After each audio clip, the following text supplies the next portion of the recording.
Our protagonist this time is Beck Uziel. The story begins with the game Mythical World, released 10 years ago as a dating sim aimed at female players. Surprisingly, it attracted a massive male player base instead. The game allowed players to choose from a variety of characters, ranging from easy-to-play, highly effective ones to extremely difficult, inefficient ones. Among them was a trash character, notoriously hard to level up and equipped with utterly terrible abilities. Yet, one masochist mastered this character over 10 grueling years, Beck Uziel. Now, he was cracking his knuckles to warm up, the very player who chose this trash character. On a beautiful day with fresh, warm air, Beck Uziel sipped a cup of warm tea, his eyes glued to the computer screen. He was browsing posts on the game's forum, where new threads suggested something exciting was happening. Clicking a post, a flood of player comments appeared. The game spawned a stupid dragon out of nowhere, and it wiped out all my game data. What the? How did the black demon dragon kill my character, and now I can't log in? What the hell's going on? My character got deleted for no reason. Reading this, Beck Uziel was baffled. A final boss in a dating sim? I thought the game ended when two characters got together. Scrolling further, he found a trending post. Guys, help! This boss is unbeatable. The half-horned black demon dragon has 99% magic resistance, no cooldowns, counters me with magic absorption, and shoots some kind of spell. How do I kill it? It's gotta be a bug. Beck Uziel realized this was from a famous ranker. Curiously setting down his tea, he exclaimed, "This final boss sounds wild." Propping his chin, he analyzed another player's post. Weird, huh? A magic-immune monster in a magic-filled world? That's illogical. Is it really a bug? People are saying their characters are vanishing without a trace. A notification popped up on his screen. The Black Demon Dragon, Dark Knight 13 Moons, has appeared. Beck Uziel clicked it, rereading the game's lore. In Mythical World, a cult called the Black Demon Cult aimed to help another world, known as the Persona Gate, dominate the world. Once they succeeded, the Black Demon Dragon would appear, and 90% of the continent would fall to the Persona Gate. Reading this, Beck Uziel's jaw dropped, exclaiming, "I only played PvP and ignored the story, but this is chaos." He pondered, haven't I been avoiding it? Maybe I should give it a shot. Acting on impulse, he moved his mouse to the status bar. Do you want to fight the Black Demon Dragon? Please select yes or no. Without hesitation, he chose yes. I'll show off the skills I've honed for 10 years. Beck Uziel declared confidently. A quick rundown on his character. Beck Uziel is the only character unable to use magic. In a game where everyone wields magic, even seasoned players avoided this trash character. To be blunt, he was worse than a side character. Still, he could use one spell, just one. Back in the game, the Black Demon Dragon was charging a massive fireball in its mouth. It opened wide, unleashing the projectile at incredible speed toward Beck Uziel. In this critical moment, he remained calm, smirking. Using his elite flash skill, he dashed forward, slashing the dragon's neck, repeating the move, flash, then flash again. Beck Uziel's flash allowed him to teleport 3 to 10 meters instantly. However, the teleport's location was random, and poor distance control could kill him due to the intense speed and impact. Plus, the skill had a ridiculous cooldown and mana cost, along with a 2-second immobilization penalty after use. Anyone could learn it, but no one bothered. Beck Uziel, however, was on another level. He mastered flash, controlling both direction and distance. Miraculously, he negated the skill's penalty, using no mana at all, since his character had no mana stat. Unlike other spells, flash was merely a movement skill. But Beck Uziel was obsessed with this character, as everything depended on skill mastery. For 10 years, he played this non-magic character exclusively. Now, he charged, carving a long gash across the Black Demon Dragon's face. With a powerful, decisive strike, he cleaved the beast in two. Truly formidable. Standing tall like a descended god, a notification appeared. You have defeated the final boss, Dark Knight 13 Moons. In reality, Beck Uziel was stunned, exclaiming, "What the? I killed the Black Demon Dragon, the final boss? I know I'm decked out in rare artifacts from head to toe, but this is still a trash character. Unreal." Still, it felt amazing. I've got to brag to the online community that I killed the black demon dragon. Before he could post, his screen flooded with red notifications. Due to reaching a glitched ending, 90% of Mythical World has been destroyed. However, you are very close to the true ending. Staring at the messages, Beck Uziel's jaw dropped, shouting, "Holy crap! What's this?" Before he could process, another notification appeared. "Please reach the true ending." Panicking, he yelled, "What the hell?" Then, our protagonist mysteriously vanished from his room. When he opened his eyes, he was in an unfamiliar place. Beck Uziel lay sprawled on the ground. Groaning, he sat up, head spinning. Clutching his head, he muttered, "What just happened?" His body trembled as he looked around, exclaiming, "Where am I?" A glint of light caught his attention. He realized it was a mirror. Approaching it, he peered in. What he saw shocked him. His current appearance was the face he'd known for over 10 years. Beck Uziel. Before he could comprehend, a notification appeared. Episode 1. Escape the Pursuit. Beck Uziel realized. Isn't this Beck Uziel's opening quest? No way. Am I dreaming? He reached into his pocket, feeling something. What he pulled out froze him for seconds. A Stella Academy admission certificate. Though reluctant to accept it, he could guess where he was. This is definitely Mythical World. So from now on, I'm Beck Uziel. Clutching his face in despair, he wailed, "But I need to think logically. That voice told me to reach the true ending. But with my knowledge, this game doesn't have a true ending. It has countless possible endings." His eyes widened in panic. Wait, has no one unlocked the true ending in 10 years? Damn it, but I don't have time to think. If I recall correctly, right after Beck Uziel wakes up, the black demon cult comes charging into the house. He rushed to the window, peeking out. Before him were people in identical black outfits. Under the snowy rain, they frantically searched, shouting, "Damn it, where's that kid?" Seeing this, Beck Uziel's heart raced, hiding behind the door. Peeking out, he thought, "This is bad. They're already here." Outside, a white-eyed man spotted something. Pointing to a house in the distance, he yelled, "Guys, there's a house over there. Let's search it." They shouted in unison. Understood. Realizing the urgent problem, Beck Uziel panicked, unsure what to do. He recalled, "There's a time limit to evade them, but alone, I can't fight them." As he floundered, the system displayed, "You can use Flash." Beck Uziel exclaimed, "Huh? I can use Flash." Born with mana leak syndrome, Beck Uziel, a person unable to accumulate mana, could only pin his hopes on one thing, the spell he'd spent his entire life mastering. Back in the present, outside, snow fell relentlessly, blanketing the forest in white. Inside the dilapidated house, Beck Uziel was still pondering the system's hint. But right now his Flash skill was only at level 0, with a maximum range of 3 meters. Utterly confused, he muttered, "How's this damn system telling me to use Flash? I'm not playing a game with a mouse in front of a computer screen. How do I flash like that?" Outside, the Black Demon cult members were charging toward the house like maniacs. The sound of their footsteps grew closer, making Beck Uziel panic. Damn it, they're here already? I've got to act. No time left. Fine, let's do this. On their side, they spotted something, their eyes blazing with rage. One shouted, "Boss, I found that bastard. Chase him down and capture him alive." They frantically pursued, yelling, "Stop! Don't let him escape. Grab him." Meanwhile, Beck Uziel ran for his life. This was the first challenge of the tutorial. Use Flash to lose your pursuers. As he ran, he thought, "They're wearing magic boots, so they're faster. The only way to escape is Flash. Calm down. I've used it countless times. I know how to time it perfectly." The cultists were now hot on his heels, shouting, "You little punk, stop running." Glancing back, he realized, holy crap, they're right behind me. But Flash had a weakness. If the user misjudged the distance, they'd crash into objects and die instantly. Not me, though, Beck Uziel thought as he ran. At that moment, the cult leader closed in right behind him. Brandishing his sword, he roared, "I'll send you to hell. Die, you dog."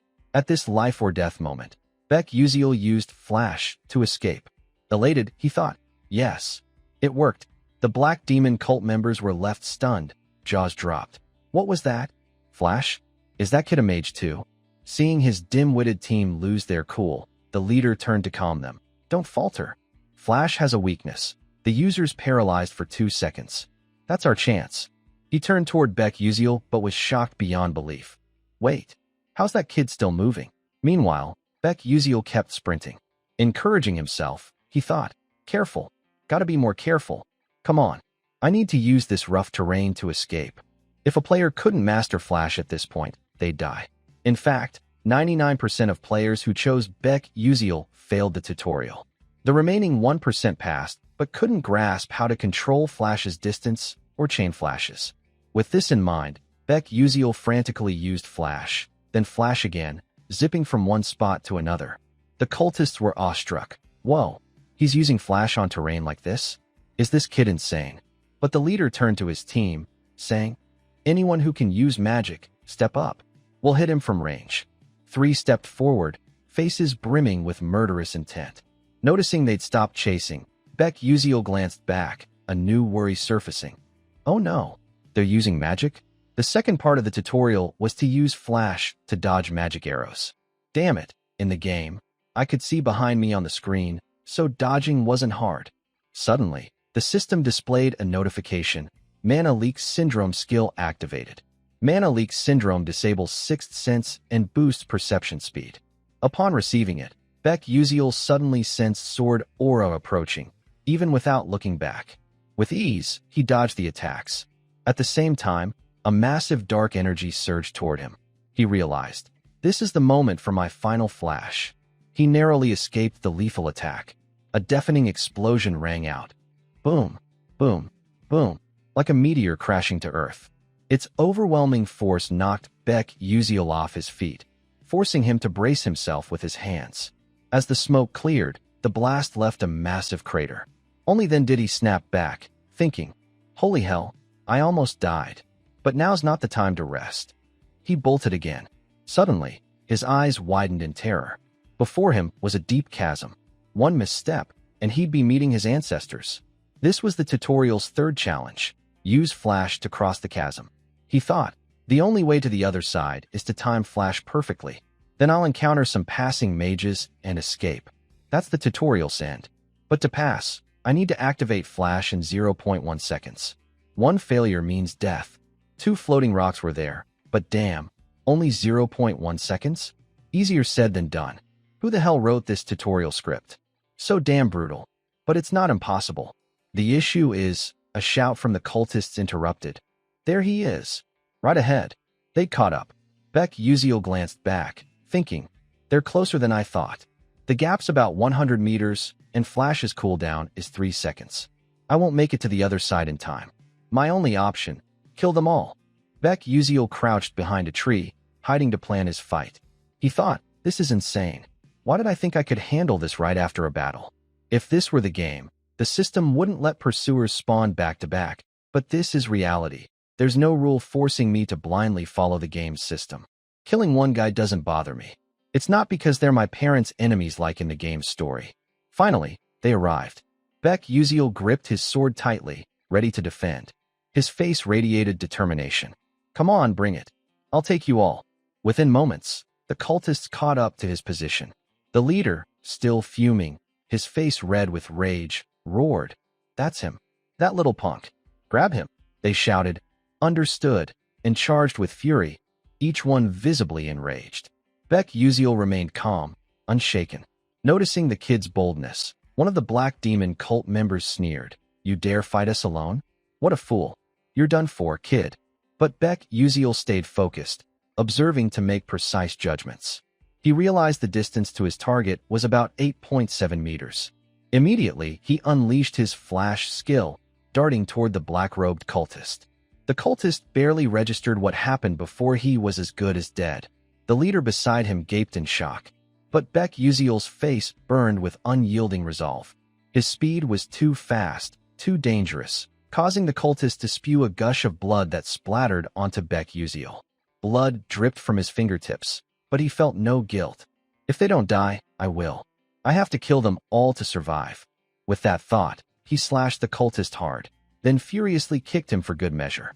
The seemingly light blow sent the cultist flying back into the others. This enraged them further. After taking down one, Beck Uziel bolted. Since his flash needed time to recharge, he couldn't take risks now. The cultists noticed him fleeing, their anger boiling over, shouting, "Damn it! He's running. Don't let him escape," Beck Uziel thought as he ran. "I took one down, but it won't be that easy next time. What do I do? Wait, why is it so quiet? Are they not chasing?" Just then, they appeared right in front of him. There was no time to escape. He thought, "They're not using magic again, are they? If I can dodge these bastards." The cult leader barked orders. "Do it." Instantly, a sinister spell materialized, heading straight for Beck Uziel. A massive spark shot toward him. He tensed up, not just one but multiple fiery arrows hurtling his way. Facing this, he didn't know how to escape, cursing inwardly. "Damn it! That cursed spell." But then he exclaimed, "Wait, I've got it." A tree branch protruded from a rock crevice in front of him. In this critical moment, he used Flash to dart toward the branch. A massive explosion followed. Boom, boom, boom. It left a huge crater, dust swirling around. One of the cultists smirked smugly. "Serves that punk right." But his glee was short-lived as he noticed no body in the crater. Confused, he muttered, "Where'd he go?" While he was baffled, Beck Uziel had not only escaped their spell but used Flash to charge at the boss. By the time the leader noticed, Beck Uziel was face-to-face with him. They locked eyes.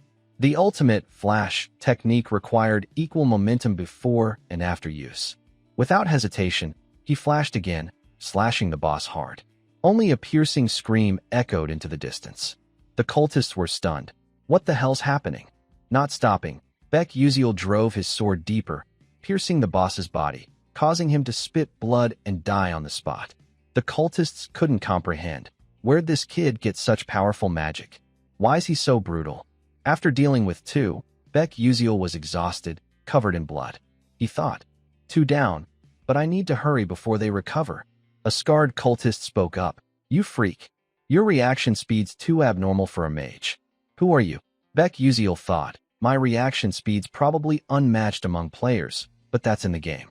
Here, I can't dodge forever at this range. I need to take them out fast." With that, he recklessly charged. The scarred cultist, observing, shouted, "I've figured out your moves. This kid only uses Flash and that dagger. If I guard my face and neck, he can't touch me." He gripped his sword defensively, taunting, "Come on." Then he roared, "Frost Dimension." Meanwhile, Beck Uziel showcased his stunning Flash skills. The scarred cultist unleashed a powerful surge toward him, confident in his strength, thinking, "Haha, I'm about to catch you. Let's see you writhe in pain." But his triumph was cut short. Beck Uziel, unscathed, flashed toward another cultist, beheading him instantly. The scarred cultist's hair stood on end, trembling as he gasped, "Damn it! You were just scurrying like a rat before. Now you're fighting back." Blood-soaked, Beck Uziel replied coldly, "Yeah, that was the old me. Thanks for making me stronger every day." Enraged, the scarred cultist retorted, "You damn dog. We were going easy on you." Dot. Beck Uziel's powerful steps closed in, his face brimming with killing intent, terrifyingly fierce. He swiftly hurled a spear at him. Seeing the spear, the scarred cultist calculated, Flash targets unguarded spots. "He's throwing the spear to make me block, then strike from behind? Dream on." As the spear neared, he casually swung his sword, slicing it in half. Smirking, he thought, "Now I'll turn and finish him." But his prediction was wrong. He froze, muttering weakly, "Huh?" Then he gritted his teeth, face contorted in agony. Beck Uziel hadn't attacked from behind as expected, but struck directly from the front. With full force, he pierced the cultist's heart. In disbelief, the scarred cultist, unwilling to accept defeat, weakly roared, "Damn it!" He planned to attack head-on all along. Thus, Chapter 1, Escape the Pursuit, was completed. After killing the entire group, a system notification appeared. You have gained additional experience and received a reward from the Constellation project for advancing a unique storyline. Beck Uziel, exhausted, slumped down, his breathing rapid and ragged. Huff, huff. He looked at his blood-soaked hands, then scanned his surroundings. Like many transmigrated protagonists, he initially thought it was a dream. But no, this was reality, not a dream. Beck Uziel recalled the fight for survival that had just unfolded. It was his first flash in this world, his first battle, and his first time killing. The truth is, I killed people to survive. After a moment, he slowly stood up. Brushing the dirt off his clothes, he gazed at the path ahead, muttering, since I've transmigrated here, I need to get out of this place fast. A thought suddenly struck him. He turned to look at the bodies he'd defeated. Hesitant, his eyes tinged with sadness, he crouched down, rummaging through their pockets and clothes, thinking, this might be a bit low, but I need to be practical. I don't have a single coin on me. After searching, he found a pouch of gleaming gold coins. Elated, he thought, this must be about 200 gold cats, maybe more. Talk about luck in misfortune. But his joy was short-lived as a new worry emerged. He looked at the path ahead, dismayed. A deep chasm loomed before him. One slip, and he'd be done for. Standing on the edge of life and death, Beck Uziel panicked, thinking, how am I supposed to cross this cliff? Suddenly, a loud voice called from the other side. Is anyone there? He looked up, spotting a group on the opposite side. Beck Uziel waved frantically, shouting, hey, over here. We're here. He recognized them as the mages from the tutorial. He yelled like mad. I'm here. I'm here. A voice from the other side responded, but there's no bridge nearby. Can you make it across? Beck Uziel replied, is that so? I'm on my way. Hearing his signal, a girl on the other side turned to the group, saying, let's wait for him. He says he can cross. A green-haired guy, skeptical, said, crossing this cliff isn't easy. He'd need to be at least a third-rank knight to manage. Can that young guy do it? The girl replied, I'm not sure. Then her eyes widened in shock. He's jumping from rock to rock so smoothly and skillfully. The group watched, jaws dropped, observing with bated breath. Beck Uziel, hyper-focused, crossed segment by segment. Quick as lightning, he was halfway across. The onlookers, unable to believe their eyes, exclaimed, what's that move? Some kind of jumping spell. A voice clarified, that's Flash. It came from a cute, green-haired girl standing behind them. The purple-haired girl turned to her, then back at Beck Uziel, bewildered, saying, that's Flash? But Flash can't be controlled so precisely in direction and distance. That's nearly impossible. He makes it look effortless. To outsiders, it seemed so, but Beck Uziel was struggling. Suddenly, the purple-haired girl saw something, her eyes widening in panic as she stammered. Who are those two? Are they with him? At the other end, two black-robed figures approached the cliff. While the group was confused, one of them raised a magic staff, emitting an orange glow. He aimed forward, conjuring a sinister spell array, then fired it at Beck Uziel. A shout rang out, hey, watch your back. Sensing the terrifying power hurtling toward him, Beck Uziel cursed inwardly. Damn it, son of a... As it closed in, he used Flash to teleport away, narrowly escaping. A massive explosion followed. Boom, boom, bang, bang. Turning back, he saw his attackers through the fading smoke, the two black-robed mercenaries from before. He thought, they've revived. This is too dangerous. Flash's cooldown is 3 seconds. Dodging all those spells is impossible. I need another floating rock to stand on. His eyes widened in panic. Oh crap. What's that? The Black Demon cult wasn't letting him escape easily. They instantly cast another spell, firing it at him. Luckily, Beck Uziel tilted to dodge the surge. But the real trouble was just beginning. The rock beneath him split in two. He tried to balance, but it was futile. He fell backward. Yet he didn't give up. Struggling between life and death, he told himself, I have to survive. I must. But reality was harsh. The floating rocks were too far from his fall. Clinging to a sliver of hope, he prayed to land on one. Miraculously, his eyes lit up as he spotted a nearby rock. Luck was on his side. Using Flash, he lunged toward it, grabbing hold. Clinging tightly with both hands, he glanced back, exclaiming, I actually survived? Before he could catch his breath, another terrifying orange surge shot toward him. He thought, or maybe I'll die here. As it reached his feet, despair set in, certain of death. But a green surge intercepted it, causing a massive explosion. Boom, boom, boom. The force was overwhelming, but he held on. After the storm, the sky cleared. Only the explosion's dust remained. He was alive. Thought a protagonist would die that fast, he mused, stunned. What was that spell? Ice spears wrapped in lightning.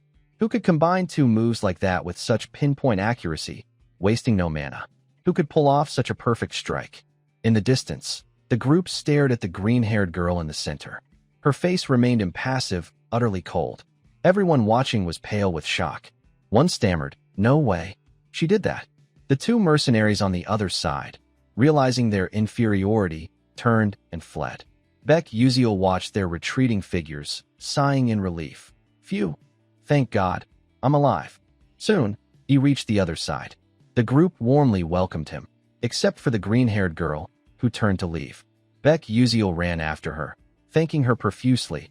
"Hey, friend. Thanks for saving me." She glanced back coldly, saying, "I didn't do it for gratitude. No need to thank me." She walked away. Beck Uziel felt a bit deflated, replying, "Oh, okay." Watching her leave, he thought, "She's interesting. I've never heard such a cute voice. Though she seems hard to approach. Those guys were bandits, plundering villagers. They deserved it. Most such acts are done by the Black Demon cult. But thankfully, that ends here. I just survived a life-or-death moment, and crossing this cliff, I've reached mage territory. The cult can't follow me here." He sighed. "Those bastards still don't know who I am." Suddenly, a system notification appeared. Chapter 2. Enroll in Stella Academy. Staring at it, he exclaimed, "Chapter 2? Not bad, huh? But, damn it, how am I supposed to go to school at this age?" The group boarded a carriage heading to Stella Academy. Night had fallen. The area they passed through was quiet and desolate, with only the clopping of the horses' hooves breaking the silence. Inside, Beck Uziel, exhausted, slept deeply. Suddenly, he let out strange sounds. Ugh, ugh. Lost in a dream, memories flashed before him. A cute young boy tugging at his mother's dress, cheerfully calling, "Mom, Mom." His mother smiled warmly, replying, "My precious son, when you grow up, you'll become a mage. I believe in you, my dear Uziel." But according to his mother's diary, his parents had struggled greatly to raise him. Back then, he vowed to study hard to make them proud. When he fell asleep at his desk late at night, his mother would gently drape a blanket over him. But one day, after hearing the doctor, she was distraught. "Doctor, you're saying my son has mana leak syndrome?" Young Beck Uziel, devastated, refused to accept it. "No, it can't be." The boy burst into tears. But were these Beck Uziel's memories, or his own? Snapping awake, Beck Uziel felt dizzy, clutching his head. He looked out the window. Dawn had broken, the sun peeking over the horizon. A fellow passenger noticed he was awake and said, "Oh, you're up? Looked like you had a nightmare. You were mumbling something I couldn't understand. I almost woke you." Outside, someone announced, "We'll head to Lazoica, a satellite city of Arcanium, soon." The carriage slowed, and another voice called, "Let's take a break here." The group quickly disembarked to stretch. Beck Uziel, sore, stretched his arms high. Suddenly, he froze, eyes wide. By chance, the green-haired girl was staring at him. He raised a hand to greet her, but before he could speak, she turned and walked away. Feeling awkward, he gave a sheepish smile, muttering, "Man, she's cold." But things were going relatively well. Considering how worried he'd been, he was glad this world's timeline was closer to modern times than medieval. Magic existed in mythical world, but in safe cities, trains, airships, and sky roads were built for convenient long-distance travel. They'd reach Lazoica via a state-of-the-art airship. Lazoica was a stop en route to Arcanium. In Arcanium, the city of magic, everything truly began. Magic towers, mage conferences, and 5 prestigious academies were all there. The academy with the most powerful mages and brightest students was Stellar Academy, filled with geniuses and nobles from across the world. Yet Beck Uziel couldn't fathom why the character he'd transmigrated into was admitted to such a prestigious school. "Wait, I haven't checked my skills." Hurriedly, he opened his system. A status panel appeared. Mana leak syndrome, level 1. Strength, plus 3%. Speed, plus 5%. Agility, plus 10%. Sixth sense, consumes mental strength to detect mana within a 12 m radius. Acceleration wave.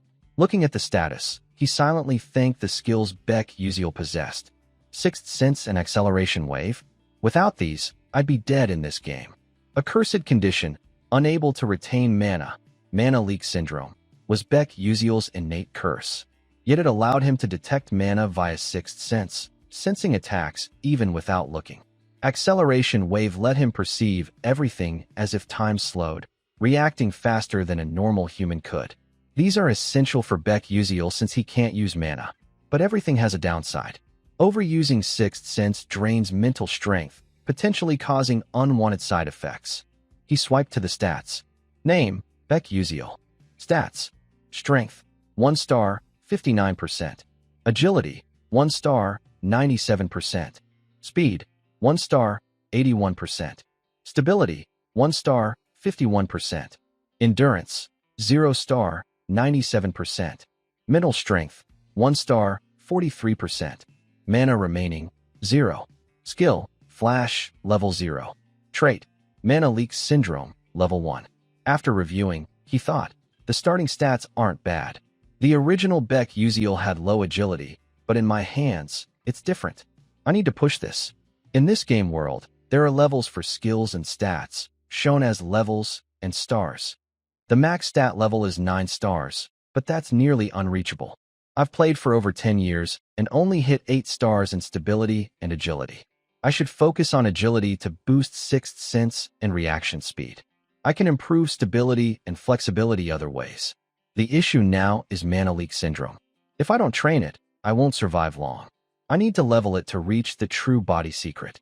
Stella Academy is the way to suppress this syndrome. I have no choice if I want to prevent this world's end and cure my chronic illness. He sighed helplessly. Phew. I really don't want to go there. Someone save me from this. Suddenly, the system chimed. You've missed some notifications. Surprised, he exclaimed. Oh, I haven't checked these. But before he could, an urgent voice called. Hey, kids, let's go. Beck Uziel shelved the notifications for later. The green-haired girl was still watching him, but remained coldly silent. Before them hovered a massive, modern airship. Everyone on board seemed excited and eager. A loudspeaker announced, Attention, we're approaching Arcanium. Please remain seated. Someone spotted something, exclaiming in shock, then mocked. Hey, look at that guy gawking like a kid. Never been on an airship before? Huh. Their gazes pointed to Beck Uziel. He was looking around, everything unfamiliar. They continued. Is that guy some country bumpkin? Looks like a hick in the city. TCH, how does Stella let trash like him in? Beck Uziel overheard their whispers about him. He glanced at them but ignored their mockery, sighing and turning away. His indifference surprised the mocker. Beck Uziel thought, just a bunch of brats. I'm an adult. I won't stoop to their level. His nonchalance embarrassed the young noble, who shouted, Hey kid, you dare look at us like that? Tired of living? Frowning and grinding his teeth, he added, You nobody. Stop right there. A gentle voice interrupted. Hey, what's with the racket? The noble jumped, turning toward the voice. His eyes widened in shock. In the distance was a girl with long hair. Trembling, he stammered, Princess Bayan. Beck Uziel turned, thinking he said Bayan. Following his gaze, a stunningly beautiful princess stood before them, exuding cold elegance. Princess Bayan Adalabit of the Adalabit Kingdom.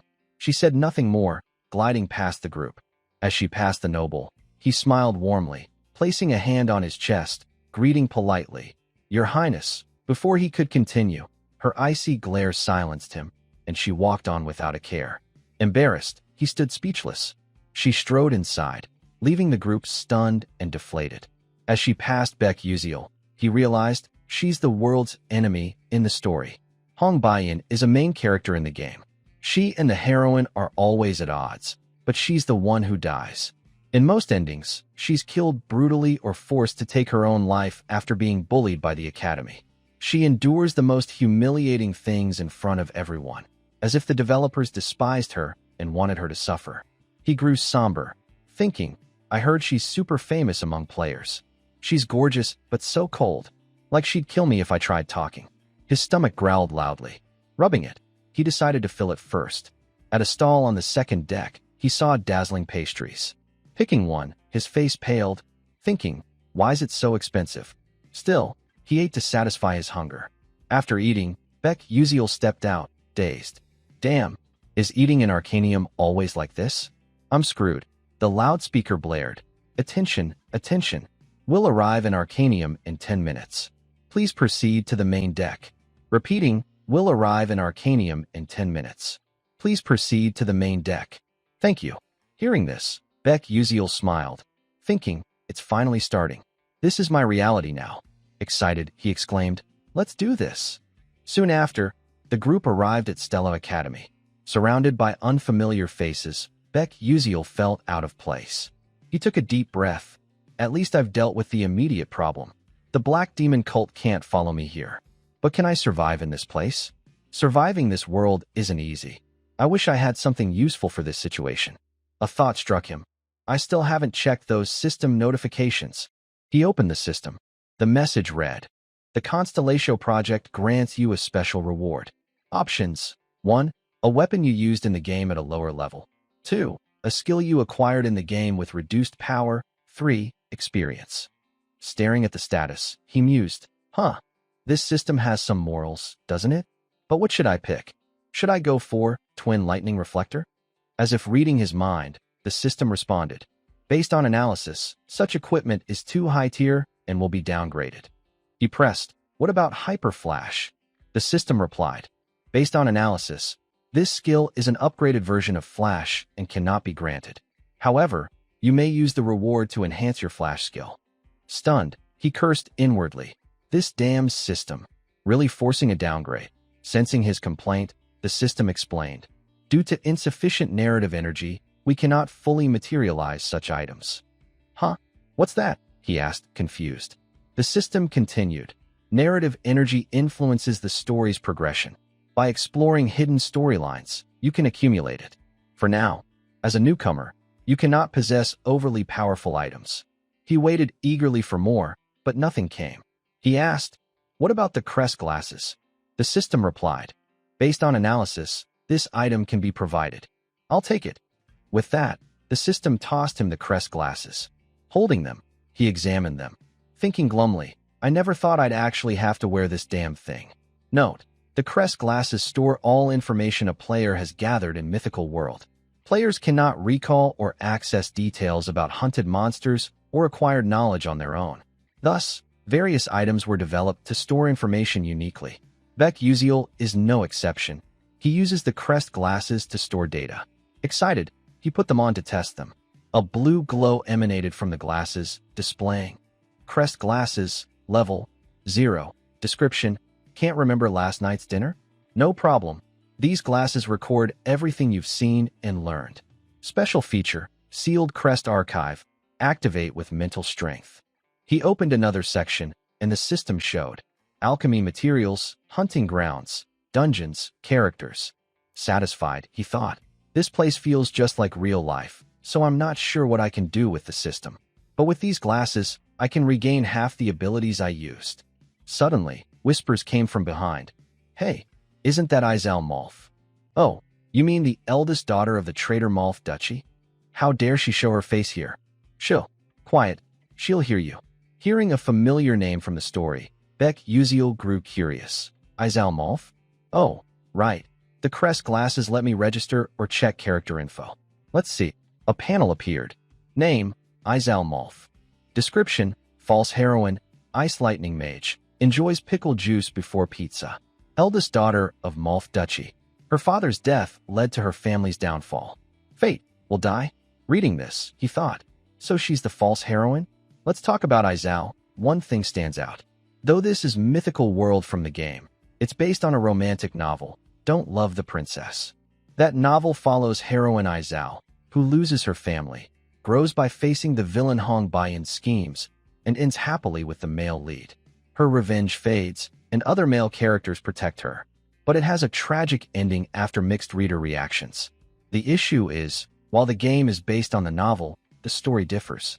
In the game, a character named Flame was added, replacing the heroine's role. Flame has her own storyline. She was a modern woman who loved reading Don't Love the Princess and was reincarnated here. So, unlike the novel, Izal is the false heroine, while Flame is the true heroine. No matter how hard players try, Izal cannot survive any storyline, a result of being pushed out as the heroine. But that's got nothing to do with me.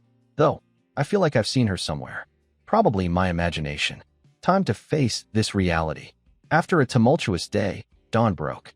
Bright sunlight bathed Stella Academy. Inside, students in uniforms lined up neatly for a speech. The principal spoke. As you know, the black demon cultists are witches who gain power from another world, turning into monsters. They continue their invasion by opening persona gates or unleashing ancient dungeons to seize the magical world. Our duty as mages is to protect it from these evil forces. Whispers arose below. Starting the term with this lame speech? Yeah, so boring. The principal continued. Now, we'll hold the oath ceremony for the 4 highest scoring students, representing the freshmen. Please come forward. The standout students stepped up, handsome boys and beautiful girls with radiant faces. Watching them, Beck Uziel thought, they're all shining, like they're the protagonists. But who's the brightest? Write him. The principal announced, representing all freshmen here, Ma Yuziong. Please give your speech. Girls below swooned. He's the top scorer? So talented and handsome. Beck Uziel nodded, acknowledging, so that's the famous Ma Yuziong. Game note, Ma Yuziong epitomizes I alone am supreme, with a 9-star mana stat, nearing godlike potential. A genius among geniuses, he can control all elements. Even if I don't reach the grand finale, I must avoid bad endings by pulling my Yuziong to the good side. But that short-haired, cute girl, probably Flame? He delved into speculation. It depends on how she acts from now. She's a transmigrator like me. Teaming up might be smart, but what if she sees me as an enemy and rejects me? I have an info advantage, so I shouldn't ruin anything. Flame's a reader of the romantic novel, while I'm a player of this fantasy game. I swear I'll act accordingly, even if my role's smaller than a shop villain. Plus, Flame has a unique ability, purifying black demon cultists. But she also brings misfortune to those close to her. Staying near her will affect me. My role is to support the protagonist from afar and avoid involvement as much as possible. As he thought, my Yuziong's speech ended, met with enthusiastic applause. The principal declared, I hereby conclude today's entrance ceremony. Right after, Beck Uziel's system displayed. Congratulations on completing Chapter 2. Enroll in Stella Academy. After the entrance ceremony, the students gathered in a lecture hall, each choosing a seat at random. Beck Uziel, looking somewhat glum, thought, I graduated college ages ago, and now I'm suddenly a high school student again. This feels so weird. But he consoled himself, at least there's something pretty cool about this place. He held a watch in his hand, musing, this is it. Having this is awesome. The Stella watch, proof you're a student at the prestigious Stella Academy. With it, you get privileges and better services than other mages. Grinning, he tucked the watch into his pocket, thinking, hee, gotta make the most of this. At that moment, someone entered. A stern-faced man walked to the podium and announced, all students, remain seated. We'll begin the exam now. Except for writing tools, put away all items. If you're wearing glasses, I need to inspect them first. Beck Uziel thought glumly, an exam right after the ceremony? Stella's curriculum is tougher than most Korean universities. A placement test on the first day to evaluate and assign classes. After distributing the papers, the teacher returned to the podium, declaring, attention, you have 45 minutes. Begin. For someone like Beck Uziel, who'd long returned borrowed knowledge to teachers, the questions were daunting. Sweating, he thought, damn, I can't even understand these. What am I supposed to do? So hard. The placement test is unrelated to the entrance exam and notoriously brutal. Students are ranked from F to A and S based on scores. Of course, most playable characters are in Class S. But Beck Uziel ranks dead last among 1,141 students. Staring at the paper, he wavered. Should I just turn in a blank sheet? I'm already admitted. Surely they won't expel me. I'll just volunteer for Class F. Glancing around, everyone seemed focused except my Yuziong, casually propping his chin, lost in thought. Beck Uziel felt a pang of disappointment. He's already chilling? Did he finish? No wonder he looks bored. In the game, my Yuziong's personality is jaded. Born into the continent's strongest family, with a genius mind and top-tier talent, everything's easy for him. Depending on the heroine's actions, he joins the good or evil side. The Black Demon cult, bent on wiping out humanity, is obsessed with him. His family's the biggest issue from the start. Watching a genius like him makes me question myself. Suddenly, he realized, wait, why am I so dumb? I can use the Crest glasses. I use them to store library knowledge. They're perfect for this. Nothing to lose. Let's try? He reached into his chest pocket for the glasses, but as he was about to put them on, the proctor noticed, approaching sternly. Hold on. What's with those glasses? I said glasses need inspection first. Hand them over. Startled, Beck Uziel thought. Oh, right. Damn, I forgot. He handed over the glasses, panicking as the teacher examined them closely. Sweating bullets, he thought. I'm screwed. What do I do? If they detect these are magic glasses, I'll be expelled. Looking up, he prayed, please let me survive this. Suddenly, the system blared, detected a missing component of the crest glasses. Would you like to summon it? Terrified, he thought, no? No. Stay quiet, system. The proctor used magic to inspect the glasses, but found nothing, returning them, saying, no mana detected. Ask first next time. Relieved, Beck Uziel replied, yes, sir. Thinking, thank God. If the original functions were active, I'd be toast. He put on the glasses, looking more scholarly. Answers appeared before his eyes. Copying them, he thought smugly, jackpot. Maybe I'll top the class. At this rate, I'll escape Class F, maybe even hit Class A. As he copied, the teacher announced, time's up. Stop and submit your papers. The proctor used magic to collect them, preventing any extra writing. Watching the papers fly to the teacher, Beck Uziel groaned. What? I only answered 3 questions. The teacher scanned the stack, eyes suddenly widening in shock. Beck Uziel, dejected, thought, I thought I'd escape Class F. Guess it's too much for me. Removing his glasses, the teacher noticed something, shouting, you, hand over those glasses. Beck Uziel froze, stammering, why yes, sir. The teacher studied them, muttering, strange. Impossible. Turning to him, he ordered, call Dr. Gran. Beck Uziel replied, yes, sir, but panicked. What's wrong with him? I wrote carefully to avoid suspicion. Am I busted? Later, in the professor's office, the teacher's urgent voice rang out.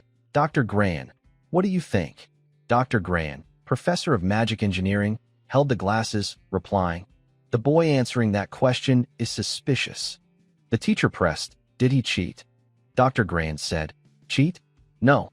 I detect no magical energy from the glasses or any item. He did it on his own. Beck Uziel feigned innocence, looking wronged. Dr. Gran chuckled, patting his shoulder. Haha, fascinating. I never expected this in my lifetime. Professor Lee Hanwall, apologize and guide him. Embarrassed, Lee Hanwall said, yes, sir. Turning to Beck Uziel, he added, I misunderstood you. Sorry. Beck Uziel grinned, thinking, I did cheat. But if the glasses' original functions worked, I'd be done. He replied, it's okay, sir. Later, in Professor Lee Hanwall's office, teachers graded the exams. Reviewing one paper, Lee Hanwall paused, staring in disbelief. A voice called, oh, Professor Lee Hanwall? These are the freshman exams. He replied, yes. The woman, Professor Edel Timan, an elder council member, said cheerfully, I hear we have many outstanding students this year. Lee Hanwall agreed. Indeed, we have talents from the most prestigious fire magic family, Princess Hong Baiyin of Adalabit's Fire Kingdom, Jeremy Selvin of the Scalvan Empire, who outshone his brothers in the throne war at 12 with magical talent, and Hei Waryong, heir to the world's grandest magic tower, Full Moon Tower. Edel Timan nodded. Setting questions for such elite students must be tough. This year will be exciting. Lee Hanwall replied, I'm glad you approve. As you said, this year's test is new. The first 3 questions are tricky riddles testing agility. If students can't solve them, do they move on? Second, how do they handle problems not in books? Rote magic learning is over. Now, it's about quick judgment and creative thinking. But those questions don't need answers. Over 1,000 of 1,141 students left them blank. The other 100 tried, but got them wrong. Only 3 freshmen answered correctly. Ma Yuziong, a once-in-a-century genius from an unknown family. Flame, a commoner recommended by the principal, nearly as talented as Ma Yuziong, and Beck Uziel, a nobody. Ma Yuziong and Flame being geniuses is no surprise, but Beck Uziel had a low entrance score. Yet he solved all 3 tough questions, leaving the rest blank. A nearby professor, seeing Lee Hanwall's puzzlement, asked, what's wrong? Worried about their scores. Lee Hanwall replied, well, I can't explain some students' results. Edel Timan said, that's normal. Those formulas don't solve everything. If the kids don't know, you can. But do you think this kid's a genius? Lee Hanwol asked. She replied casually. Maybe just luck. She left, leaving Lee Hanwol baffled. He sighed, checking Beck Uziel's file, finding a note. Specially admitted for exceptional flash control. Reading this, Lee Hanwol accepted it, thinking, admitted by the principal himself, huh? Using flash for combat magic? Intriguing. We'll soon see if this is luck or if he's truly special. After the results, the school assigned students to classes. Everyone eagerly checked their placements. Voices echoed. The results are posted. I'm so nervous. My mom said if I don't get Class A, don't come home. Beck Uziel trudged behind, thinking, unbelievable. Checking class rankings in person? Back then, I'd just click a mouse. At the bulletin board, a boy in blue stared at him like an alien. Whispers followed. Is that Beck Uziel? I heard he scored 0 in practical magic. No way. How does trash like him get into Stella? What are their standards now? Beck Uziel ignored the chatter, focused on finding his class. Nothing else mattered. Approaching the board, he scanned it, panicking. Where's my name? Shocked, he thought. Did I fail for only answering 3 questions? No way. I'm dead. The crowd kept gossiping. Beck Uziel? Must be a mistake. Uslak from Marquis checked Balin's family ranked 29th and got Class A. Even Kyle, with perfect theory at 17th, is in Class A. So why am? Hearing his name mentioned vaguely, Beck Uziel grew curious. What's going on? Should I check? I'm already screwed. He approached the crowd, then froze, eyes wide. What the? My name's there? No way. A mistake? What the hell? The most coveted rank, Class S. Home to Stella's 41 top students, a single elite tier. Rubbing his head, he thought, Class S? I hope this is a mistake. This is insane. Now I'll run into the game's protagonists constantly. Getting tangled with them will only shorten my lifespan. I can't change this. Guess I'll have to live quietly. There's got to be a way. Outside the academy, everything seemed calm and quiet, but in a secluded corner, a woman angrily slapped Princess Bayan hard across the face. Frowning, she shouted, You got all 3 questions wrong. Even Princess Izal from the Fallen Duchy answered 2 correctly. This woman was Professor Hong Yil, a fire element mage and Bayan's mother. She continued, You couldn't answer questions even vermin could solve. That means you're lower than vermin, Bayan. Reflect on yourself. Do you understand? The girl replied weakly. Yes, mother. Still furious, her mother glared sharply, then sighed, choking up. Listen, Bayan. You cannot become like me, expelled from the kingdom and stuck in this foolish professor position. You must not be the kingdom's disgrace. She leaned down, gently placing her hands on her daughter's cheeks, saying, You must surpass your sister.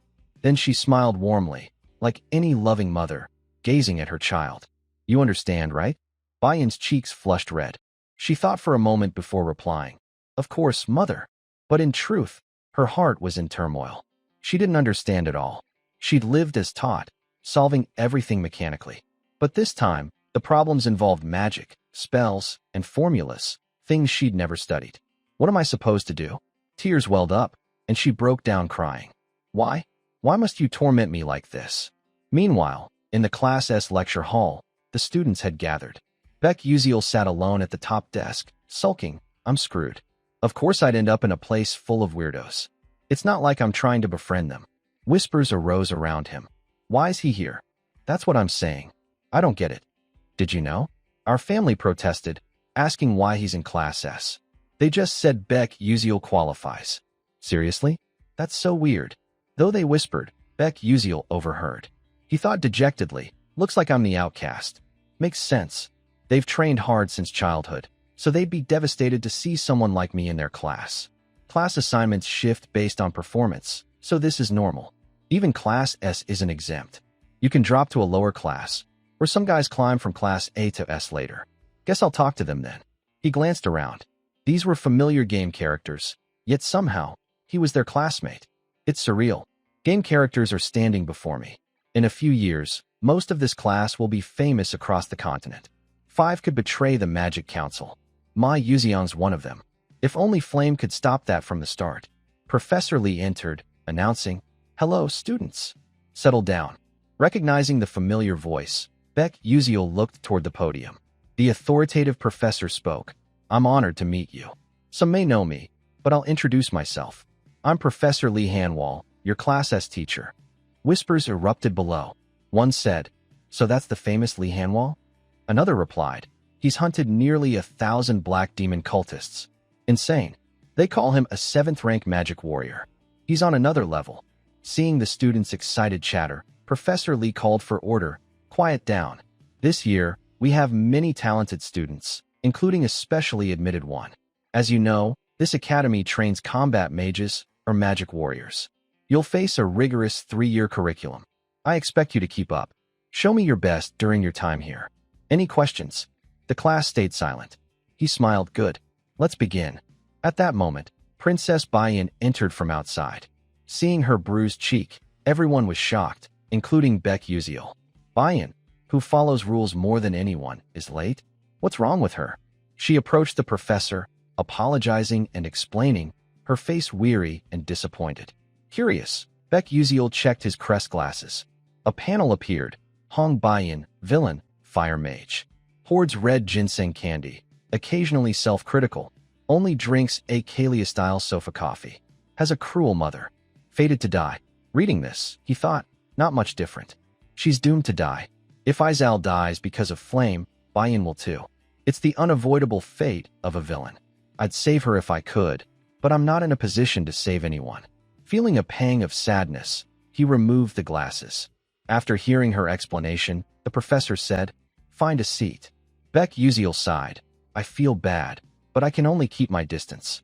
Lost in thought, he didn't notice Bayan approaching his desk. Her eyes, filled with resentment and sorrow, locked onto him. He was clueless about what was happening. Then, Bayan sat next to him. Stunned, he thought, what? What's going on? Why do I feel like this? Has everything gone wrong from the start? Once everyone settled into their seats, the professor announced, before we begin class, we'll hold an inheritance ceremony for you to receive your magic wands. Classes S and A will participate together. I'll explain the details later. Beck Uziel, slightly bewildered, thought, an inheritance ceremony? Sounds like a hassle. But then he smiled, a spark of anticipation for the event. At Stella Academy, 2 major events stand out, the Oath of the Century and the Inheritance Ceremony. For a prestigious institution like Stella, the inheritance ceremony holds a special significance. Soon after, students from classes S and A gathered in a mystical area. Professor Lee spoke. Is everyone here? We've prepared wands ranging from the lowest to mid-tier. Your task is to approach the wand you like and take it. Changing wands after selection is complicated, so choose carefully. Beck Uziel thought. He says that, but we don't choose the wand. It chooses us. In this world, wands only respond to those they recognize, creating a resonance effect. You can't just use a high-tier wand because you want to. With that in mind, he approached the floating magic wands. He looked around, hesitating. Which one should I pick? He stood there, lost in thought. Before, I'd grab a low-tier wand and be done. But since I'm in Class S, I can't pick something random and let them look down on me forever. His eyes caught a simple wand. In this world, wands are divided into 2 types, magic wands and staves. Wands are used by knights for quick casting magic, while staves are for bishops, focusing on powerful single spells with longer casting times. Suddenly, whispers came from behind. Which one do you think he'll pick? Since he's in Class S, he shouldn't have trouble resonating, right? Beck Uziel realized they were talking about him, but ignored them, thinking, say what you want, kids. I don't care enough to get worked up. Then someone called from behind. Hey, Iku. Confused, not knowing who was addressing him, he turned. A stranger's face appeared. Beck Uziel asked, what's up? Who are you?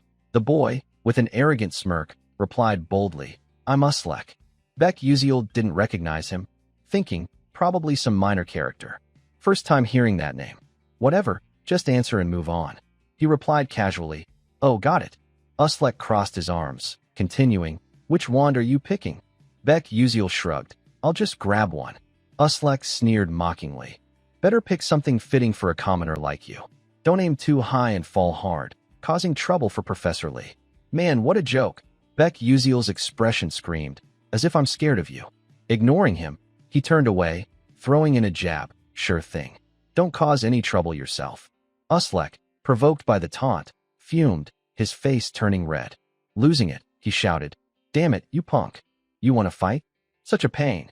Beck Uziel was ready to brush it off, but this kid kept pushing. Sighing, he pulled out his crest glasses and put them on. Uslek's info appeared.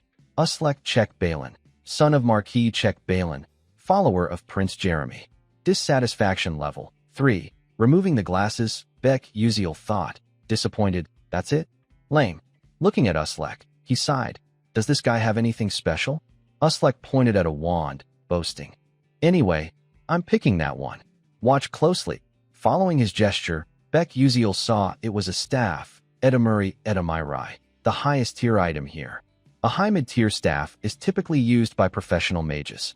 Even with talent, low mid-tier is the limit for students. Professional mages rarely use low mid-tier staves. The Edamuri Edamirai, the only high mid-tier staff here, was mostly for show. No student could claim it. The professor spoke again. Students, stand before the wand you want. One by one, students approached their chosen wands. They seemed to have made their picks. Blue lights glowed around them. The crowd gasped. Wow, isn't Hay One's wand the Hayden Amicaton? That's a mid-tier staff. Prince Scalvin picked a mid-tier wand too. Observing, Beck Uziel commented. Princess Bayan chose Suaviter Lahaven, also mid-tier. How many can pick mid-tier wands? This year's wild. Uslek, even more enraged, gritted his teeth. Damn it. Just watch, I can do it too. With resolve, he marched toward the staff. The crowd watched, stunned, murmuring, "That's Uslek? Can he resonate with a high mid-tier staff?" Meanwhile, Beck Uziel, our story's protagonist, remained prideful. Uslek reached for a mid-tier staff, grinning smugly. "I'll make you all gape. See a true Class S talent." He grabbed it. Instantly, small electric sparks flashed. Then, a massive explosion. Boom, boom, boom. The force was blindingly intense. Beck Uziel, unfazed, blinked. As I predicted, he failed. Uslek was flung back by the staff's power, crashing to the ground, grinding his teeth in defiance. Onlookers panicked. Oh no, he's badly hurt. Someone get the professor. A high mid-tier staff is impossible. Why is this guy so reckless? Beck Uziel sighed. Who's the one aiming too high and falling now, huh? Should have given up from the start. Then, another student approached the staff, whistling confidently. It seemed the staff's true owner had already been decided, and the confident figure was none other than Ma Yuziang. He stared intently at the staff before him, a smug smile spreading across his face. He seemed quite pleased with his decision, but his action sparked an uproar among the surrounding students. Oh my gosh! Is he going for a high mid-tier staff? No way he can resonate with that. Ignoring the chatter, Ma Yuziang coolly reached out and gripped the staff tightly. Instantly, it emitted a blinding light, yet he stood unfazed. The overwhelming aura forced everyone to shield their eyes. As expected, Ma Yuziang resonated with the staff.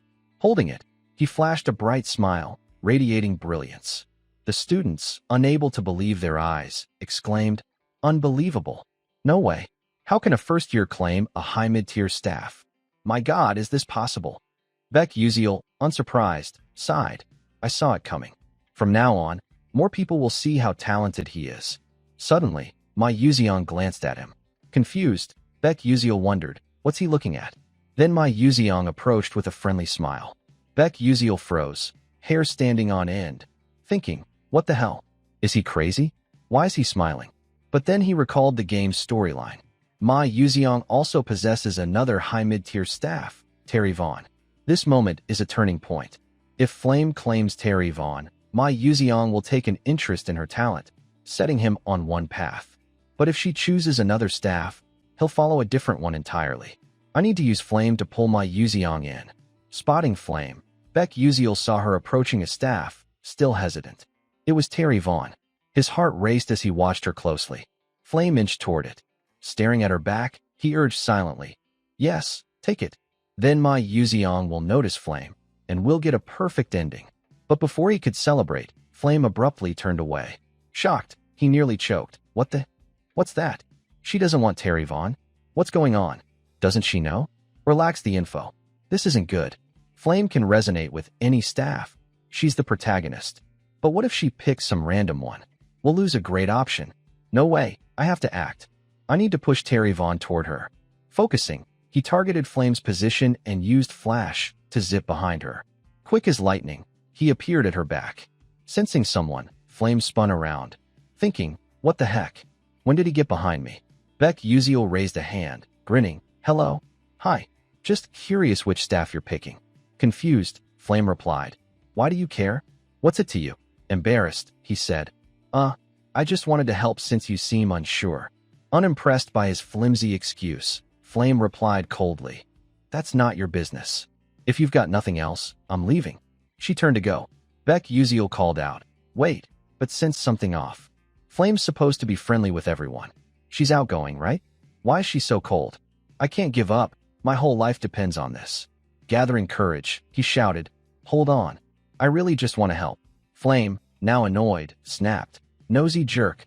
Worry about yourself first. You haven't even picked a staff yet. Undeterred, Beck Uziel pressed. No, wait. I feel like there's a staff perfect for you. Furious, Flame yelled. You think you can tell me what to do? What do you know about staves? Intimidated, he thought. What's with her? Did I mess up? Or does she just ignore side characters like me? Stammering, he replied. Oh well, I've heard a lot about you. Don't you think you could take that staff? Flame, puzzled, asked. Terry Vaughn. Seeing her calm slightly, he grinned. Exactly. That's the one. Suddenly, a loud noise interrupted, wiping the smile off his face. A massive explosion rang out, its force overwhelming. His eyes widened in panic as a staff inexplicably flew into his hand. Blinking, he yelped, What the hell? Examining it, his face paled. Why's this in my hand? Flame was supposed to take it. Damn it. Speechless, he stood awkwardly. Flame, stunned for a moment, then smirked. Well, what now? Beck Uziel, creeped out by her odd reaction, stammered. Nothing. But internally, he panicked. It's over. I'm done for. This makes living quietly impossible now. The inheritance ceremony had ended, but its buzz lingered. On the school courtyard, Flame trailed behind a group of students. By chance, she overheard two guys talking ahead. One said, Hey, heard the hot news? 2 students claimed high mid-tier staves this year. The other, shocked, replied, No way. Only 5 people have ever done that. And now 2 more. Yup. But get this, one of them only used Flash in the practical magic test. Flash. That's basic magic. My parents said Flash is rare, though. This is weird. Their conversation made Flame ponder. She didn't get it either. Later, in the study room, Flame arrived, feeling at ease. She sighed. Finally, some peace. All day, I've heard whispers about that. News of 2 students grabbing high mid-tier staves is everywhere, but I still don't get who that guy is. Why could he claim Terry Vaughn? I read the original novel 3 times before transmigrating, and Beck Uziel never appeared. They say no one can take Terry Vaughn, yet he resonated with it so easily. No, he's probably just showing off to me. Whatever, thinking about it's useless now. Suddenly, someone called, Flame. Here to study too. Turning, she grinned. You kids think I'm a bookworm? The blonde girl teased. Nah, you always say you're bored, then study anyway. Flame, embarrassed, said, Hey, not true. Another girl asked, But why call us kids? We're the same age, right? Flame made up an excuse. Oh, just a habit. Where I'm from, people treated me like an old lady, haha. In truth, she knew she was in a novel. How could she act childish? Another voice asked, Studying alone today? It was a cute red-haired girl. Flame thought, Is that Jackie? Her fashion sense is so like mine. She replied, Nah, I'm heading to a meeting. Gotta go. Cool, let's grab a drink next time. Flame waved, bye-bye. Her cheerful facade dropped, replaced by her usual cool demeanor. She mused, being an adult acting like a student is tough. Lost in thought, she didn't notice someone ahead and bumped into them with a thud, clutching her head. Ouch. A warm voice said Flame. Surprised, she looked up. Hey Wonriang, is that you? He asked, You okay? What were you thinking, walking so carelessly? Flame replied, I'm fine. He studied her, then said, You look off. Something wrong. His warm concern made her eyes sparkle. He's worried about me? Blushing, she said, No, I'm good. Changing the topic, he said, All right, good. You here to study? She nodded. Yeah. You heading to the Class S training room again? He grinned. Daily training, can't slack. You're dedicated too. She teased. Don't say that. He laughed. Oh, really? A playful cat and dog banter ensued. Then, Hei Wonriang smiled warmly, waving, "I'm off. See ya." He left, leaving Flame confused. She'd imagined a romantic moment, but nothing happened. Disappointed, she muttered, "Humph, boring guy." Suddenly, she froze, spotting a purple-haired girl peeking from behind a door. Flame waved, but the girl left without a word. Puzzled but shrugging it off, Flame thought, "It's late. Not worth chasing her." Soon, she reached the study room. Standing at the door, she mused, "A special supplementary meeting? In the novel, Izal and Bayan attend this. I'm curious how the heroine and villain face off." She opened the door and stepped in. As expected, all the key characters were there. She scanned the room. The meeting's host, a Class A student, seemed surprised by the attendees. Flame quickly took a high seat to observe. Sitting down, she thought, "This is for students aiming to advance. No wonder so many famous Class S students are here." Her eyes caught Mai Yuziong and Baek Yuziel chatting happily, which shocked her. In this world, Mai Yuziong was intrigued by the unknown Baek Yuziel. Flame thought, this isn't just chance. Baek Yuziel not answering anything but those 3 hellish questions is absurd. Maybe from the start, he knew solving them would land him in Class S. If Baek Yuziel really knew the future, his actions back then were downright terrifying. Meanwhile, Baek Yuziel sighed wearily, thinking, "I wish someone would just yeet this guy out of my sight." Mai Yuziong, on the other hand, grinned brightly, looking at Yuziel and asking, "Hey, Yuziel, why are you here? With your skills, you don't need this class. Got some secret reason?" The protagonist forced a laugh, replying, "Haha, no reason really. Just felt like checking it out." But inside, he was a mess. He was forced into this class. Who said my scores were bad? He thought, staring at the guy, baffled. Why is he so interested in me? A voice interrupted. "All right, settle down. Let's wrap up the chatter. Today, we'll discuss the recent ranking test issues. As you know, this test was tough, so tough even upperclassmen called its 3 questions Hell's Riddles. I'll explain them slowly." The speaker, Kai, was secretly nervous. He didn't understand why so many famous students were here. His goal was just to boost his reputation by helping the dumb kids in this class. Suddenly, an idea sparked in Kai's mind. Glancing at Baek Yuziel, he thought, "No, this is my chance. I heard Baek Yuziel had the lowest entrance test score. If I show I'm way better than him, I'm set." Confidently, he continued, "Everyone, pay attention. I'll guide you through the first question." Writing on the board, he explained, "This is actually a trick question. It tries to lead you into a dead end. First, you need to do this." The students below listened intently, scribbling notes. Mai Yuziong glanced at Yuziel, who seemed lost in thought, and asked, "What do you think? Is his explanation right?" Caught off guard, Yuziel looked up. Mai Yuziong was grinning, eagerly awaiting an answer. Freaked out by this odd behavior, Yuziel thought, "What the hell? He's asking if I think Kai's right. I don't even know what's being explained, let alone Hell's Riddles. But honesty's a virtue." He replied, No, I don't know." His words triggered whispers among nearby students. "What? Baek Yuziel? He's saying Kai's wrong." It seemed some were deliberately twisting his words to smear him, knowing his low entrance score. Kai, writing on the board, overheard and paused, visibly annoyed, grinding his teeth. Yuziel sensed something off, looking around. "Huh? What's going on? Why's everyone staring?" Kai stopped writing, snapped the chalk, and said, "Yes, I got it wrong." Yuziel was stunned. "What's happening?" Kai smirked triumphantly, adding, "So, Baek Yuziel, why don't you come up and explain it?" Yuziel's hair stood on end, panicking. What the hell is he saying? Then he caught Mai Yuziong's encouraging smile, as if saying, "You got this, go for it." It clicked. Kai and the others were setting him up. Steeling himself, Yuziel walked to the board, thinking, "Fine. If you want to humiliate me, you're mistaken. I'll make you all gape in awe." All eyes were on him. At the podium, he pulled something out, reviewing Kai's solution. It was the crest glasses. He thought Hell's Riddles? More like wordplay nonsense. The questions like this: a mage chants, "Oh Mother Earth, shed your tears," doubling the dust from the start. Why? The answer's simple. Dust is crying. It's just a state of separation. Yuziel rubbed his head.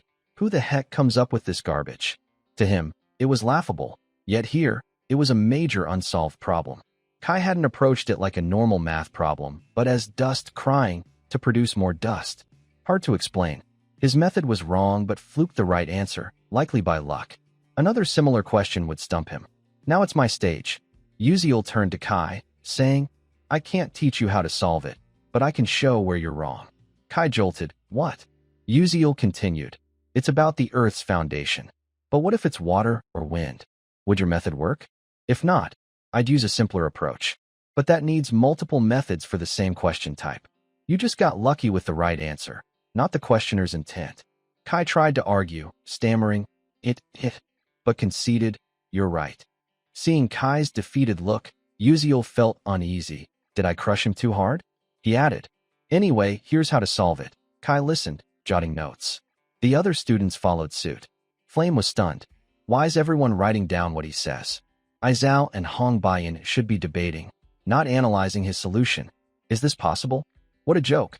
By now, dusk had settled outside. Inside, Ma Yuziong waved goodbye to Uziel. Bye-bye. See you tomorrow. He flashed a bright smile and left. Uziel reluctantly waved back. See ya. As Ma Yuziong's figure faded, Uziel clutched his face, groaning, damn it. If I keep getting tangled with my Yuziong, I'm screwed. I don't want it tomorrow. I never want to see him again. Lowering his hands, he stared at his slender fingers, thinking, must be the phone's fault. Can't use it anymore, and my hands feel restless. But catching my Yuziong's attention? Damn it. Why do I keep running into him? Oddly, besides Flame, no character had ever used Flash before. As he trudged home, he spotted Baiyan lingering nearby, her face tinged with sadness. He thought, what's up with her? She looks off. But it's none of my business. Why bother? He walked past her. Suddenly, she called, Beck Uziel. Startled, wondering if he misheard, he turned as she continued. I need to ask you something. The protagonist was floored. He couldn't believe someone as perfect as her had a question for him. He replied, Baiyan? What's up? Cutting to the chase, she asked. Why didn't you explain your answers earlier? Uziel froze at the question, thinking, I didn't explain? Honestly, I don't even know how to explain that nonsense. A question with no answer. How do you explain that? Is she misunderstanding something? Scratching his head awkwardly, he said, I didn't really explain anything. Baiyan interrupted, I get it. You didn't want to reveal it there, right? More confused, he thought, no, that's not it. She continued, then I'll compensate you. Shocked, he blurted, what are you talking about? Baiyan clarified, I'll reward you properly. Uziel's mind reeled, stammering, Moments later, they sneaked into Professor Lee's office. After rummaging, they found their tests. Glancing at Baiyan's, Uziel said, I don't get why you're paying me to explain the 3 ranking test questions. Baiyan replied, I have my reasons, not convenient to share. Just tell me. Yes, ma'am, he said. Reviewing her test, he remarked, you only got those 3 wrong. I flunked all the others. And you're asking me? Aren't you embarrassed? Baiyan replied coolly, no. The only thing I'm ashamed of is not understanding those answers. If you can clear that up, I'll do anything. Stunned, Uziel thought, she's the model student, right? He asked, but why me? You're a princess. Don't you have tons of friends to ask? Hesitating, she said, well, out of 1,141 freshmen, only 3 answered those hell's riddles correctly, including you. Uziel's jaw dropped. What? Say that again. Slightly ashamed, she continued. Those questions have no answers. Yet you, my Yuziong, and Flame solved them. That's what I'm most embarrassed about. Uziel lost his cool, hands trembling. No. Hold on. Standing abruptly, he shouted. Those 3 were trick questions? No one could solve them. How didn't you notice? Baiyan was silent. Suppressing his anger, he sat down, thinking, this is insane. Now I get why I'm in Class S and why Flame blocked me. I didn't know the game's full setup. I had no clue about those trick questions. But Flame's different. She read the whole novel. Even without knowing the game's plot, she'd know the story's setup, like those trick questions. But since a side character like me, absent from the novel, showed up, Flame had to acknowledge my existence. Damn it. No wonder she acted like that. Baiyan, puzzled by his reaction, asked, what's wrong? Uziel brushed it off. Nothing, don't worry. Don't forget you owe me if I explain. She nodded. Of course. He added, I've got one small request. Turn my staff into a magic sword. Your kingdom's blacksmiths can do that, right? Surprised, Bayan said, but only low-tier mercenaries use those. A future mage like you, why? Cutting her off, he said, it's my style. You can't call that a flaw. Looking at her expectantly, he asked, so, can you do it? After a moment's thought, she replied confidently, obviously. That's easy for me. Best answer of the day. Uziel, thrilled, cheeks flushing, thought, hell yeah. He began, all right, I'll explain the first question. Pointing at the test, he said clearly, you need to change your perspective. Confused, Bayan asked, change my perspective? Uziel knew her weakness. Her magic was too mechanical, trapping her in rigid thinking. In the novel, she only realized this in her second year after losing to Flame. I doubt I can make her see it now, but I hope to nudge her the right way. So what I need to do is, he continued, do you know what a nonsense riddle is? Before this question, Bayan was a bit taken aback, then quickly responded, a riddle? I think I've heard of it. The male lead continued, all right, let's try an example. What's between a knee and a knee? Right away, she propped her chin on her hand, racking her brain, and answered, the inside of the knee, right? The male lead casually replied, nope, you got it wrong. Bayan, still confused, asked, huh? Why's that? He emphasized the question again. I'm asking which letter is between the word knee and the word knee. Got it now, right? Realizing she'd been tricked, Bayan was furious. Meanwhile, Uziel, seeing her fuming, got a bit nervous and said, whoa, easy. Don't glare at me like that. Just calm down, sit, and check out this question. It's got its own tricks and patterns you haven't figured out yet. What I mean is, when you face a problem, you need to tackle it more creatively. But can you do that just with your own creativity? Bayan fell silent, feeling ashamed, and replied, no, that's impossible. At this, the male lead let out a relieved sigh, smiling as he continued, exactly. While understanding spells and how to use them is crucial, for a mage, the most important thing is how you view the world. Magic is unpredictable, even with the smallest changes. But you're only thinking about what you've seen or read in books. That's all theoretical, not practical. Spells aren't just about memorizing and casting them. You might be better than me at analysis and evaluation, but you're missing the most critical thing for a mage, creativity.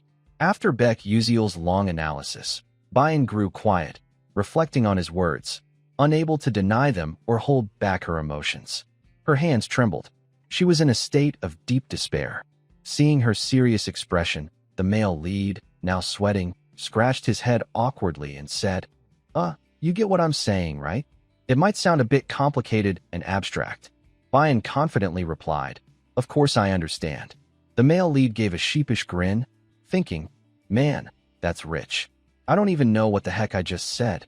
He got serious again and said, I'm glad you get it. Ready to start? Here's a riddle. What does a man say to his horse when he takes it to bed? Bayan, a bit flustered, put her hand on her chin, thinking, what does a man say to his horse when he takes it to bed? After struggling, she sadly admitted, I don't know. The male lead answered, it's simple. Time to go to bed. Then he rolled out more riddles. Why don't they work harder? No idea, because they're always lying down on the job. What happens when scissors, rock, and paper join a race? I don't know either. My answer, rock rolls, but scissors and paper can't move. Their shapes don't let them. At this point, he glanced at Bayan, not daring to say more. Her whole body was trembling, clearly beating herself up. She was so frustrated, her brows furrowed, teeth grinding. Seeing her like this, the male lead got goosebumps, thinking, whoa, what's this? She looks like she's about to lose it. Mustering his courage, he asked another riddle. So, what does a cloud say to the sea? Wait, what does a cloud say to the sea when it rains? Bayan focused hard, calming herself, thinking, come on, you got this. Stay cool. After some internal struggle, she hesitantly answered, I'm falling into the sea. To her surprise, the male lead exclaimed, whoa, you got it right. Finally, she answered one correctly and was recognized for it. Overwhelmed with joy, it showed all over her face. Bayan beamed, her eyes sparkling with excitement. Her reaction caught him off guard. It was the first time he'd seen her smile, in game or in real life. The male lead, sharing her joy, grinned proudly and said, just as I'd expect from a princess. Your creativity's on a whole other level. Blushing at the flattery, she tried to play it cool, saying, all right, enough. What's the next question? The male lead smirked and said, that's the spirit, huh? Here's the next one. And so, they kept chatting until it was pitch dark. Outside the school courtyard, a few students lingered, chattering away. By then, the male lead was heading home alone, looking exhausted, with dark circles under his eyes. He sighed, thinking, God, I'm an idiot. I spent 3 whole hours throwing silly riddles at Bayan to challenge her. I don't even care if she remembers what I said. Speaking of Bayan, she's got the potential to be an amazing witch with that brilliant mind. But her weakness is thinking too rigidly. If I wanted to poke at that flaw to mess with her, even though she's a villain, why do I feel so guilty? Whatever, I need to focus on forging Terry Vaughn into a magic sword. I've got to step it up. Man, it's not like the old me who could do everything on my own. Ugh, why overthink it? I should just grab the books I need for the next class. A bit later, he arrived somewhere, looking around for something, muttering, no, it's got to be around here, right? I didn't remember it wrong, did I? Then his eyes lit up, and he shouted, there they are, the shoes. This is the place. Before him stood a rather old and dilapidated house. Inside, everything was covered in dust and cobwebs. Stepping in and taking in the scene, he thought, man, this place is falling apart. Looking at the shopkeeper, he mused, but I know one thing. The owner of this bookstore has a weird habit of pretending to sleep while secretly watching customers. If I'm not mistaken, this no-name shop holds Myla's notebook. She was the top graduate of Stella Academy 10 years ago. Back in my old world, I could have just clicked a mouse to check it out, but here, you need the actual book to learn. Plus, the books you study affect your leveling speed. At first, I bought books from famous bookstores, but then I realized the good ones are hidden in unmarked, obscure shops like this. With that thought, he ventured deeper into the store, starting his search.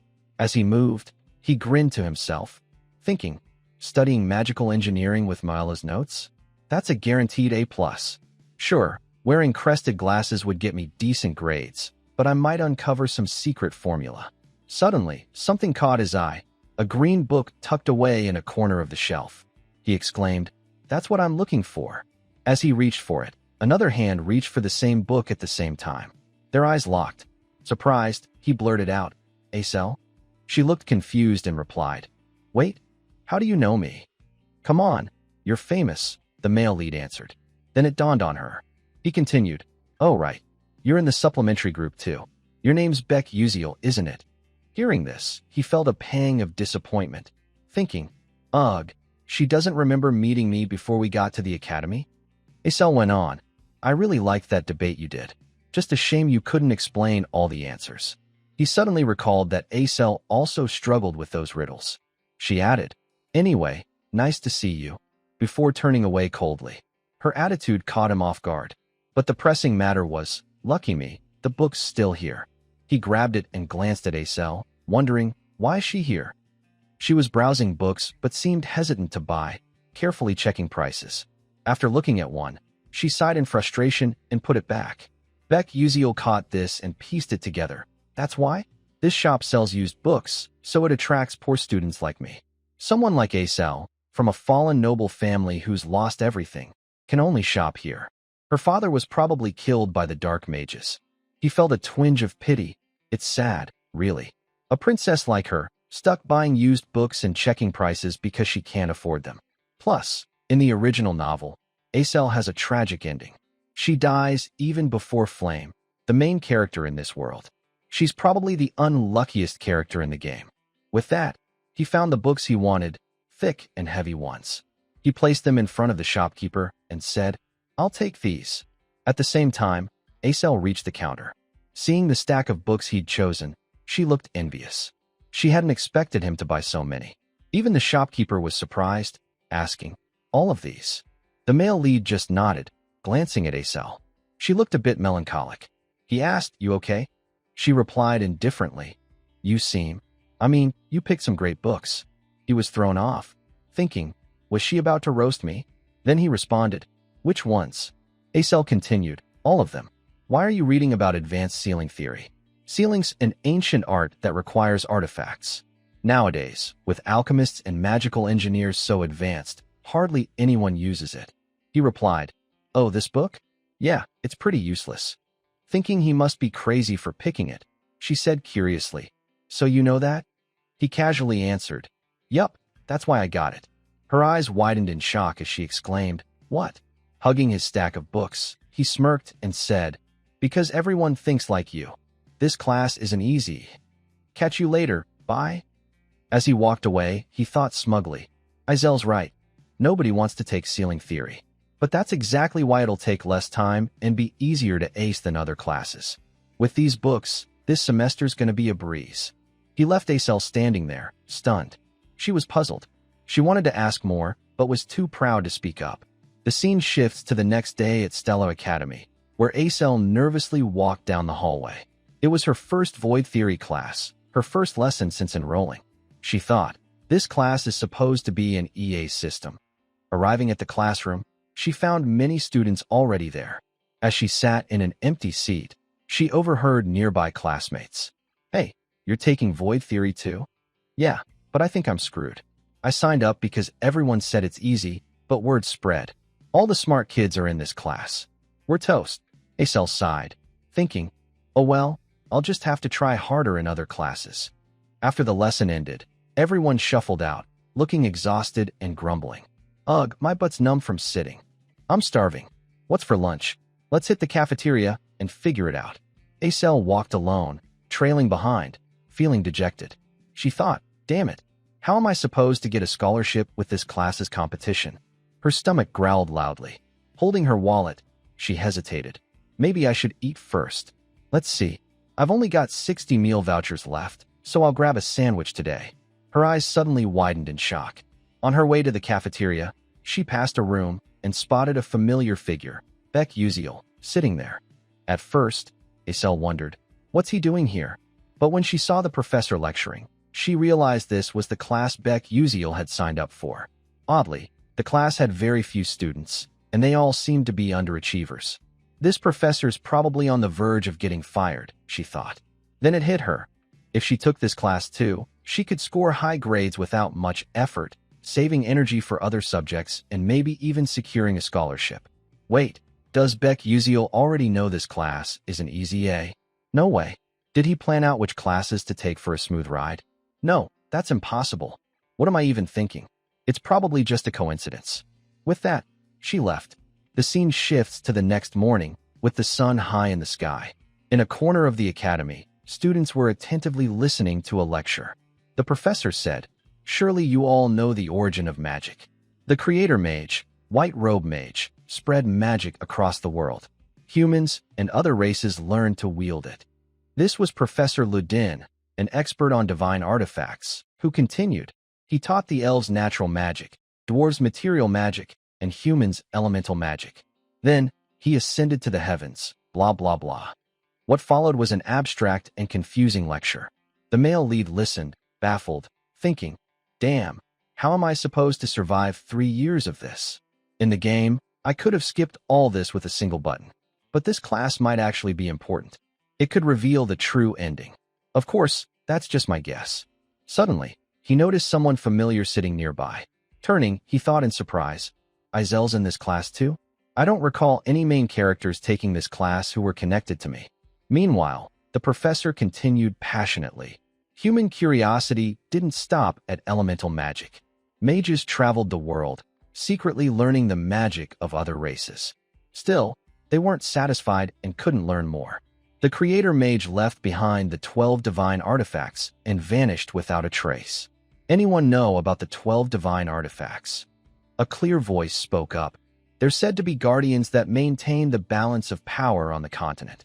It was none other than Acel.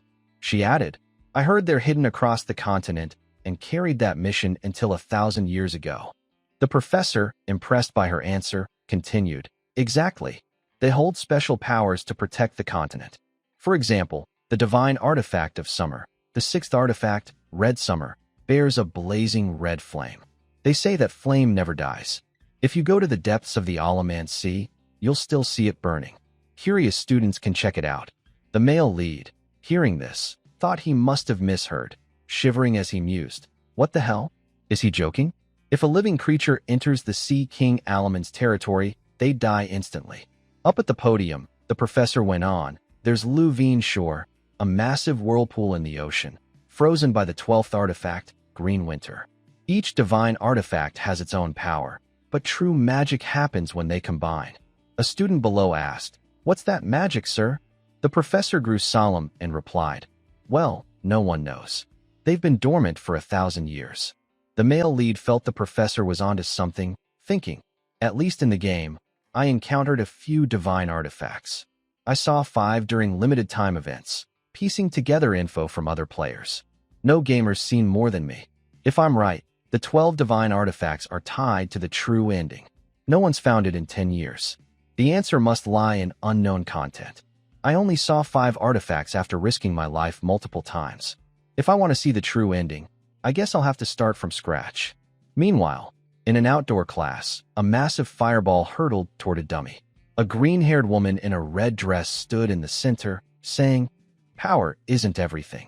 No matter how strong your attack, it's useless if it misses the target." This was Professor Hong Yil, teaching the fire class. As she walked, observing students apply theory to practice, she sensed something coming. Suddenly, a huge fiery surge shot toward the dummy. Then, boom, boom, boom, a massive explosion erupted. The professor, initially pleased with the power's source, was stunned when the smoke cleared. Despite the blast, the dummy stood unscathed. Professor Hong Yil, disappointed, exclaimed, "That was poor, Bayan." Hearing this, Bayan trembled with frustration. Bayan sat down on a bench, her eyes betraying deep disappointment. She thought to herself, "I've let Mother down again. She must be so disappointed." Suddenly, a voice called out, "Princess." Looking up, she saw a cute girl with red hair tied in twin braids. It was Fo Ma Kei, who smiled brightly and asked, "Are you okay?" Sitting beside Bayan, she continued, "Don't be sad. You looked amazing out there, princess." Bayan responded indifferently, "What do you mean? If someone used magic like mine but way stronger, what's the point? I didn't even hit the target." The girl replied, "But your magic was incredible. Super cool, honestly. I've known about you since I was a kid." Bayan realized this girl, Wang, was also a fire mage like her. She vaguely recalled hearing about a rumored fire magic prodigy. Even so, her magic's nothing compared to mine, Bayan thought, then said aloud, "Your accuracy is impressive." Wang blushed and replied, "But if you practiced more, I couldn't possibly compare, princess." Bayan stood up abruptly and said, "That's only enough for the weak. Anyway, talking to you made me feel better." But, with that, she walked off, leaving the braided girl sitting there, stunned. The scene shifts to a tidy, well-kept castle. Bayan was there, looking exhausted. A voice spoke up, "Princess." A strong, dignified woman stood behind her. It was Ye Terran, Bayan's personal guard. "Welcome back, Your Highness," she said, adding, "Some warm tea and snacks have been prepared." Bayan replied, "Thanks." Ye Terran continued, "Regarding the wand appearance adjustment you tasked me with, since the wand is of high quality, they say it can be crafted into a high-grade magic sword." Bayan, nibbling on a snack, asked skeptically, "Really?" Ye Terran hesitated. "However, there's a concern." Bayan, surprised, asked, "What concern?" Ye Terran stammered, "I heard it constantly drains mana from its owner." Bayan, shocked, stood up and spun around, exclaiming, "What? Isn't that a dark artifact?" Ye Terran clarified, "Not exactly. It resonates with natural energy." Bayan, utterly confused, muttered, "No way. Something that drains its owner's mana can resonate with natural energy? Then why is the wand only mid-tier?" Ye Terran explained, "That's exactly why it's mid-tier. What do you think, Your Highness? Its core ability is to greatly enhance the user's mana, making it stronger or even high-tier. But because it only absorbs and doesn't release, it's downgraded to mid-tier." Bayan, losing her composure, jumped up and shouted, "What? High-tier? How could a student use it?" Even Ye Terran was surprised by her reaction. Still rattled, Bayan clutched her head and continued, "I know it doesn't resonate with everyone at first, but I didn't think anyone would use it unless they had an insane amount of mana or none at all. I don't get it. Any normal person would know that." After her long rant, her throat felt dry. She sipped some hot tea to soothe it, then added, "But whoever they are, they're definitely special. The scene shifts to a few days later, at the start of the new semester. In a classroom, a professor was passionately lecturing. For you students, attack magic requires more understanding than any other type. Our male lead, Beck Uziel, was listening attentively in this class, taught by Professor Carliam, a bald mana guidance instructor. He continued, "That's why mana guidance is mandatory. From now on, in your duels, you'll focus on casting and aiming accurately." Acel was also in this class, listening intently. Up at the podium, the professor went on. Casting means releasing magic from the caster's body. Aiming means targeting a stationary object. Now, let's discuss trajectory formulas. From 760 meters north, if Kyolsu moves south at 12.6 meters per second, what's the appropriate trajectory and predicted distance Yongi needs for water-based magic? The classroom fell silent. Below, two students whispered. One said, "For attributes, what about water?" The other cautioned, "If you're not a water specialist, don't answer. Is the professor trying to trick us?" Meanwhile, Beck Uziel was bored, yawning and thinking, "This is so dull. Why is it more time-consuming than a Korean language class?" Suddenly, the bald professor called out, "Student Uziel, please stand and answer." Beck Uziel, exasperated, replied, "Yes, sir," but inwardly cursed. "Damn it, me again." After fumbling through his explanation, he finished confidently, turning to say, "I'm done, sir." Seeing Uziel's work, the professor was astonished, exclaiming, "Excellent. You solved it so easily. Is your primary attribute water?" Uziel waved it off. "No, sir." "Wow, that's impressive. Let's move to the next question." Uziel's performance made Acel see him in a new light. Soon, the class ended, and everyone rushed out. A clear voice spoke up, "Excuse me." Turning toward it, Uziel responded, "Yeah, you talking to me?" It was Acel, who continued, "Yes. I have a question for you." Acel couldn't help but wonder about Beck Uziel as she observed him. It wasn't about his ranking, but his intelligence, even compared to top rankers. He solved the professor's problem so quickly and accurately. It was almost unbelievable. That question was at least university level, no, professor level. Even at Stella, a hub for geniuses, who was Uziel, really? At first, I didn't think so, but now I'm sure. He's definitely got a strategy for picking classes, she thought. With that, she continued, "I want to ask, what's your next class?" Caught off guard by the sudden question, Uziel stayed calm and replied, "Why do you ask? Got a crush on me or something?" Acel, annoyed, shot back, "What the heck, dude? You think I'm a creep? Gross." Uziel, fuming, retorted, "I'm the one who's grossed out here." But then he thought, "I'm the adult here. What am I even saying?" Scratching his head awkwardly, he asked, "So, why do you want to know?" Acel answered seriously, "I've looked into the classes you're taking. They seem like ones where you can easily score high. I'll cut to the chase. Where'd you learn this strategy? It's important to me." Uziel thought, so that's what she was getting at. Waving dismissively, he laughed. "Haha, what do you mean? The classes? Just a coincidence. If that's all, I'm out." With that, he turned to leave. Shocked by his nonchalant attitude, Acel exclaimed, "What?" Watching his back as he walked away, she called out, "Hey, wait." But he ignored her. Gathering her courage, she lowered her pride, ran after him, and shouted, "Please, wait." Hearing her, Uziel stopped. Acel, panting, said, "Please hold on." Uziel replied, "What's up? Why were you following me? Go learn that stuff from someone else. There are plenty of smart people here. Or just copy me. You said you already studied my classes."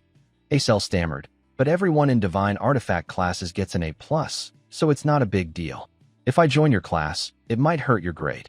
Her eyes turned sad. She felt guilty, thinking, if he misses a scholarship, it'd be a huge loss for him. Yet, even now, he's worried about others' grades. Seeing her pitiful expression, Uziel thought, she's kind of a hassle, but a heroine's still a heroine. Suddenly, Acel put on a cute, innocent act, saying, "Can you at least suggest a class? One that's easy to score high in.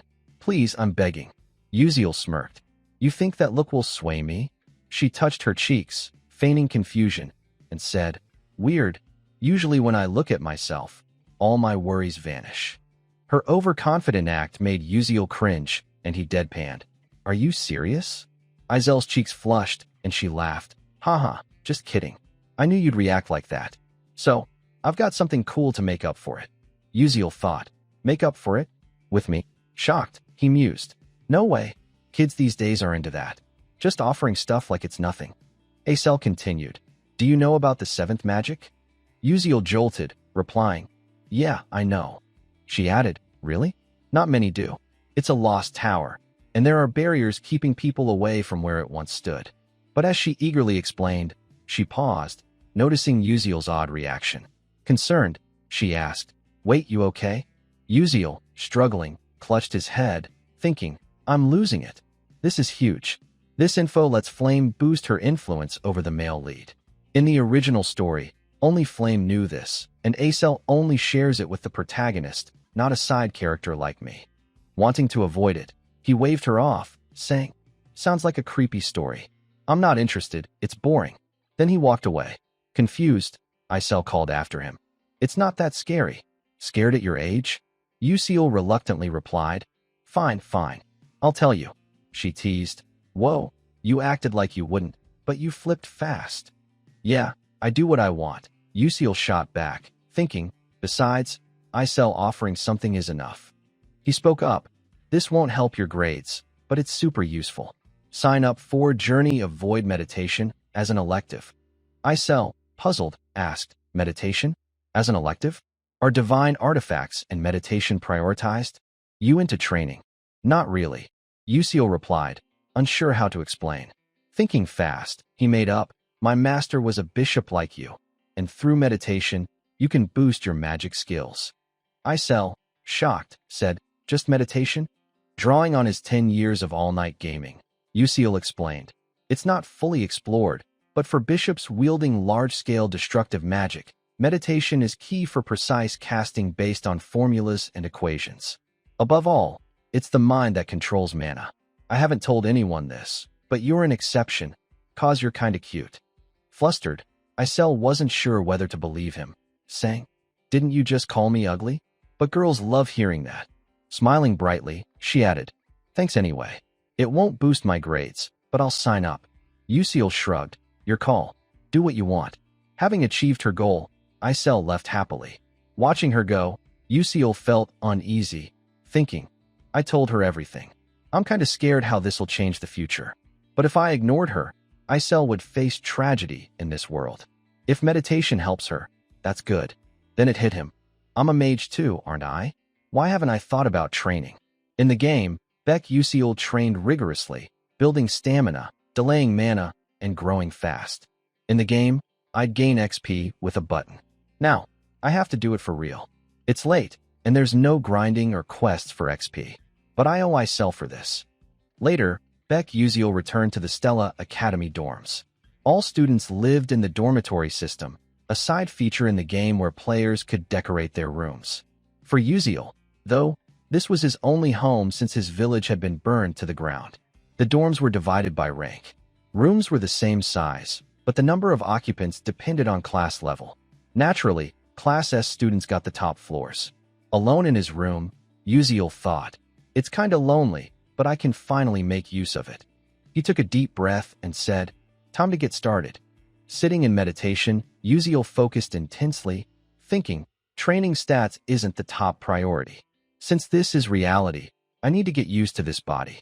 In the game, Uziel was a genius who wielded aura blades by cycling infinite mana in and out of his body. No one noticed him, so his talent went unrecognized, but Uziel was a swordsmanship prodigy who reached the pinnacle.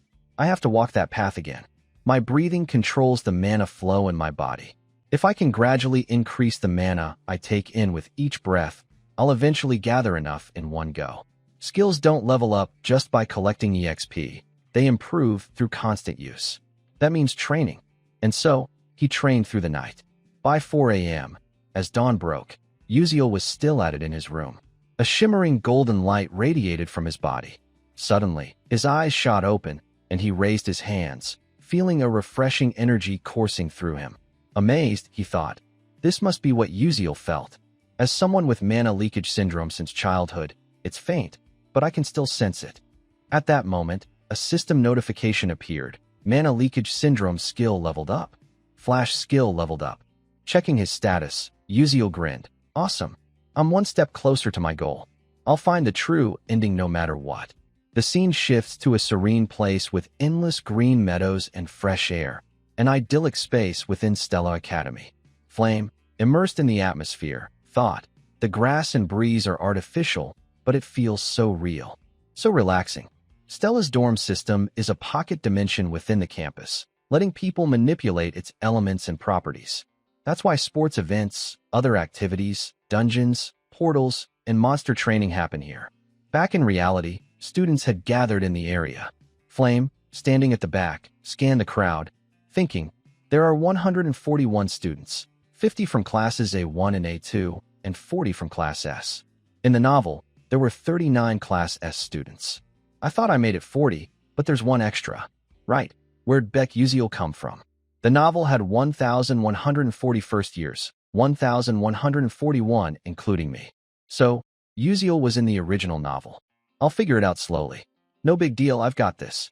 I'm the only one in this world who knows the novel. The class was about to start.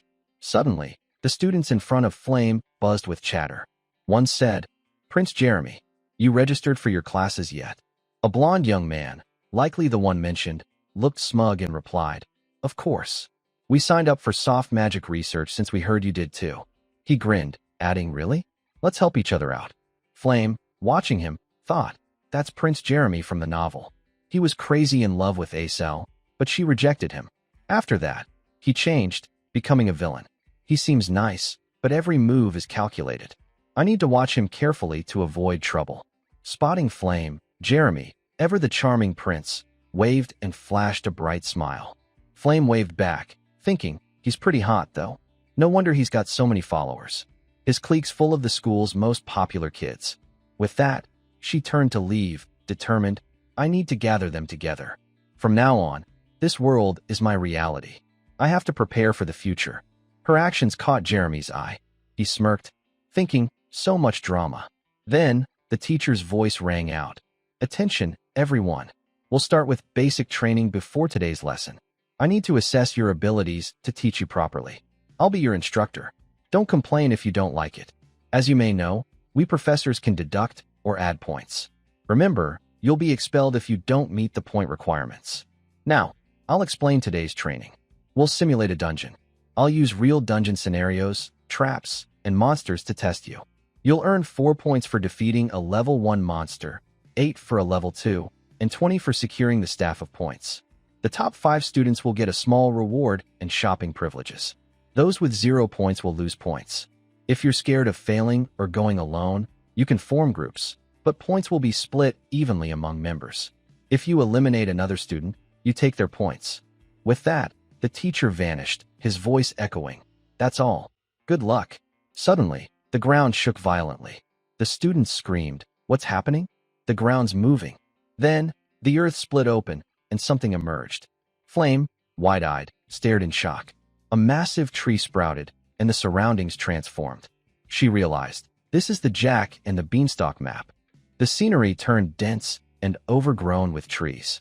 The students began splitting off in different directions. Some chose to go solo, others formed groups. In the distance, Flame walked alone, gripping her magic staff, thinking, All right, I'm ready to jump into this game. Suddenly, a voice called out, Flame. Turning, she saw the red-haired girl, Jaya, who continued, You're going alone for the training? Flame replied, Oh, Jaya. She thought to herself that while teaming up in a dungeon battle had advantages, going solo was better for earning more points. With that, she said coolly, Sorry, but this time I want to test myself, so I'm going alone. Jaya grinned mischievously. Yeah, I get it. You'd have to share points with teammates, so it's understandable. Flame nodded, exactly. But then she wondered, Am I overthinking this? Is she throwing shade? Whatever, let it go. Flame said, We'll team up next time. Jaya didn't reply and walked off. Watching her leave, Flame felt a bit annoyed, thinking, Am I imagining things? Why does it feel like she's mimicking me? Oh well, back to business. Things will be different later. An hour after the dungeon opened, in a corner of the area, a green light glowed. Flame, looking exhausted from a recent battle, muttered, Man, I'm beat. When's this training gonna end? Suddenly, she sensed something off. A massive vine shot toward her. Quick as a flash, she raised her staff to counter it. A powerful green energy burst from the staff, striking the vine directly. After a moment, the vine was defeated, shrinking back. Looking around, Flame thought, not just monsters, plants attack too. This is next level. Even training's no joke. I've got 18 points so far, not bad. But to catch up, one staff of points would do it. Gotta keep moving. She ventured deeper into the dungeon. Suddenly, her eyes widened in shock. In the distance, a faint figure appeared, but the glaring sunlight made it hard to see clearly. She thought nervously, a monster? No, it's a person. But how's a student hiding so well in this realm? Either way, I'm using nature's camouflage to stay hidden. With her unique abilities in control, defense, destruction, and healing, Flame mused, ambushing someone doesn't sound bad right now. She crept forward quietly, approaching the figure. As she got closer, she realized it was Uziel. He's alone? I thought other students wanted to team up with him. Did he turn them all down? So weird. I can't figure out what he's thinking. What shocked her more was the staff of points in his hand. A bold idea struck her. This is the perfect chance to test him. Unaware, Uziel was yawning as he walked forward. Flame raised her staff, creating a bright glow. At about 15 meters, she figured he couldn't defend. A sinister magic circle appeared, and an intense orange energy radiated from her.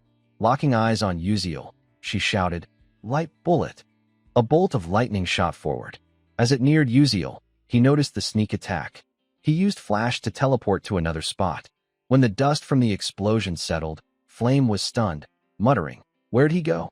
Uziel's gone. Her hands trembled with frustration. No way. How'd he dodge a tier 2 spell from that distance? Damn, that's unreal. Meanwhile, Uziel, using flash repeatedly, moved behind the attacker. Breathing a sigh of relief, he exclaimed, "What the hell? Was she trying to kill me? Just throwing out a light bullet like that. Good thing my mana leakage syndrome leveled up, or I'd be in deep trouble." His flash skill had reached level 1, with a max range of 12 meters. I've got 2 more flashes. If I use the terrain, I could take her out, but avoiding her's safer. With that, he used flash again to distance himself from Flame. Looking back, he thought, this should be far enough. My goal's 5th place. No need to take big risks. 5th place rewards are easy to get and boost stamina and strength significantly.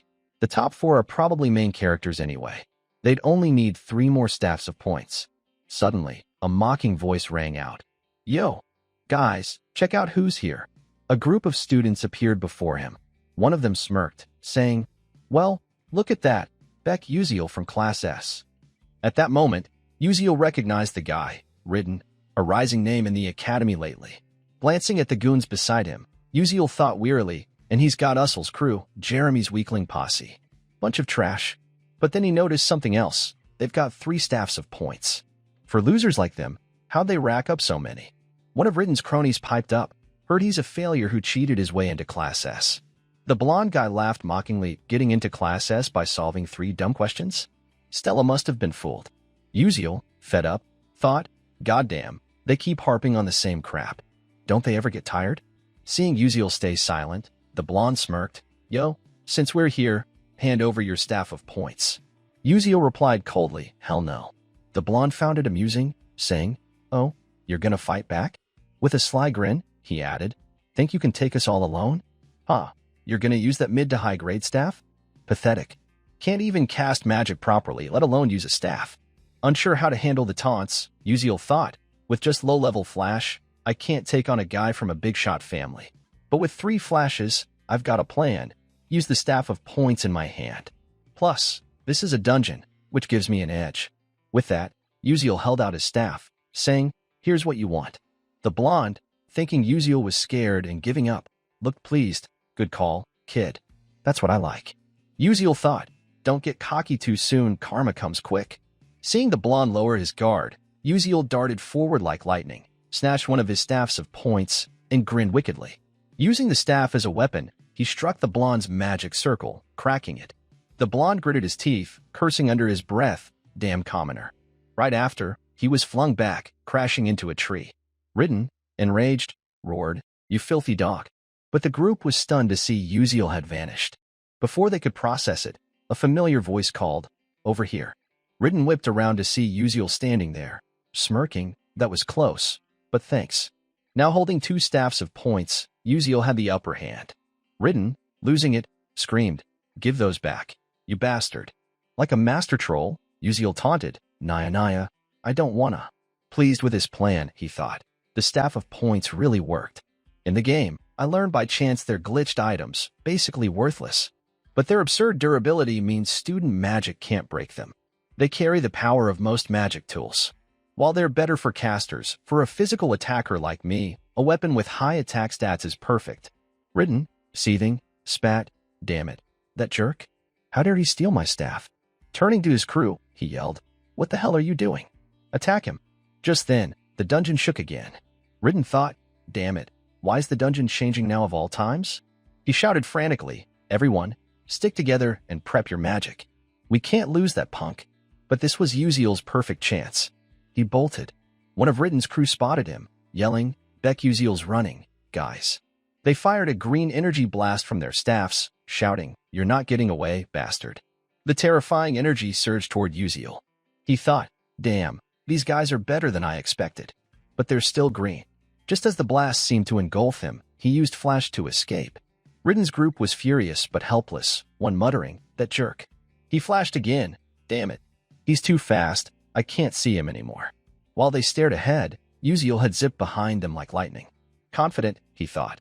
10 years of game experience means I can use terrain to my advantage like it's nothing. Ridden, livid, growled, "Damn it. We just need to hit him once." Suddenly, the dungeon shook violently again.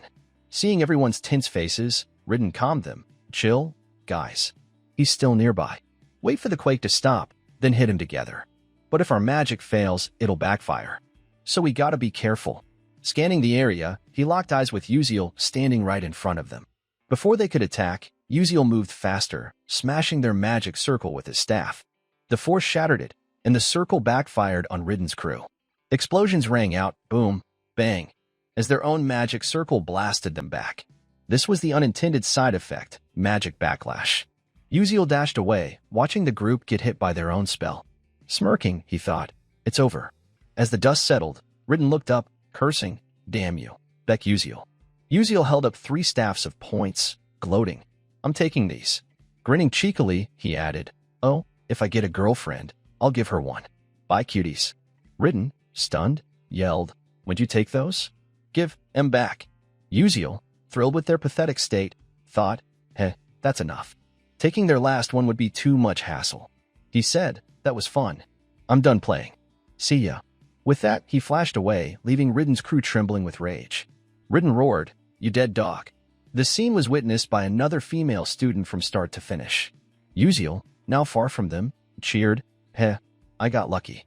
In a straight fight, they'd have taken my stuff. But in a dungeon, it's different. That's the power of experience. Still, something feels off. Too late, he realized a massive fireball was hurtling toward him. Seeing this, Uziel was floored, exclaiming, "What the hell is this? A firestorm out of nowhere?" Flames rained down on his position, one after another, like a meteor shower. Explosions erupted everywhere. Unable to fight back, he could only use flash to dodge. Running for his life, his calm facade crumbled. Goddamn, what kind of terrifying magic is this? Holy crap. Looking back at the forest reduced to ash, he was still shaken, thinking, that was close. But what's with this magic? Who's trying to kill me? From behind the smoky haze, a figure approached. She stood before him, shouting, "Hey, commoner, why didn't you take another staff from them?" It was none other than Princess Hong Bian, a fire magic wielder. Uziel, surprised, thought, "Why is she here?" Scratching his head awkwardly, he said, You got it wrong. I can't just take whatever I want. And what's it to you if I took those staffs?" Bian, embarrassed, realized she might have overstepped. But Uziel caught on. "Wait, you wanted me to take their staffs so you could steal them from me? What's this crazy plan of yours? Don't forget I taught you a thing or two." Bian, hand on her chest, explained, "I'm royalty. I'd never want to rob a commoner. But in this battle, I have no choice. I'll take you down and get what I want." Uziel, nearly fainting from shock, replied, Whoa, what's your deal? Why are you picking on someone weaker? You calling yourself weak?" Bian continued, "But I saw you fight and mess with them. You used magic and beat them, didn't you?" Despite her words, she thought, "I need to hurry." If I don't want mother scolding me, I've got to score high. Suddenly, she sensed movement nearby. It was Ritten's crew catching up. One shouted, "Beck Uziel." Where'd he go? Damn, that guy's too slick. Bayan recognized them. Meanwhile, Uziel started running. She hesitated, thinking, should I attack them now? Even if I'm strong, I can't take on 6 people. Right, I'll wait for their magic to weaken. Then I'll strike. Uziel, not one to sit and wait for death, attacked Ritten's group from behind, striking their magic circle with his staff. Bayan, watching from afar, was stunned. She hadn't expected this commoner to use anything beyond flash. Sure, those guys are weaker than me, but they're no slouches. Shouldn't they be way better than this country bumpkin? Resolved, she pursed her lips. A magic circle formed around her, enveloped in fiery energy. She thought, time to use fire magic. A powerful spell shot forward.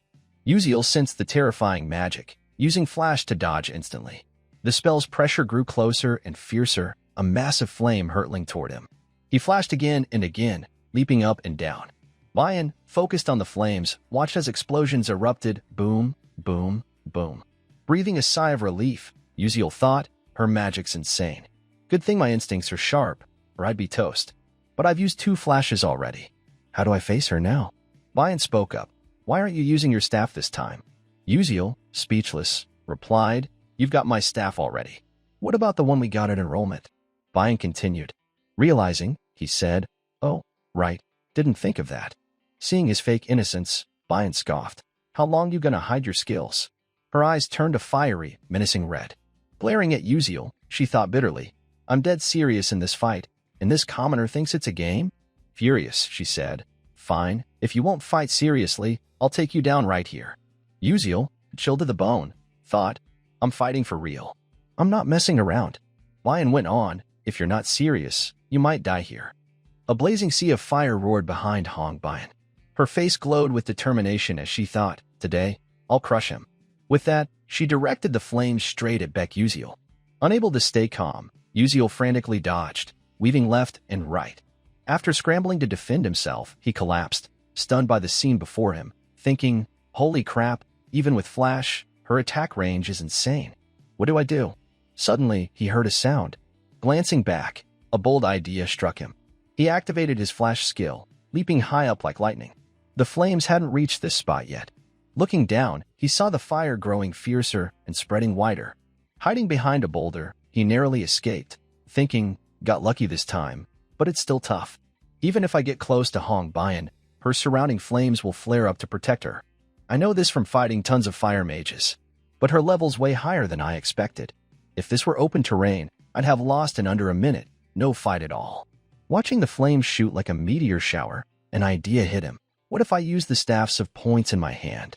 His eyes hardened with resolve, we'll see who gets taken down. With that, he boldly charged into the blazing inferno. Countless sparks flew at him. His mana leakage syndrome kicked in, activating his 6th sense and boosting his time perception. Time seemed to freeze, letting him easily slice through Bayan's magic.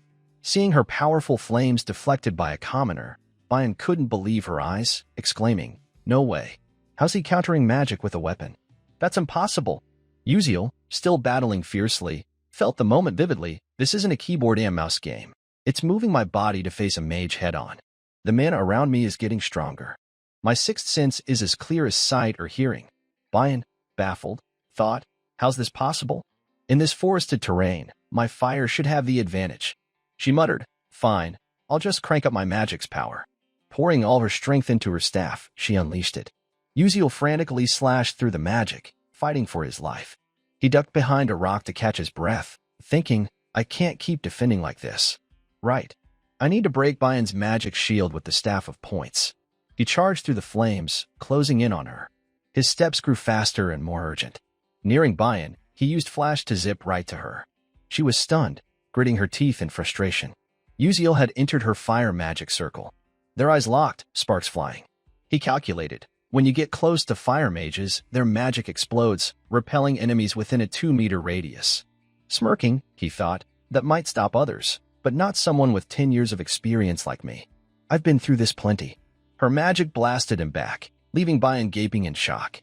Undeterred, Uziel surged forward again, decisively striking her shield with the staffs of points. Cracks formed on the barrier. Bayan, incredulous, thought, what the hell? How's he doing this? Uziel didn't let up, hammering the shield relentlessly until it shattered. The force sent Bayan flying back, badly injured. She whimpered, ow, ugh. Uziel approached, flashing a bright smile, crouching down. I win. Bayan felt humiliated. A princess, defeated so disgracefully. Bitterly, she asked, who the hell are you? Uziel stood, replying, just an ordinary student. Then, with a knowing tone, he added, but the one hiding over there can come out now. Realizing she'd been spotted, Flame stepped out cautiously. She cautiously approached them, looking startled, and said, you didn't need to hide there, did you? But how'd you know I was there? Uziel, unsure how to explain, gave an awkward laugh. Let's call it a hunch. In truth, he knew it was simple, his intuition for sensing mana. Flame, unconvinced by his flimsy excuse, replied blankly, a hunch, huh? Then how'd you break a magic shield with a basic staff? Uziel froze, thinking, damn, she's sharp. Flame pressed, why not explain? Gonna say that was a hunch too. Uziel thought, as expected, stuff like this wouldn't show up in a romantic novel like the original. Her curiosity makes sense, but I can't tell the truth. Thinking fast, he pointed to the staff of points, grinning, oh, this staff's super sturdy. Flame, irritated, snapped, sturdy, my ass. What's that got to do with anything? You think swinging it breaks a magic shield? If that's the case, knights would have wiped out mages in this world already. Uziel had to admit she had a point, thinking she's right. His dodging only made Flame more confused. She exclaimed, I've always found you weird, but never got to ask. Beck Uziel, who are you really? Hong Bayan, ignored like a ghost but eavesdropping, was equally shocked. Facing Flame's relentless questions, Uziel was sweating bullets, thinking, is this it? Less than a month and my identity's already in question? Should I reveal the truth? No, that's too risky. Flame doesn't trust me at all. He said, even if you suspect me, I'm not some bad guy. Flame, baffled, replied, huh? What's that supposed to mean? Uziel, chuckling nervously, continued, just what I said. I'm just trying to help you. This confused her more. Help me? With what? Why are you being so cryptic? It's annoying as hell. But Uziel didn't elaborate, turning to leave. He waved, I'd say more, but I'm out of time. Catch you later. His exit left Flame fuming, practically steaming. His actions that day shifted Hong Bayan's view of him. She seemed to be plotting something wild. Uziel thought, all right, time to bail. Hopefully, they'll let me off. Suddenly, thwack, thwack, thwack. Staffs of points were thrown at him. It was Hong Bayan. After tossing them, she froze, surprised. Whoops. Uziel, reeling from the hits, clutched his head and yelled, what the hell? Just say it outright. Why so sneaky? Bayan retorted, I thought you'd catch them. You dodged all those spells and traps, can't handle this. Uziel, speechless, thought, I've got no choice. Mana leakage syndrome has limits. How am I supposed to keep that intuition up forever? Feigning pain, he groaned. Ouch. That hurt.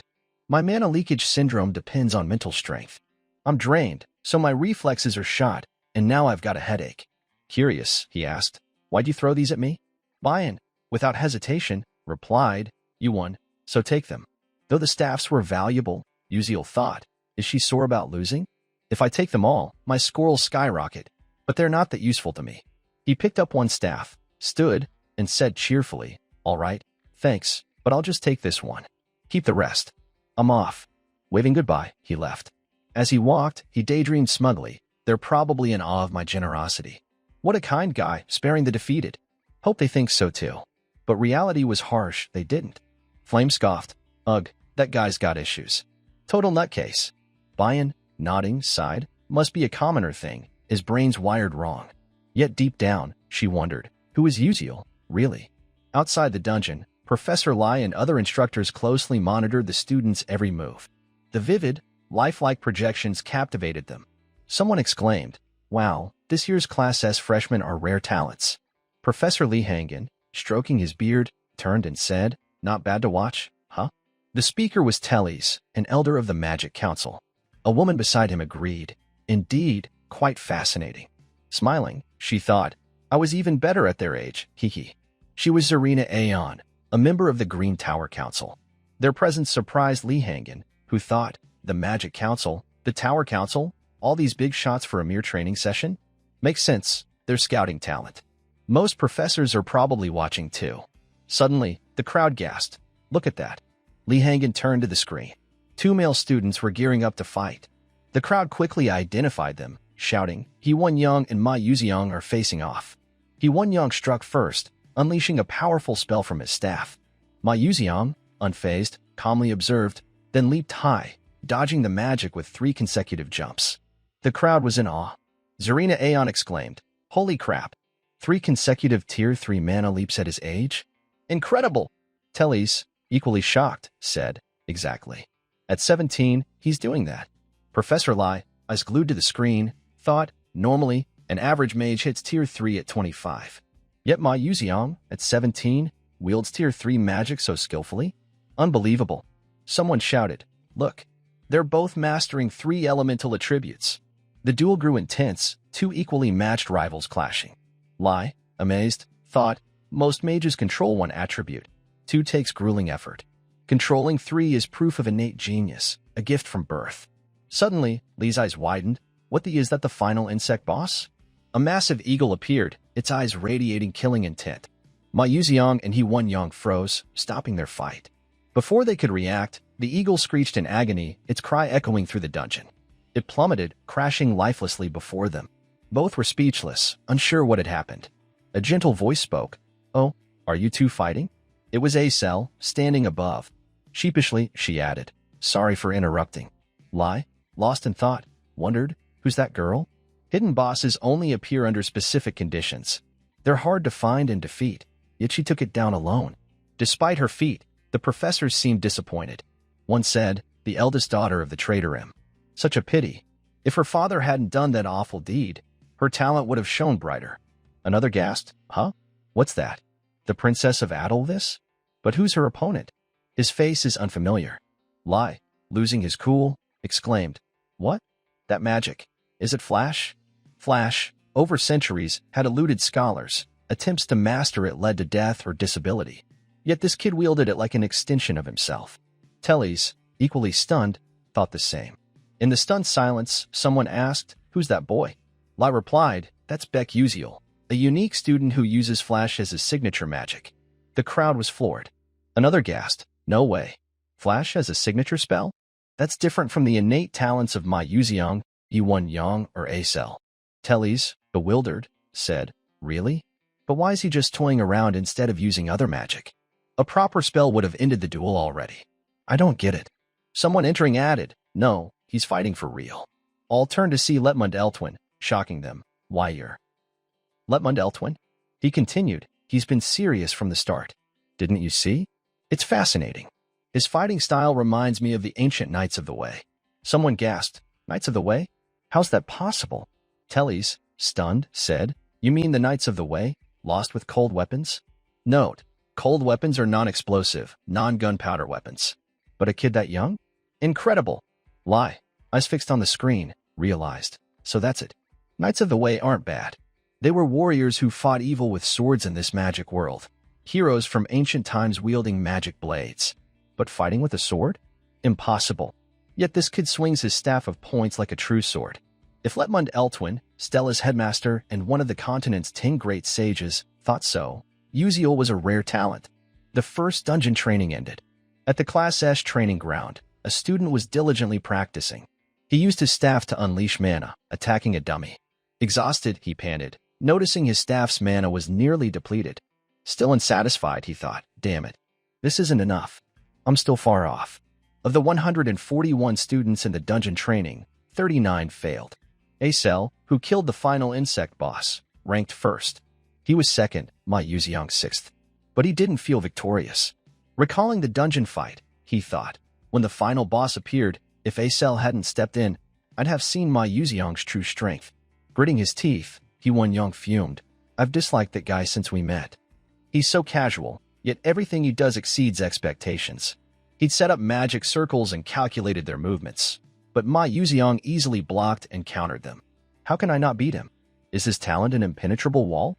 No, I can't blame myself. I need to work harder. At that moment, Hong Bian entered the training room. Seeing a male student create a massive vortex of energy with his staff, she thought, He Won-young? That calm guy's training like a maniac today? But that's not what I'm here for.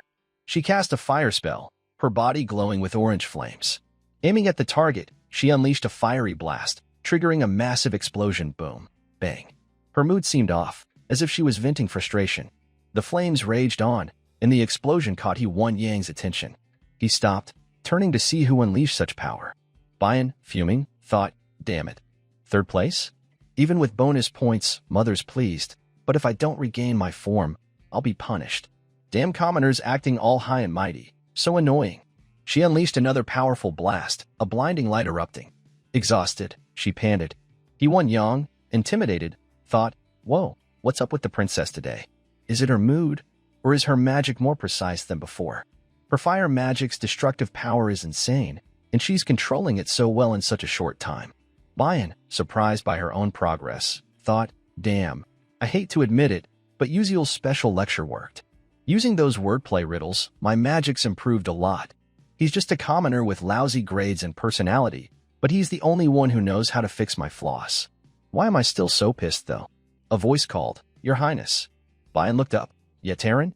What's up? The woman replied, The Terran scepter you requested has been repaired. Should I inform Uziel now? Examining the scepter, Bayan said, Looks good. Yet Terran replied, Understood. I'll head back. But Bayan, recalling something, tapped her shoulder. Wait. Yet Terran, confused, asked, What is it, Your Highness? Later, at the second main tower, Bayan clutched Uziel's scepter, her mind conflicted. She thought, I heard Uziel's here, so I came. This is the second main tower, where the professor's research rooms are. But what's he doing here? Meeting professors?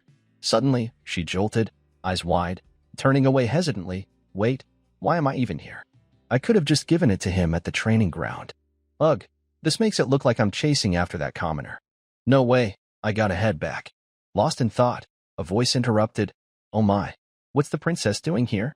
Startled, Bayan looked up, stammering, Professor Heyman.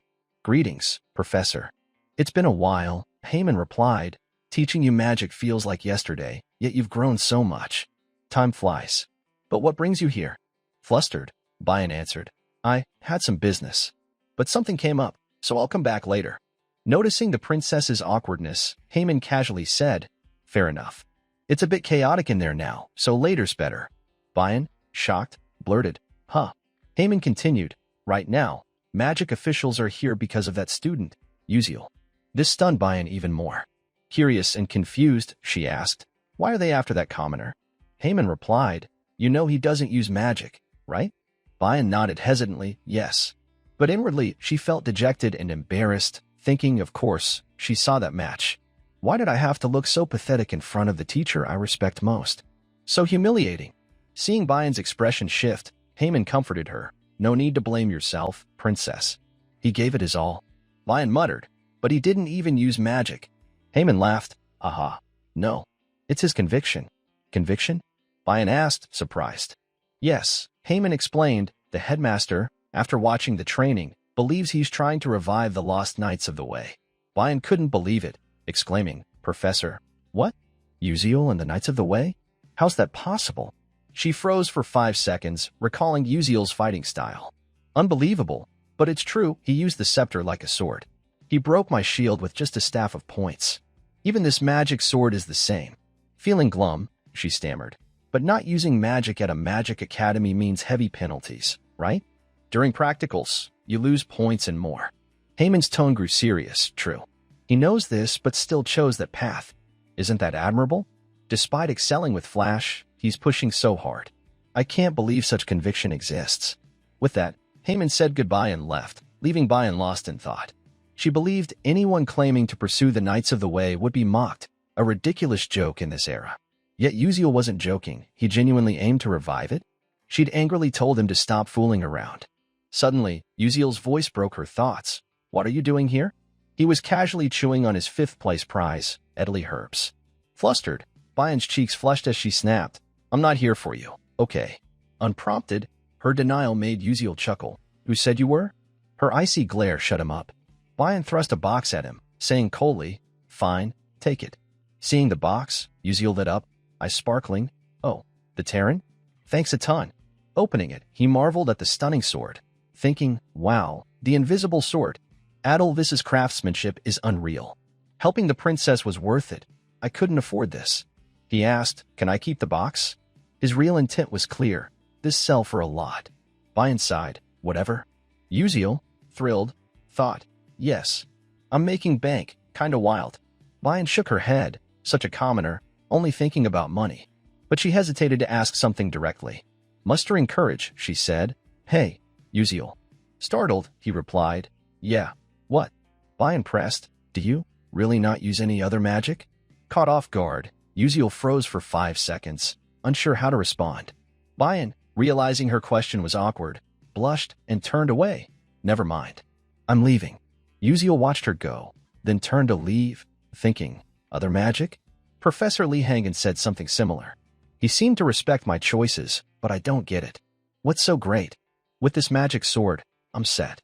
He exclaimed, oh, right? I should test how awesome this sword is.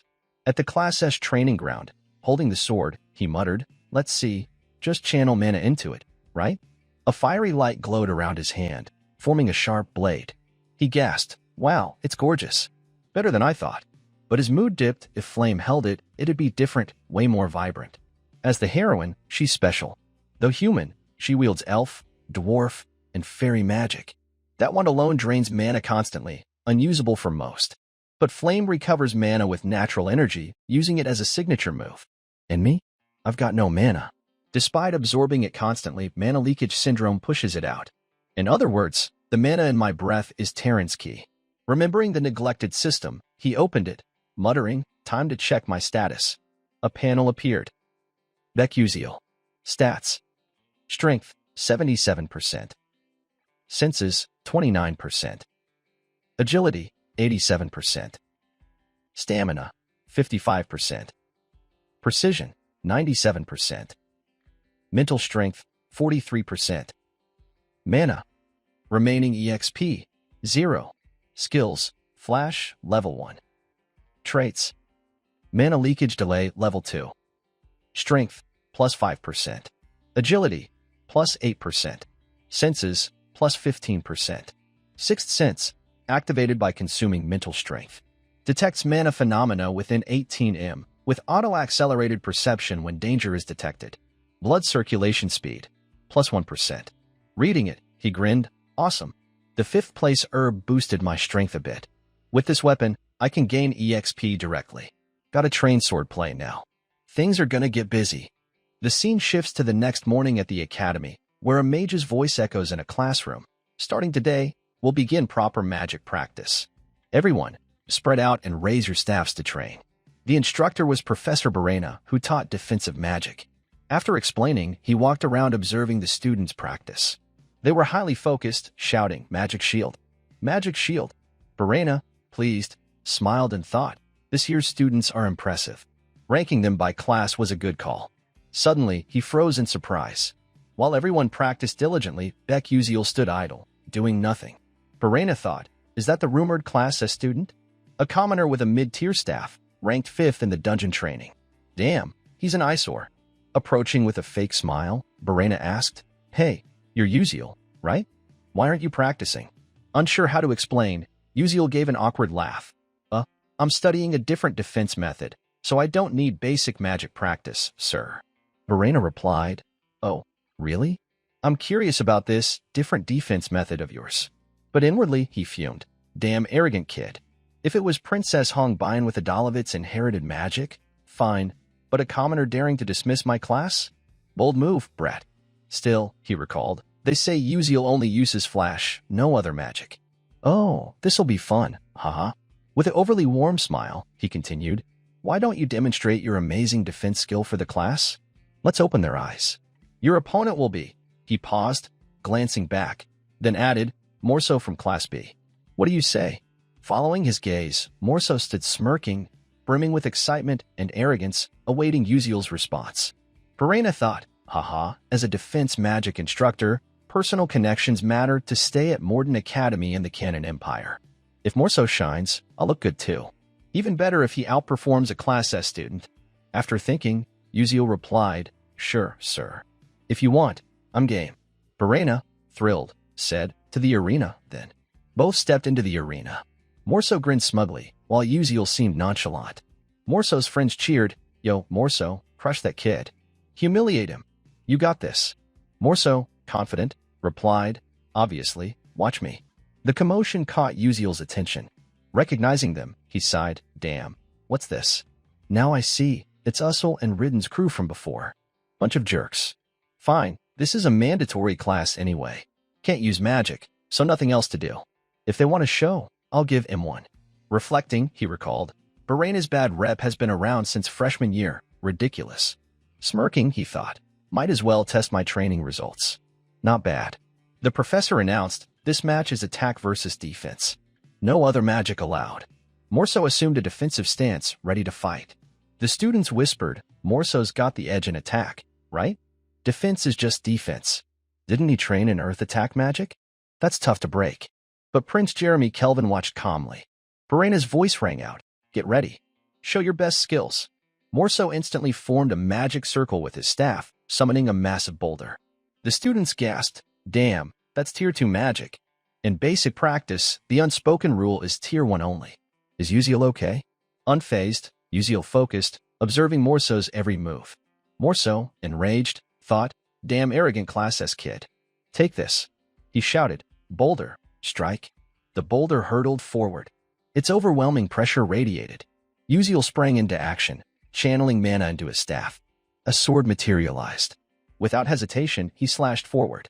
The strike seemed light but was devastating, shattering Morso's boulder into dust. Even Barena froze for 5 seconds, speechless. Jeremy Kelvin wasn't too surprised, but Morso, trembling, stammered, what the? No way. My magic's gone. Yup, Uziel sliced it to oblivion, buddy, haha. The students buzzed. One said, it's like he cut the magic with a sword. Another, baffled, replied, but it really vanished? That's insane. Barena, heartbroken, thought, no, it can't just be a slash and poof, gone. That's impossible. Had Uziel nullified Morso's magic? Every spell leaves mana traces. If mana is disrupted, the spell collapses. Is that what he did? Uziel, admiring his sword, smiled. Better than I thought. I only nullified tier 2 magic, but a few days at the training ground paid off. Awesome. This is my stage. Morso, fuming, gritted his teeth. Damn commoner, blocking my magic? Barena schemed, if Morso loses, it'll be hard to explain. I can't just watch. He said, Uziel, your defense method works, but it's limited to single spells. What about a barrage? His words tipped Morso off, who grinned slyly. Uziel thought, this guy loves spouting nonsense, huh? Suddenly, his eyes widened. Morso was acting, summoning multiple boulders, a formidable opponent. He unleashed them all at Uziel, radiating terrifying magic. The students panicked. Isn't this too much? He could get hurt. Why isn't the professor stopping it? Morso smirked, thinking, game over. Baby. Boulder blast. Go. The tension spiked. Uziel's eyes widened in shock.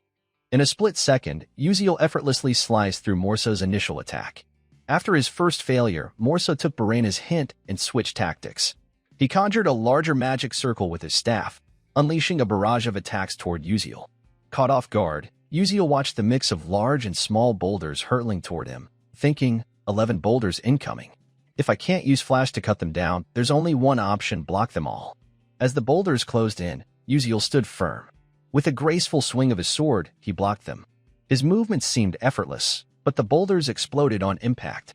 Seeing his advanced magic thwarted so easily, Morso went from shock to rage. Eyes red, teeth gritted, he exclaimed. What? Fuming, he thought. My strongest magic. Blocked that easily? How? By what power does this filthy commoner do this? Damn it, I'm losing it. Meanwhile, Barena was panicking. He thought, damn it. What the hell? What's Morso doing? This is bad. If he loses, I'm screwed. What do I do? Uziel, surprised by his own magic, said, I tried mimicking something from another game, and it's not bad. Pretty cool. This is the panning Terran technique. Downside is, it takes way more mental strength to maintain than normal power. My stamina's dropping fast after using it. Plus, it's weaker against single targets, so it's tricky to use. Good thing this is just practice, or who knows what'd happen. The students below buzzed, wow, first time I've seen that. It's like a magic shield, right? There's a spell like that? Wild. Morso's gonna lose quick. Morso, clearly unhappy, fumed. Damn it. Me, a noble? Humiliated by a commoner? I won't accept this. He poured mana into his staff, a powerful aura surrounding him. Seeing Morso's reckless move, the students whispered behind the professor, Huh? More magic? Wasn't his attack turn over? Verena, hyper-focused on the match, ignored them, thinking smugly, That's it. Keep attacking. Crush that commoner. Morso roared, Die. I won't let this slide. I can't stand this humiliation. A voice interrupted, Professor. Verena, grinning, jolted, Huh? What's up, Jeremy? Prince Jeremy Kelvin, smiling slyly, said, Why isn't Uziel getting an attack turn? Caught off guard, Verena froze for 5 seconds, then stammered, WL, the students piled on, Isn't this a basic freshman match? He could get seriously hurt. Wasn't it over? What kind of irresponsible professor is this? No right to teach. Verena felt cornered. He thought, Damn, I got too focused and missed the students' reactions. How'd I screw up like this? What now? Jeremy pressed, Professor. Will you give Uziel an attack turn? Verena stuttered, A attack magic? While everyone focused on him, Uziel seized the advantage, positioning his sword at Morso's throat. The outcome was clear, Uziel won. The defeat left Morso humiliated, forced to accept his loss.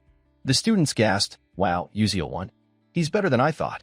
Uziel had caught Jeremy Kelvin's eye, who flashed a dangerous smile, a bad omen for the future. The scene shifts to the opulent royal palace, where screams echoed, Ack. Please, spare me.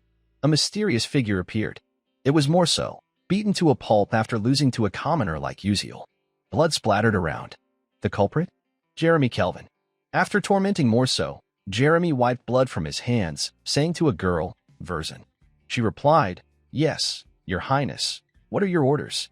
Glancing at Morso, crumpled on the floor, Jeremy said, That classmate's pretty banged up. You didn't neglect him, did you? I'd be heartbroken if something went wrong. His words carried a threat. Handle it, or you'll end up like him. Verzin replied, Understood, Your Highness. I'll take care of it. Jeremy added, Good. I'm counting on you. As Jeremy walked away, Verzin thought nervously, not a vassal, but a classmate? Weird.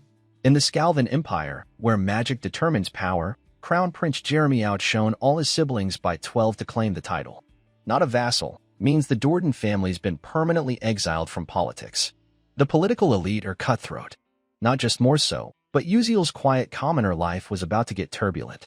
The next day at Stella Academy, things ran smoothly, no rush, no Swundu vibes. In a magic class lab, experiments were underway. Students still gossiped about Uziel's bold fight. Yo, heard Uziel from Class S is chasing the Knights of the Way? Wild. Knights of the Way at a magic school? Is he trying to be famous? He beat Morso from the Dordan family. Guy's got skills. Really? The Dordans have clout in Scalvan. This is gonna be good. Overhearing, Flame sighed. Ugh, Uziel's name is everywhere. I don't care, but it's annoying. Who is that guy? A stern professor's voice cut in. Focus, everyone. Stop chattering. Holding a vial of liquid, he continued, Alchemy requires precise timing and perfect temperature control. This was Professor Mazen Tyron, the alchemy instructor. He added, Today, we'll practice making my Tyron fatigue recovery potion. Focus. Flame, experimenting, grumbled, Damn, this sucks. One tiny mistake and it's ruined. Alchemy's too hard and complicated. I'd avoid it if I could. The professor shouted, Aunt, that's dangerous. How will you become an alchemist like that? The blonde girl stammered, I am sorry, sir. Watching from afar, Flame thought, Professor Mazen said I'll become a dark mage and even greater. Gotta gather materials and prepare. No choice but to study hard. I believe I can do it. A smug laugh caught Flame's attention. Hee hee. Uziel, successful, grinned proudly. Haha. Nailed it. This is the stuff. Flame thought. Why's Uziel acting crazy? Laughing like a maniac? I thought he took this class to get close to A-Cell, but he's just a weirdo. What am I witnessing? Sighing, she muttered. Whatever, not my problem. Time to grab more materials. Soon, impressive experiment results emerged. Exhausted, Flame wiped her sweat, thinking, Phew, finally done. Good thing my grades are solid, so I finished fast. How's A-Cell doing? Seeing A-Cell working steadily, Flame relaxed. Good, she's doing fine, normally. Wait, normally? If I recall, in the original story, A-Cell stumbles on Maella's coded notebook here. Shouldn't this class produce something like the Tyrant Potion? Why is her potion so ordinary? Lost in thought, the professor's angry voice rang out. Uziel, Who told you to change the experiment materials? Uziel replied, Sir, this way the results are better. Shocked, the professor stammered, but the result isn't my tyrant potion. Seeing Uziel's vial, Flame couldn't believe her eyes, thinking, what? That advanced potion was supposed to be Izel's. How'd Uziel pull off something extraordinary like that? The next morning in the alchemy class, Uziel got carried away, altering the experiment materials on his own. Professor Mazen Tyron, the alchemy instructor, quickly noticed and didn't hold back. Flame was equally shocked. Staring at Uziel's vial, she thought, something's off. Why did Uziel make Tyron poison instead of someone else? Meanwhile, Mazen, trying to keep her cool, lest she overheat, rubbed her forehead and groaned. Unacceptable. This attitude is utterly improper. Typical commoner. Can't do anything right. Flame, recalling the original story, thought, that line was supposed to be that's why your family was destroyed, haunting Acel for her family's loss until the story's end. If Uziel knows this, is he drawing Mazen's criticism to protect Acel? Mazen held significant sway at Stella. Her disapproval could tank grades. Flame thought, damn, why's that kid going so far? For who? Dying for a girl is a grim fate. Furious, Mazen shouted, Beck Uziel, what's with your insolent attitude? Didn't your parents teach you manners? Get them here now. Realizing the mess he'd caused, Uziel thought, crap, I forgot.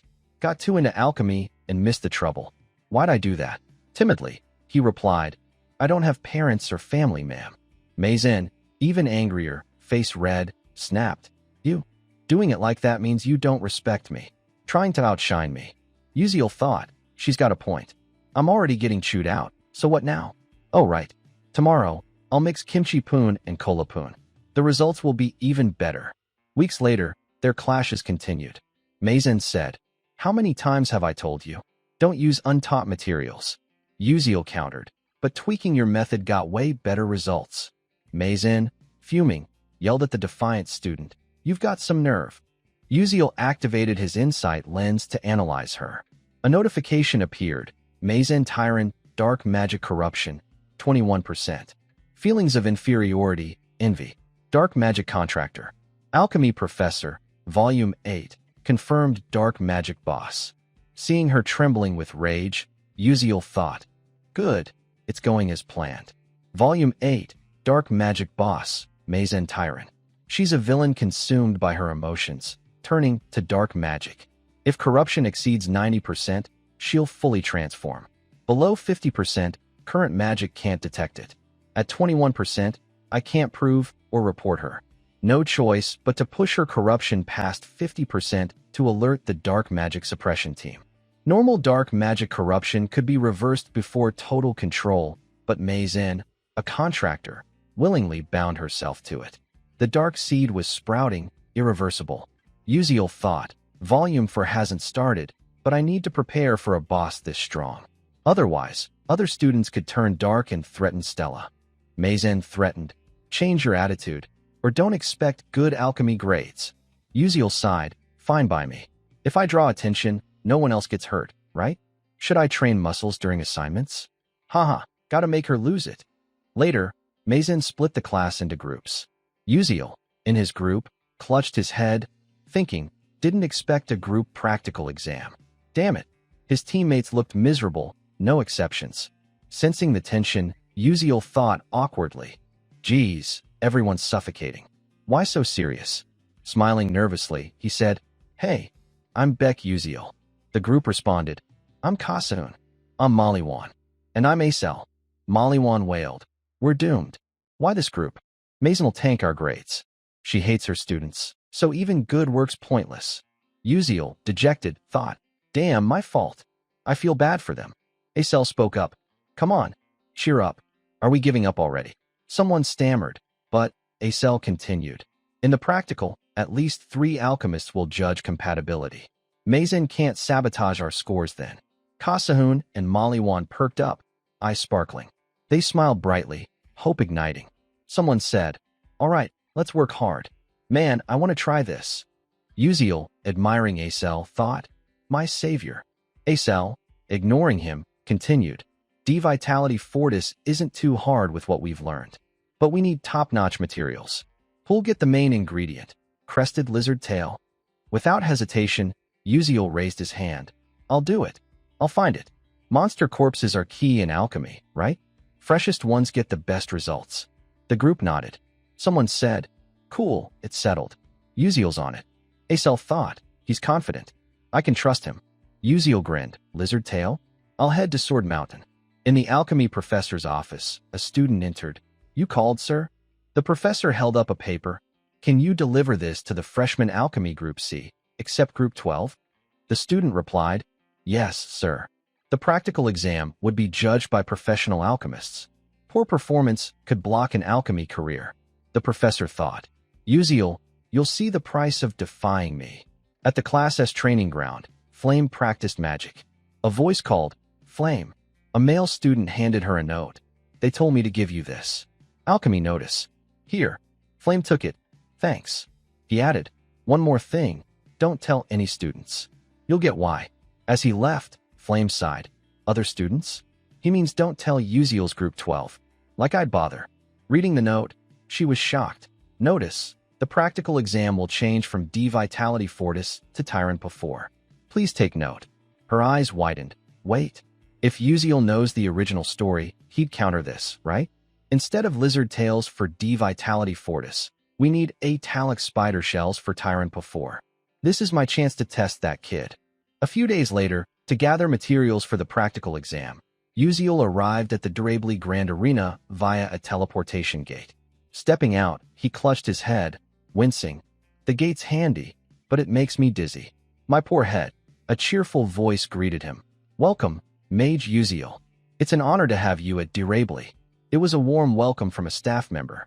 Uziel, embarrassed, replied, I'm not a full mage yet, just a student. The staff smiled. As a Stella student, you get the same privileges as a full mage. Hearing Stella, nearby students buzzed. Look, a Stella student. Really? First time seeing their uniform. So jealous, it's super cool. The staff added, what do you think? Need any help? Just let me know. Uziel grinned. Thanks a lot. As he walked inside, he thought, with a Stella pass and pocket watch, I'm treated like a full mage anywhere. Stella's awesome. Plus, free teleportation gates, normally 100,000 credits. Lucky me. I've been visiting nearby cities every weekend, and it's exactly like this world. Venturing deep into the forest, he scanned his surroundings, muttering, this should be the spot. Today's target, fire lizards, tier 2 monsters. Slightly stronger and tougher than regular beasts, but their magic defense and speed are formidable. Need tier 2 magic or higher to take them down. He added, I've hunted tier 1 monsters before, no big deal, so tier 2 should be fine. Soon, he sensed their presence nearby. Channeling mana, he transformed his staff into a sharp sword, thinking, here they come. Standing alone, he focused intently. Across from him, a pair of glowing red eyes locked onto him, ravenous. The fire lizard charged, but Uziel was no pushover. With sharp instincts, he spotted the enemy instantly. Without wasting a move, he spun and struck a fatal blow. The lizard, dead before it knew what hit it, collapsed in a pool of blood. Uziel gave it a cold glance. Not bad. One down in a flash. He shouted, one done. Any more want to join my team? I'll take you all. Suddenly, he froze, stunned by the sight. Several fire lizards crawled closer, all fresh and lively. Uziel smirked. Time to collect materials. He charged, attacking fiercely. The results exceeded expectations. On exam day, Acel gasped. Eyes wide, so fresh. Uziel, unfazed, said, obviously. Who do you think I am? Heh, Acel teased. All right, don't overdo it. You've got a knack for picking materials. Uziel shot back. Know it, then shut it. Acel, excited, said, good. Now we just combine them. Let's do this. The group's eyes sparkled with anticipation. Professor Mazen Tyrant spoke. Everyone ready? Beside her stood 3 alchemists who'd judged today's exam. She continued, as announced, this test is under the Alchemists Guild's supervision. Perform well, and your alchemy path will open wide. Let's begin. Today's task, Tyrant Type B Supplement Potion. Uziel's group froze, stunned. What the? Is she screwing us over? Mazen asked. Have you prepared your materials? Acel, panicked, said, sorry, Professor, we thought it was D Vitality Fortis. Mazen smirked. True, but I announced the change to Tyrant's supplement potion, didn't I? The truth was, the whole class knew, except Uziel's group, left in the dark. Frustration and betrayal surged. Uziel thought, she's playing dirty. I'm fine, but if my group fails, it's bad. Was this in the original story? Flame glanced at Uziel's group, feeling a pang of guilt before looking away. Her unease puzzled Uziel. Flame thought, what's going on? Doesn't Uziel know the original plot? Why didn't he stop this? Mazen said, Acel, did you prepare the wrong materials? Acel stammered. Well, Mazen snapped. An alchemist pursuing truth, mixing up materials and losing focus? Unacceptable. Smirking slyly, she added, looks like Group 12 is out. Uziel raised his hand. Hold on. Making Tyrant supplement potions no big deal. Mazen, shocked, said what? Uziel, brimming with confidence, declared, I'll make it with different materials, better than your recipe, my usual style. His arrogance infuriated Mazen, but she was powerless. She thought, Tyrant supplement potion needs italic spider shells for their nutrients. He's using fire lizard tails? Insane. Perfect chance to end his alchemy path publicly. Just wait, arrogant brat. Mazen announced, fine. You have 1 hour to complete the Tyrant supplement potion.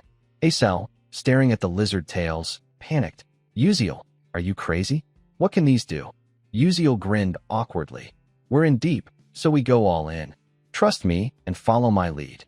Better to try than get eliminated. Maybe luck's on our side. His words rallied the group, who cheered. I'm in. Let's try. We'll make them see. They dove into the task. Uziel said, all right, listen up, here's the plan. Reflecting on it, alchemy was the field Uziel excelled at most in conquering the game world. He meticulously recorded every recipe, down to the smallest detail. The Tyrant Type B supplement potion recipe was no exception. Initially, he hadn't planned to use it, as it was something the future Mazen Tyrant painstakingly researched and invented. With confidence, Uziel said, italic spider shells are nutrient-rich because they're vital for reproduction. Fire lizard tails have a similar organ. Pointing to a spot on the tail, he continued, this is the blood vessel. See it? I heard the Alacer tribe in the southern desert uses fire lizard blood vessels to boost their chieftain's health. They live long, so these can replace italic shells. Mollywan raised a hand. I know a bit about the Alacer tribe's material processing techniques. Should I handle this part? Uziel grinned. Sure, that's perfect. Now, this mistletoe needs to be dried using the desert's special method. Anyone know how? Kasahun replied. Solar drying, right? I learned it from my dad. With this amount of blood vessels, I can dry it in 5 minutes. Before he finished, Acel volunteered. I'll take care of the next step. Uziel smiled. Thanks, you're on. The group dove in, working seriously and diligently. Each handled their task, giving their all, knowing this was their only shot. No one could afford to fail. Watching their effort, Uziel smiled, thinking, they're pretty great. This is beyond my expectations. He said, let's mix it according to my instructions. Go for it. Moments later, Mazen Tyrant froze, eyes wide, stunned by the potion Uziel's group produced. Uziel, confident, said, Professor, here's our Tyrant Type B supplement potion. Please check it. The other alchemists, witnessing it, couldn't believe it, thinking, unbelievable. These kids did this. Though the exact results were unclear, Mazen fumed. Ridiculous. Even I took years to develop the Tyrant supplement potion.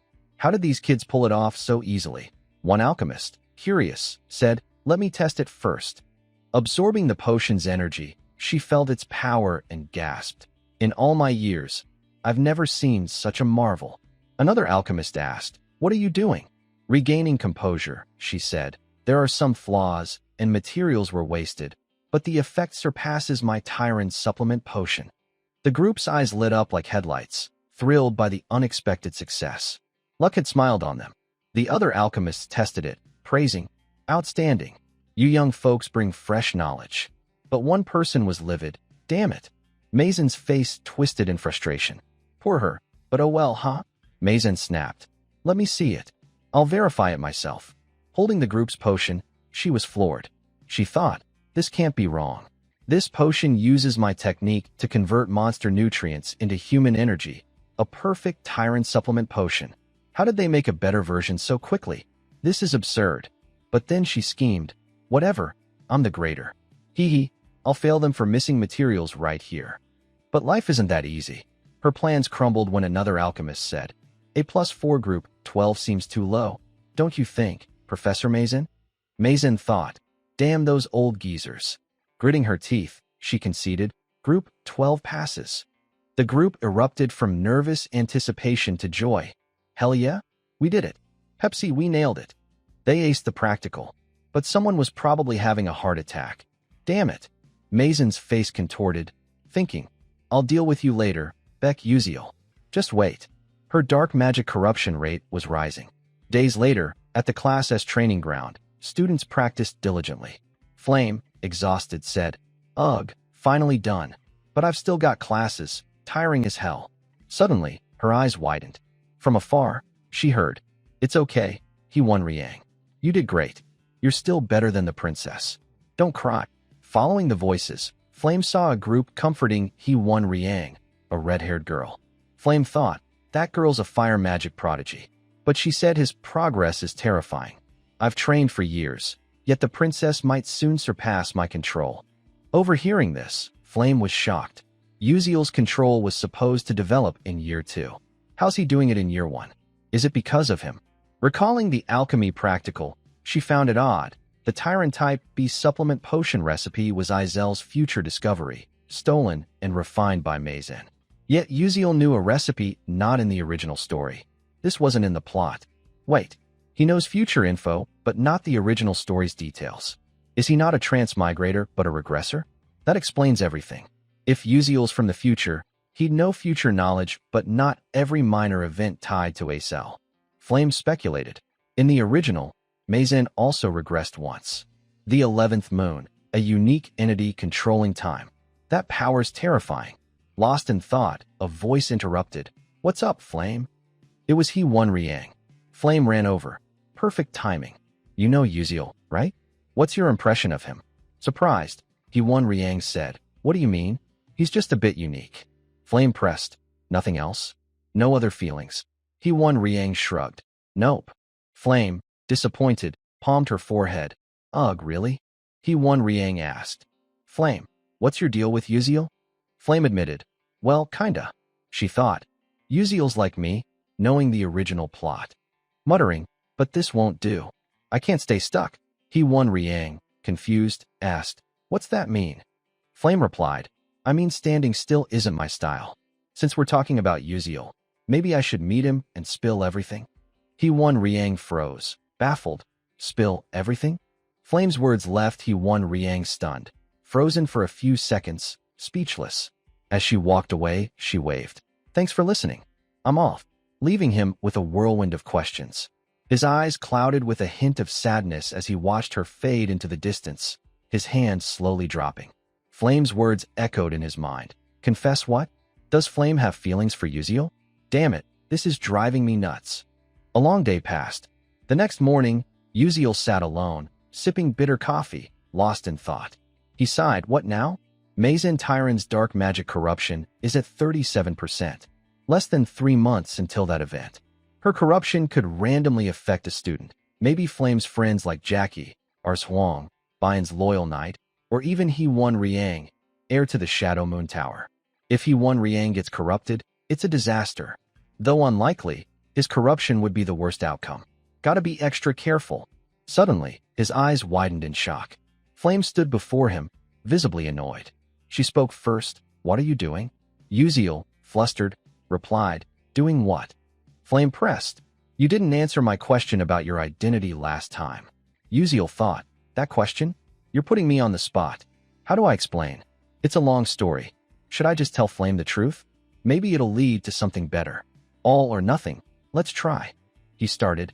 But before he could finish, system alerts flooded in. Warning. Insufficient plot power. Warning. Do not reveal transmigration identity to this character. Warning. Do not share known information with this character. The barrage of alerts startled him. Exhausted, he thought. Damn, this is maddening. What the hell? He said. Let's do this. Everyone has secrets, so we'll share half-truths. Sound good? Flame nodded, Fine, I'm in. Relieved, Uziel thought. Phew, if Flame pushed harder, I'd be screwed. She went first. Do you know the future? Uziel, briefly hopeful, grimaced. Half-truths, and you go straight for that. He countered. You're asking like you know it too, right? Why were you at this school? Flame was blunt. To stop the world from ending. It's in danger. Uziel sighed, thinking good. True or not, I don't want the world to end either. Flame continued. My turn. Why do you act like that? Uziel thought. Act how? I don't get it. Let's dodge.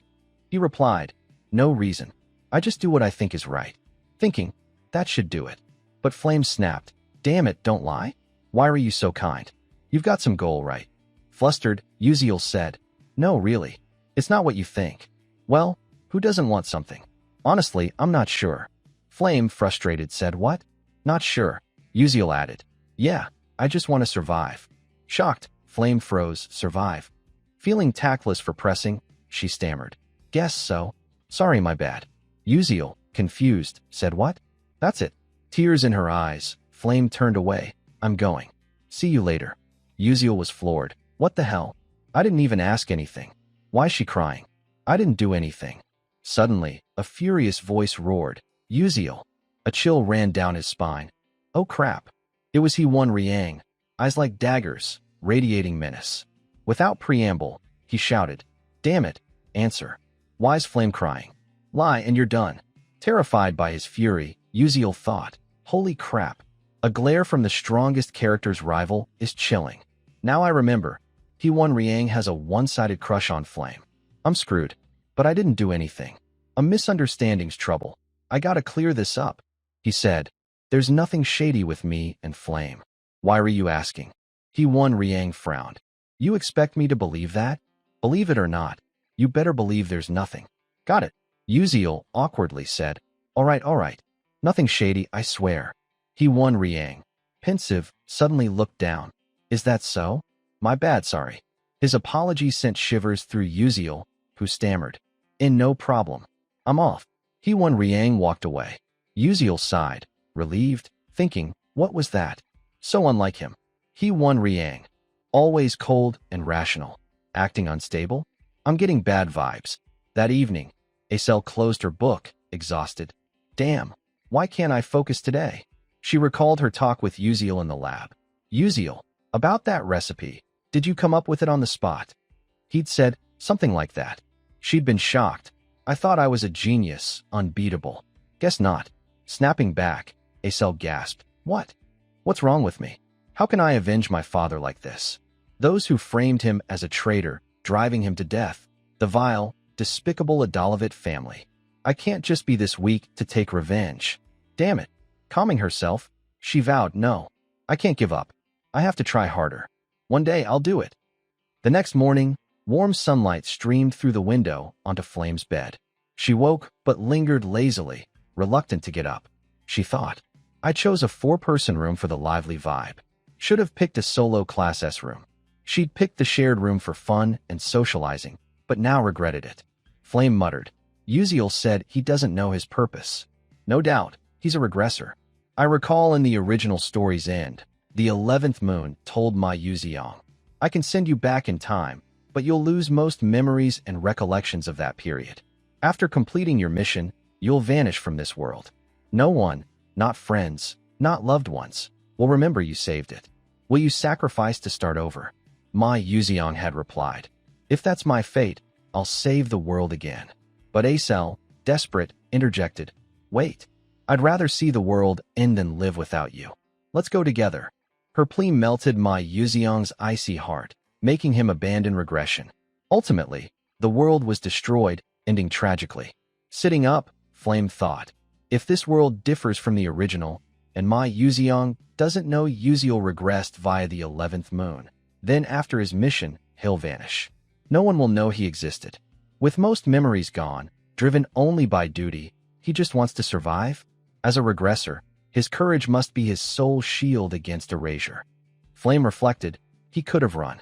But with his mission, Uziel returned to save the world, knowing death awaits. Despite fear, he accepted it. I shouldn't doubt him anymore. We share the same goal. I'll help him save this world.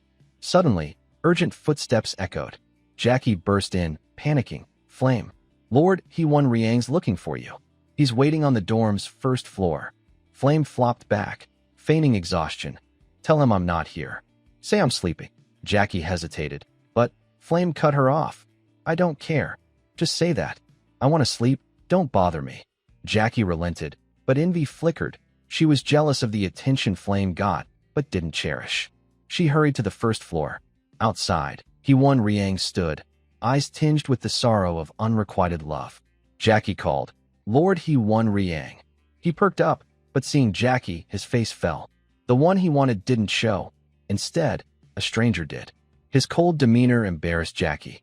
Her eyes sparkled with budding one-sided love, but he said icily, Who are you?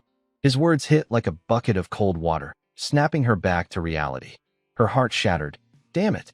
Seeing her silence, he asked, Where's Flame? Jackie replied, She's tired and sleeping. He thought, maybe she confessed to that loser and got rejected, so she's upset. What's he got that I don't? Coldly, he said, Got it. I'll come back later, and left, leaving Jackie staring blankly. Jackie, disappointed, thought, Why? I love him, but he doesn't even know my name. It's always like this. Everyone only notices Flame, her talent shining, basking in glory and affection. She's beautiful like an angel. Even He-Won Riang loves her secretly. I'm just a nobody. Life's so unfair. Jealousy surged. She clenched her fists, fuming. Damn, so frustrating. The next morning at Stella Academy's first main tower, a man spoke. I heard Professor Mazen Tyron was humiliated by a student. Mazen Tyron bit her lip. I'm sorry. I'm useless. I have no excuse. The man turned. You know I have high hopes for you, right? It was Vice Principal Aki Hayden. He continued, By the way, how's the alchemy magic fusion research with the Shadow Moon sex doctors going? Mazen Tyron, confident, said, Very well. I won't let you down. Aki Hayden patted her shoulder, whispering, Good. I trust only you. She replied, Yes, leave it to me. I'll go now. After she left, Aki Hayden sneered, Stupid, brainless, pathetic fool. She doesn't know she's being used. Even if she did, she wouldn't care. She craves status and honor, blinded by it. Hilarious that a mage researching anti-dark magic works for dark magic. Haha, I can't wait for the alchemy magic fusion to be complete. Elsewhere, a slender figure struggled under a towering stack of documents, trembling. Bystanders ignored her. Suddenly, a kind soul approached, Uziel. He grinned. Teaching assistant, you okay? Let me help. With his aid, the documents reached Professor Mazen Tyron's office. The assistant sighed. Thanks. Without you, I'd get scolded again. Uziel smiled. No big deal. Small stuff. Seizing the chance, Uziel glanced around. The room was a mess. Crumpled papers everywhere, from desk to floor. He thought, total chaos. His eyes lit up, fixed on a board. Whoa, what's that? The assistant explained. Oh, that's the formula Professor Mazen Tyron's researching with other doctors. Something called random spatial transposition calculus. Uziel jolted. Random spatial transposition? That's the first formula for alchemy magic fusion. In Mazen Tyron's corruption arc, dark mages complete it with her, causing massive destruction, engulfing the world in flames. A flower of hope blooms on Inthara's barren land. If she cracks this before the dark mages, what then? He thought. She's the only light in the darkness. With her genius and brilliant ideas, she created items dark mages couldn't dream of. An idea sparked, and he said, Assistant Altarisha. She started, Huh? Want some coffee? Uziel laughed. No, not that. Professor Mazen Tyron's a pain, right? If there's a way to get satisfying revenge, would you try it? Altarisha, flustered, said, I'm just a lowly assistant. How could I help with revenge? If I'm not careful, I could get fired, end up homeless, and then what? Uziel pressed, So what? Got any ideas? You could become an alchemist greater than Professor Mazen. Altarisha, stunned, said, What? Uziel continued. Then no one would dare look down on you. His words sparked hope in her. She murmured, If only. As Uziel predicted, Altarisha was fed up with her job, tired of tending to Mazen in a dusty room. Her long-held dream was to become an alchemist, creating groundbreaking inventions. She had the talent. Later, Altericia would become a legendary alchemist with genius intellect and remarkable creations, deserving of the best. For now, harsh reality forced her to shelve that dream, but Uziel thought, I'll help her achieve it soon. After the first preliminary exam at Stella, Uziel visited Altericia, offering a few suggestions. She caught on quickly, excitedly saying, Oh, you think so too? I thought about adding a color-changing button to the magic pen, plus an eraser. Like a mechanical pencil, super convenient. Uziel, pleased, thought, great. Altericia's invention is progressing, but the core formula's still missing. I need to guide her to surpass my Uziel. Not easy. As Uziel strolled out, a snarky voice called, Hey, what's with that dazed walk? You'll bump into someone. It was Flame passing by. Uziel, arms crossed, puzzled, said, Huh? Who are you calling that? Flame shot back. Who else but you, Grandpa? Playing dumb or just clueless? Uziel, speechless, thought, Damn, so tiring. I never mentioned my age, did I? At least she's talking to me more now. He said, Anyway, perfect timing. I've got something important. Remember your roommate, Jackie? At Jackie's name, Flame's face soured, and she snapped, That's illegal. Uziel, startled, jumped back. Whoa, what are you thinking? I haven't said anything. I mean, keep an eye on her. Jackie's not in a good state. He thought, if Jackie gets corrupted by dark magic, she'll be unstable. Flame replied, I don't know, but we're hunting this weekend. I'll check then. Uziel said, Thanks. But he thought, hunting? It's hunting season, targeting Martivis Graveyard, Chapter 4 start.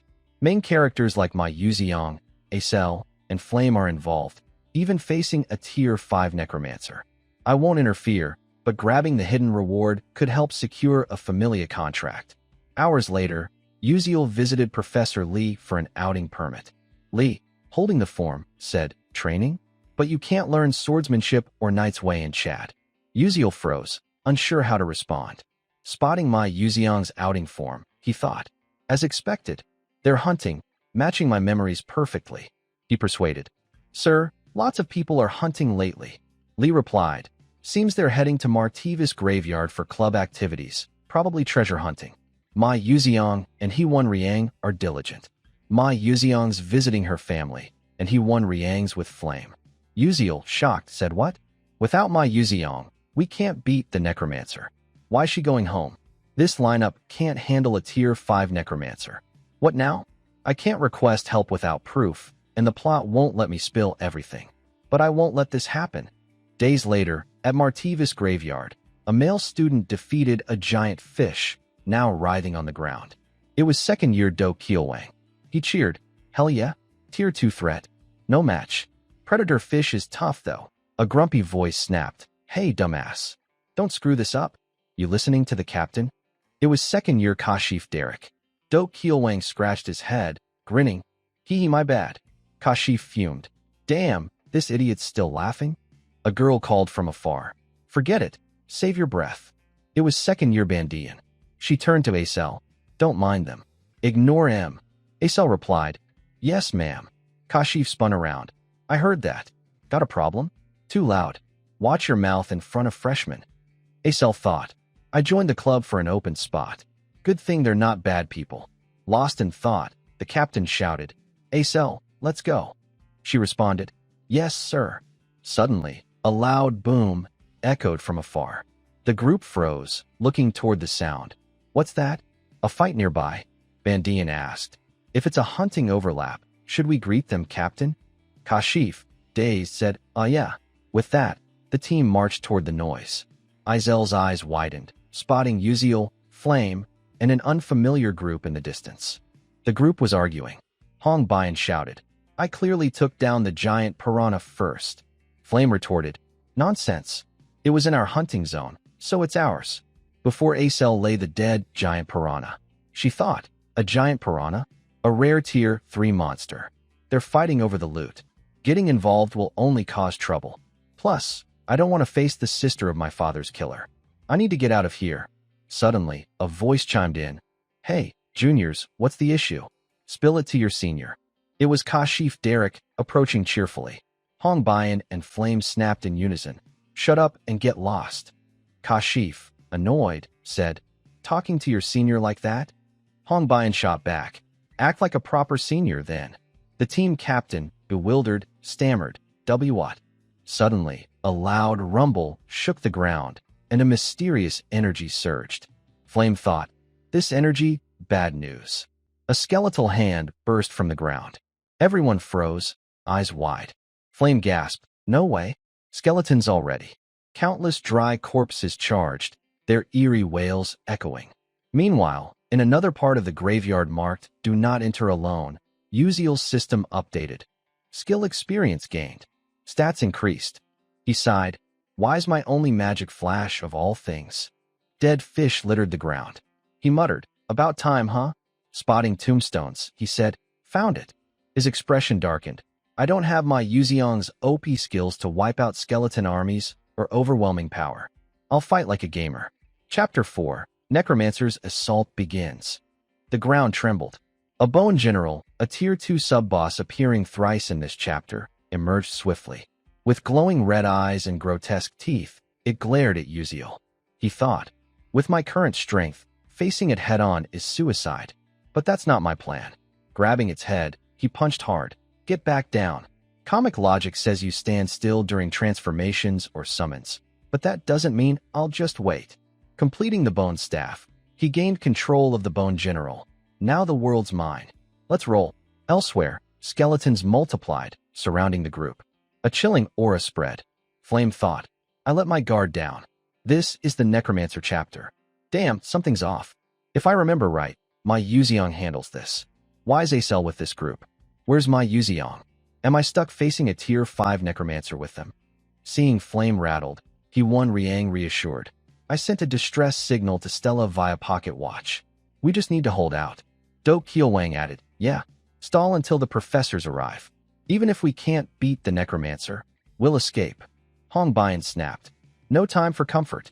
This is a graveyard. The longer we wait, the more skeletons come. We need to get to base. Jackie, terrified, backed away from the grotesque skeletons. Don't come closer. One lunged, jaws wide, ready to devour. A sudden force struck from behind, stopping it. Acel asked, you okay? Jackie stammered, why yeah. Do Keelwang praised. Not bad. Freshman. Acel said, this Necromancer's prepared. He's using an energy vessel, mana storage technique. Normally, tier 3 or 4 Necromancers summon up to 15 skeletons. Controlling a whole area like this? He's no ordinary foe. Do Keelwang added, skeletons are swarming here. This was planned. They want to kill us to make mage skeletons. Kashif Derek forced a laugh, thinking, as captain, I gotta show my strength. Wipe them out with powerful magic. But reality bit. A skeleton grabbed his leg. Pale, he gasped, oh crap. Before he could react, Do Keelwang charged, striking cleanly. Damn it, you're not escaping. But a hand appeared before Kashif. Unable to resist, he froze. Do Keelwang shouted, damn. They're casting a counterspell.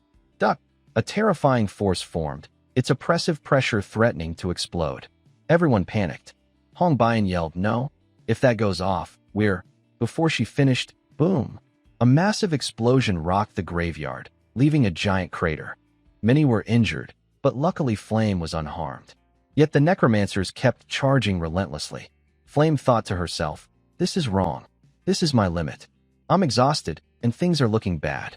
My mana's drained, no time to recover, and the enemy numbers are insane. A skeleton opened its jaw, roaring as it closed in. Flame, terrified and feeling faint, muttered. Oh crap, I'm done for. Gripping her staff tightly, she scanned the scene. Am I going to die here? But suddenly, the skeletons froze, as if under control. Flame couldn't believe her eyes. What's that? The skeletons stopped? What the hell is going on? In the distance, Uziel's figure emerged, like a god descending to save the day. Flame was stunned. How is he here right now? Her eyes caught the skull in Uziel's hand. That's a skeleton general. Way stronger than regular bone soldiers, usually escorted by elite ones. And he took it down alone? Unbelievable. Do Keelwang came to. Thanks. You saved us. Uziel brushed it off. No big deal. Acel asked. But how did you get the skeleton general's skull? Uziel smirked. Scooped it from a bone stew. But he thought to himself, no need to mention I ambushed it at the summoning spot. His joke left Acel speechless. Uziel stayed calm. Anyway, we need a new plan fast. If the necromancers directly control the skeletons and ignore the skeleton general, we're in trouble. Dok Kielwang asked, Kid, got any plans? Uziel replied, On my way here, I saw the necromancers controlling things near their base. No way we're breaking through the encirclement. Our only shot is to hit their main body directly. The others were rattled by his boldness. Someone blurted, Hold up. Are you sane? Uziel shrugged. Didn't we learn this in school? Necromancers control strong-boned soldiers, but their main body's weak. Bandian fretted. But he's got a whole guard. Uziel pressed. His control range is too wide. If we don't hit the main body, we're trapped. He thought to himself, the Necromancer's guard has 1 skeleton general, 6 elite bone soldiers, and 50 regulars. The numbers will keep growing. Now's our only chance. But how do I convince them? Someone spoke up. He's a bit reckless, but when it comes to fighting and tactics, he's got more experience than us. Uziel added, Honestly, in this mess, we can't break the encirclement. The Necromancers won't expect us to hit their main body directly. The 2 seniors exchanged glances. It might be our only way to survive. No idea what you're banking on, but we can't split up. I'm in. Bandian cheered. All right, let's do it. Before the Necromancers catch on, we've got a shot. Meanwhile, elsewhere in the Martivis graveyard, a figure appeared. He spoke, Running into Stella's newbies here is my lucky day? Turn them into skeleton mages, and even the Dark Magic Alliance won't dare underestimate me. It was Sabe Hyuk, a level 5 necromancer from the Dark Tower. He laughed. 7 years of storing mana in my flask. 700 skeletons resting here. No one will underestimate me now. Heh. Suddenly, he froze. What's this? I've lost my connection? Did my general get taken out? A crack echoed as a force struck the shield behind him. He stood dumbfounded. My level 4 magic shield cracked? How the hell? Furious, he snarled. You bastard. You won't escape. But quick as a breeze, he couldn't react in time. Boom. A massive explosion obliterated the skeletons. The flames were the combined power of Uziel's group.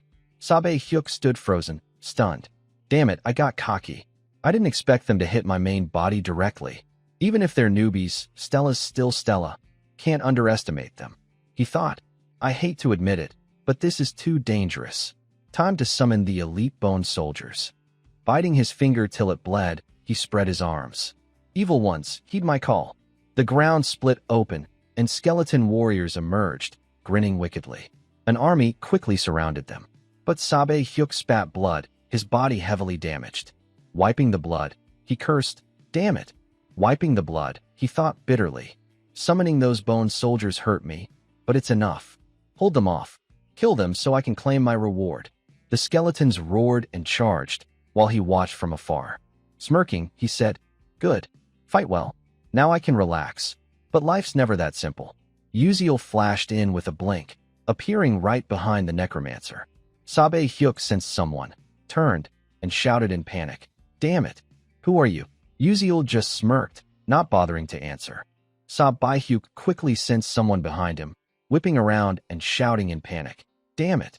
Who are you? Uziel just smirked, not bothering to answer. The necromancer, now terrified, thought to himself, I had the positions of all 12 Stella Academy students tracked through my bone soldier's vision. So how the hell did this kid get so close to me? Suddenly, his eyes widened in shock.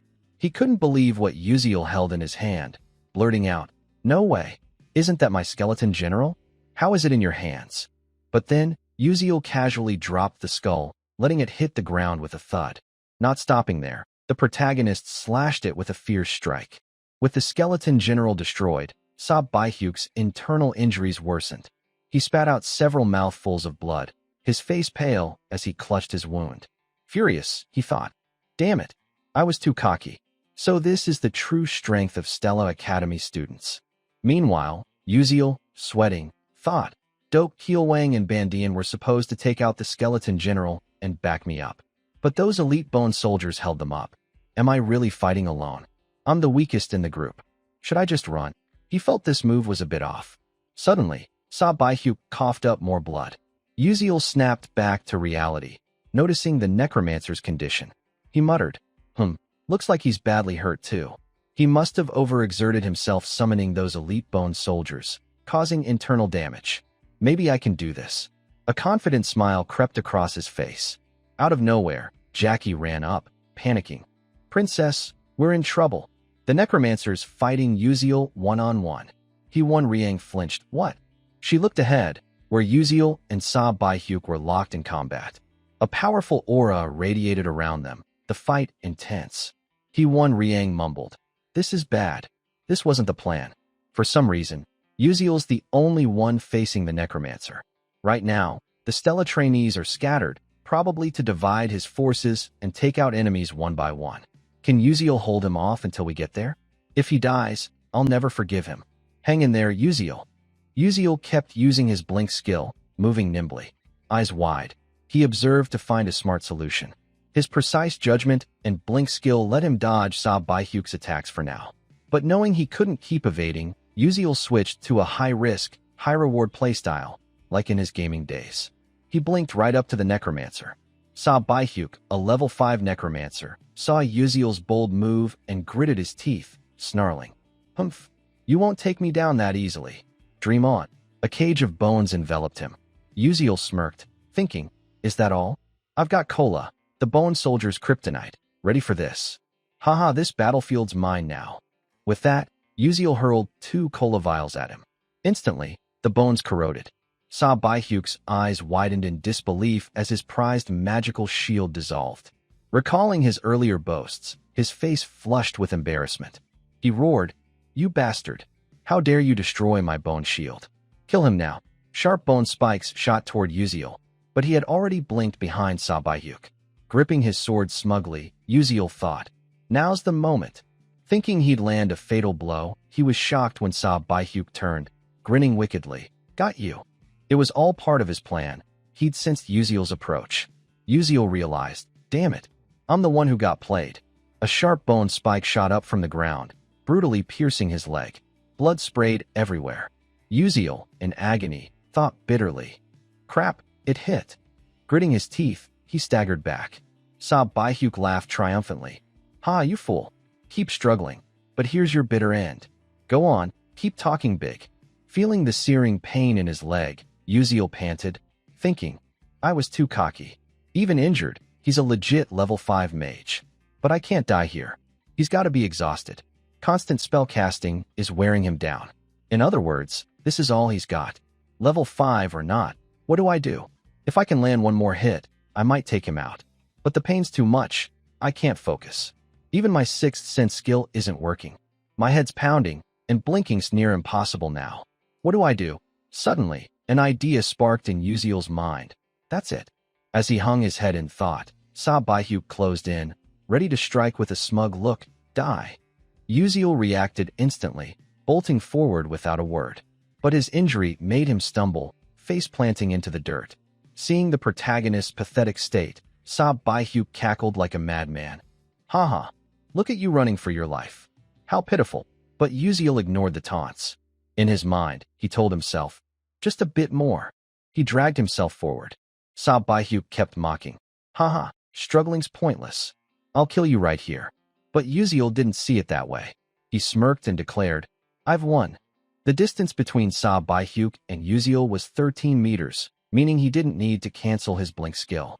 As the necromancer stood puzzled, unsure of Uziel's next move, his eyes suddenly widened in sheer terror.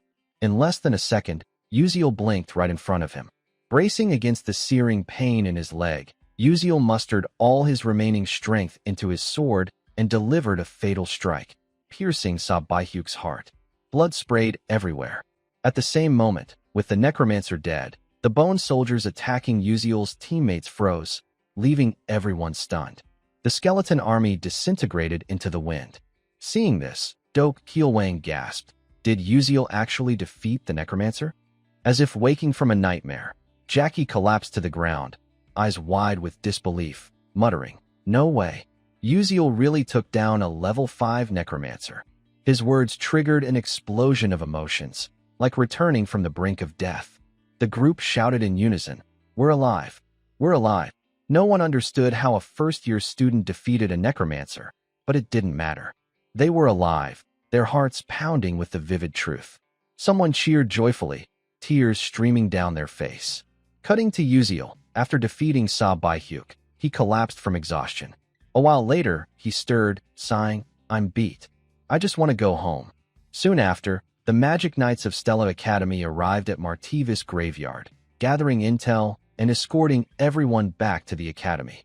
Upon arrival, Uziel was called out by Professor Lee, who scolded him.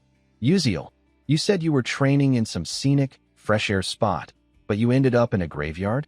Pretty fresh air there, huh?" Uziel, at a loss for excuses, bowed his head. "I'm sorry, I got off the transport because I sensed something was off." The professor nodded. "I get it. But rules are rules. You'll face punishment, no exceptions. That said, your bravery in jumping into battle to protect your friends, even if it broke Academy rules, is commendable. You did well. The Academy will reward you with points and recognition. Look forward to it," Uziel replied. "Thank you, sir." Professor Lee walked away, leaving Uziel to sigh, thinking, time to head out. The doctor said I need a few days rest to recover from the thigh wound. As he walked and thought, soft footsteps approached. Uziel turned, expecting someone to thank him. It was Acel, the story's heroine. Always smiling brightly despite her burdens, she stood strong through adversity, a remarkable character. Noticing Uziel staring, Acel spoke. "I'm really grateful for today." Uziel replied lightly. "Sure, treat me to a meal next time." But Azel's expression seemed off. She thought to herself, this event, and even before, taught me there are so many people out there better than me. I always saw myself as a peerless genius. That hasn't changed. But joining Stella showed me the truth. The world is vast, full of extraordinary people. I came here to be the best, but it's not easy. Suddenly, Acel asked, "Can I do it? If I try, can I be like you?" Caught off guard, Uziel thought, this isn't good. The old Acel wouldn't ask that. She's like this because of me. In the original story, Acel faced every challenge as the protagonist and miraculously overcame them. The Necromancer raid was the same. She turned the tide with her own strategies. But my interference meant she only faced the challenge without the triumph. She's still relying on others, so despite everything, her spirit's fragile. Uziel didn't know how to respond. Empty platitudes would only hurt her more. So, he spoke from the heart. "You don't need to ask me. You've already shown what others thought impossible. That's your miracle, your success." Acel was surprised. "How do you know that?" Uziel replied softly. "Because I've always been watching you." His words threw her off, her cheeks flushing with embarrassment. Seeing her reaction, Uziel panicked. "Wait, doesn't that sound like I'm a stalker? What did I just say?" Flustered, he stammered. "I'm heading out," and left, muttering to himself. "Man, that was close. Holy crap." Meanwhile, Acel reflected on his words. He said he's always watched me? No one's ever cared about the daughter of a traitor like me. If they did, it was just to nitpick and criticize. No one truly cared. But he's been watching me. Uziel's words pierced her icy heart, flowing through her veins, lingering in her mind. Her heart raced, reigniting her passion for magic and her seemingly lost goals. Before anyone noticed, the sun rose on the horizon. A new day began in the city. At the Magic Council, the hub of the world's greatest mages, obsessed with magic, a major event was brewing. People buzzed about Stella Academy students defeating a level 5 Necromancer. This is insane. Necromancers in this day and age? Haven't dark mages faded into history? Though sensational, the news was true. Hearing the chatter, Uziel thought, it's just an award ceremony. But there are magical reporters and nobles here. They're hyping it up. Wait, why's Princess Hongbian so excited? She's practically glowing. Sensing Uziel's gaze, Hongbian turned, her face cold as ever. "What are you staring at?" Uziel fumbled. "Nothing." Professor Lee addressed the crowd. "Quiet, everyone. Today, we honor 13 brave students who fought a dark mage. The award will be presented by the headmaster himself." The 13 students were shocked. The headmaster personally presenting? Uziel hadn't expected Elwin, a level 9 mage and humanity's pinnacle, to be there. Known in the game as nearly a protagonist, he was supposedly 300 years old but looked 18 to 19, always smiling kindly. Yet, he was the world's strongest mage, nicknamed Slaughtering Devastator. As the crowd reeled, Elwin approached each student, patting their shoulders. Well done. Keep striving and stay brave. Then he reached Uziel. His youthful eyes belied his 300 years, younger looking than the students. Standing before him, Uziel felt immense pressure, swallowing hard. Thinking, just meeting his eyes is overwhelming. This is a level 9 mage. Only 10 exist worldwide. I can't look away now. Man, this is intense. The headmaster, puzzled by Uziel's tension, smiled brightly. Still as diligent as ever, just as I expected. He walked off, leaving Uziel confused. What did he mean by that? Soon, the loudspeaker announced, the awards ceremony concludes here. Back at the dorm, Uziel stared at the check and certificate in his hand, jaw dropping in shock. Whoa, a 5 million Hao Fong credit reward. With this, I won't have to worry about money for a long time. Never dreamed the academy would give out such a huge sum. It might not mean much to rich kids like Hong Bian or He-Won Riang, but for someone poor like Uziel or Acel, it was a massive deal. Plus, the final reward from this incident was the Death Mage's mana vessel, the Necromancer's heart. He thought gleefully, it's tough now, but with italics, I'll soon create my own space. Carrying items will be way easier then. First, I need to crack the chaos algorithm's interference formula. Good thing the other trainees happily let me have the reward. What a relief. Next came the system reward. A notification chimed. The Necromancer raid chapter is complete. You've earned a large amount of experience for progressing the story uniquely. You'll also receive a reward from the Constellation project. 1. A downgraded version of an in-game item. 2. A downgraded version of an in-game skill. Or 3. Experience points. Uziel was surprised. There's this too. He wasn't complaining, but he realized how weak he still was and needed this boost. He thought, gotta choose carefully. Skills are key right now. I'll put the experience into Blink. That fight showed me how weak I am. Matching others' effort is pointless. I need to get ahead with my knowledge. After choosing, the system announced, reward granted. Blink skill experience maxed. Skill upgraded to Blink level 2. Max range 12 meters. 3 charges, 3-second cooldown. Uziel felt the change in his body. Though the range didn't increase, he was satisfied. This'll do for now. Clenching his fist, he grinned. Finally, 3 blink charges. I can use it more freely now. With some free time, he turned to the next issue. Izel's not doing great. Originally, she grew through all sorts of hardships. But the Necromancer event seems to have shaken her. From what I recall, the original scenario was worse, and things aren't much better now. He wanted to help Acel unlock the brilliant talent she didn't even know she had. Cutting to the dark meditation class, Acel and the others were there. She felt like she was floating in a dreamlike world. It wasn't bad. A cold breeze passed, and she sensed something stuck inside her. She tried pushing it out, over and over, unaware she'd been startled by a call. Trainee Acel. She looked around, seeing others meditating cross-legged like her. Acel thought, oh no, did I fall asleep? A translucent butterfly flew by her ear, carrying the professor's voice. Why are you using magic during meditation? Look above your head. Acel glanced up, eyes widening in shock. A lone ice pillar hovered in the air nearby. She'd unknowingly cast magic. Stunned, she thought, wait, when did I make that? I didn't use any formulas or calculations. She wondered, did the others not notice? Even if it's just level 1 magic, they should have sensed the mana flow. If this is the effect of Uziel's meditation technique, it's incredible. She'd been skeptical before, but the results were beyond good. They were amazing. Other meditating trainees were distracted or dozing off. But whenever they cleared their minds and focused, their concentration spiked, and their spellcasting speed improved noticeably. Acel thought, did Uziel plan for this too? After the session, trainees rushed to the cafeteria. Instead, Acel grabbed a red bean cake, savoring it. Thanks to the reward money, I can enjoy a 1,500 credit red bean cake with cream. Pure bliss. Suddenly, a voice called out, hey, Acel. It was Prince Jeremy Scalvin, smiling lightly, almost playfully. His sparkling, pure smile, not masculine but charming, made her heart skip. He continued, joined any clubs yet? Acel was surprised. No, not yet. Jeremy added, really? Why not join ours? Acel wasn't naive enough to jump at such a tempting offer. There had to be a catch. She narrowed her eyes. What's the condition? Jeremy laughed. Condition? There's none. I just like you. But his answer made her think harder. As a genius among geniuses, level 3 at 17 with good looks, attention wasn't new. Yet, her daughter of a traitor label kept people away.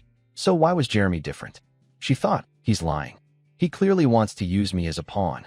Seeing her hesitation, Jeremy stepped closer. Come on, don't you trust me, Acel? No strings attached. Just join the club and stay by my side. I'll do anything for you. You know who I am.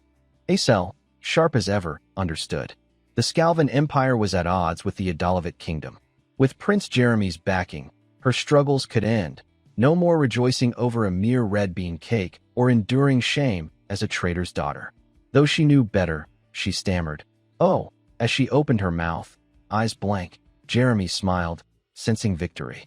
But then, a hand shot up. Flame stepped in and slapped Acel hard across the face. Both Acel and the prince froze, confused. Unlike Izel's blank expression, Flame snapped. You said you wanted to be with me, and now you're flirting with someone else?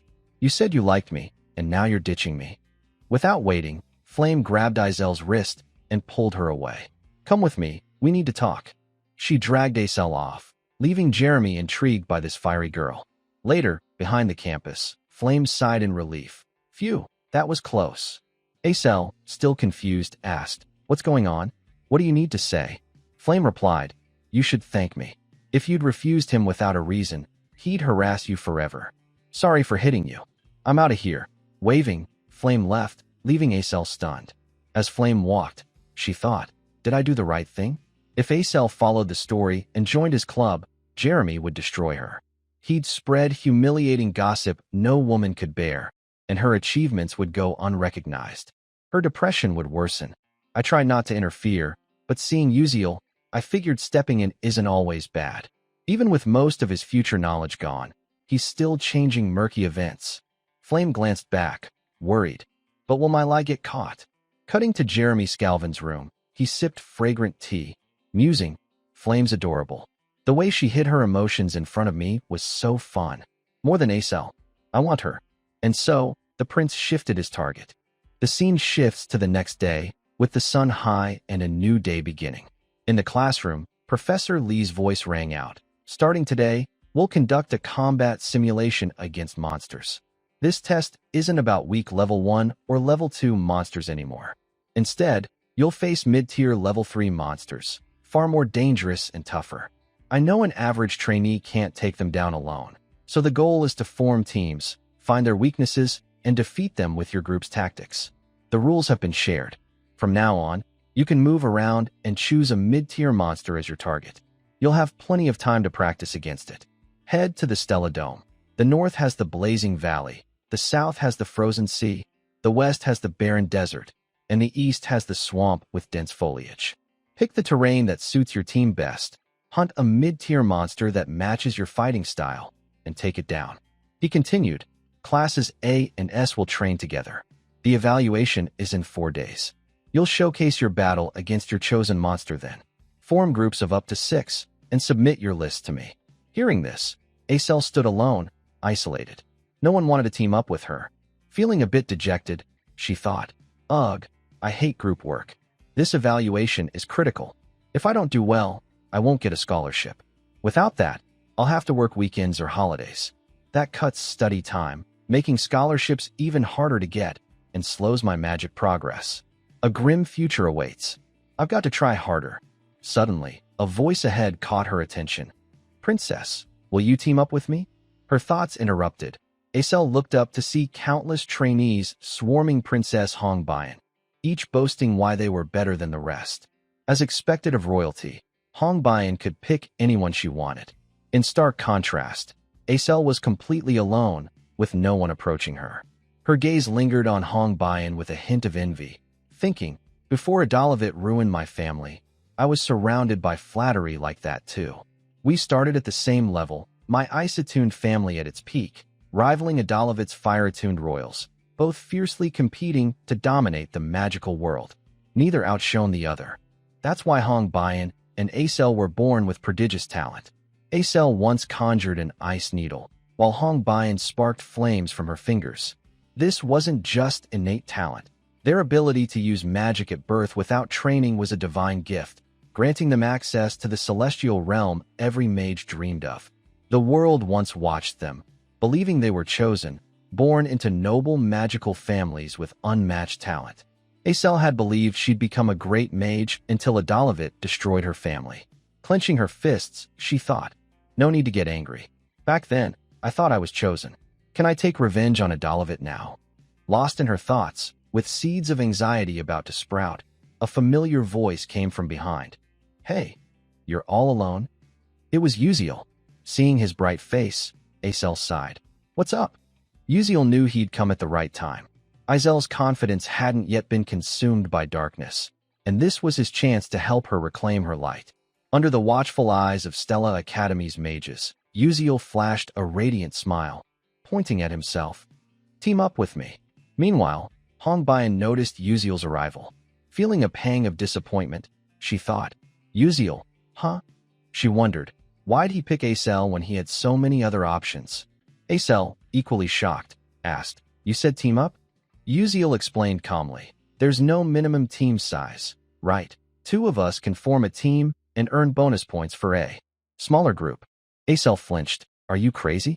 How can just 2 of us handle a mid-tier level 3 monster?" But after speaking, her mind started to shift. A thought sparked. For some reason, with Uziel, "I believe I can do it." Seeing she didn't refuse, Uziel grinned confidently. "So you in?" Acel froze for a moment, pondered, then nodded. "Fine. I don't have anyone else anyway." Uziel laughed. "Haha, smart choice. I'll go submit our list." He turned to leave, leaving Acel watching his back. Just then, footsteps approached. Acel was startled by Hongbian's appearance. Arms crossed, Hongbian snapped, "Hey!" Acel jumped. "What?" Hongbian cut her off. "What's with the nonsense? Worry about yourself, you shameless pig." Hongbian scorn cut Acel like a knife. Then, Hongbian turned and left. Acel realized why Hongbian approached, not out of fear of her potential, but because Uziel had been stolen by her. Grasping this, Acel clenched her fists and gave a bitter laugh. "So, in Hongbian's eyes, I don't even exist." Hongbian kept walking, thinking, "So annoying. Am I really losing to a failure and a commoner? I could team up with anyone, but I need the strongest knight to gain an edge." Her eyes scanned the room, landing on Ma Yuziang, who was debating whether to go solo or join a team. Without hesitation, Hongbian approached. Seeing the princess, Ma Yuziang asked, "Hello, princess. What's up?" Hongbian replied, "Got a team yet?" Ma Yuziang raised an eyebrow. "Nope. Planning to go solo." Surprised but composed, Hongbian said, "Team up with me then." Ma Yuziang smirked. "Is that necessary?" It was a clear rejection, but Hongbian didn't back down. She pressed. "Uziel and Acel already teamed up. You know smaller teams get more bonus points, right?" She glanced at Uziel's group. Ma Yuziang followed her gaze, seeing the 2 chatting happily. Hongbian continued, "I think they're not aiming for a standard mid-tier monster, but a special mid-to-large one. I'll say it again, team up with me." Ma Yuziang pondered. Though he knew Hongbian was provoking him, her challenge to compete against Uziel's group ignited his competitive spirit. Finally, he grinned. "I see. Sounds fun. I've wanted to face Uziel. Let's beat them." Hongbian sighed in relief. "Great. I'm counting on you." Her sharp gaze fixed on Acel and Uziel as she thought. "Just wait. I'll crush you both." Time passed, and after 4 days of preparation, the monster combat simulation officially began. Professor Lee's voice echoed. "All right, we're starting the evaluation test for classes S and A. Each team can choose their monster, from easy to difficult." As Flame warmed up, whispers buzzed around her. "Oh, Group 16 picked a mugsaw? That mid-tier monster looks manageable." Flame steeled herself, thinking, "No big deal. I've trained hard. I may not be able to hunt a special monster for attribute bonus points or a massive special beast, but taking down this mid-tier level 3 monster solo should earn me max points. Normally, it takes 5 level 1 mages to handle a mid-tier level 1 monster. With attribute advantages, solid experience, and a favorable environment, defeating a higher level monster is doable." Flame thought, "My Radiance magic doesn't counter any attributes, so I'll just deal with it." She decided to steer clear of special level 2 monsters, and focus on scoring high with her skills. While waiting her turn, she spotted Acel. In the original novel, Acel was pressured by Hong Bayan and her clique, unable to train or form a team, forced to compete alone, and scored poorly. Without a scholarship, she worked side jobs, endured humiliation, and her magic stagnated as her spirit crumbled. But now things were different. Flame and Uziel, time travelers from the future, had altered the original story. Uziel teamed up with Acel, despite remembering nothing of his past. Through care and patience, Azel's future brightened. Just then, a loud explosion snapped Flame's attention to the arena. A monster had been defeated. Professor Lee announced, Group 16 has completed their test. Well done. The crowd cheered. Flame knew her turn was near, her heart racing with a mix of nerves and determination. After congratulating the last group, the teacher called, Group 17, prepare for your test. Flame shouted, Yes, I'm coming. She hurried toward the testing platform, passing Uziel and Acel. She strode by coolly but, unluckily, tripped over her loose shoelace and stumbled forward. In that critical moment, a hand grabbed her collar from behind, saving her from a painful fall. The sight of a petite girl dangling by her collar sparked laughter from the crowd. Haha, so cute. She's shorter than my little sister. It was Uziel who caught her. A bit embarrassed, he asked, You okay? Flame, flustered at being held like a kid, was speechless. Uziel let go. She turned to thank him awkwardly, but he pointed at her foot. No big deal. Tie your shoelace. Looking down, Flame saw one lace in a mess. She recalled Jackie tying it tightly earlier. As she fumbled, Uziel offered to help, but she quickly refused, fixing it herself, thinking, Good thing I caught it, or I'd flunk the test. After tying her lace, Flame stepped onto the platform, exuding confidence. Seeing her alone, the crowd murmured, Is she by herself? Looks like it. No way. She's taking on a mid-tier monster solo? Some trainees whispered about those who couldn't form teams due to a lack of connections. In the magic world, relationships mattered. Flame's test began against a massive mid-tier monster. She looked like an ant before it, the size difference overwhelming. Whispers continued. That monster has no special attributes, so it can't be countered. The teacher's voice rang out. Group 17, test begins. At the signal, the monster charged at Flame with terrifying speed. But she stood still, focusing on her incantation, despite the crowd's worry. Look at that reckless stance. How can she handle it alone?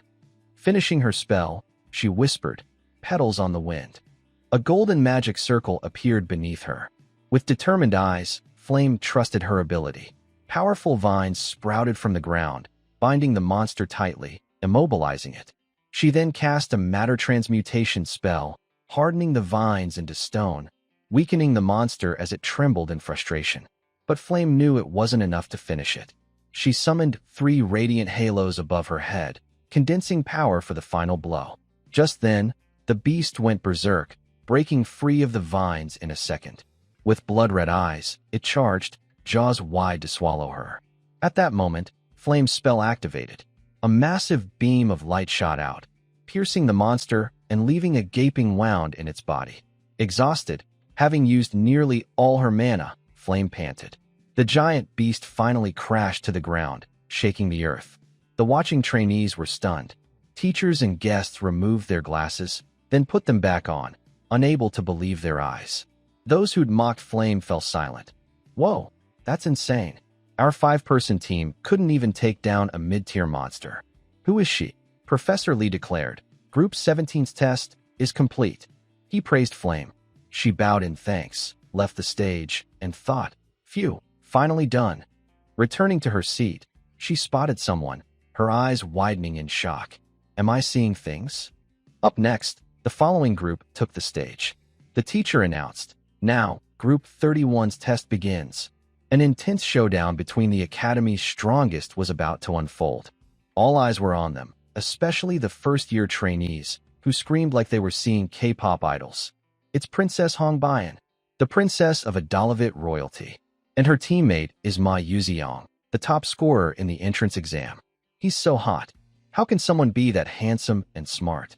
This is going to be a flawless performance. Go, princess. Go, Ma Yuziong.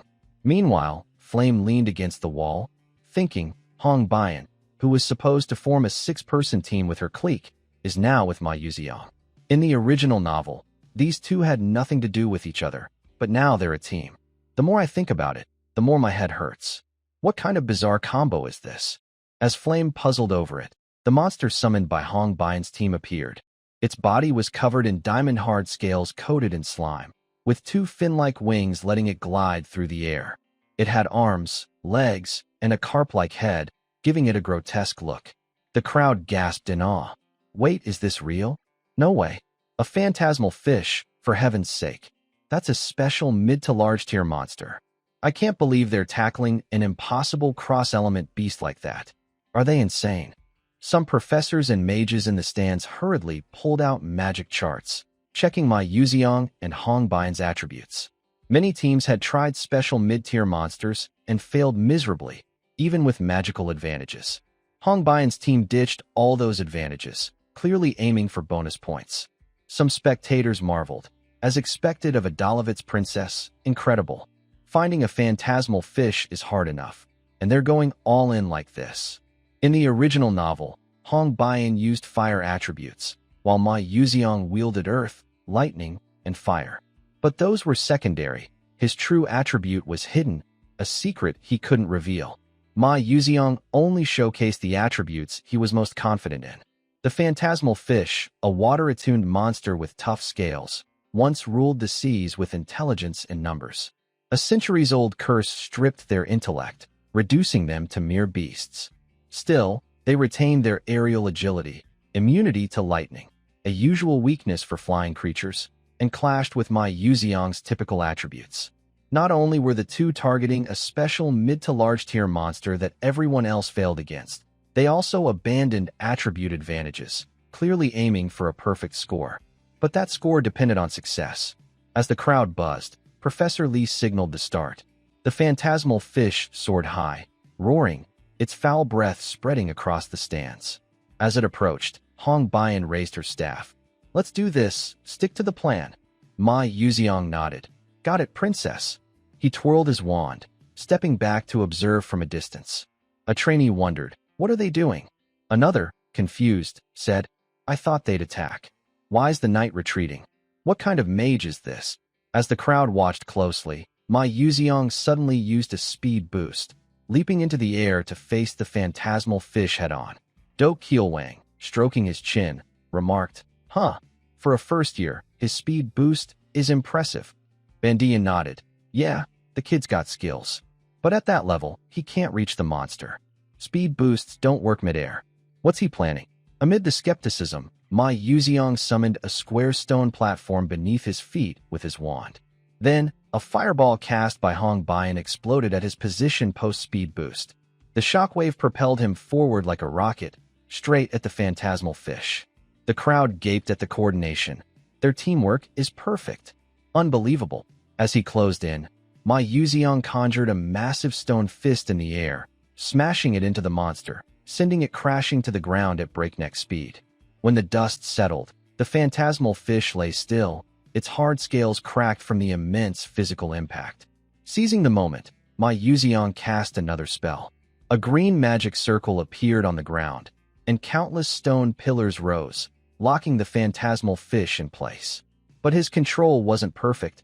The monster quickly broke free. Ma Yuziang landed, unfazed. His goal was to buy time, as Hong Bian's destructive spell was ready.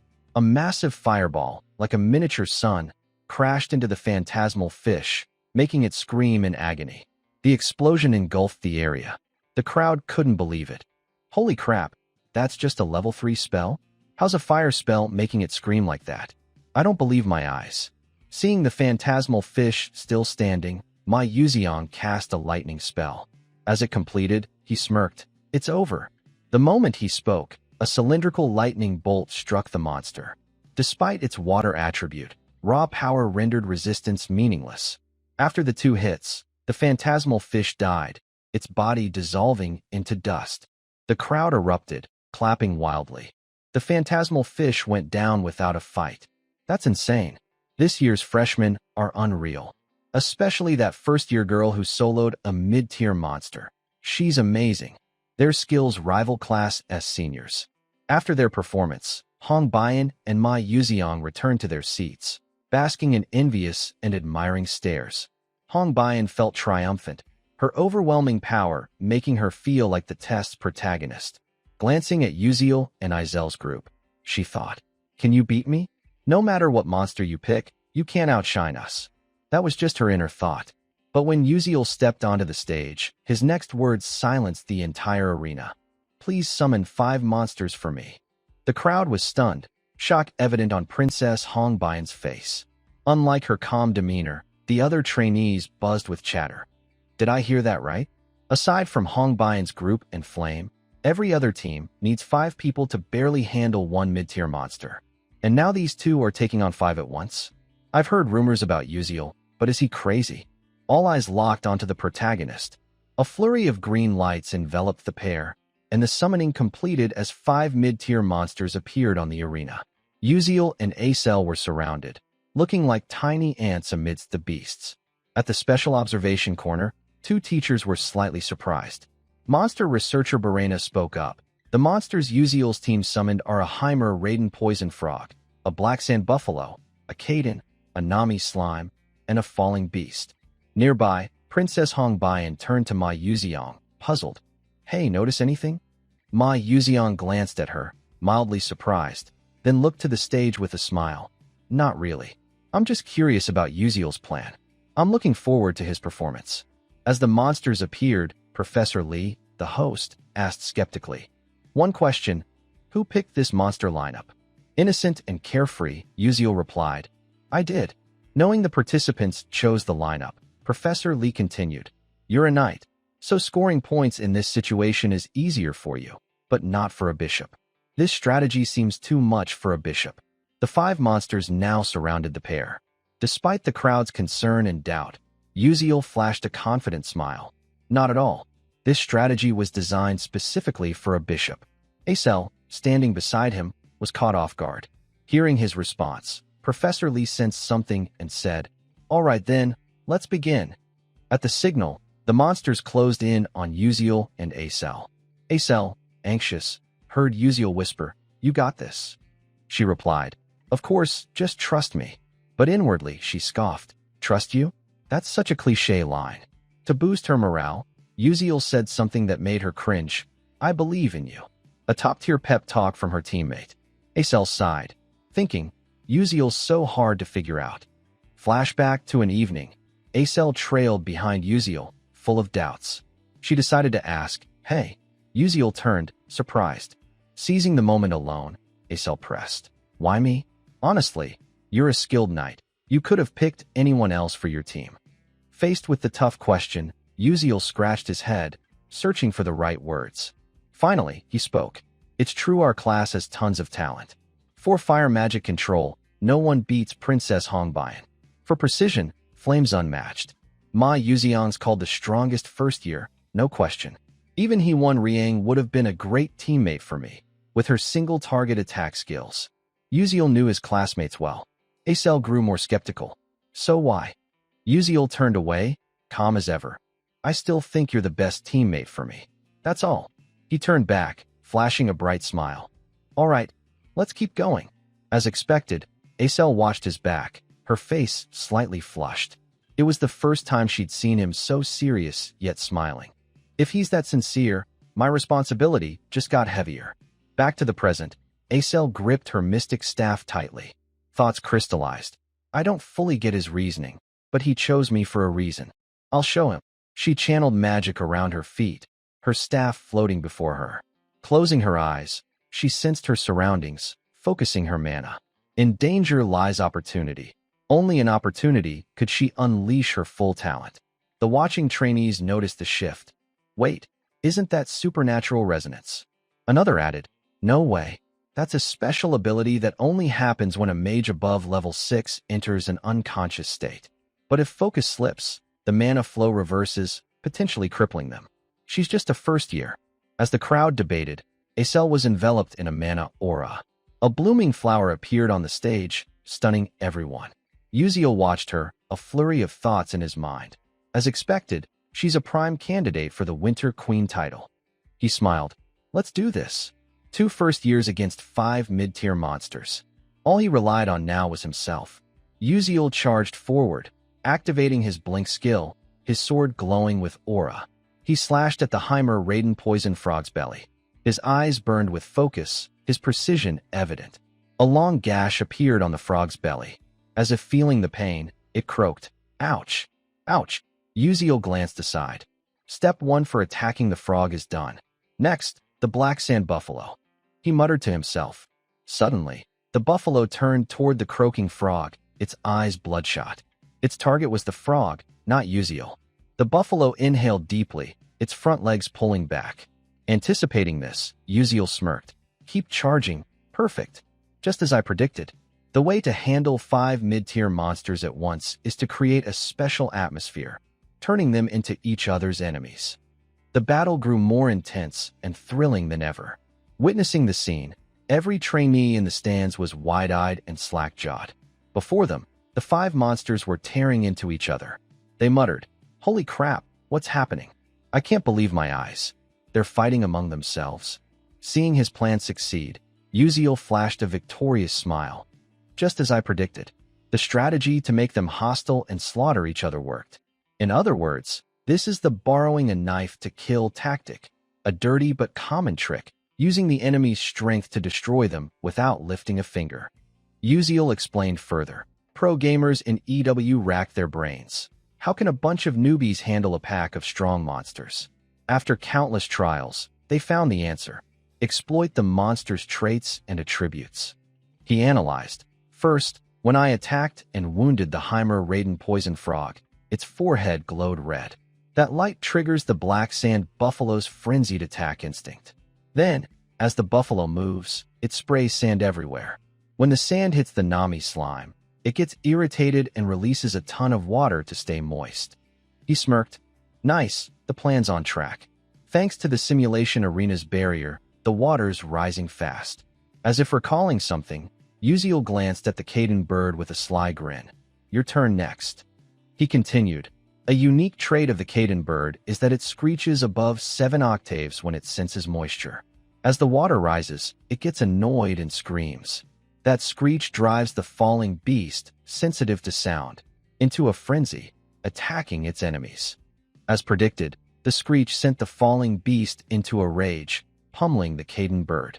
A supersonic kick deformed the bird's face, knocking it back into the Nami slime. Furious, the Nami slime splashed water in the Caden bird's face. Everyone expected a counterattack, but instead, the bird glared at the falling beast with murderous intent. The falling beast glared back, as if saying, "Plenty of blood here, come get some." The two clashed for hundreds of rounds. The other monsters started picking fights, attacking each other. In the stands, scholars and professors were stunned. One scholar exclaimed, "Unbelievable! How does a student like Uziel know every trait and weakness of these 5 monsters? Even I, a monster studies expert, didn't think of this plan. They're reckless and impulsive, but worth learning from." A female professor added, "I agree. They're reckless and crazy. But what amazes me is Izel's focus. She's maintaining her mana flow amid this chaotic monster brawl. That's extraordinary. She's clearly put all her trust in her knight." On the simulation stage, the monsters kept attacking each other, ignoring everyone else. Sand swirled, water surged, and the red glow intensified. Amid the chaos, Uziel fulfilled his knightly role perfectly. A knight's duty is to protect and suppress enemies until the mage's spell is ready. Whenever a monster blindly charged a cell, Uziel blinked to her side, slicing its ankle with his sharp sword, making it collapse. As the Caden bird struggled to its feet, it was attacked by the others, too dazed to react. Uziel realized his attacks were enraging the monsters. He quickly returned to his position, resuming his knightly duties. Suddenly, his sixth sense screamed danger. Eyes wide, he saw a massive boulder hurtling toward Acel, who was locked in her mana resonance, unable to move. Without hesitation, Uziel blinked to shield her. With deft skill, he cleaved the boulder in two. Watching, my Uziel chuckled. "Hey, Princess Hongbian, doesn't Uziel seem like the ideal knight? Like a fairy tale knight protecting his princess." Hongbian's eyes widened. Her ruby-red gaze sparkled as she watched Uziel on the battlefield. He danced like a warrior of light, his sword and blink afterimages mesmerizing. East, west, not a performance, but a knight shielding Acel from all directions, like in a fairy tale. Under his absolute protection, Acel remained unscathed. As the battle intensified, the monsters grew exhausted, covered in wounds. Suddenly, a magic circle appeared around Acel, glowing like a meteor or a droplet in a still void. Her sapphire eyes opened. Gripping her staff, she declared, "Crystal flower." Instantly, the pooled water froze. A massive ice flower bloomed in the sky, radiating a cool glow from its petals. The crowd was captivated by the dazzling spell, forgetting the test's purpose, wondering, is there a finer work of art? No one judged it as a trainee's magic anymore. They admired a true mage's craft. Izel's spell was simple, but on another level, unmatched by any mage. As time passed, the water reached the monsters, frozen by Izel's magic, immobilizing them. Exhausted from their brawl, they couldn't break free immediately. But soon, they'd shatter the ice and attack in a frenzy. Knowing this, Acel cast Shatter Magic. The radiant flower broke into thousands of ice spears, piercing the 5 monsters like giant lances. Their skin tore, froze, and necrotized. Struggling, their wounds fused with flesh, making them scream in pain. The crowd buzzed. What's happening? I don't know. Wait, you think they actually beat 5 mid-tier monsters with just 2 people? Suddenly, someone gasped. No way. Look over there. All eyes turned to see the Caden bird's ice melting. Its eyes glared, steam rising from its body. As Izel's defiant roar faded, a bolt of lightning crashed from the sky to the ground. The thunder's echo reverberated across the starry dome, deafening everyone. The world bathed in brilliant gold light. A flower bloomed, not a phoenix flower or any famed species, but the radiant blossom, more dazzling and splendid than anything. On the stands, people wondered, can the pure beauty of magic be called art? If it resonates with the human soul, no one can deny it's an exquisite masterpiece. Then, countless electric currents erupted, transforming into myriad lightning bolts that surged into 5 monsters, making them scream in agony as the electricity ravaged them. Witnessing the lightning ice fusion magic she created, Acel stood awestruck at the grandiose spectacle. Her eyes reflected disbelief. Is this my magic? I actually did it, like he said. Memories flooded back. She recalled her shock at Uziel's crazy plan, asking, "Are you insane?" Expecting annoyance, she was met with his sincere smile. "You can do it, and I believe in you. So trust me, I've always believed in you." His heartfelt words made Acel clench her fists, thinking. Uziel's smile was serious, his tone and expression no joke. A weight pressed on her chest. I've never had anything. No faith in my path. No friend saying I'm on the right track.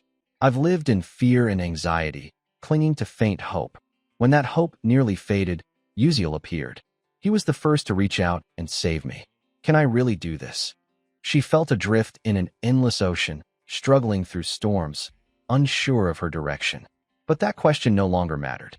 On the distant horizon, Uziel had gone ahead, leaving footprints of light in the vast sea. A guiding star for sailors, a lighthouse steering ships from danger. Acel felt the light whisper, "Follow me. I'll lead you." Professor Lee announced, "Group 32's test ends here. Congratulations on your outstanding performance." Standing center stage, Acel smiled, radiant. Her self-doubt and insecurity vanished, leaving a confident, joyful Acel, though still lost in thought. From the south, Uziel hovered midair, thinking, "Phew, almost got caught in that. At least warn me before casting such dangerous magic." The next day, the monster combat simulation results were posted. First place, Group 32, 199 points, Uziel and Acel. Second, Group 31, 127 points, Ma Yuziang and Hongbian. Followed by third, fourth, and so on. Staring at the board, Ma Yuziang said bitterly, "We lost." Hongbian nodded. The point gap is huge. Breaking 100 is incredible, especially against a mid-tier special monster with a type disadvantage. No one's done that. But 199 for Uziel's group? We lost, no question. Ma Yuziang hadn't expected the proud, icy princess to admit defeat. He teased, Didn't expect you to accept it so fast. Hong Bian, haughty, snapped. Humph, shut it. No one asked you to talk. Ma Yuziang added. I hate to admit it, but you're a better vanguard knight than me, and Izel's a better long-range mage than you. Though partly agreeing, Hong Bian couldn't accept losing to Acel. Seeing Ma Yuziang's handsome face, Yuziel's image flickered in her mind. She consoled herself. If Yuziel were my knight, things would have been different. He protected Acel throughout, strategized, positioned the mage, and set the stage for her to shine. She thought, I know my Yuziang's talented, but Yuziel's Stella's best knight. With his support, I could cast magic rivaling Izel's. Why is that commoner so devoted to her? If a perfect knight exists, it should be mine, the perfect queen. The more she thought, the less she could accept someone so perfect serving another. Her face darkened, menacing, as she wrestled internally. Admitting defeat was a lie. I can't accept this. It's baffling. I need to investigate Yuziel. With that, she bid my Yuziang goodbye and left. On her way, Hong Bian's eyes widened, spotting a black-haired woman with an icy expression, clear eyes untainted, nearly her height, wearing a third-year badge. It was Ceylon Orkin, heir to a dukedom and best friend of the Adalavat Empire's current queen. Passing by, Hong Bian fumed. Is she here because I lost to a commoner and a traitor? So annoying. Ceylon smirked, young and naive. Haven't you realized your petty actions are laughable and weak? Still so green. As the princess's figure faded, Ceylon looked on with disdain. At Stella's library, Flame wrote in her journal, thinking, can't believe Acel cast Radiant Blossom so soon. It's her signature, her trump card after countless struggles. She perfected and performed it publicly. In the original plot, Acel should have collapsed from the simulation's shock, trapped by Prince Jeremy Ceylon Orkin, withering over time. But that dark future changed, likely because of Yuziel. She continued, in the original romance novel, my Yuziang and Acel faced doomsday together. But what if there's an unwritten side story?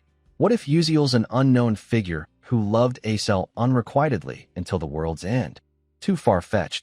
After reading many romance novels, odd thoughts swirled in Flame's mind. An answer emerged, regressing to find love and protect the world where his beloved lives happily, even if it costs his existence. Did Yuziel have regrets in his final moments?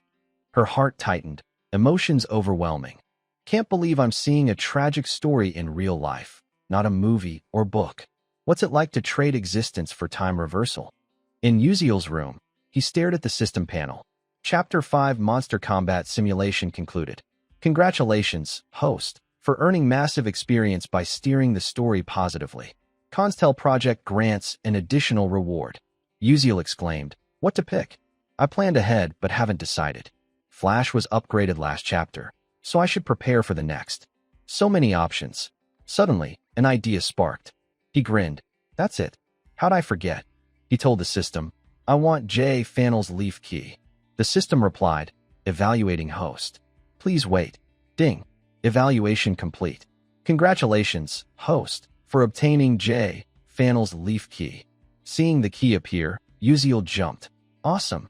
Not as classic as my old gear, but this is a rare item only high-level players get. It unlocks communication with a special spirit, but its only function is opening a specific dungeon. I need to go outside, but after the graveyard incident, Stella's tightened restrictions. What now? Pondering, Yuziel recalled leaving Stella in the game. Back then, the Academy had similar restrictions. What did I do? His eyes lit up, right? The club. I need to join a club. Outside, the sun rose high, casting warm rays. Yuziel began writing in his growth journal. Growing up, my family was poor, rarely eating out like others. When Mom worked, I stayed home alone, cooking instant noodles. When I got sick of them, I'd beg for something tasty. Mom used her savings to buy me a bowl of R.A. Jong noodles. I was so happy. Though she ate with me, I didn't understand why she didn't touch her chopsticks. She said she didn't like R.A. Jong. After pestering her, I finally got it. Finishing, he slumped over, arms crossed, eyes stinging from writing so long. He smiled, thinking, all right, I'm almost done with this assignment. Time to find a club to join. Yuziel headed to the school bulletin board, covered in club advertisements. He observed carefully, hand on his chin, muttering, but which club's the best? The notices left him torn. Writing club, study for college. Chess club, the ultimate mage sport.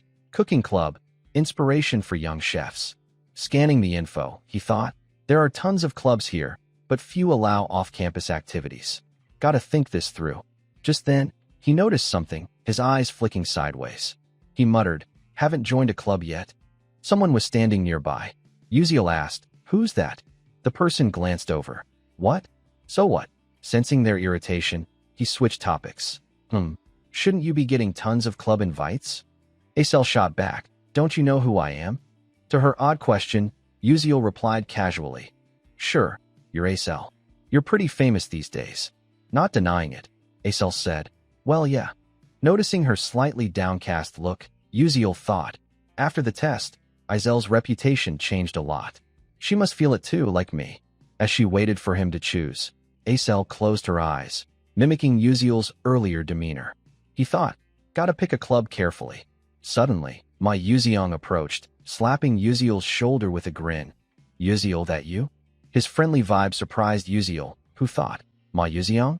Why's he? Uziel brushed his hand off. All right, hands off first. But Ma Yuziang kept smiling. You're awesome. I saw your test. Heard you even led the Necromancer takedown. Impressive.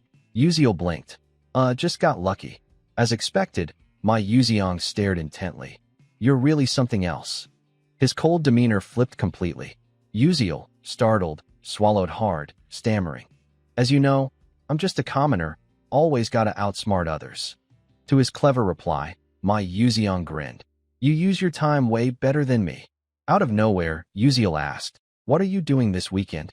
Ma Yuziang, caught off guard, said me, then answered curtly, studying. Both paused, dumbfounded. Uziel laughed. I asked just to ask, and you answered just to answer. Thanks. Ma Yuziang waved it off. No, I'm really studying. Study, then train. Uziel faltered. You don't usually act like this, so why the constant grinning? Ma Yuziang replied, huh? Oh, yeah, I've been like this lately, don't know why. One all smiles, the other skeptical, Uziel thought. His eyes are always so annoyingly handsome. Tone it down. Ma Yuziang continued. Trainings for later. What's the reason this time? Acel jumped in. The dungeon practice, right? Ma Yuziang added, yeah. If the lady hadn't stepped in, I might have been in danger. Acel snapped. Don't call me lady. Uziel summed it up. Right. In the original story, Ma Yuziang teamed with Flame, easily beating He Won Riang. But since I intervened, Flame got stuck with me, leaving Ma Yuziang to face He Won Riang alone. Is that why He Won Riang's acting weird? Either way, it's fine. They'll train harder, unlike me. Their growth will lead to a positive ending. Ma Yuziang got to the point. Hey, Uziel, you still haven't joined a club? It's been a while since we enrolled. His tone was slightly annoyed, busy as he was. Ma Yuziang grinned like a tonic, pointing at himself. Join my club then. Uziel glanced away. We'll see. If you meet my conditions, I'll consider it. Ma Yuziang asked, what kind of club do you want? Uziel launched into a speech. Quiet, small, no private gatherings, full 4-part insurance, lunch with cheese and pork cutlet, freedom for off-campus activities, respects individual pursuits, allows going out. Acel was baffled. What club like that exists? Uziel, knowing full well, chuckled. Of course none. I'm joking. Ma Yuziang suddenly said, interesting. If I make a club like that, will you join? Both froze, stunned for a moment. Uziel asked, trying to stay calm. Wait, you can actually start a club with special off-campus permissions? Ma Yuziang beamed confidently. Absolutely, I can. Uziel calculated internally. Right. Ma Yuziang has wide connections, tied to powerful hidden factions in Stella Academy. Scary, but useful. Off-campus freedom, health insurance, daily beef cutlet, no pointless restrictions. But he thought further. There's no free lunch. Ma Yuziang and I aren't close. Even with my game knowledge and genius act, is that enough for him to create my dream club? Uziel got serious. Great idea, but what's in it for you? Ma Yuziang's eyes sparkled, seeing Uziel like a gem. Plenty. You're special. Uziel wondered, what does he know?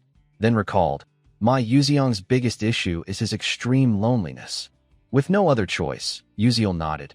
Fine, Start the club. Ma Yuziong lit up, really? Yuziel replied casually. Yeah, but she's joining too. He pulled Acel in, surprising her. Huh? Me too. Smirking at his plan's success, Yuziel thought. In the original, they're a fated pair. With Acel, she can support my Yuziong's mental state. He's like a pufferfish, dies or goes crazy without water. I can't rely on Flame. She's always with He One Riang. Ma Yuziong cheered. Having Yuziel's great, and adding the lovely Miss Acel? I'm all for it. Acel fumed. Stop calling me Miss, it's annoying. Hearing their cat and dog banter, Yuziel wondered, was this the right call? Ma Yuziong asked, so what's the club's name? Yuziel was ready. I'll handle it. Soon, a form appeared, club registration form. Name, Culinary Club, President.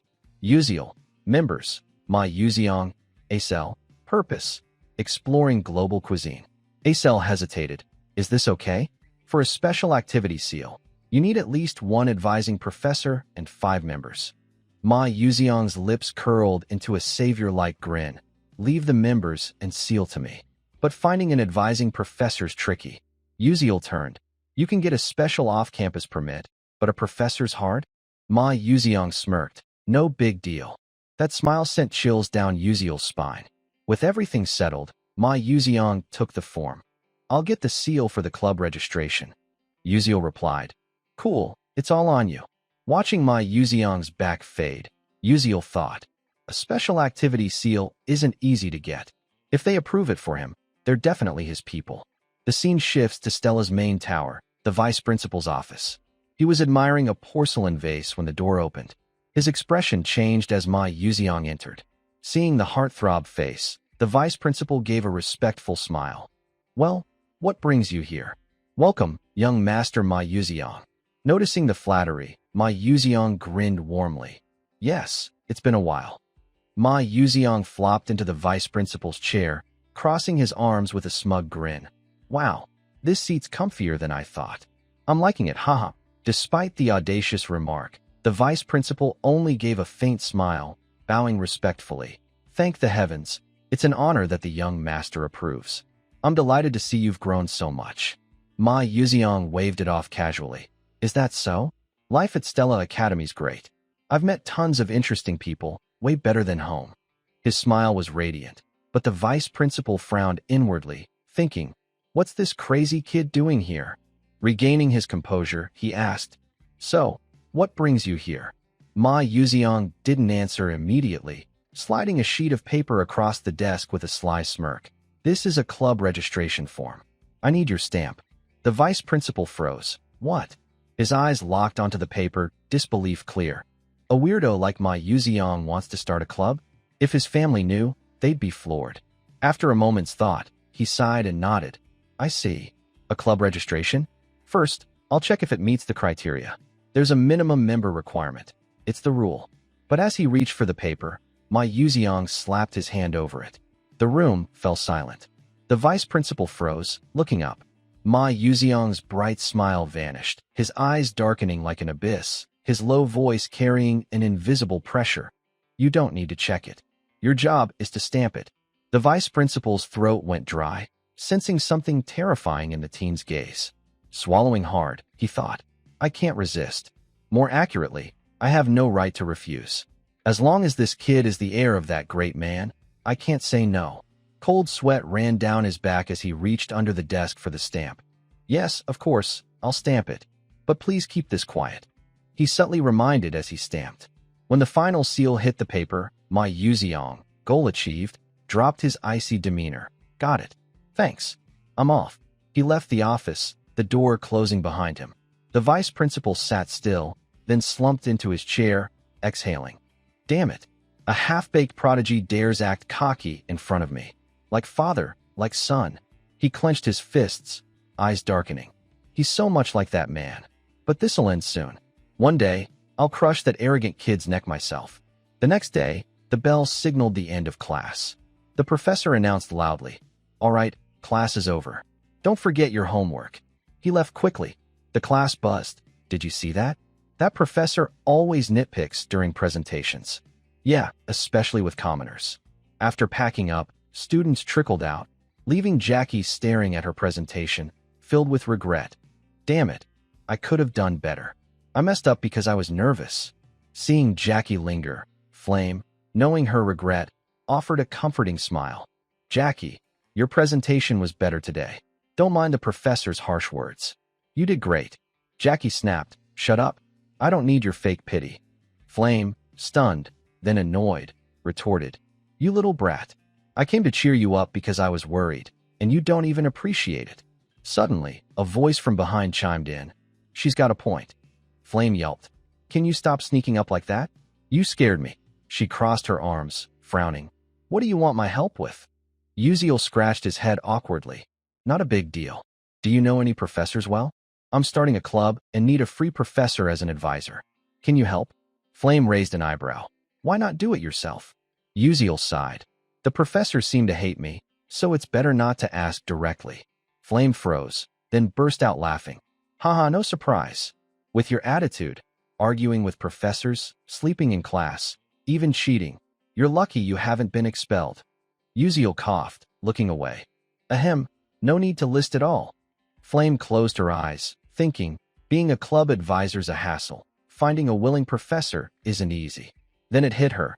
Wait, aren't you close with Professor Mazen Tyron's assistant? I've seen you at her lab. Uziel's eyes lit up. Yeah, you're right. Why not ask her? Flame crossed her arms, looking at him like he was an idiot. Are you dumb? This is Stella Academy. Assistants can be advisors too. Uziel's jaw dropped.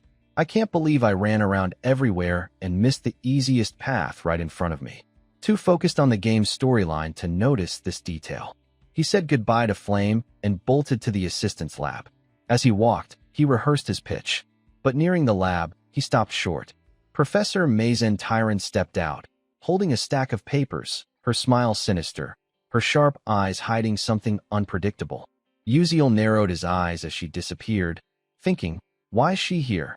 Without hesitation, he pushed the door open, cheerful. I'm here. But his smile faded. In the middle of the room, Altarisha looked pitiful, wiping tears, flustered. Uziel, you're here? Uziel approached, concerned, softening his voice. What happened? Altarisha sobbed, trying to explain. It's like this. Seeing her evasive eyes, Uziel knew she was lying and said sternly, Assistant, what about the research you worked so hard on?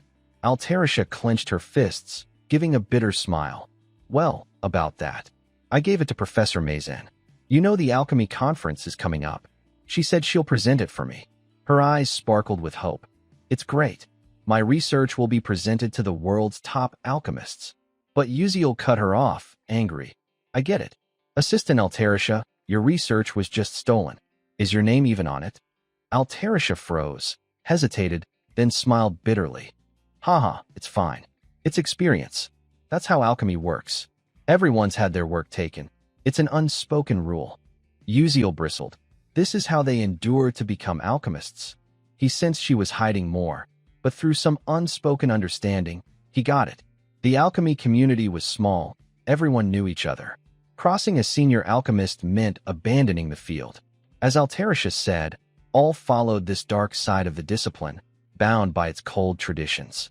The upcoming conference was her lifelong dream, her first chance to present her work. So she endured Mazen Tyron's pressure. But Mazen crushed that hope. Uziel recalled Mazen's usual line when stealing research. Wait another year. You'll get your chance, right? Altarisha accepted it, as it was the reality she faced. He thought, even if Mazen's close to cracking the formula, I want Altarisha to finish it first. Seeing her research stolen, I can't sit still. Uziel asked, Assistant, what about the other research you're working on? Altarisha was surprised. The one we solved together? You mean the random number interference technique with Qigong? She sighed. That technique's 300 years old. No one solved it. I tried your unique idea, but it's still not working. Uziel smiled confidently. If we solve it, it'll be a breakthrough. Actually, I've already cracked that part. Altarisha's eyes widened, pupils shrinking in shock. What? You really solved it? Uziel nodded firmly. Yeah, let me explain. Though he didn't fully grasp how it worked, he wrote the enhanced formula on the board. Altarisha stared, her eyes reflecting the technique and alchemy formulas. She gasped as he finished. and he looked at her confidently. But with you, it'll be different. Altarisha muttered, stepping closer. So, if we add the dispersion and reflection ratio to the formula, combine the Panu's flow with the Chini coefficient, she was engrossed, forgetting Uziel's presence. He marveled at her insane focus. Unlike me, who just copies and memorizes, her genius brain must be sparking with ideas. I shouldn't finish this research. Altarisha needs to complete it herself, become its true author, and regain her confidence. I'm just support. I don't aim to be an alchemist. I lack the skill or ideals. But Altarisha's different. She's a genius who could change humanity's future. Uziel quietly left the room, closing the doors silently. His role here was done. The rest, he trusted to Altarisha's talent, and he waited.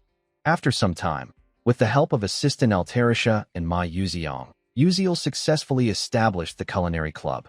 As president, he requested permission to leave campus and arrived via a teleportation gate.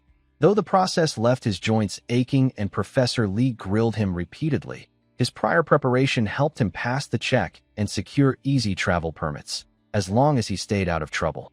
Along the path, Uziel was captivated by the dreamy scenery. A colossal tree, the Third World Tree, towered into the clouds, its thousands of branches spreading like an umbrella over the vast garden below. The World Tree's signature emerald glow, also called the Nam Hoa Spirit Garden, gently enveloped everything, bringing a sense of peace and joy. The surrounding garden, dubbed the Dreamy Tree Garden, was open to all for picking and enjoying fruit.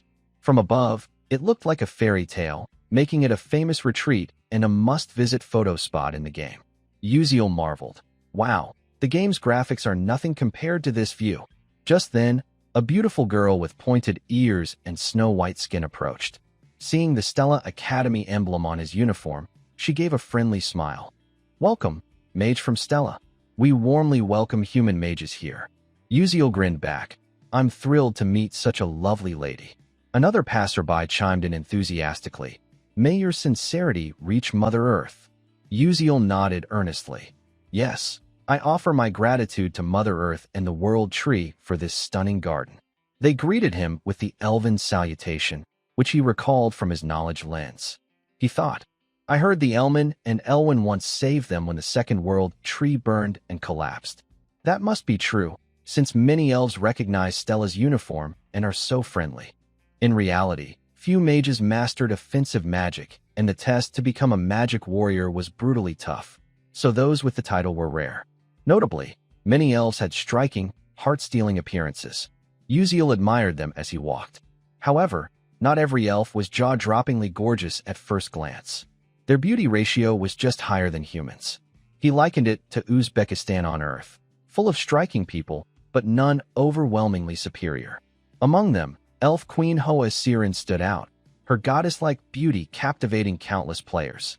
She was the game's most popular character and one of Uziel's favorites. He thought, elves are born genderless, only gaining a gender through true love, based on their beloved. Hoa Siren, with her stunning feminine appearance, has never loved, so per the game's lore, she's still genderless. Later, saved by Flame, she falls for her and chooses to become male to stand by her side. What a wild twist. Who wrote this plot? No matter the storyline players pick, Hoa Siren never becomes female, breaking male gamers' hearts. Hilarious and tragic. Uziel wondered, what would Hoa Siren be like as a man? I didn't like her just for her looks, but for her charm curse. Those enchanting eyes make anyone, regardless of age or gender, fall into intense, soul-consuming love, dying in anguish from unrequited longing. Lost in thought, wandering the World Tree's outskirts, Uziel found a hidden labyrinth, the garden of the celestial spirit Leafenal. He calculated, my skills have improved a lot. Time to prep for the upcoming event. He opened his inventory, pulled out Leafenal's light leaf key, and grinned. Heh, good thing I can use this sooner than planned. He inserted the key, about to turn it, when a notification popped up. Opening this gate may alert other key holders. Uziel flinched. I've seen this warning in the game. It had the same message, but players were disappointed since no special event triggered. He thought, screw it. What's the worst that could happen? Uziel turned the key decisively. In an instant, the gate to the celestial spirit's garden opened. At the same time, in the cradle of the celestial spirit wood, home of the elf kingdom, on the highest peak of the primeval mountain range, a majestic, ruined castle stood. Though dilapidated, it blended strangely with the grand nature. At a glance, it could be mistaken for a tree in the vast forest. At the castle's peak, a bedroom lay in darkness, with only faint light seeping through a window slit, sparking curiosity. Does sunlight not reach here?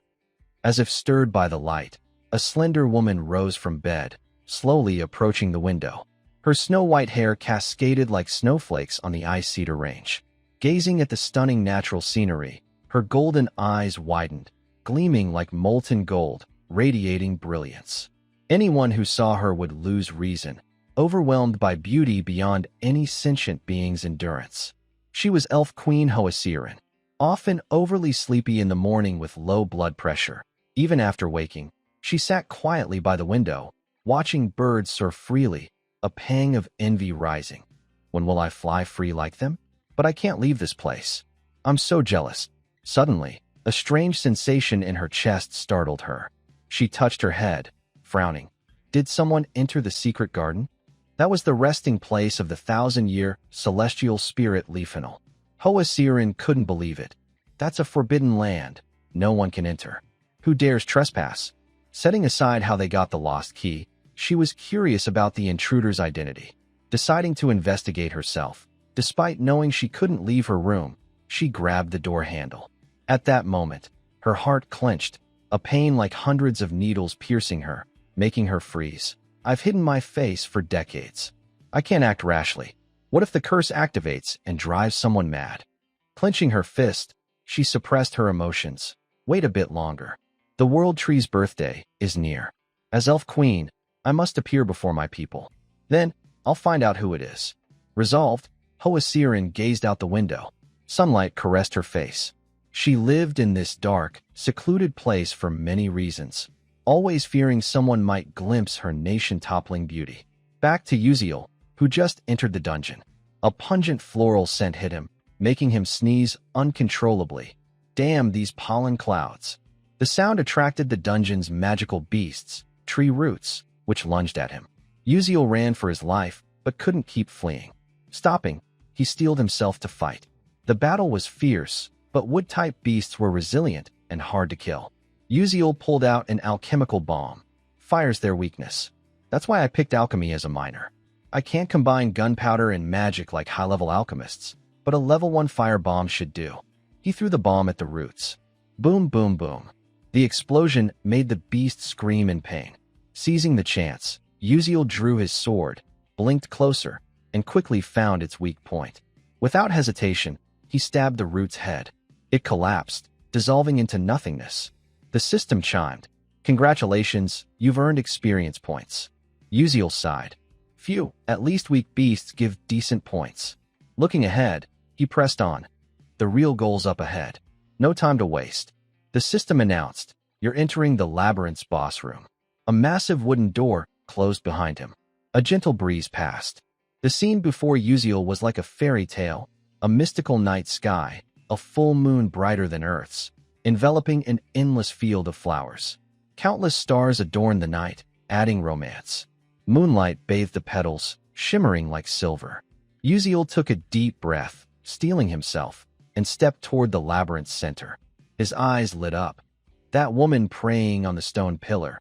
Is she the celestial spirit Leafinal, this labyrinth's boss? The most mystical beings in the world are celestial spirits, pure souls that, after eons of cultivation, comprehend the truth and evolve into new entities. Even in the ether world, such beings are exceedingly rare. But the figure before Uziel wasn't a perfect celestial spirit. This woman, on the verge of becoming one, had her heart stolen, forever frozen in this state. Uziel approached cautiously, each step wary. Suddenly, the ground shook violently, throwing him off balance, his face pale with panic. A second later, his body gave out, and he collapsed. Uziel realized, this is the pressure of mana. Even in death, a celestial spirit is still a celestial spirit. But he couldn't give up. With that thought, he locked eyes on the celestial spirit and charged forward. Despite the crushing weight on his legs, he pressed on. The distance between them closed. As he reached her, his legs buckled from exhaustion, and he knelt, panting heavily. Then, the system chimed. Mana leak suppression trait experience increased. Ability stats boosted. Uziel sighed in relief, his breathing easing as the pressure lifted.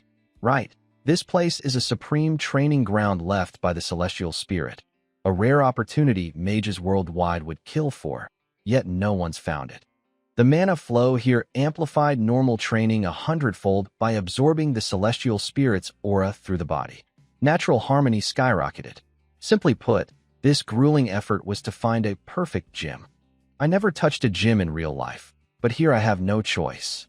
As he mused, Uziel's gaze caught a branch in the celestial spirit's hand, emitting purple energy. Without hesitation, he grabbed it. The system announced, "You've obtained a special artifact, Branch of Resentment. Rank high. Description: resentment doesn't fade with time, it burns fiercer. Special functions: 1. On first contact, inflicts resentment status on the target. 2. On second contact, resentment explodes, dealing damage. 3. Resentment accumulates daily, max storage 3 months. 4. Damage halved against targets with risk level 6 or higher. Uses: 1 time." Reading it, Uziel grinned, satisfied. With this, I can take on Mazen Tyron, the insect in Volume 8. Got the artifact, now time to train. Weeks later, through diligent training here, Uziel's stats soared. Mana leak suppression, LV.3, muscle strength, plus 8%, reflex speed, plus 12%, sensory acuity, plus 20%. Sixth sense, activates with mental effort, senses mana phenomena within 24 meters, boosts perception speed in danger, auto-triggered. Mana circulation rate in blood, plus 2%. Checking his stats, he sighed. I'm around mid-tier 2-star. Still a long way to go. The main characters are already past 4-star. No one here teaches swordsmanship, so I can only aim for precise strikes, targeting enemies' weak points. I need to train until I'm carving bone, flaying flesh, and spitting blood. During practice, Uziel felt a shift in his body. Something pierced his chest. He coughed violently. Hack, hack. His sword dropped. The system announced, "You've mastered a special mana-breathing method. Skill acquired. Breath of the Celestial Spirit." Uziel's vision blurred, his eyes half closed, as if losing consciousness. Everything faded into a mystical haze. Suddenly, a strange voice snapped him awake. "Hey, what are you doing? Didn't hear me? Ignoring me on purpose? I hope so. Can you hear me? Answer, I'm waiting." Uziel jolted. Ack. What the hell? Where's that voice coming from? The voice continued. "Oh, you heard me, didn't you?" Composing himself, Uziel turned, muttering. "Are you Celestial Spirit Leafinal?" A huge question mark formed in his mind. Did Leafinal just talk to me? Shocked, he blurted. "What? A talking corpse?" Leafinal snapped. "TCH, I'm not dead. You rude human." Uziel, still reeling, asked, "How can you talk?" Leafinal replied, "I've been talking all along. Your ears were just deaf to it. Why didn't you hear before, but can now?" "Oh, probably because you're starting to resemble me. Just now, you breathe like I do." The more he heard, the more confused Uziel became, thinking, wait, the system mentioned I acquired a skill. The system displayed, skill, Breath of the Celestial Spirit, LV.1. Merge with nature through celestial spirit breathing. Greatly boosts mana circulation in blood when used, but triggers divine beast erosion. Effects: 1. Strength, plus 107%. 2. Reflex speed, plus 125%. 3. Sensory acuity, plus 147%. 4. Endurance, plus 101%. Duration, max 15 seconds. Erosion level, 1%. Uziel thought excitedly, what is this? Insane skill. Short duration, but stats jump to 4-star level. Hold on, divine beast erosion? Does that mean I'll lose my human body? Divine beasts maintain form with mana, but with my mana-leaking physique, losing my body means death. Does using this shorten my lifespan? He reassured himself, think positive. It's a clutch skill for emergencies. Silent until now, Leafinal spoke. Strange, you're the second human to breathe the celestial spirit's breath. You're like that person, your presence so faint it's barely noticeable, your body void of mana. like you don't exist in this world. Uziel, surprised, asked, "Who was that?" Leafinal continued, "He wielded a sword like you, cutting through magic, even slaying celestial spirits." Uziel was stunned. What? He thought. The game never mentioned a swordsman like that. Someone strong enough to kill a celestial spirit must be a true master. He asked, "Can I meet them?" Leafinal shot back, "No. The first Grand Mage's disciple killed him." Uziel felt like he'd been struck by lightning. The first Grand Mage? That guy's long dead. How's he alive? Leafinal continued, "Want me to teach you? I fought him and recorded his breathing and techniques." Uziel, skeptical, asked, "For real?" Leafinal added, "But there's a condition. I can't leave or talk to anyone else. I'm as good as dead. Find my heart and revive me." As expected, Uziel was blunt. "Sorry, with my current skills, I can't get another celestial spirit's heart." After a pause, Leafinal relented. "Fine. It doesn't have to be a celestial spirit's heart. A pure divine beast's heart will do." Uziel, confused, said, "But that'll strip most of your power." Leafinal replied, "Doesn't matter. It's better than being trapped here, living alone forever." Hearing this, Uziel agreed. "It's a win-win." He said, "If it's just a regular divine beast's heart, it's not impossible. I can do it." Leafinal asked, "Really?" Uziel thought, "I'm training here for the upcoming Family Contract ritual, where I'll face tons of divine beasts. Compared to a celestial spirit's heart, this is way easier." Confidently, he said, "I'll do my best within my ability." Leafinal cheered, "Thanks. I'll wait. Oh, I've got something for you." Uziel, surprised, asked, "What?" Leafinal said, "Look behind me." Uziel asked, "What's this?" Leafinal answered, "The Garland of Aphabil, symbol of the bond between Leafinal and their fated companion. Ability, none." Uziel had never heard of it in the game. At best, it's kindling if there's no fire. He tucked the garland into his pocket, but froze. "Wait, you're a celestial spirit." Examining it, he exclaimed, "A celestial spirit's symbol? This might be more useful than I thought." Heh. Meanwhile, in Altarisha's lab, she was finalizing the formula based on Uziel's guidance. After intense focus, she paused, staring at the result. "Did I do it?" "No. No time for complacency." She copied the formula from the board to paper.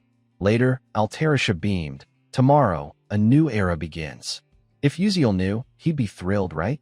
The capital of the Dwarven Kingdom, the Black Iron Empire, was vast, towering, and eerily desolate.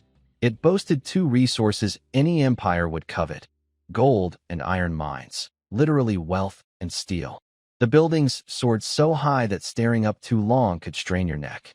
Intertwined like a concrete jungle, they exuded a gritty cyberpunk vibe, as if stepping into a sci-fi dream. Above, countless steel cables stretched like harp strings, with electric trains zipping back and forth like a weaver's shuttle. From afar, it resembled a giant spiderweb, earning the name Spider City. The air was gloomy, almost post-apocalyptic, as if you'd better stay home unless you had business here. But don't be fooled by the grim exterior. The dwarves were vibrant, bustling, and full of life. Amid this strange city, protagonists Uziel and Altarisha arrived. Stepping in, Uziel grinned brightly. "We made it." Altarisha, beside him, glanced around and nodded. "Yes, indeed. Today's the All-Realm Academic Conference, a major event with a new venue each year. This year, it's at the Optical Alchemy Academy, renowned as one of the world's top alchemy schools, right here in the Dwarven Kingdom. As dwarves pioneered material magic, this year's conference promised an unprecedented scale. Rumors swirled that the greatest alchemist, while Suk Ko, the Golden Alchemist, would attend. A thought sparked in Uziel's mind, tinged with satisfaction. This is the perfect stage for Altarisha's latest discovery. But his gaze shifted to Altarisha, who spoke, worry etched on her face. "But Uziel, is this okay? This is what that professor spent half her life researching." Uziel thought, is she too kind or just naive? Her research was stolen, yet she's still making excuses for them. Sensing the mood, he lightened it. "Don't worry, Altarisha. I didn't copy Professor Mazin Tyron's work. You just outdid her." Altarisha hesitated. Thank you." They kept walking. Uziel, with a playful tone, said, "All right, let's head in." That red carpet looks intimidating. How about the back door? Altarisha nodded eagerly. Oh, good idea. They slipped through a side entrance, dodging the spotlight and prying eyes of ambitious, balding scientists. As they entered, a broadcast boomed, grabbing the hall's attention. Greetings, doctors, professors, and researchers of the Alchemy Society. I now declare the 87th Golden Ratio Academic Conference open. The enthusiastic, slightly humorous voice made top professors raise their brows. The host continued, for our opening, we're honored to present a new medical invention. Click. The sound of high heels echoed. A spotlight swung to a figure in a white coat striding confidently, none other than Professor Mazen Tyron, whom Altarisha had mentioned with respect and guilt. The host announced grandly, first, please welcome Professor Mazen Tyron from Stella Academy to present the latest medical drug. Mazen stepped to the podium, her sharp eyes scanning the room before displaying her first slide. Greetings, I'm Mazen Tyron from Stella Academy. Today, I present a new experimental drug, Alpha of the Crimson Potion. She paused, clicking a remote to show images. First, take a look at this. Her presentation began, long, detailed, and hyper-technical, requiring more patience than knowledge. The audience listened intently, though most wouldn't grasp her jargon, which could fry anyone's neurons. Those less patient might slip into open-eyed sleep. After a tedious spiel, she concluded, that's all for my presentation. The hall snapped out of its trance. Applause erupted, paired with dramatic nods. A wave of chatter followed. My God, Professor Mazen Tyron's a genius. That breakthrough on the Crimson Potion is incredible. At the room's edge, Uziel watched, arms crossed, eyes sharp like he was analyzing a chessboard. He thought, presenting Altarisha's thesis like it's hers. Convincing. But the real show's just starting. There are many ways to retaliate, and the main course is coming. As expected, the main event arrived. Another figure stepped up. The host adjusted the mic, booming. Next, please welcome Assistant Altarisha from Stella Academy. The room paused. Altarisha stepped lightly to the podium, standing where Mazen had just been. She scanned the crowd, took a deep breath, and spoke. Hello, it's a pleasure to meet you all. I'm Altarisha, an alchemist from Stella Academy. But no one paid much attention. The audience buzzed like a tea stall. Is she from a pharma company? I loved Mazen's cell regeneration extract. Brilliant. Amid the chatter, only Uziel watched Altarisha's every word. She hesitated but pressed on. My topic today is... A faint smile curved Uziel's lips, as if he knew what was coming. Altarisha's next words silenced the hall. This is a summary and complete understanding of the mixed variable interference technique. Silence engulfed the room, time frozen. No whispers, no murmurs.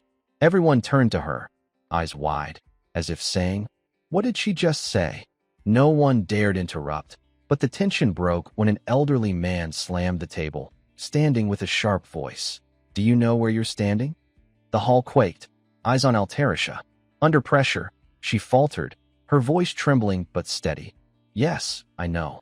This is a precious position, especially for someone like me. Her humble yet resolute reply stunned them. But the professor pressed. Then explain what that incantation meant. Altarisha clutched her chest, calming herself. She took a deep breath, meeting the expectant eyes. Please understand it as an alchemist would. The hall exploded like a disturbed beehive. Whispers surged. Mixed variable interference technique. Impossible. Magic and alchemy principles can't merge. Exactly. For 3 million years, no one's resolved that contradiction. A renowned silver-haired professor in the front row, eyes deep, coughed lightly to compose himself. As tension peaked, the host's voice rang like a saving bell. Please maintain order and let the speaker finish. But a deep, authoritative voice cut through. If you think it's impossible just because others failed, how can you call yourselves alchemists? Silence fell. The voice belonged to a man in a white gold-trimmed coat, with lightly curled golden hair, while Suk Ko, the legendary golden alchemist. He smiled, stepping forward. I'm eager to see what you'll present. I want to witness the truth hidden in magic deemed impossible. He gestured encouragingly.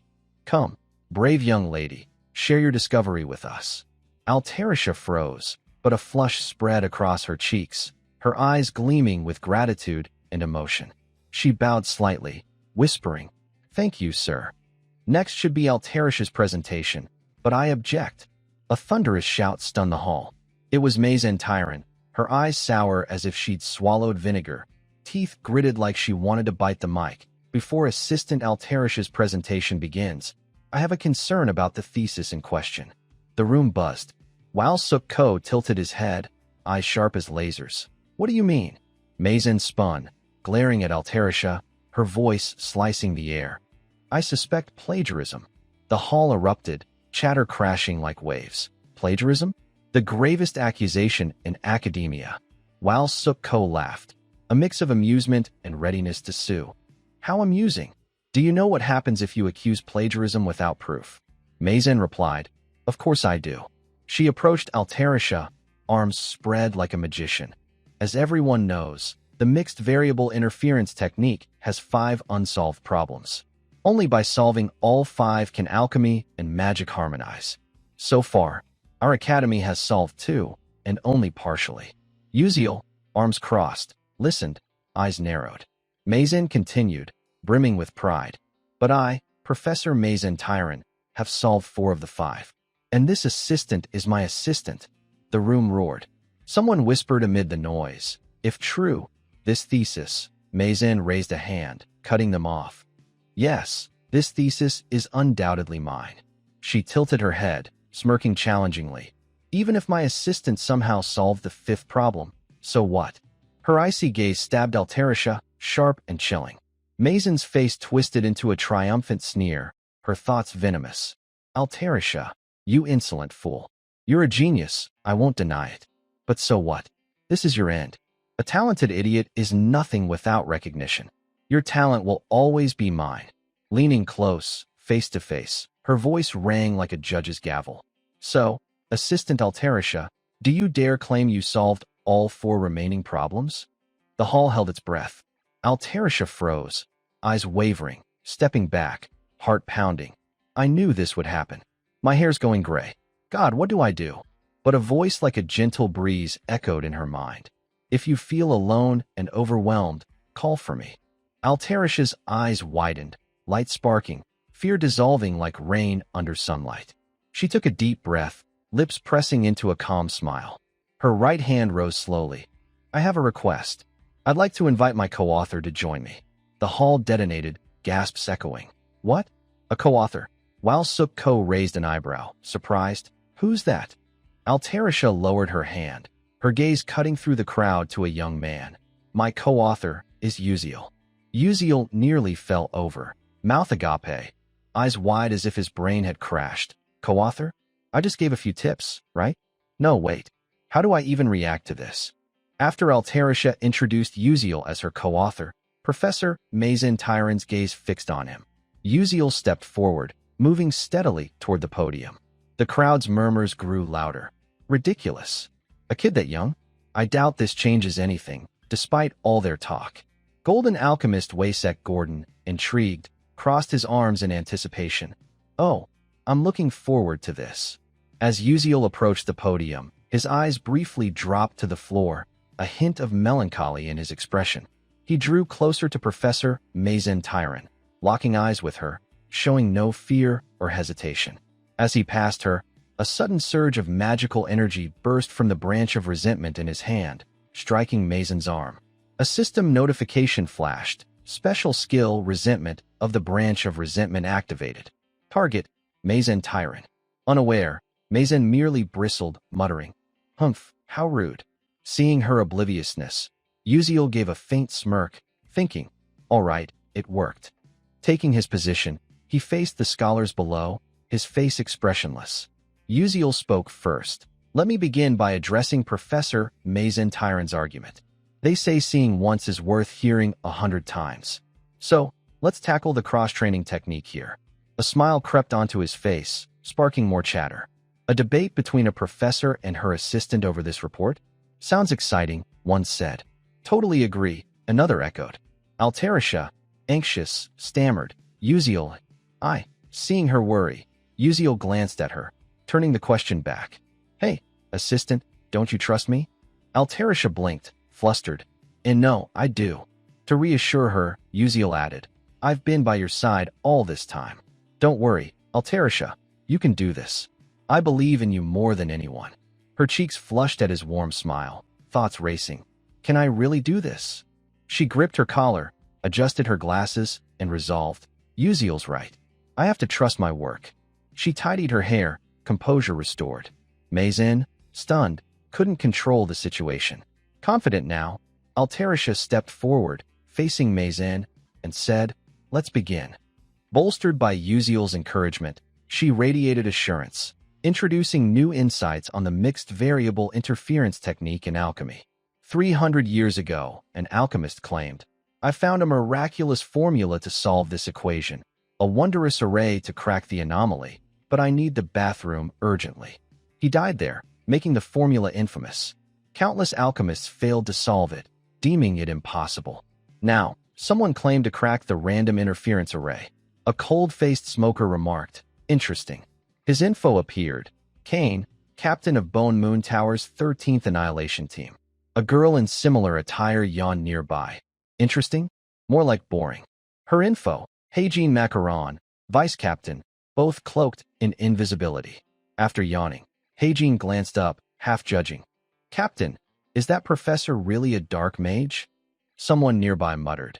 Do I smell cigarette smoke? Watching Mazen and Altarisha write on their blackboards, Heijin added, This mission feels like a total scam. She glanced at Kane, silent. Ellipses filled her mind. Sighing, she rubbed her head, muttering, What can I do? The captain trusts that old man's every word. Her eyes snapped open, drawn forward, as did Kane's, to where Mazen and Altarisha faced off. A thought formed.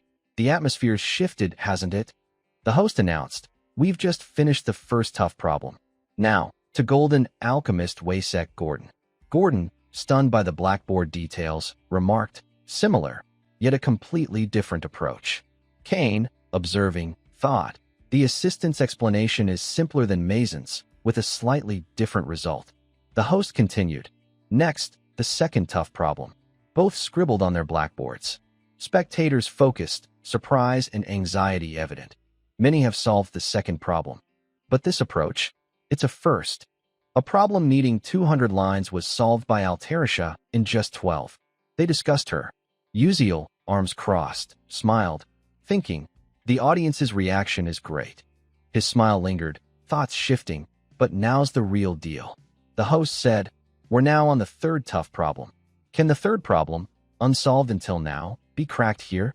Both wrote, sweat beading on Altarisha's brow, Mazen showing greater worry. They stopped, and Gordon, astonished, declared, She solved it? Mazen, cracking the impossible third problem, is impressive. Despite the praise, Mazen showed no joy, only shock and confusion. Gordon added, But Altarisha's approach is even more remarkable.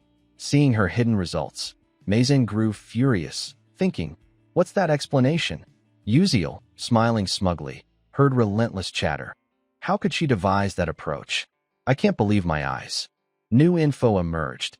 Past alchemists treated the 5 problems separately. Altarisha saw them as a whole, solving them integrally. Her key difference from Mazen. The problem-solving continued. Mazen's hand trembled, calculations faltering. Wait, what's the next formula? She cursed. Damn, no space. Shouting at a host. Get another board now. But a familiar voice cut through, dissolving the tension. I'm done. Mazen froze, glaring at Altarisha, who calmly turned from her blackboard, facing the crowd. Altarisha explained the random interference array fully, her voice resonating, light gleaming from her. That was the complete analysis. The crowd erupted. Insane. Noise overwhelmed. This is madness. A historic moment here? I'm so moved. A once-in-a-century event. Altarisha, hearing this, beamed, confidence surging. I did it. Looking at Uziel, she thought, Thank you, Uziel. It's all thanks to you. Her smile lingered, but a dark voice broke through. Altarisha.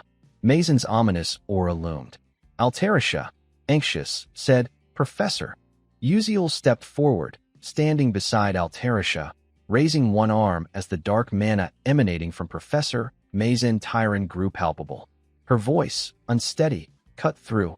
Altarisha, followed by a confession. How long will you keep humiliating me? You stole my thesis, revised it, and claimed it as yours. Feeling proud, Uziel moved forward, shielding Altarisha. His face showed no emotion, but his thoughts raced. Is she turning into a dark mage right now? It's earlier than expected, but this works. He continued, eyeing Mazen. If she becomes a dark mage in front of everyone, her rage-fueled dark mana won't be contained. Mazen called out again. Altarisha, Altarisha. Her eyes burned with fury. Altarisha, anxious, struggled to stay composed. Biting her lip, Altarisha steadied herself. I've been holding back my emotions all this time. She shouted, I told you to admit it. Confidence surged back. She declared clearly, my thesis surpasses yours. Wasn't my presentation enough? How much more of my work will you steal to feel satisfied? The audience and scientists gasped, whispering. The Crimson Potion thesis was hers? No wonder. Altarisha's newfound confidence wavered briefly. Professor, Professor. Her emotions erupted again, her voice louder. You're even more foolish than me. Uziel, stunned, glanced at her, the shock spreading to Kane and Heijin nearby. Mazen, now the center of attention, froze. To break the awkward tension, Golden Alchemist Waysek Gordon spoke, chuckling. Well, this is quite the conference. His hearty laugh, ha, truly fascinating, cut through the air. Mazen snapped back to reality, shaken, realizing she'd let a sliver of dark mana slip. What? She stared at her trembling hands, thinking, what did I just do? That was dangerous. Pinpointing the source, her anger and glare turned toward one person as she rushed toward Altarisha. Her threat materialized. Altarisha, how dare you? Altarisha flinched, shrinking back. But the surprise shifted to Mazen as a familiar figure blocked her path, Beck Uziel. His voice was calm but firm. Professor Mazen, take a step back and assess the situation. Mazen's face froze, then slipped into dazed disbelief, overwhelmed by an invisible pressure as countless eyes from the audience judged her harshly. The silent alchemists awaited the outcome, some hoping to clarify the situation and ease doubts. Mazen turned aside, stammering, and no, that's not it. At her breaking point, she raised a hand to her chest, voice rising. That girl stole my thesis. The crowd below, grasping the situation, murmured. Waysek Gordon, composed, signaled someone, take her out. A prompt yes followed, and two elven overseers escorted Mazen away. She protested, no, I didn't do anything wrong. The two members of the 13th Annihilation team watched her leave, her voice persisting. Let me go.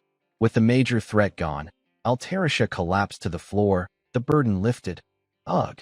A hand extended slowly before her. Her sparkling eyes met Uziel's confident smile. He said, Assistant, you worked hard today. His encouragement left her momentarily stunned. Then she beamed, dispelling her worries. MHL. The golden lights outside added a radiant glow, shifting to the 13th Annihilation team of Bone Moon Tower. The two were heading somewhere. Heijin, eyes closed, started a new topic. In the end, we got nothing. Kane, catching her vague remark, replied, if her emotions flared that much, there should have been signs. He added, the dark mana sensor showed no response. Heijin chimed in. True, Bone Moon Tower's psychic detection isn't perfect. Glancing at Uziel and Altarisha, surrounded by scholars, she asked, is that kid really the high school co-author they mentioned? Looking at Kane, she mused. Kinda cute, huh? Kane shot her a sidelong glance. Have you checked his background? Heijin, flustered, replied. Just got the intel from Maya. She shared details. Before Stella, his hometown was destroyed by dark mages. He's a commoner with the lowest grades, yet he's in Class S at the world's top magic academy without using magic. Super weird. He also requested his name be removed from the paper. So much info for one kid. Kane, calm, looked ahead. Noted. His eyes widened at something. Uziel was staring directly at him, focused yet oblivious. Deciding not to dwell, Uziel looked forward, smiling brightly. Kane, puzzled, thought, did our eyes just meet? Heijin, skeptical, said, no way. She glanced at Uziel, adding, your perception dampening spell and my shadow barrier? Pierced that easily? Just an illusion. Kane focused ahead, silent for seconds. Uziel's smile seemed untroubled by the earlier glance. With no words left about him and no abnormalities detected in Meizen, Kane moved on. Let's go. We're done. Hey Jean, hands behind her back, followed. I'm sick of this boring place. The scene shifted to an ornate noble carriage, where someone, Meizen Tyron, was furiously biting her nails. She cursed. Damn it, if not for Beck Uziel, I wouldn't have been humiliated like this. A figure reading a book, eyes closed, spoke calmly from the front. It's come to this. Deal with Uziel. Calm down. Meizen, startled by the presence, exclaimed, Raiden? He opened his blood-red eyes, displeasure clear. With a fiery glare, Raiden slammed his book shut at Meizen's remark. That's not the issue. Professor Meizen Tyron's face betrayed deep shock, while Raiden's expression grew more displeased. He glanced at her, adding, Almost. Luckily, the contract suppression kicked in. A bit more emotion, and the chaos could have ruined our plans. Realizing she nearly caused a disaster, Meizen froze, stammering, I'm so sorry. Seeing her weak apology, Raiden, stowing his book in a spatial pocket, closed his eyes and sighed. You think sorry fixes this? The leader is furious. Get your emotions under control, now, he said. You're close to losing your value as a Stella professor. Unwilling to accept this, Meizen shouted, No. I have connections on the plagiarism review board. I can smooth this over. I'm not fired yet. Hearing her ramble, Raiden shut his eyes, cutting her off. Be quiet, stand still, bow your head, and walk away. That's the most useful thing you can do. The reprimand silenced her, the atmosphere heavy. Raiden added, Don't move or speak until the leader gives orders. He teleported away, leaving Meizen with her instructions. Alone, Meizen clenched her fists, fury directed at one person. This is all Uziel's fault. Her face twisted with menace, a plot forming. Recalling Uziel and Altarisha before being dragged away, she thought, just wait a little longer. Uziel's image burned in her mind. Beck Uziel boarded a train heading somewhere. In a compartment, he sat, arms crossed, staring at assistant Altarisha, who looked dazed, as if just waking up. His gaze shifted, thoughts forming. It's a pity. If Meizen had used dark magic during her presentation, it could have stopped the collapse in Volume 8's disaster. I guess things will stay calm until the story explodes, he mused, leaning back, eyes closed, but thoughts persisted. Nothing else to do but avoid rushing. The conference ended smoothly, and the branch of resentment activated. His eyes snapped open. One thing bothers me. He recalled a moment when his gaze drifted to where Kane and Heijin stood, cloaked in shadow invisibility. Kane had stared back, prompting a realization. That was definitely Kane. Details emerged. An elite mage unit, rigorously selected, from Bone Moon Tower, famed for hunting dark mages and witches. Kane led their top destruction unit, the 13th. If not for my sixth sense, I'd have missed them until the end. I can guess why those dangerous folks were there, likely watching Meizen. Either way, it'd be great to engage them positively. His thoughts paused as he noticed Altarisha's sleepy expression. A new conversation began. Sorry, can you spare a moment? A figure appeared near Altarisha. Surprised, she asked, who are you? Before he answered, she gasped. Wait, are you? The man in a white suit, with distinct elven ears, doffed his hat with a warm smile. Pleasure to meet you. His info appeared. Melion, chairman of Nebula Corporation. Context added. As the game's chapters expand, so does its world. As Flame matures, other characters become targets, including Melion, tied to the Southern Crescent Plains heart. Melion, fated by his golden ratio destiny, was the world's richest. Despite being over 50 with a daughter, he was a coveted target, not for wealth or looks, but because of his daughter, the villain Jelian, a high elf who tormented the protagonist. Players, enraged, targeted Melion to hurt Jelian by marrying him and ruining their family. Uziel sighed, summarizing. Sounds like a joke, but everyone's hyped for this drama. He glanced forward, half disinterested, thinking, I expected it, but didn't think he'd show up. Overthinking kicked in. I need to make a good impression today for future chapters. Melion, smiling, addressed them. You must be Alchemist Altarisha? And this is the unnamed alchemist, yes? May I have your name? Uziel, prepared, thought, clever question. He replied, I'm Beck Uziel, a first-year S-class student at Stella Academy. Milion, surprised, said, Oh, a Stella student. Honored.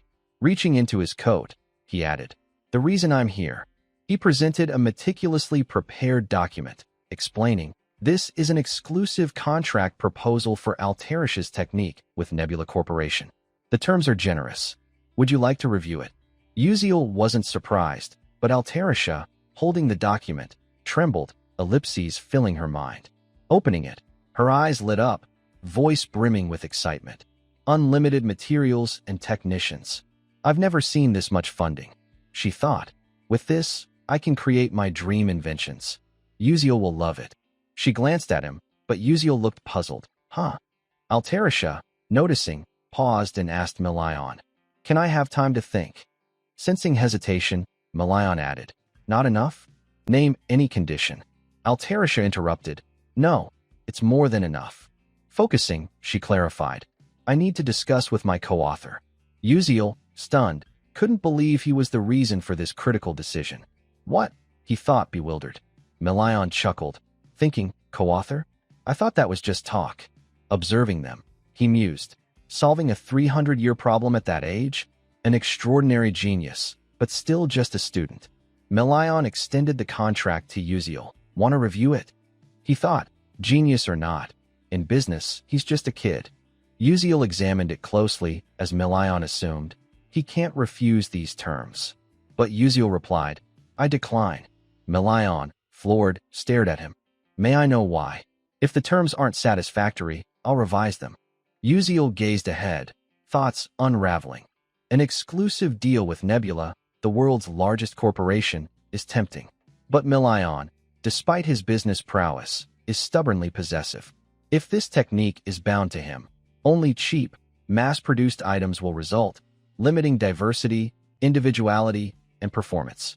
Plus, exclusivity would block many mages from accessing these tools, skewing tech toward commerce and letting dark mages catch up. From the game, players who chose this path got rich but faced a tragic end. He voiced a new concern, unrelated to terms. I simply don't want an exclusive contract. Milion faltered. You mean? Holding the document, his face blank, Uziel continued. This technology, blending magic and alchemy, will revolutionize daily life and mage equipment. We want it accessible to more mages. Milion, hearing this, acknowledged, You have grand dreams and ambitions.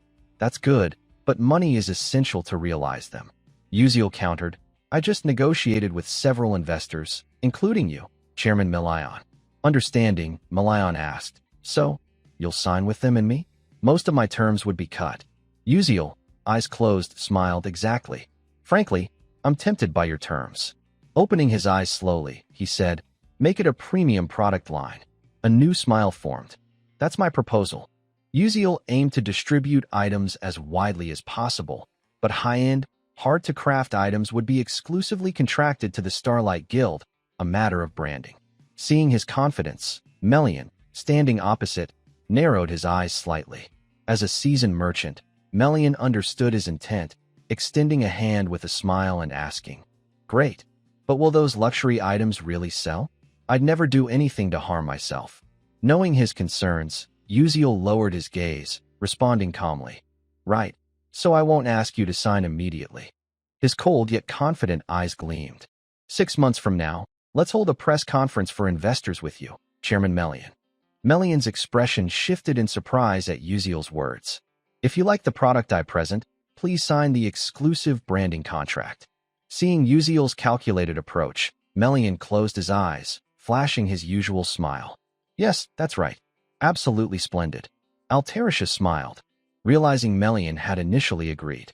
To seal the collaboration, Melian pulled out something like a business card, saying, This is a message scroll, including my contact details. Uziel accepted it. Thank you, sir. Additional info appeared. A message scroll, written on paper and sent, always reaches its recipient. With business concluded, Melian donned his hat, smiling in farewell. All right, I'll take my leave. Uziel's face showed slight surprise. Meanwhile, Alterisha maintained a faint smile. Uziel, now trembling despite his calm, clutched his chest, checking if his heart had stopped. His voice shook. God, I thought I'd die from nerves. Altarisha, concerned, asked, Is that normal for someone so anxious? Uziel, bewildered, replied, I was really nervous. Her natural smile followed with praise. As expected, Uziel, you're amazing. Caught off guard, he blinked. Huh. Noticing his confusion, Altarisha shifted her tone. Oh, nothing. Uziel's gaze drifted to the door Melian had exited, a smile forming with his thoughts. One issue resolved. When I return, I'll treat the club to a nice restaurant. Additional info. The science conference ended safely. Classes at Stella Academy continued normally. A professor on the podium addressed the students. Professor Mazen is unwell, so I'll teach today. Uziel, wearing glasses, glanced with half-lidded eyes, his thoughts deepening. Gone without a trace, huh? His contemplation intensified with images of Professor Tyron's corruption. If things follow the plan, Mazen will fully awaken in Chapter 8, causing major damage to the school. I don't know how this will alter the future. His gaze grew sterner. Could this chapter happen sooner? I hope it's at a level I can handle. Further note, not just Mazen, but Altarisha hasn't been at school either. Class ended, and Uziel walked down a hallway. She's probably happy, enjoying her retirement benefits. A student ahead spoke up. Hey, did you hear? Uziel tuned into the conversation. Assistant Altarisha. Isn't she the one who solved that super complex spatial interference formula? The talk continued. Yeah, but wasn't there a co-author? They say their identity's a secret. Why hide it? Uziel ignored it, looking forward. Good. Maybe they think the co-author's hideous? Haha, really? Outside the campus, his overthinking persisted. Keeping my role as co-author's secret reduced attention at school. His steps paused. I first gave hints using knowledge from these special glasses. All focus should be on Altarisha for the best outcome. Stopping, he noticed something nearby. Found it. Isn't that Ma Yuziang? Look at that giraffe. After a while, Uziel and Acel reappeared. People noticed Ma Yuziang watching Acel, whispering, her high grades and beauty. Cheating, right? Is she a subject or something? She looks like a doll. Humph, she's not that great. Sure, she's pretty. Uziel, hands on hips, thought. No peaceful day to draw their attention. He called out, I'm here. Ma Yuziang smiled brightly. Hey, Uziel. Uziel waved. Sorry, did I keep you waiting? Acel added, not really. She asked, so what are we eating? Didn't you say you'd decide? Knowing Izel's family limited her access to good food, Uziel grinned confidently. You'll see when we get there. At the restaurant, 3 sat at a table with only 2 plates. Bit stingy. Pizza, I bet. Sparkling lights and aromas filled the air. Izel's eyes gleamed with longing, her face flushed, excited for the delicious meal. Uziel noticed her cuteness, her gaze fixed on the food. His thoughts wandered. Izel's explanation mentioned ordering a drink like a sub, maybe pickle juice, with pizza. He handed her a glass, saying, Here, try this. Acel looked puzzled. What's this? How do I eat it? Her anxiety surfaced, question marks multiplying. Uziel's mind added ellipses. Is this her first time at a pizza place? He said, Yeah, exactly. Acel sipped, her face lighting up in surprise. Oh, it's good. Her cheeks reddened. Ma Yuziang, noticing her drink, tried it too, a pleasant sensation washing over him. Yeah, it's really good. Uziel stared blankly, thinking coldly. Take a photo, capture this moment. He's drinking like he's posing for a food magazine.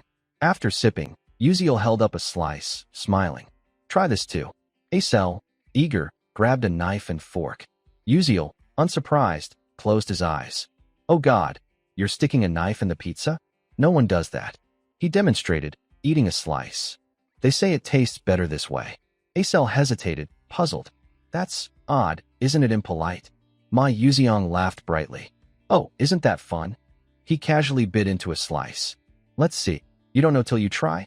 Acel followed, biting her slice, eyes closing tightly. Her body trembled, drawing the boy's attention. She touched her cheek, joy spreading. The sweet cheese melts, bell peppers dancing, olive oil and bacon with onions, like a symphony. Uziel asked, So, is it good? Acel, startled mid-bite, blushed, looking at her slice. Yeah, it's really good. Both boys smiled at her. A suggestion followed. Let's come here often. Can I join, or is it up to you? Don't. The scene shifted to a sunset field, where a peculiar rift signaled looming danger. Back in the classroom, Flame was walking when her steps halted as someone called out. Hey, Flame, have you heard about it? Her gaze shifted, a faint smile forming. Yes, I've heard. The female student hesitated. Oh, really? She quickly left. See you later, then. Flame watched her disappear, then stood silently, sighing. I guess she came to talk about the rumor that Assistant Altarisha solved the interference formula. But as far as I know, it was all Uziel's doing. His image surfaced in her mind, sparking new thoughts. How did he solve that formula? To return, most future knowledge, except key events and stories, should have been forgotten. Could he remember those things? Or is he just that brilliant? Nearby, students were chattering, but someone approached, greeting her. Hello, Flame. It was Jeremy Scalvin, smiling brightly, continuing, Want to practice the persona gate with our group this time? Seeing him close, Flame avoided his gaze. Why are you acting like this? If you go, do I have to follow? Her eyes widened, voice firm. Go find another girl. Don't flirt without reason. Flame left. Jeremy's face flashed a peculiar, striking smile. The scene shifted to a nearby notice board, displaying Official Persona Gate Notice. First-year students, please select a Persona Gate for group practice. Everyone looked up at it. Flame stood, lost in thought. By the way, this is the Persona Gate practice. Has it really started? Additional info surfaced. A different dimension created by Dark Mage's power, called a Persona Gate. If not conquered quickly upon appearing, it becomes a dead zone where no creature survives. Unlike dungeons cleared by defeating a boss or destroying a core, Persona Gates require analyzing and breaking their patterns and magic. Pondering, she thought, from analyzing focus to distorting space, structure, and soul entrapment, it demands knowledge of thousands of patterns and the ability to recall them. And ultimately, combat strength. Training magical warriors aims to counter Persona Gates, making this the most critical subject. Flame's fist clenched. If it follows the original story, something real is mixed into this Persona Gate activity. I can't let Uziel handle it alone. Determination surged. This time, I must prevent major losses. The scene shifted to the 9th Star Tower, the Cloud Layer Cafe. Princess Hong Baiyan's group gathered, their table laden with pastries and fragrant tea. A sudden question arose. Have you tried the new dessert? Responses followed. You mean the pumpkin pie without cream cheese? It's got a unique flavor. Hong Baiyan sipped her tea as chatter continued. Yeah, I tried it once and was surprised. But her thoughts disagreed. It's bland. Her eyes widened when someone mentioned recent news. By the way, Stella's assistant solved the random spatial interference technique. Rochelle added, I heard it from my dad. Apparently, the co-author is actually a Stella Academy student. Her friends gasped in unison. No way, really? Definitely. Rochelle's dad is the intelligence agency director. Doubt crept in. Who could solve an unsolved formula as a student? You're right. Hong Baiyan set her teacup down, thoughts overwhelming her. Even the intelligence agency director doesn't know who it is. Images of Uziel and Altarisha flashed in her mind. So Uziel is the co-author of the spatial interference technique. Her expression darkened. Unable to hold back, her hand gripped the teacup's edge. Questions raced through her mind. Why did Uziel hide it? Is he deliberately boosting Altarisha's reputation? Or does he have feelings for her? She stood abruptly, prompting a friend to look up and ask. Hong Baiyan turned, leaving immediately. I have to go, her friend added. But it's tea time. The three others stared, confused, as she hurried off. A question arose. Why is the princess acting like that? The scene shifted to the school courtyard, where Hong Baiyan walked until a figure appeared before her. She looked down, not yet recognizing them. A voice spoke, Hong Baiyan. Recognizing the voice, she replied, Princess Hong Siwa. Siwa covered her mouth, laughing. Goodness, didn't I tell you to call me sister? Additional info. They're fated enemies due to one being legitimate and the other illegitimate. My half-sister, Hong Siwa Adalovit. I hate her to death. Interrupting her thoughts, Hong Baiyan asked, What are you doing here? Siwa smiled brightly.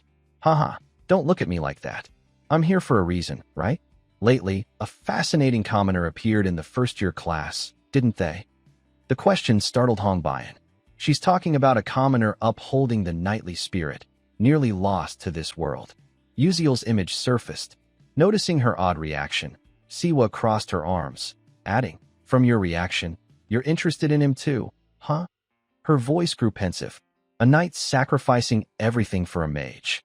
A cold gaze and mocking smile followed. Isn't that every princess's dream? Hong Baiyan's fist clenched. "So, will you introduce me to him?" She wasn't pleased. Hong Baiyan stepped past, replying, "Sure, thanks. Try it yourself." Siwa laughed loudly.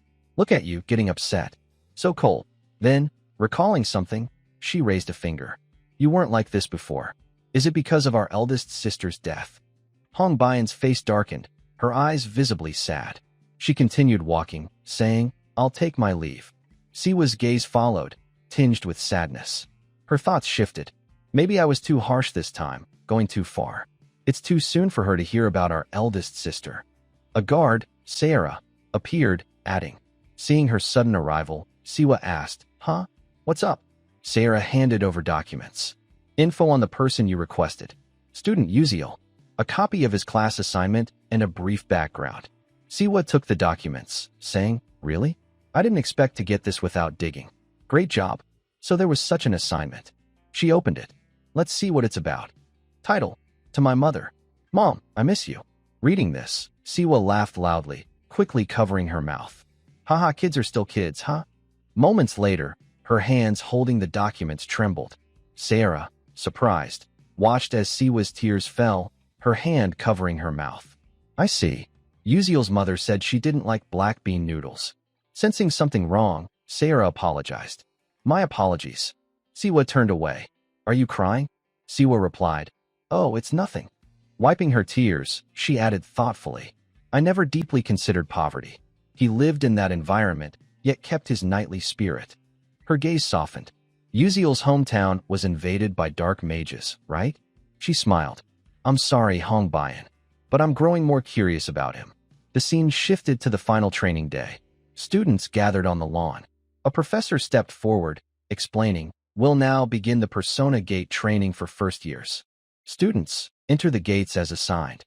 Uziel stood in a corner amid murmurs. "It's just like the textbook. I'm getting worried." He thought further. "So it's finally starting." Melian. Before the upcoming events, Uziel began a new train of thought, connecting to his system interface, as a reward for completing an academic presentation. We can also activate the portal analysis function from these glasses. I've trained in Leafinal's garden and enhanced my abilities, so this should be enough. His stats appeared clearly. Snow White Uziel, physical stats. Strength, 2 stars 61%. Perception, 2 stars 45%.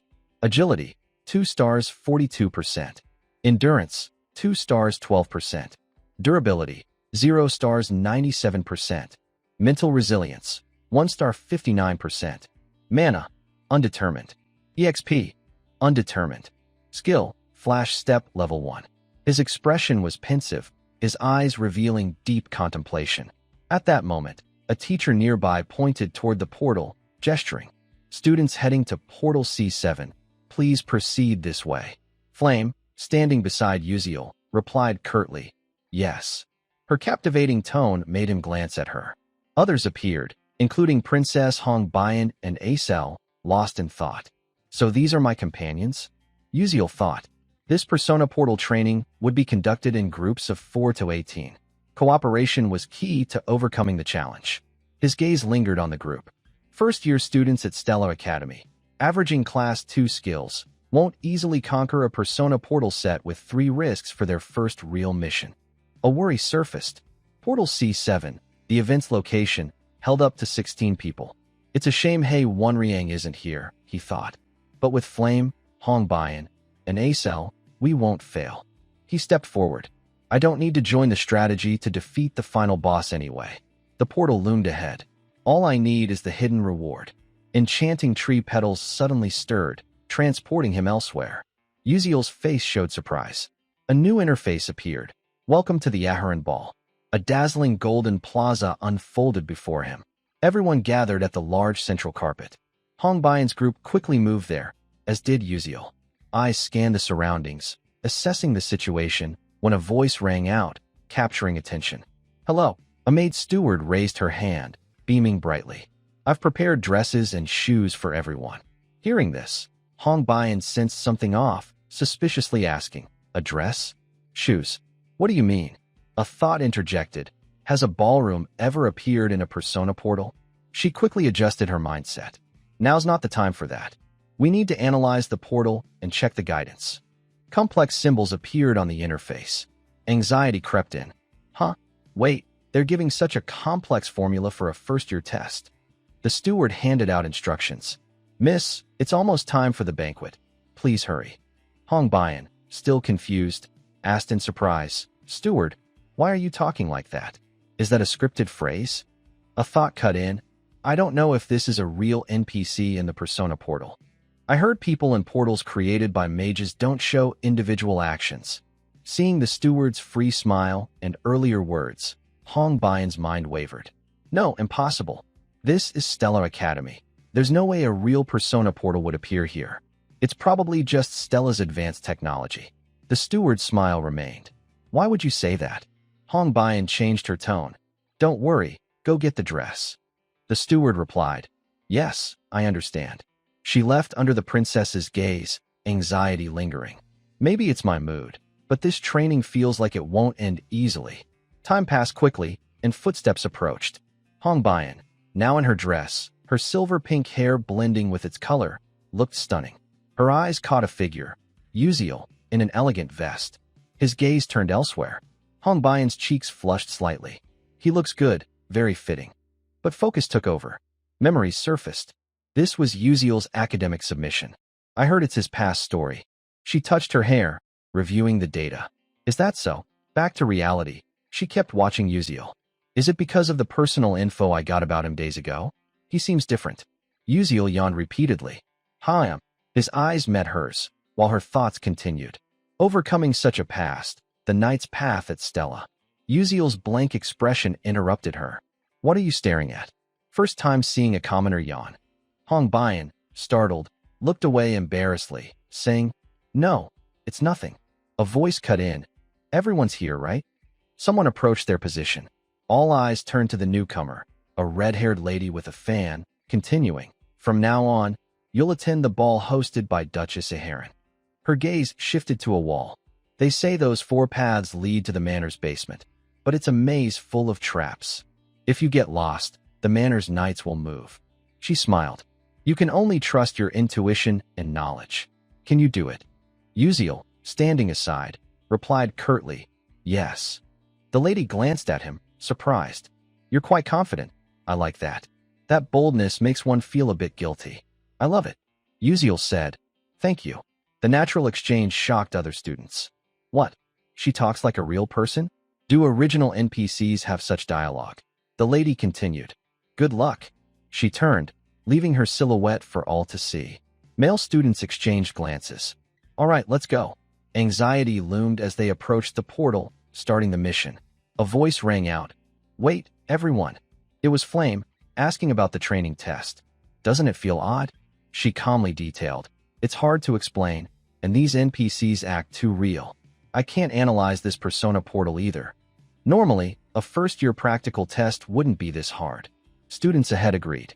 Actually, I thought it was weird too. I barely understand it. Yeah, that NPC seemed too real. As they concurred, Flame's expression brightened. All right, I'll convince them to go this way. A voice interrupted. Wait, Flame. Jackie appeared, arms crossed, displeased. You're not saying this is a real portal, are you? Scared already. To me, this is what the professors want. In real combat, you can't always fully decode a persona portal, right? This confusion is part of their plan. She analyzed further. Besides, Stella trains the best magical warriors with top-tier magic knights. Would they miss a real portal in the academy? Others began believing Jackie. Oh, makes sense. So that's it. Anxiety gripped Flame. This is bad. By protocol, this portal is real. But no one will believe me. She tried to signal unease, glancing at Jackie's smug look. What now? Silence enveloped the space. Uziel looked over, pensive. So we're following this path after all. He recalled data. E006, Jackie's corruption branch. In the original novel, Jackie doesn't exist, so Flame must be confused. But Flame's interference here is one of many game branches. Either way, one of the three students must become a corrupted sacrifice. A new worry arose. Though Uziel hoped no one would be corrupted, could fate be changed? Seeing the opposition, he thought, even helping Flame won't change the outcome. If so, the right choice is to step back. They locked eyes briefly, then Jackie turned away. Whatever you say, I'm going. Flame tried to stop her. What? Wait, Jackie. Jackie turned back, her gaze cold. Even in this situation, it's the professor's setup. Just handle it calmly. You guys just stand there clueless. Jackie chose a portal and teleported. Flame couldn't stop her. Male students exchanged worried glances. One decided, I'm going too. I'm always ready for this. Uziel stood, arms crossed, assessing. No one's acting systematically. His fingers twitched slightly. If it's come to this, we just move forward. He smiled, stepping toward the portal.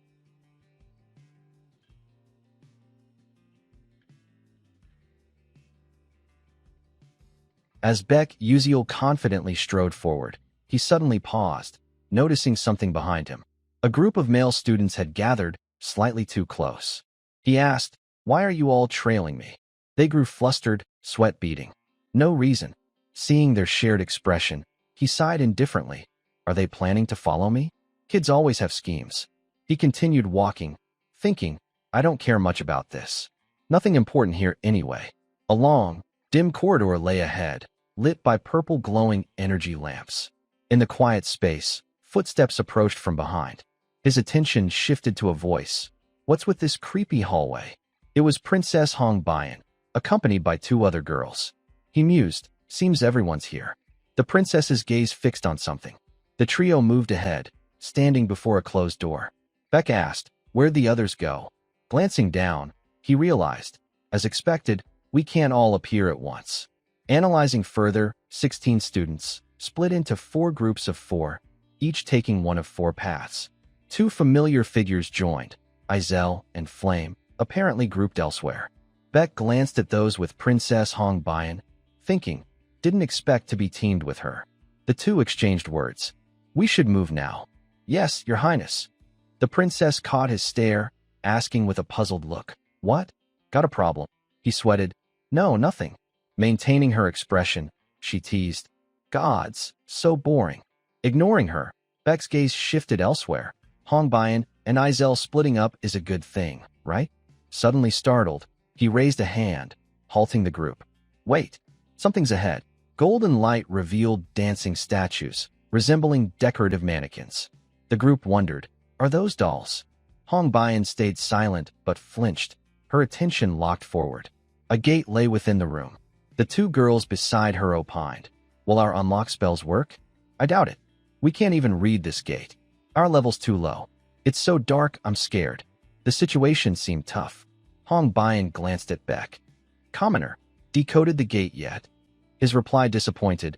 No, her face showed it clearly. Is it too much to expect from a commoner? But surprise replaced her frown when he spoke again. But I've got a rough idea how to get out. Intrigued, she asked, Really? You serious? Staring at the statues, he pointed. Look closely. Each statue's pose differs, but they're all in the same dance. He questioned, Know the dance? Her eyes locked on the statues, and an answer formed. Serena's soul-calling dance, she said, describing the tragic performance Serena gave before her death. Beck pressed. You remember the moves, right? Startled, she grasped his intent, exclaiming, No way. To calm her, he looked ahead. She's noticed the statue's sequential movements, with some interruptions. After a moment, he asked, Ready? The other 2 girls took empty spots, starting the dance. Done. Me too. Hong Bayan followed, filling the missing position. Beck watched intently, and the gate opened perfectly. Cheers erupted. We did it. The door revealed another dark corridor, with light glimmering afar. They hurried through. Attention shifted to Hong Bayan as they advanced.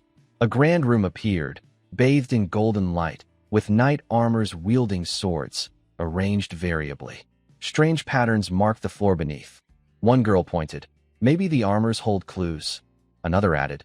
Let's check them closely. They split up, inspecting the armors, but found nothing. No matter how I look, I don't get it. Why is it different this time? Yeah, nothing's off. Hong Bayan's gaze landed on Beck, who was touching a tapestry with unique designs. "Commoner, what are you doing?" After observing, he stood. "The armors are decoys. The real clues the tapestry." Surprise gripped the group.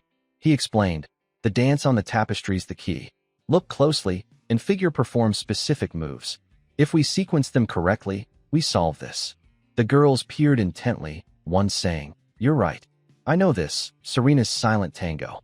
They spread out, studying the tapestry's moves. Beck and Hong Bian examined closely. Suddenly, he noticed something odd. The sequence aligned, light flared, and a familiar sound rang. The gates opened. A new path appeared. Beck urged, "Let's go." Hong Bian's gaze lingered on him. "He's truly different. I knew it when taught to shift perspectives, but not this impactful. His breakthrough speed's uncanny for an unreadable gate. Strategy, observation, calculation, reasoning. Is this a first year's level? It's like he's tackled a persona gate hundreds of times." At the new area, her thoughts persisted. Before entering this academy, he said his hometown was destroyed by dark mages. He muttered, "More stone statues here." She analyzed, a remote village, unknown, yet famed for brutal battles against dark mages. Now I get why he lacks basic academic knowledge, but excels in strategy and combat. Watching him, he must have fought on fierce battlefields against dark mages. Whether true or not, he's leagues above other students. Ahead, chatter arose. "Go there and adjust the weight balance." "Got it." Surprise crossed Hong Bian's face. Everyone's striving for high scores, yet he blatantly guesses scribble on tests, flaunting it. He skips homework, acts poorly in class. But noticing his handsome features, she wondered, why is he trying so hard now? Princess Hong Bian's expression darkened. "There must be a reason. Don't tell me you sensed a change in the atmosphere." Beck Uziel turned to her, pointing to draw her attention.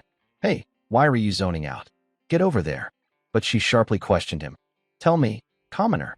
Uziel looked confused, unsure of what she meant. Hong Bian voiced her suspicion. "This persona gate we're challenging, is it real?" She paused, awaiting an answer, met with Uziel's pensive silence. He assessed her. "Your eyes have gotten sharper, Hong Bian." Normally, she wouldn't see the truth until the end and would keep interfering with Melian. A smile formed. This proves she's straying from the villainous path. Noticing his smile, she asked, "What are you grinning at?" He replied, "Nothing." The two other girls looked around, confused. Why isn't the princess coming? What's going on? Turning away, Uziel answered her earlier question. "As you said, this place is real. You could get hurt or die. If we don't clear it, it'll synchronize with the outside world. So, I plan to get through this as fast as possible." Hong Bian paused for a moment. "I knew it. Beck Uziel always acts with purpose." Her lips pursed as she thought, "I won't accept help like this." Her eyes narrowed, sweat beading. "I'll survive on my own strength." Meanwhile, in another scene, a dark room was littered with fallen knight armors. Flame and Acel were teammates in this trial gate. Seeing them, someone called, "Hey, Flame." Flame looked over as a girl waved. "Over here." Flame approached the three rushing toward her. "Is everyone okay? Where's the other one?" The girl hesitated, "Well," then added, "Jackie suddenly vanished." Flame's eyes widened in shock. "What? Jackie?" The girl, sharing the group's expression, explained, "Thanks to Jackie, we made it this far. But after passing the final door, she disappeared. We couldn't find her." Panic gripped Flame. "Have you searched long?" A thought struck. That means she cleared this gate faster than Acel and me, without a scratch. Another added, "But this isn't our first time." Flame couldn't believe her ears. "What?" Back to Beck Uziel. He sat cross-armed, leaning against a pillar, eyes closed. Someone approached, prompting him to open them. "Hey, when'd you get here?" Flame asked. He replied, "Not long ago." She pressed, "Have you seen Jackie?" "Haven't seen her." Disappointed, Flame sighed. "I see."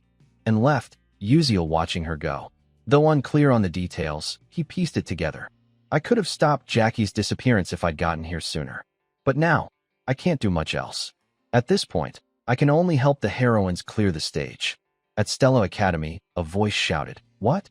A Real persona gate mixed into the students' training. Headmaster Beck Uziel rushed to the training area, shock and worry etched on his scarred face. The once blue gate now glowed blood red. How could this happen? Isn't Stella's security the best in the world? A professor nearby explained. It's like someone completely reversed Stella's spatial wave detection system. The wave appeared simultaneously with the gate, so it wasn't detected in time. Security's enhancing the system. Headmaster Beck Uziel cut in. Damn it. That's not what matters now. Another voice interrupted. He's right. A figure appeared, catching the headmaster's attention, a new presence. Recognition hit. Commander Arian. Arian Black Swan, supreme leader of Stella, the world's strongest knight order. The man said to create seas of blood from dark mages' corpses. Rarely seen on campus. Arian approached coldly. What's the situation? Have reinforcements entered? The professor replied, no, it's impossible. The students inside are facing a tough challenge. Arian asked, what's the gate's risk level? The answer came, estimated between level 4 and 5. Arian raised an eyebrow. Estimated? Give me an exact number. The professor, clutching documents, said, initially level 4, but it spiked to 5 once the students entered. Arian noted, unusual, but not rare. The gate's emitting false waves. Get me the registered students list. The professor handed it over. Here. Arian scanned the names intently. Class 1S students stood out. Beck Uziel, Hong Bayan, Flame, Acel, Likey. Reading them, Arian's eyes narrowed. A level 5 risk persona gate. Even seasoned mages need thorough preparation to clear it. These are first years, only at level 2 or 3 mage skill. They're nowhere near capable. His voice grew colder. Prepare 16 foam coffins for the students' bodies. Headmaster Beck Uziel shouted, Commander Arian. But Arian turned, leaving. It's just protocol for efficiency. With a dangerous glint, he added, don't tell me you believe those first-year rookies can conquer a real level 5 gate, Lee Hanwall. That's like saying ants can kill a tiger. Arian vanished, leaving the headmaster more anxious for his students. I know it's a crazy bet, but I still hope those kids make it out safely. The red gate remained unchanged. Inside, Acel and Flame simultaneously noticed a direction as someone called, Hey, everyone! Jackie returned, dust on her clothes, saying, So this is where you all are? Uziel, arms crossed, stood pensive, while others cheered. I'm so glad you're safe. Why'd you vanish like that? It scared me. Uziel turned aside, thinking deeply. Now that everyone's here, the only thing left is to fight the final boss. While deep in thought, Beck Uziel's attention was suddenly drawn to something emerging nearby. Red status panels flashed repeatedly. You've arrived at the Dancing Clock Tower. Descend the stairs to reach the ballroom. The party has just begun, so hurry. The group moved toward a staircase leading downward. I guess we need to go down these steps, someone said.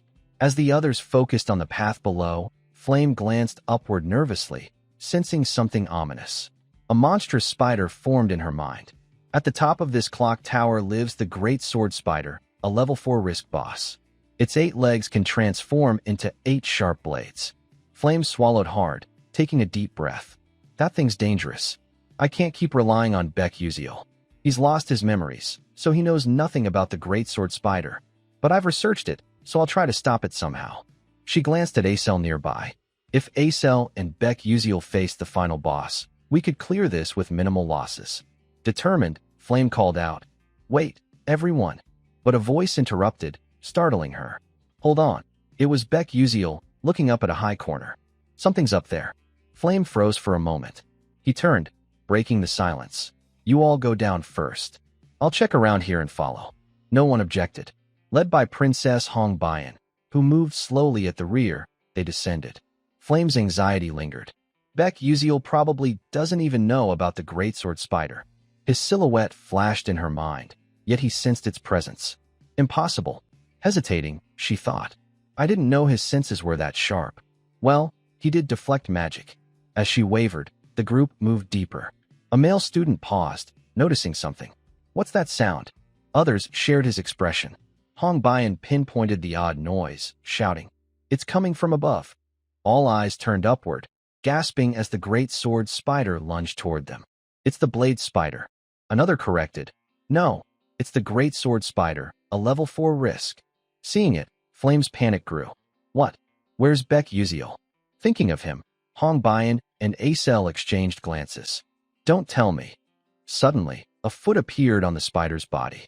Beck Uziel leapt from above, slamming it down with a heavy kick. Golden light from his flash step glowed, his sword gripped tightly. Someone below shouted, "Beck Uziel." Seeing their hesitation, he yelled, "I'll handle this. Get downstairs now." Acel, doubting, muttered, "Can he stop it alone?" Gritting her teeth, she decided, "I should go help." A voice interrupted, "I don't know what you're thinking, but we need to get to the ballroom. Fast." Hong Bian approached Acel, adding, "That's the best way to help the commoner." Still reeling from Uziel's actions, Flame was stunned by Hong Bian's words and expression. Curiosity arose as she watched Hong Bian's back. In the original story, was Hong Bian like this? Flame's wonder was justified. Normally, Hong Bian would be jealous of Izel's strength and plotting. Instead, she helped her. The group didn't linger, opening the door to the ballroom below. Music and melodies filled the space. Someone gasped, "Wow!" Understandably so, the grandeur exceeded expectations for this special ball. Crystal chandeliers gleamed midair, masked nobles danced hand in hand in the vibrant atmosphere, and a red carpet stretched across the stairs, enchanting all. Amid the festivity, the lights suddenly dimmed, and the music stopped. Silence fell. The nobles froze, awaiting a central figure. Slow footsteps emerged from the darkness, stunning everyone. Hong Bian spoke, shifting attention. "Someone's coming down the stairs." Flame guessed, maybe the final boss, Duchess Iharon. "Stay alert." But something shattered her view, leaving her shocked. Under a central spotlight stood someone. "Hello, nice to meet you all. I'm Jackie Iharon." It was Jackie, previously missing, her smile unsettling. Unlike the students' unease, the nobles cheered. "Duchess, you're stunning today? Give me a smile, and I'll offer my heart." Despite knowing the original novel, Flame couldn't predict this. How is this possible? This development doesn't exist in the original romance novel. Jackie didn't even exist initially. Seeing Hong Bian's worried expression, Flame realized a normal person becoming an NPC, let alone the final boss, was impossible. Izel's expression suggested only one way. Jackie was a dark mage. Flame pursed her lips, understanding why Beck Uziel's earlier words were odd. So that's how he warned me about Jackie. But I can't give up. Determined amid anxiety, she shouted, "Jackie, if you're consumed by that power, you'll become something horrific. Please calm down." Jackie cut her off. Nonsense," she declared. "I am Iharon now." A dangerous smile hid behind her paper fan. She asked, and the nobles below replied, "My head is Iharon. My chest is Jackie. My heart is." Jackie's face flushed unnaturally. "It's so thrilling, it feels like everything's melting." Hong Bian realized, it's too late. Her mind's corrupted by dark magic. Acel added, "At this point, the only way is to clear the gate and bring her back." Flame gripped her staff tightly, golden mana glowing. "Got it," she said, focusing. "Wait, Jackie, I'll save you to make up for this." A red lightning bolt flashed near Jackie. "Enough chatter," she said, her smile widening as mana surged.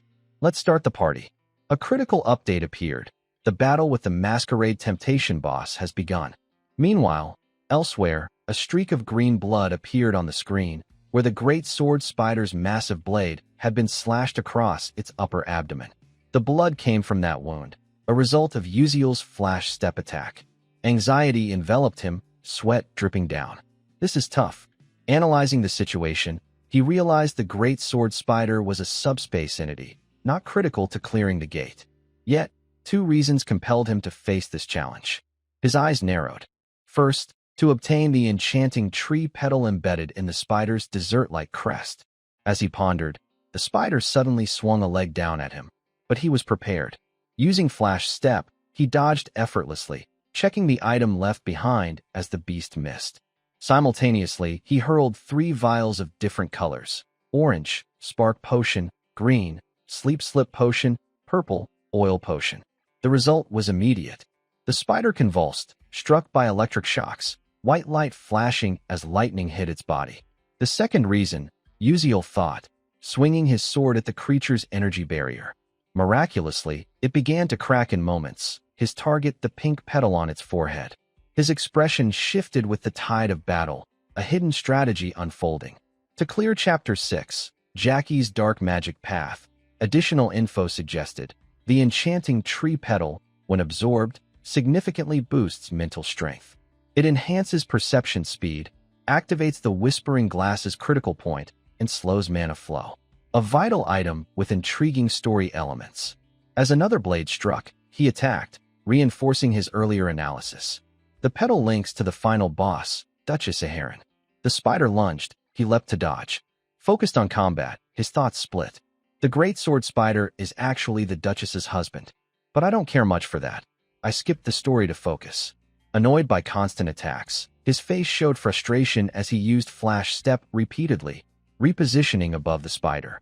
Attacking the barrier before the petal causes the Duchess to show similar signs, making it easier for the heroines to strategize. Yet, he worried, I'm not sure if my attacks will hit at the right moment. A faint smile locked on his lips. I'll hit it as much as I can to take it down.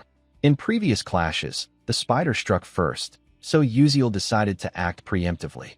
Flash Step activated repeatedly, leaving only afterimages. 3 consecutive Flash Steps turned the area into his stage. The spider emitted eerie screeches at this shift. Exhausted from the performance, Uziel slowed. Before he could strategize further, his expression turned to shock. Huh.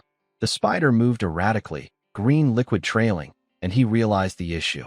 I threw so many slip potions out already. With no choice, he charged again. Seeing the spider's odd movements and lack of footing, unease hit. Damn, the ballroom's below.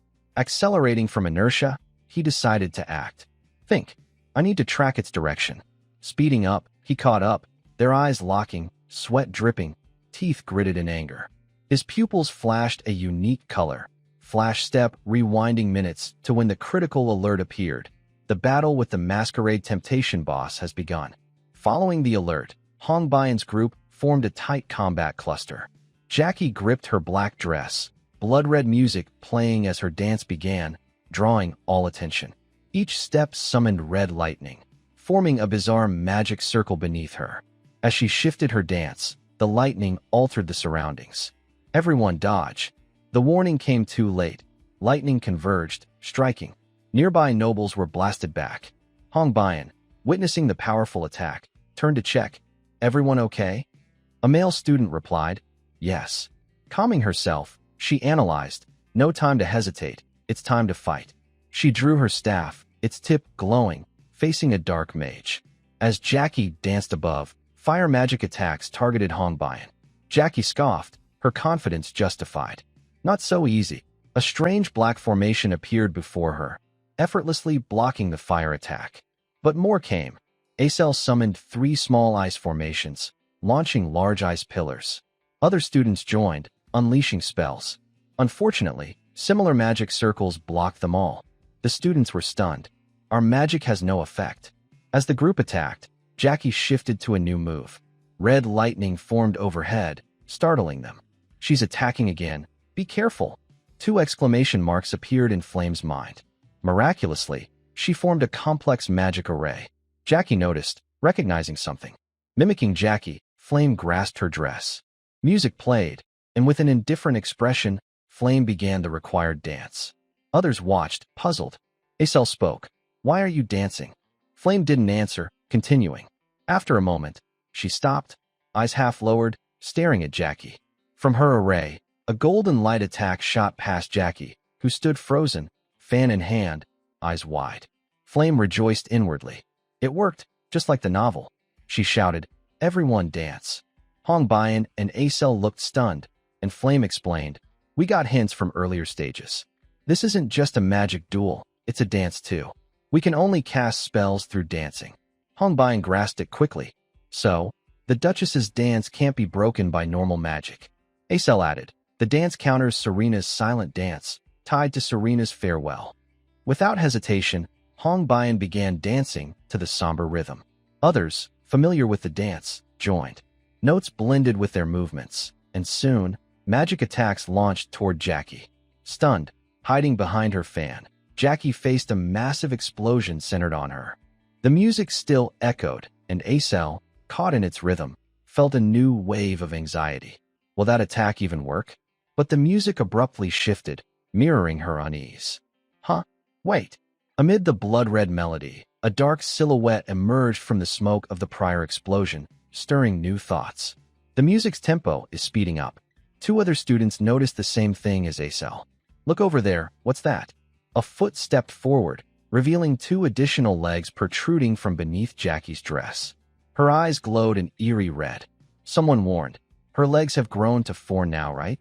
The dark feet, stained from the blast, resumed dancing, shifting rapidly with the rhythm.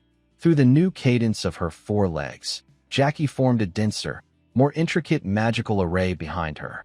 All right, let's do this properly, Jackie said, her face growing increasingly sinister.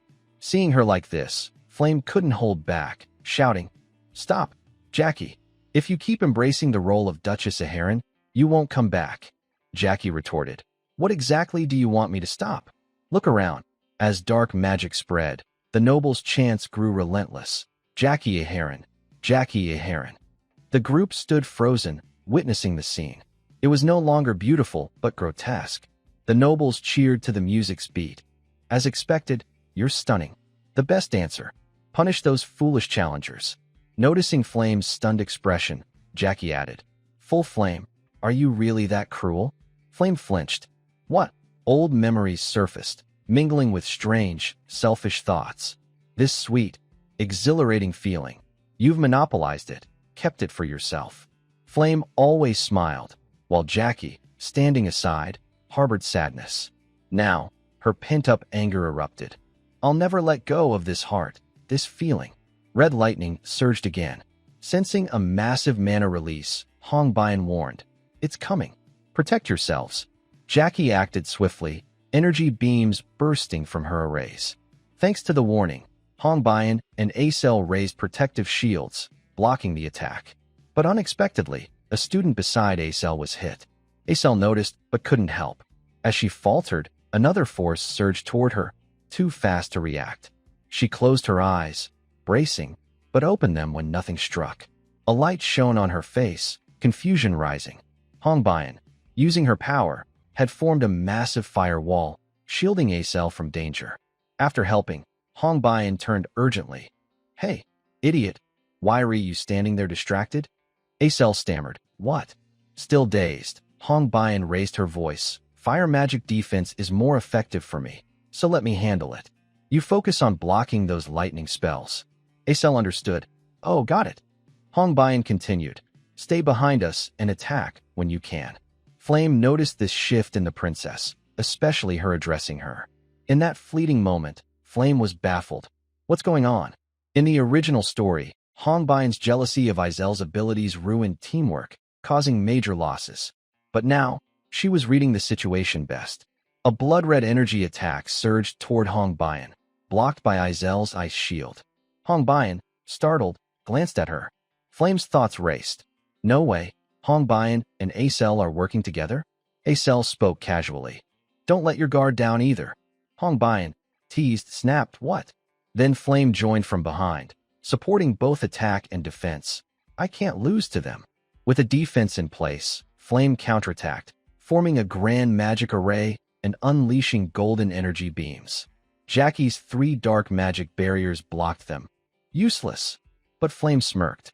The beams pierced through, causing another massive explosion at Jackie's center. Peering through the thicker smoke, the familiar question arose. Is it over? But a new black silhouette appeared, now with horns. Acel noticed first, then Hong Bian, then Flame. "Jackie." Jackie's voice changed, calling, "Flame, Flame." Her legs had fully transformed into those of the spider from the hallway. "Do you hate seeing me this happy?" The NPC nobles shifted, trembling, some vomiting. Jackie was losing control. "Why won't you leave me alone?"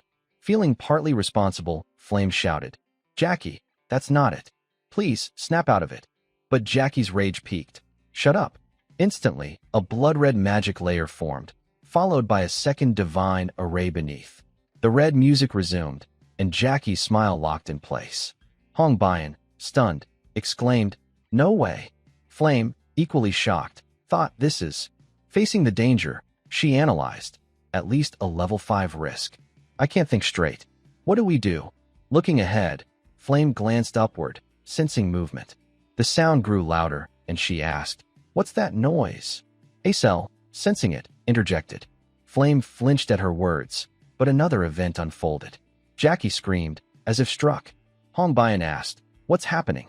Flame, half glancing from afar, explained, "I don't know why, but Uziel's fight with the great sword spider above is affecting Jackie down here." Jackie clutched her head in pain. Flame, disbelieving, thought, "Is Uziel fighting that beast alone to help us defeat this boss?" As Jackie wailed helplessly again, Hong Bian seized the moment. "Now's our chance." After issuing the command, the three unleashed their magic skills once more. Princess Hong Bian's flames, Izel's ice, and Flame's light surged forward. Ice struck first, freezing the legs of the leader sword spider. Hong Bian's fire enveloped it next, followed by Flame's radiant blast.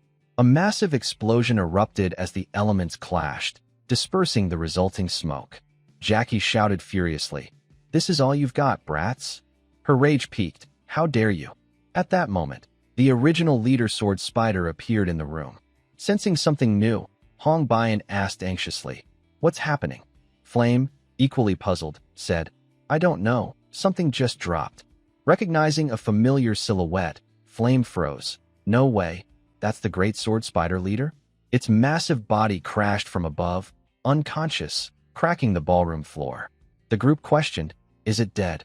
A male student, trembling in disbelief, muttered, "Ridiculous. Uziel, a first year like us, hunted a level 4 monster alone." Not only the spider fell. Behind them, Uziel lay unconscious. Before everyone's eyes, the giant spider had landed where Jackie stood.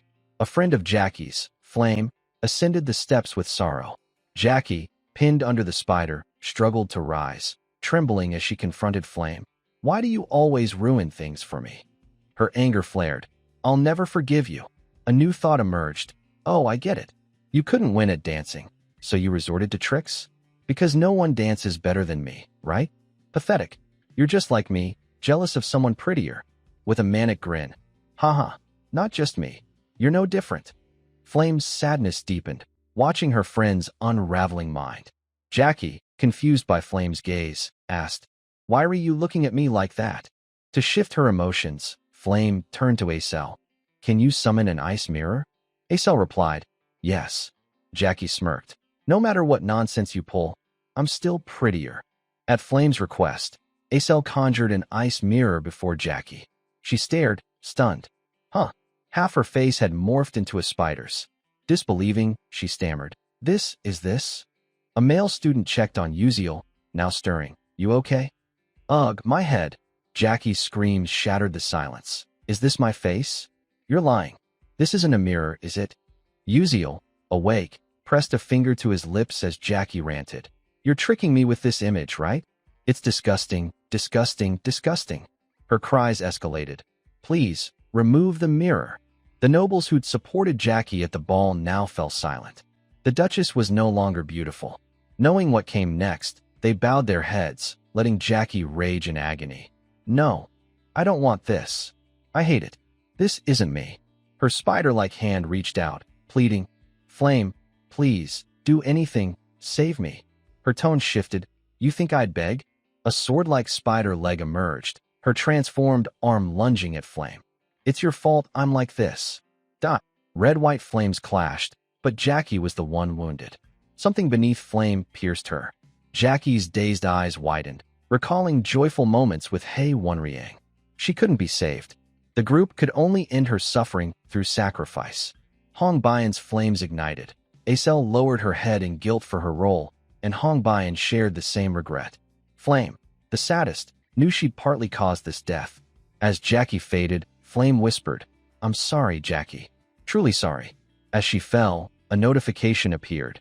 The tale of Duchess Aharon, who achieved supreme beauty and fame, ends. You've conquered the Temptation Ballroom. Congratulations. Outside, where teams entered gates, another announcement sounded. Team A6, simulation training complete, students exited. Group B3's simulation training also concluded. Emerging students heard instructor Uziel order, "Evacuate them immediately." A teacher replied, "Yes, sir, all clear." Uziel's gaze fixed on the last gate, worry forming. Is C7 the only one left? Suddenly, the red gate beside him flickered, red lightning crackling around it. Sensing danger, Uziel turned to an assistant. The waves are shifting. Prepare now. Yes. Before more could be said, the gate warped, its space expanding, the red hue fading. Uziel watched intently, then smirked. The ant defeated the tiger. Following his words, students emerged, save one, and the red gate vanished.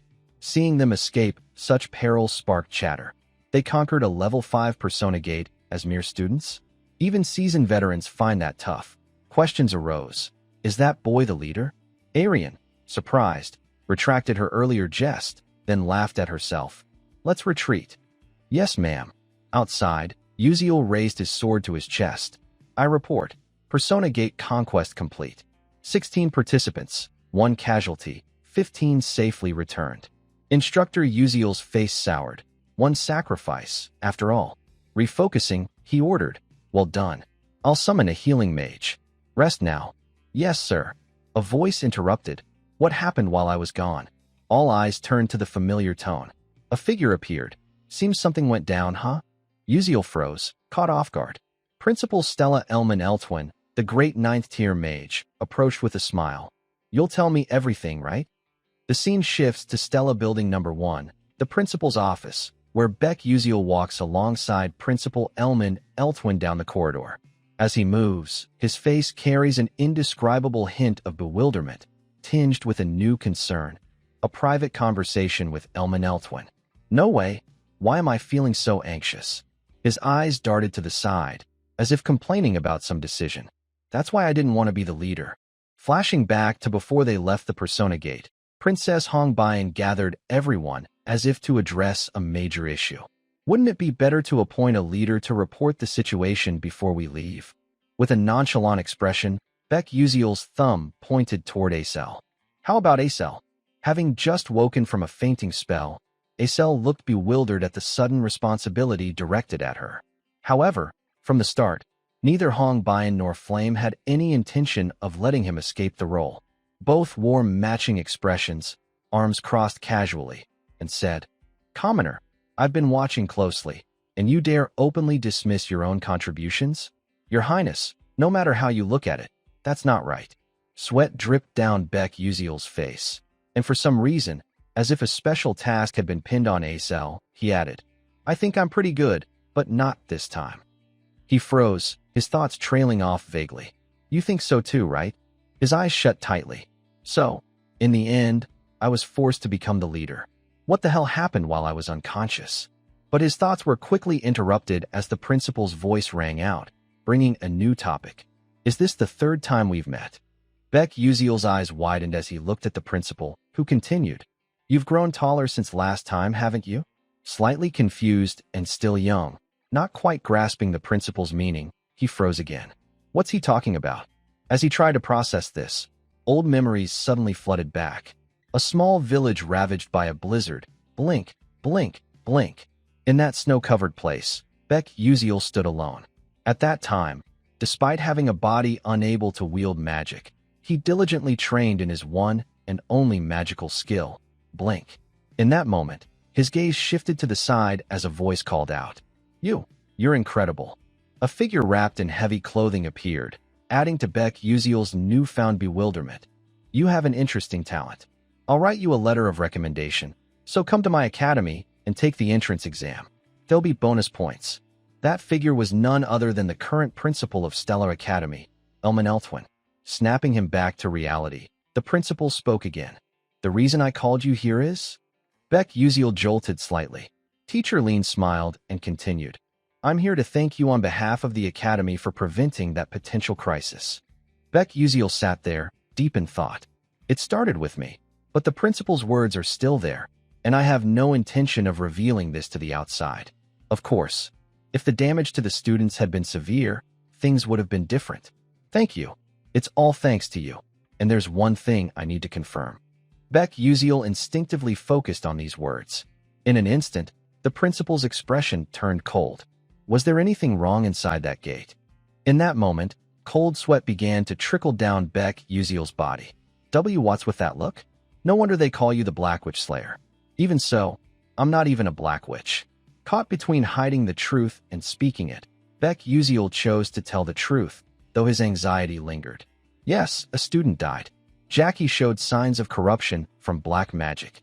With an expression devoid of empathy, the principal replied, "Is that so?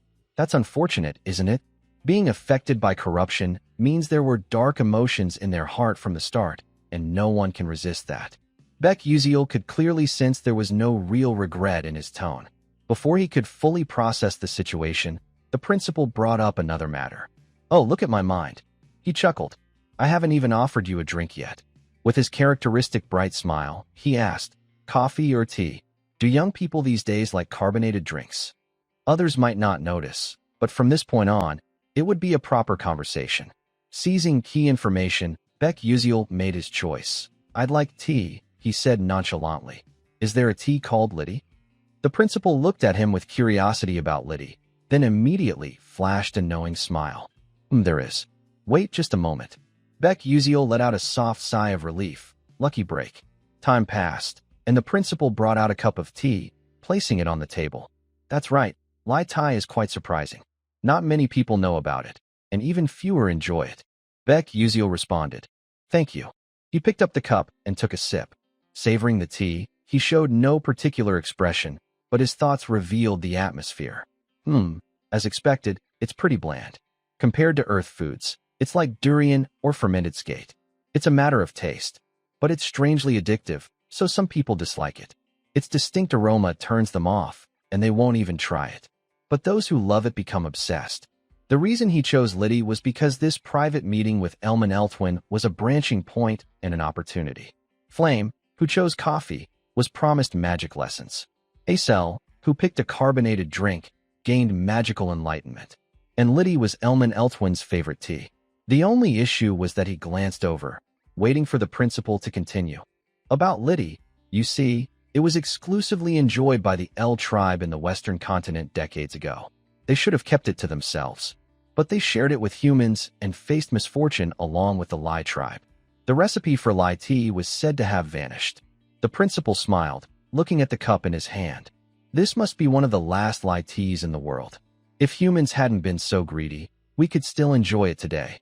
Such a pity, Beck Uziel said, but his next words caught the principal off guard. Is that so? But it's strange, because I'm still drinking it now. As he set the cup down, the principal hurriedly asked, "Well, is there more of it?" Beck Uziel replied curtly, "No." At this, Elman Eltwin's expression shifted, revealing disappointment. "I thought as much." But it was too early to despair, as Beck Uziel interjected. "But I know about it. The recipe for Lai tea."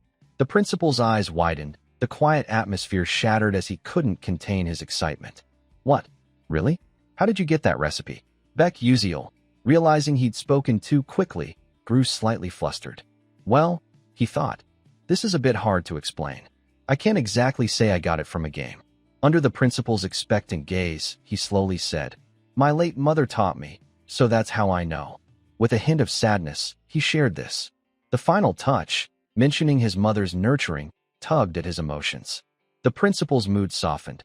"I'm sorry, I shouldn't have asked." Beck Uziel brushed off the sadness. "It's fine. No need to apologize." His thoughts returned. Thankfully, things were going smoothly. Regaining his usual composure, the principal cleared his throat and asked again. "So, would you consider selling that recipe to me? I'll pay you handsomely." Elman Eltwin couldn't hide his eagerness, but Beck Uziel had been waiting for this moment. "Finally, the moment I've been waiting for," he said immediately. "Actually, there's something I want from you more than money."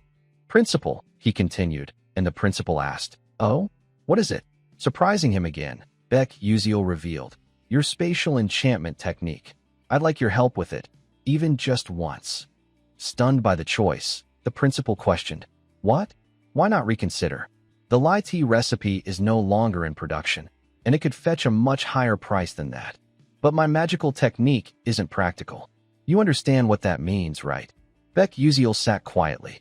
"I understand perfectly about Elman Eltwin's spatial magic and Antareis's alchemy techniques.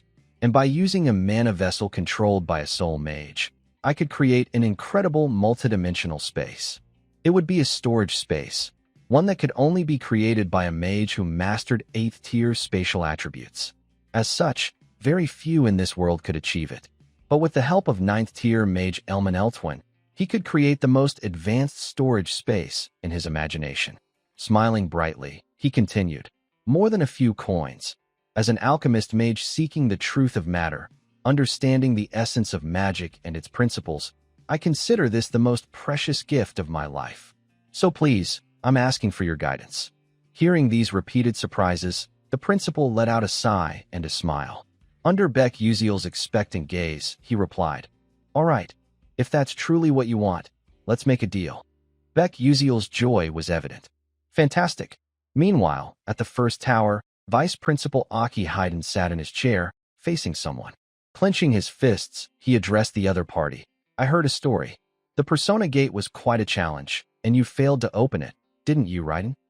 As the Vice Principal spoke, the person engaging with him was Professor Raiden from the Crescent Moon Magic Department. Professor Raiden closed his eyes and replied, "Yes, I'm afraid the cult leader will be furious if they learn the truth about this." The Vice Principal adjusted his coat, cutting in, "You tried to be overly rigid, and that's what caused the trouble. I'm not particularly sorry about your failure, but there were still other ways." Professor Raiden remained indifferent, as if sensing something. Under the dangerous gaze of Aki Hayden, Raiden voiced his suspicion. "Are you planning to make Professor Maizen lose control?" An eerie silence hung in the air, and the conversation ended with Professor Raiden's departure. "If there's nothing more to report, I'll take my leave." Down the long corridor, the professor walked silently. During this, he began forming new judgments. The only practical reason for opening the Persona Gate this time was to deal with a few students capable of participating in the upcoming Aslan seminar. Though they had opened a gate with a level 5 risk, far beyond their capabilities, who could have imagined that Flame, Acel, Princess Adalovit, and even Hongbayan would all emerge safely? Glancing at a nearby window, the professor quietly assessed. None of this was part of the plan. Lost in these thoughts, the professor suddenly turned as someone spoke. "Professor, it's been a while." Raiden slowly turned to see the polite smile of a student, Mao Song. Crossing his arms, Mao continued, "When I was younger, you seemed like a dangerous beast. But now, I hardly recognize you acting so human." Before Raiden could respond, Mao Song raised a serious issue. "Really, my friends nearly got hurt recently. Was that planned by some old man weighed down by burdens, moving too slowly?" At these words, Professor Raiden turned to Mao Song with a cold expression. "Even if you're a young master, please refrain from disrespectful words and actions." "Friends, you say?" Mao Song's face darkened. The professor ended with a question. "Are you too immersed in playing the role of a student?" But Raiden was taken aback when Mao Song's tone shifted entirely. "So it's not just your appearance that's changed? You dare speak so arrogantly and rudely in front of me." An invisible yet tangible pressure began weighing down on the professor's body. He gritted his teeth, trying to resist, but his expression grew tense as beads of sweat appeared on his face. Mao Song's demeanor and aura had completely transformed. Raiden felt the spirit of a king emanating from him, accompanied by a warning. It'd be wise to be careful. A smile followed.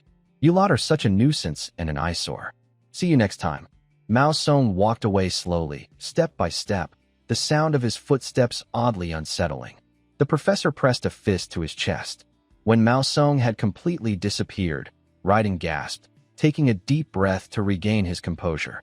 If it's for the sake of the Moonshadow cult, this is nothing. The scene shifts. The focus moves to Princess Hongbayan's group, standing somewhere. Two female classmates, visibly worried, addressed the princess. "Princess, we're glad you're safe. We heard the Academy made a mistake in setting up the Persona Gate. Is that true? Honestly, what kind of work are they doing?" At these words, Princess Hongbayan looked down, her contemplative expression unsurprising. As expected, the other students don't know about this. Considering the Academy's stance, it's understandable. Just then, someone called her name in a voice impossible to ignore. The princess turned to confirm. "Senior." A male student approached with a smile. This was Edmund Adalek, a third-year student at the Academy, still wearing his bright smile. Edmund continued, "No need to be so formal and stiff." He felt a bit awkward with overly formal language. Despite this shift, Princess Hongbayan responded calmly. "The Academy maintains a strict hierarchy." Hearing her cold tone, Edmund quickly changed the subject. "Haha, I'm just glad you're safe. I was really worried something might have happened to you. With her usual expression, the princess replied curtly, I'm fine, senior. No need to worry. A sudden thought crossed her mind. This cunning old fox isn't worried about me, but rather his own interests. The two major powers of the Adalavat kingdom, the Orcan ducal family supporting Princess Hong Bayan and the Adalek ducal family, the only one capable of rivaling and opposing the Orcans. Among them, Edmund was the sole heir of the Adalek ducal family. His likely goal was to help her become queen and marry her. Realizing his previous approach wasn't working, Edmund shifted topics. Oh, right. Would you like to play soul chess? There's a tournament coming up for students. Though Princess Hong Bayan had little interest in soul chess, she nodded in agreement. Sure, let's do it. Seeing an opportunity to get closer, Edmund placed a hand on her shoulder and said coldly, All right, today I'll teach you a move. Watch closely and learn it. Caught off guard by this action, Hong Bayan bit her lip, unwilling to yield. As she followed Edmund, who was greeting others ahead, she closed her eyes, calmly thinking, The painful truth is that I can't become queen without the help of someone like him.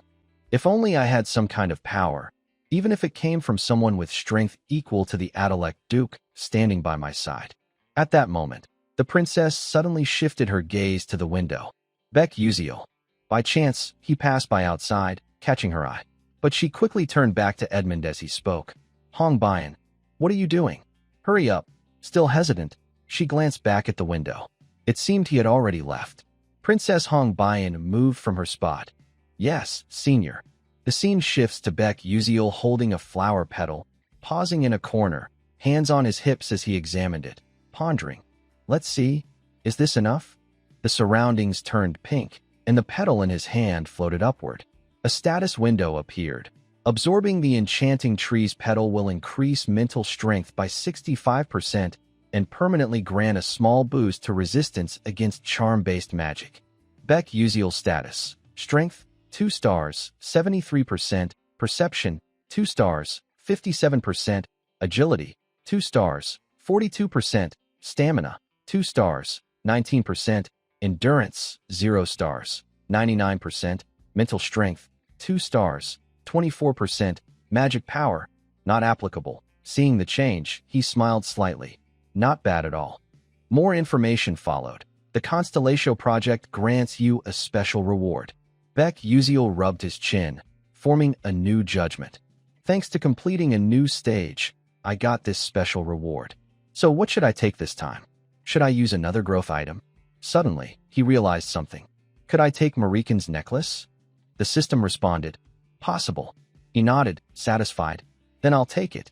New information appeared. You have received Marikan's necklace, superior grade. Description, a necklace crafted by Mekan, a future alchemist engineer, designed to create a barrier at its limit to protect the wearer's life. Special function, Marikan's shield automatically defends against attacks of level 6 or below, usable only once. Without hesitation, he put the necklace around his neck. It's a shame it's one-time use, but ensuring my survival isn't a bad deal. With the 8th episode approaching, he would have to face the awakened Professor Mazen Tyran. More information followed.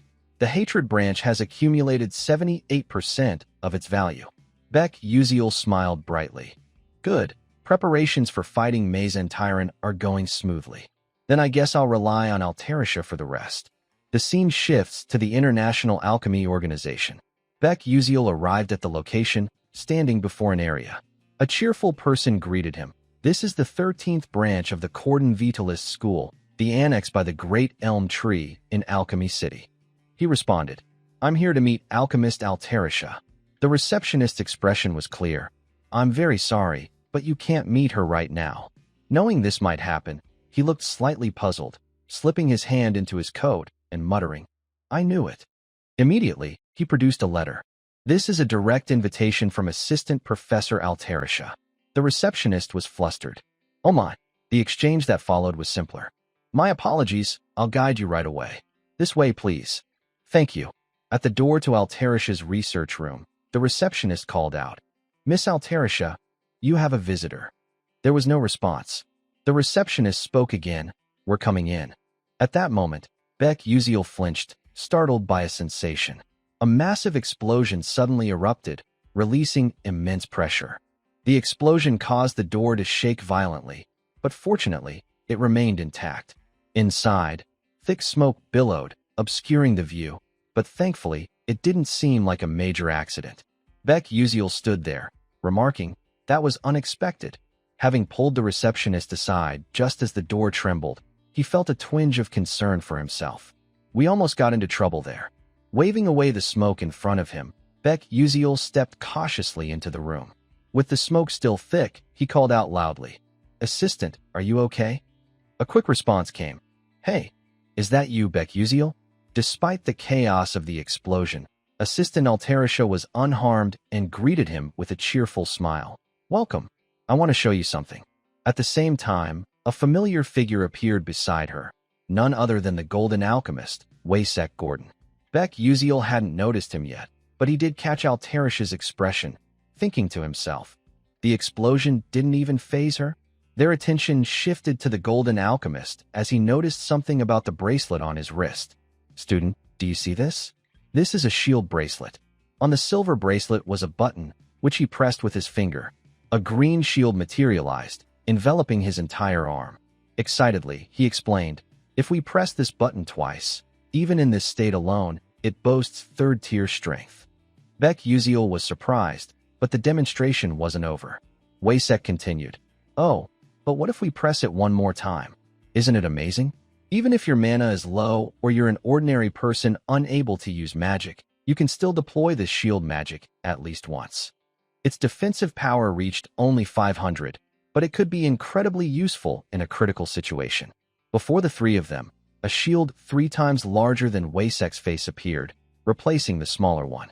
Notably, there were no magical runes etched onto it. The Golden Alchemist couldn't hide his amazement. If this is revealed to the world, it'll turn everything upside down. All thanks to this genius child, Altarisha. He noticed Beck Uziel's presence.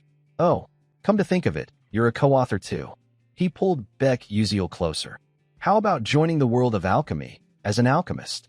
Beck Uziel wanted this, but his response left them both stunned. "I can't survive as an alchemist because I have no mana." Witnessing a prodigy in alchemy who lacked mana, Waysek Gordon exclaimed, "What? What did you just say?" This secret, up until now, seemed unknown to anyone in the academy, though it wasn't exactly a secret. Beck Uziel explained, "A congenital condition that prevents me from absorbing mana, slowing the leakage of mana." Waysek Gordon pushed up his goggles, still in disbelief. "What you just said? You don't mean..." Altarisha finished his thought. "Is that what they call a limited lifespan?" Beck Uziel calmly accepted this, but his eyes drifted elsewhere, thinking, "Yes, it's a big deal. But is that really true?" To ease their tension, Beck Uziel added, "My time may be limited, but I don't plan on dying. I'll handle it, so don't worry." Hearing this, Altarisha sighed in relief. "Oh, right." To dispel the heavy atmosphere, Beck Uziel raised his hand. "Also, can I take a look at that shield bracelet?" Waysek Gordon was startled. "Huh? Oh, sure." After receiving the silver bracelet, Beck Uziel examined it with his encyclopedia glasses. Information about the bracelet appeared. He noted, "It's definitely still in its early stages, with plenty of rough and unnecessary parts." Smiling at Altarisha, he asked, "Hold on, can I borrow your magic soldering pen?" Surprised but unopposed, Altarisha handed it over. "Oh, here." Waysek Gordon's eyebrows twitched, unsure of what Beck Uziel was planning. "Oh, what's the kid trying to do?" The silence was broken by Altarisha, who knew what Beck Uziel intended and didn't want anyone to interfere. Returning to Beck Uziel, after taking the magic soldering pen, he carefully applied it to the silver bracelet containing special information. His thoughts interrupted. With the connection point from the magic soldering pen and the encyclopedia glasses, I'll engrave the complete shield bracelet of the future, erasing the original, creating a more efficient structure, and enhancing the quality. Everything was done. When he activated it, a shield far larger and stronger than before was created. Waysek Gordon's jaw dropped as he checked it with his measuring glasses. "This can't be." In excitement and anticipation, he announced, "The defensive value has risen to 800, nearly 1.5 times more effective." He exclaimed in admiration, his face flushed. No wonder she called you a co-author. Have you ever considered working as my equal? Don't worry about not using magic. I'll assign a few alchemists to craft magic shuttles for you. Beck Uziel was grateful, but declined. Haha. Sorry, I have my own reasons for pursuing my dream of being a magic warrior. Waysek sighed regretfully. Oh, that's too bad. Beck Uziel added. But I do have a favor to ask. He held up a purple orb, the mana vessel. Can you create an item with this? Altarisha took it, asking, a kind of charm? Without rushing, Beck Uziel surprised them both. It's spatial magic. The principal of Stella also said he'd lend a hand. Both froze. Altarisha composed herself. First, what? The principal. Waysek Gordon was speechless. Oh, that old man decided to help you? You're really a troublemaker. Altarisha hesitated. I want to help you, but I've never tried working with elemental attributes. Beck Uziel smiled. I know. I'm not asking you to do it right away. You can take your time as you master the skill. His thoughts. It might take a few months. Both agreed. All right, leave it to us. It's time to create a masterpiece. Back at Stella Academy's classroom, Acel sat at her desk, flustered. Things aren't looking good. She glanced at Beck Uziel, sitting absently nearby. Seeing him yawn, Acel hesitated. Should I ask him? Before she could act, someone approached first, a familiar voice calling. Commoner Beck Uziel. Princess Hong Bayan appeared at his desk, saying, I have something important to discuss. Are you free? Acel watched them, puzzled. Another important matter? Beck Uziel replied. Nothing too big. Acel saw Princess Hong Bayan lead him out of the classroom. After they left, Acel sank back into her gloom. What they're talking about doesn't concern me, does it? Why do I feel so strange? The two walked down the corridor in silence, the atmosphere slightly awkward. Beck Uziel broke the silence. So, what do you want to talk about? Princess Hong Bayan stopped and replied. In the world of alchemy, they say an alchemical technology product has been developed. She turned to look at him, finding him somewhat handsome, then got to the point. I heard you're a co-author of that alchemy book. He paused, considering, given the information network of the Adalabit royal family, this is an obvious outcome. Staying calm, Beck Uziel responded. So what? Do you want a direct connection to the ink trade through me? Seeing he'd guessed her intentions, Princess Hong Bayan crossed her arms, closed her eyes, and spoke with noble coldness. I won't deny it, but don't misunderstand. The item is important, but building a relationship with someone like you is even more so. Beck Uziel was taken aback. Oh, huh? His thoughts interrupted. I didn't expect her to think so highly of me. This is definitely different from the original story. Maybe this time I can prevent Princess Hong Bayan's death. As cold as she'd been before, she now showed a hint of shyness. So, how about having lunch with me? Suddenly, someone interrupted. Oh, is that Hong Bayan? Both turned, startled, to see third-year student Edmund Adalek. His tone was annoyed. You turned down lunch with me, saying you had something important? I didn't expect you to be with a commoner like this. What a disappointment. Behind Edmund Adalek's cold expression, the three of them stood in silence for a long while. But soon, that stillness was swiftly broken by the thoughts, and the intense gaze locked onto the other from Beck Uziel. That man, Beck Uziel had seen him before while playing this game. One of the death flags leading Princess Hong Bayan to her destruction. Edmund Adalek, judging by his attitude just now, seemed unaware that he was a co-author of the report generated by that random algorithm. At that moment, Princess Hong Bayan suddenly spoke, startling Beck Uziel and interrupting his thoughts. He's not an ordinary commoner. I'm considering connecting with the alchemist Anirissa through this commoner. So please don't interfere right now. However, Edmund Adalek wouldn't let that happen. A dangerous smile spread across his face. Hey, Hong Bayan, do you really think that? What kind of power could a mere commoner like him have to help you? Am I not far better than that? Beck Uziel listened to the criticism directed at him, but as always, indifference dominated his thoughts. It was almost amusing to glance at the princess beside him. His thoughts continued. Well, I'm used to being looked down on as a commoner by now. Though he knew the other was a significant supporter, Princess Hong Bayan coldly countered Adalek's earlier remark. What exactly do you mean by that, senior? Seeing the princess's less than pleasant expression, Beck Uziel didn't want things to escalate too far and immediately cut into their conversation with his own words. All right, Let's just pretend we never discussed the item exchange. Princess Hongbian jolted and spun around to look at him. What? Meanwhile, Edmund Adalek was quite pleased with this. Good thinking. The commoner knows his place.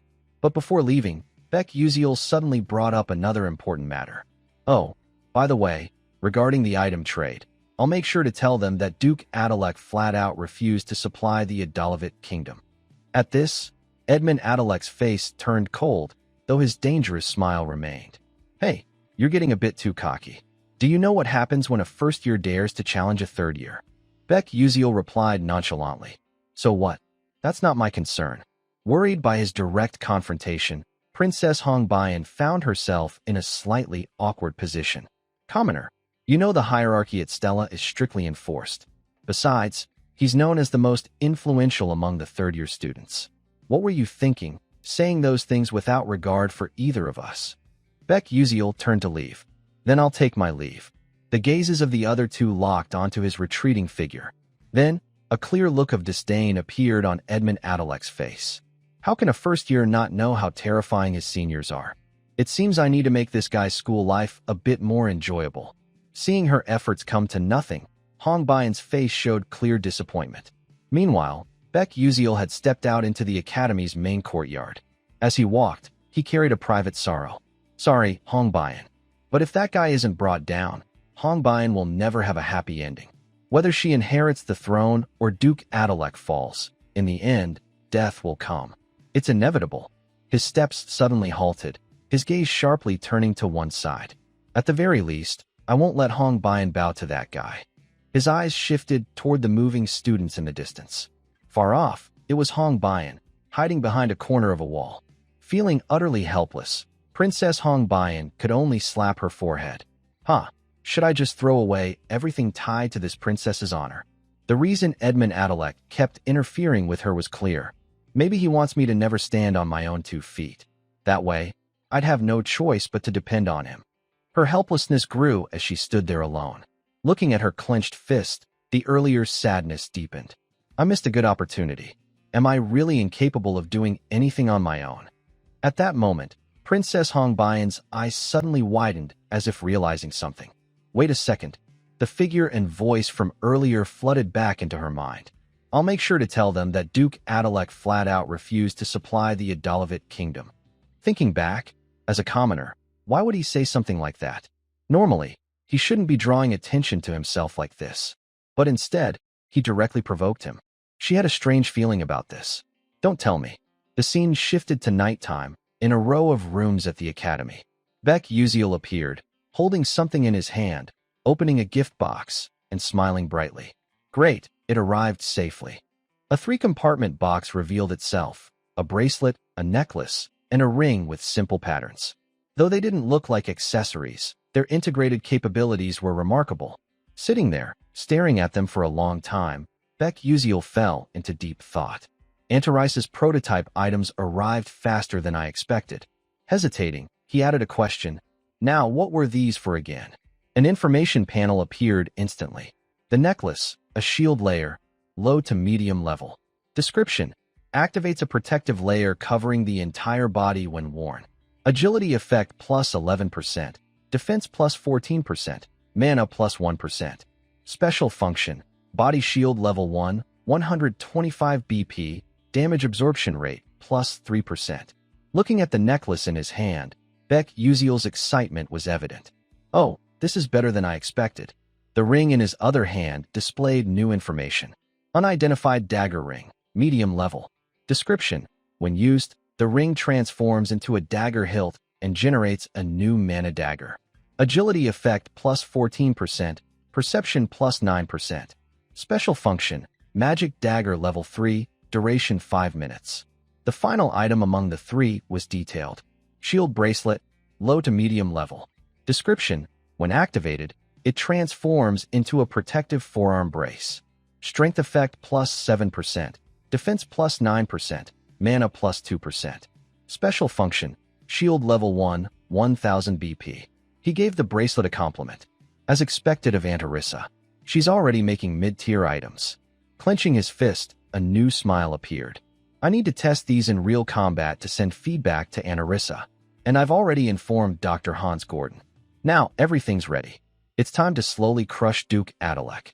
A few days later, the second exam approached. This exam was divided into two parts, practical and theoretical.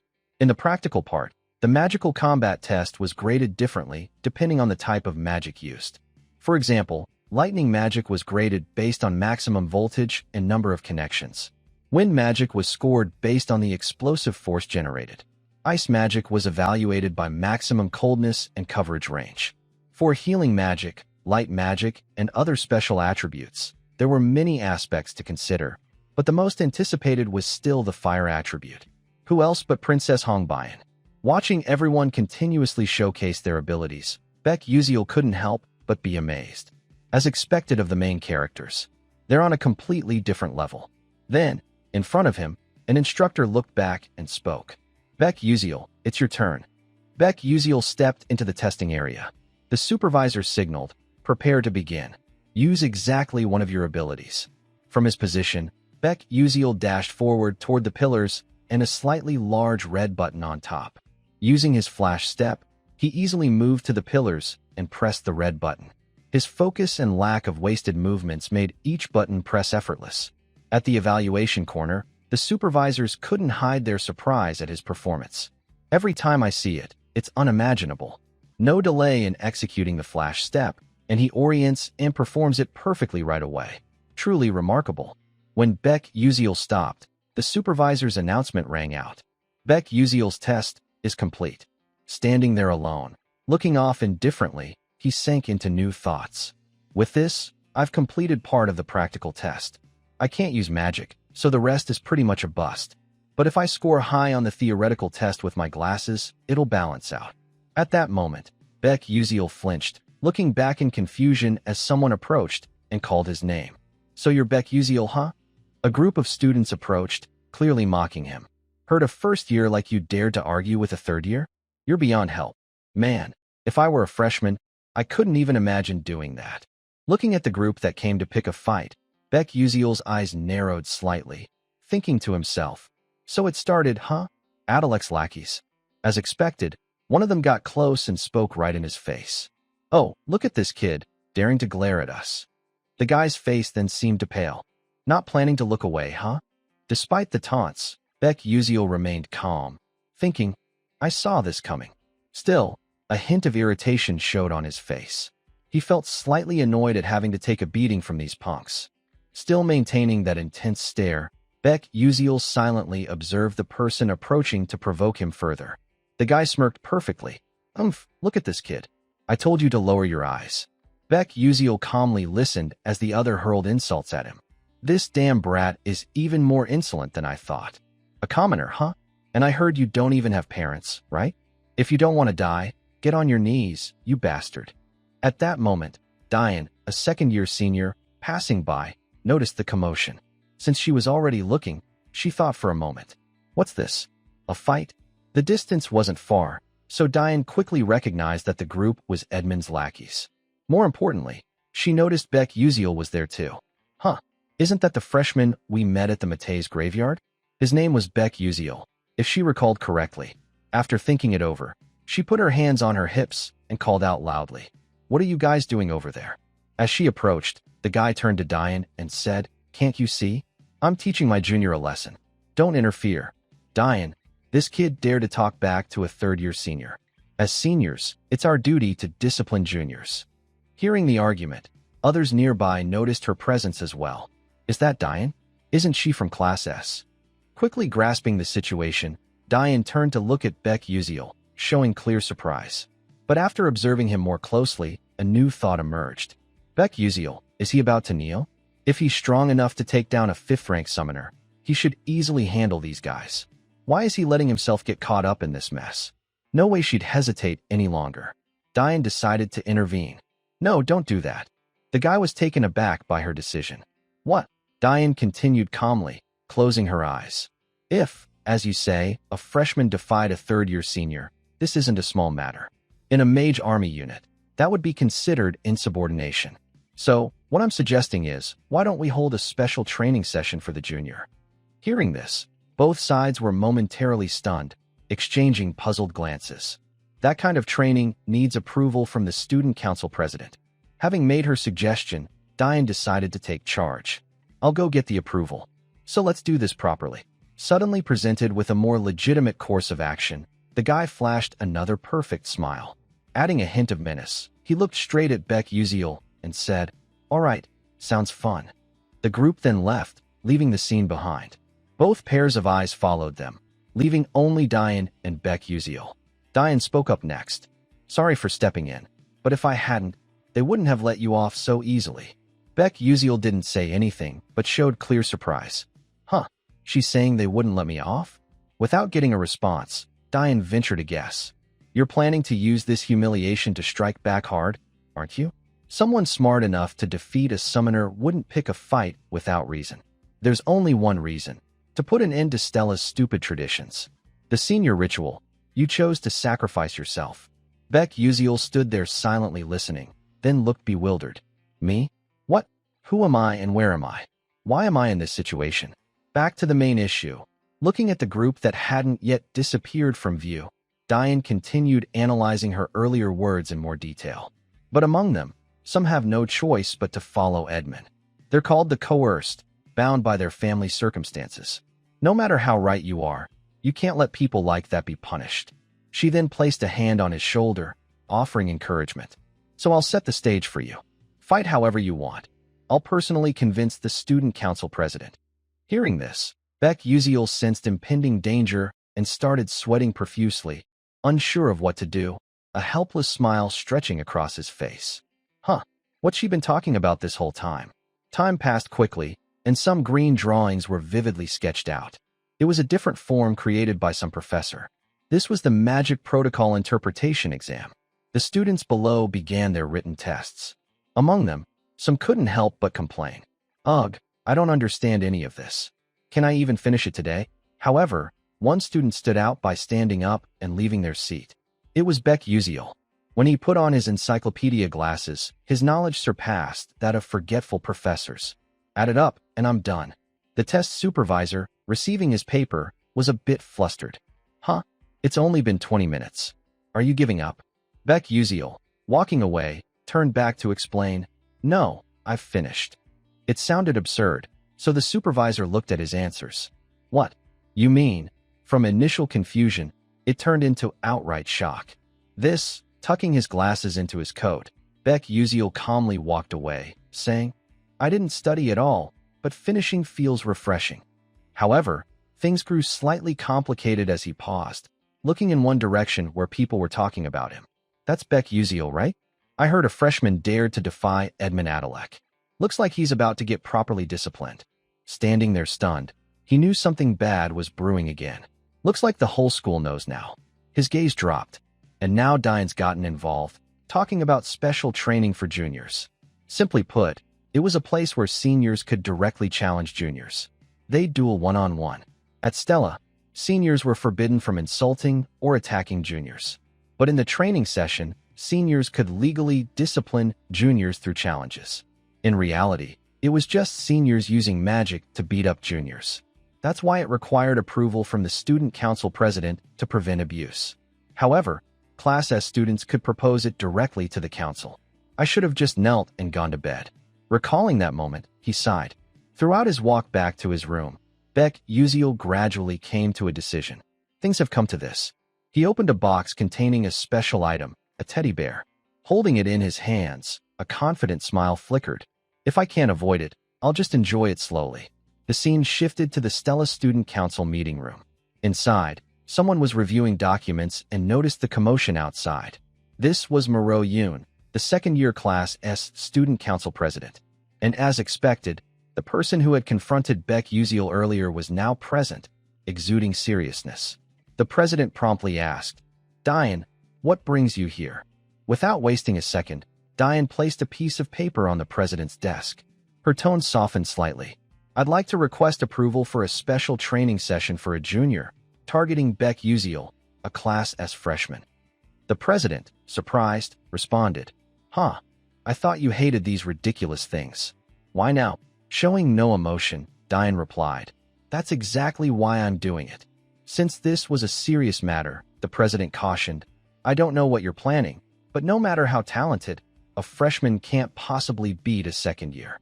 The gap created by experience isn't something stats can bridge, yet you still want to request this training session.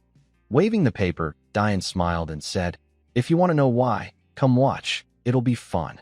Seeing her sudden change, the president's eyes narrowed, and she sighed. Seriously, what are you scheming? Meanwhile, a voice approached from outside. Oh, student Miroyun.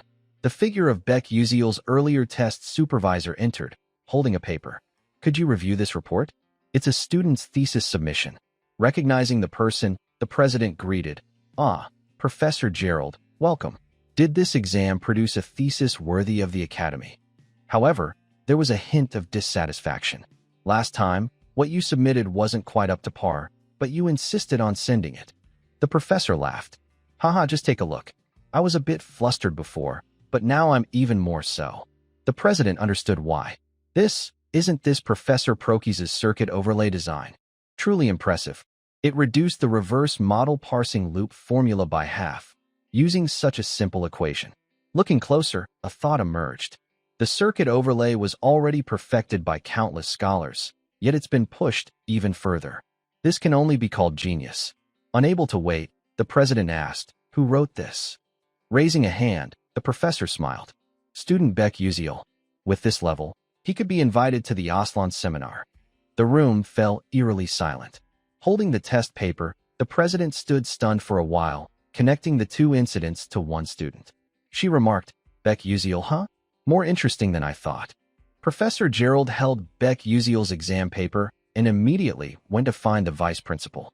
Teaching a student who produced such an outstanding thesis wasn't just about boosting Stella's reputation. It was a matter of honor and achievement for him. The document was placed on the desk.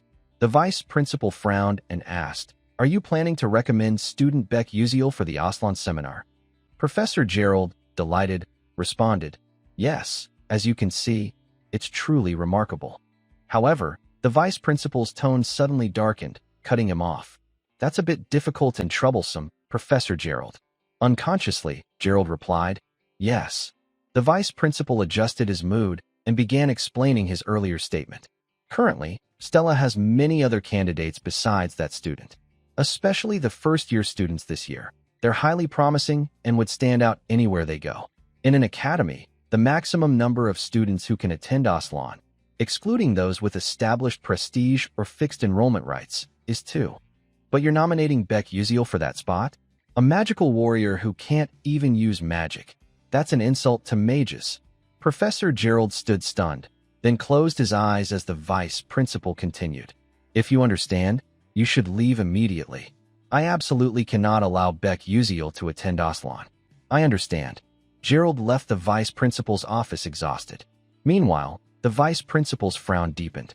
The exam paper on the desk was crumpled without a second glance. Who would let a pest like that into Aslan? Not a chance. With a cold expression, the paper was immediately set ablaze. Time passed quietly and silently. The second round of exams concluded, and the rankings were announced. Beck Uziel blended into the crowd, standing before the large results board, pointing with his finger and muttering with a blank expression, Let's see here. Oh, I found it. After scanning the results from the bottom up, Beck Uziel was selected, ranked 419th in Class S. He looked at it with a hint of pride, though the number was a bit high. I'm ranked 419, so I'm pretty great on this leaderboard, even though I got a perfect score on the written exam. However, his eyes suddenly focused, locking onto a specific spot in his line of sight. By the way, this time the top rank goes to Isn't That Ma Yuziong? The rankings displayed. First in Class S, Ma Yuziong. Second in Class S, Flame. Third in Class S, Acel. Fourth in Class S, Hei Wonriang. Fifth in Class S, Hongbian. The top ranks were all from Class S, so the results weren't surprising. But something bothered him.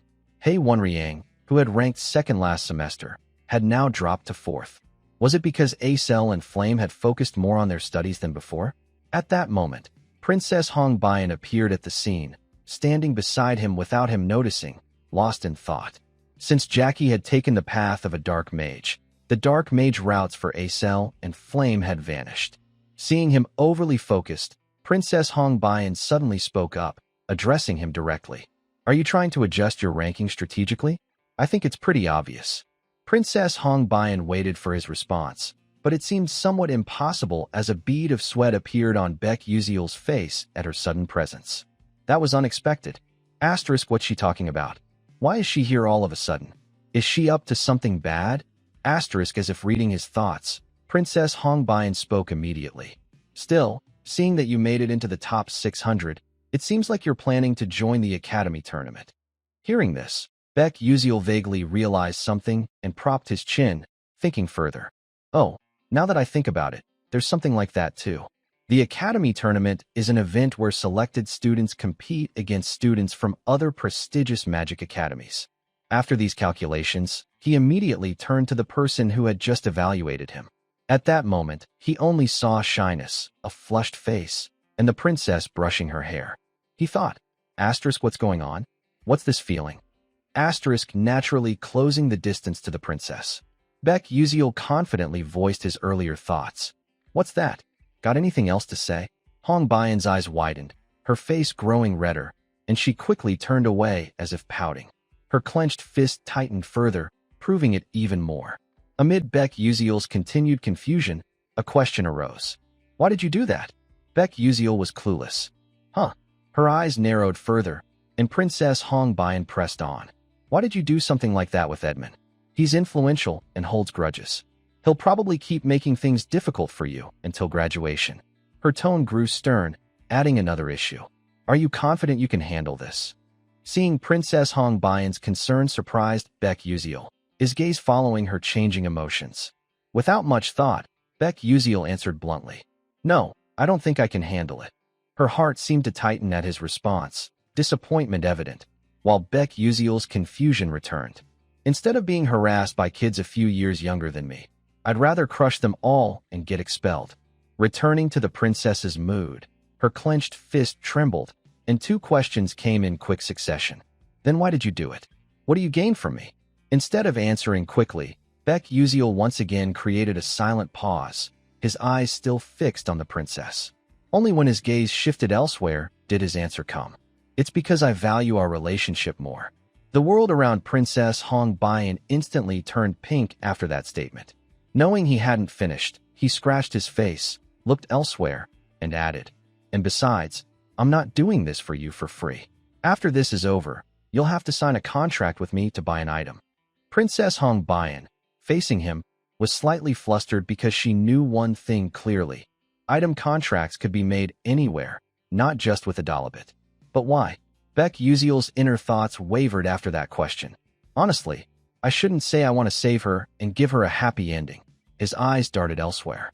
That, I'll tell you later? Curiosity gave Princess Hong Baiyan a new question mark, but she couldn't press further on the topic. She decided to switch to another subject. All right, by the way, do you have any plans for the freshman training session? This time, he answered quickly. Yeah, I'll have to do something about it. Unexpected advice came from the princess. You don't have to hold back. Baek Yuziel was puzzled. Gaining confidence with sparkling stars, Princess Hong Baiyan let out a string of words. Yes, you can fight the seniors to some extent with your natural abilities. It's fine. I'll do my best to handle the consequences. Baek Yuziel sweated slightly. All right, thanks. A new thought arose. Asterisk, it seems like she's trying to be considerate to help me. But why does she think I can win? Asterisk, while they were talking, someone stood in a hidden corner of the hallway, overhearing everything. That person was none other than Ars Huang, a prodigy in fire magic. She left and headed to a special training area. A massive flame suddenly roared to life at the magic practice grounds. Ars Huang was there, training under Professor Hongjel. Praise accompanied by a smile followed. Your control is truly excellent, Ars Huang. Though lacking in firepower, this can be easily compensated with precise control. You'll pass this test. It'll work well against sensitive enemies or for silent missions. Her gaze then shifted elsewhere for comparison. But your magic is still lacking. Princess Hong Baiyan looked down sadly. Meanwhile, the other's nagging continued. Fire magic. I've said countless times that destruction isn't everything, yet you're ranked first in fire attribute compatibility. It's absurd. Do it again. Ars Huang looked past the criticism, a hint of defiance showing outwardly. Magic flames kept forming and blazing. The training dummies ahead were engulfed in flames even more. Ars Huang relentlessly trained her fire magic specialty. Yet, dissatisfaction lingered on her face. I lost again this time. If it's about effort, I didn't lose. So why is it like this? She let her staff drop, looking at the destruction she'd caused. Ars Huang still couldn't understand why she couldn't win. Returning to A cell, she overheard the chatter of a few nearby students. Come to think of it, isn't today the day? I'm talking about the sparring match between the first years and second years. Shall we go watch? A cell kept a private thought about the matter. Is this about Baek Yuziel? Meanwhile, she had missed her chance to talk to him since Princess Hong Bayan had whisked him away first. A tinge of sadness marked her face. But that doesn't matter much to me. I still have to attend class. With that, Acel trudged off alone to another place. However, her inner thoughts were filled with significant hesitation. Then, stopping somewhere, Acel gave a faint smile and regained her composure. Ah, I finally made it here. Suddenly, another event cropped up. Acel glanced at the person next to her who started a conversation. Oh, you're here too? A question mark formed in her mind. It was a girl with brown hair and bright green eyes, smiling cheerfully. Rumor has it that Baek Yuziel likes you. This was Hari Len, a first year from Class B. Without hesitation, the girl sat beside Acel, flashing an even brighter smile with a teasing edge. You two aren't secretly dating, are you? That's why you're here, right? Acel, already shy, turned bright red at these words. It's not like that. From the start, her words carried hesitation. Baek Yuziel and I aren't. She couldn't finish. Hari Len, still smiling, had new thoughts about Acel. This is surprising. I wonder what kind of person she is, carrying the title of the trader's daughter. But isn't she cuter than I thought? Hari Len couldn't push Acel to talk more about it. Instead, she realized she hadn't done something yet. Oh, this greeting's a bit late, isn't it? I'm Hari Len from Class B. Nice to meet you. Acel responded blankly. Yes. Oh, nice to meet you. At that moment, a loud gasp from someone drew both their attention to one direction. Looks like it's about to start. Down on the large field, Baek Yuziel appeared, standing stock still with a backpack slung over his shoulder. As the chatter grew louder and focused on him, he looked as bewildered as ever. Why are so many people gathered here? And that wasn't all. A senior from the Light faction shouted encouragement from the stands. Hey, brave kid, I don't know the details, but go easy on them, all right? Hearing such lofty praise, Baek Yuziel felt lost, a new thought forming. Wait, aren't I the one getting beaten up by the seniors? Why should I go easy? Meanwhile, Diane, standing nearby, remained oddly calm. Only Diane was like that. The other students were thrilled about a match like this. That jerk Baek Yuziel's finally going to get a lesson he won't forget.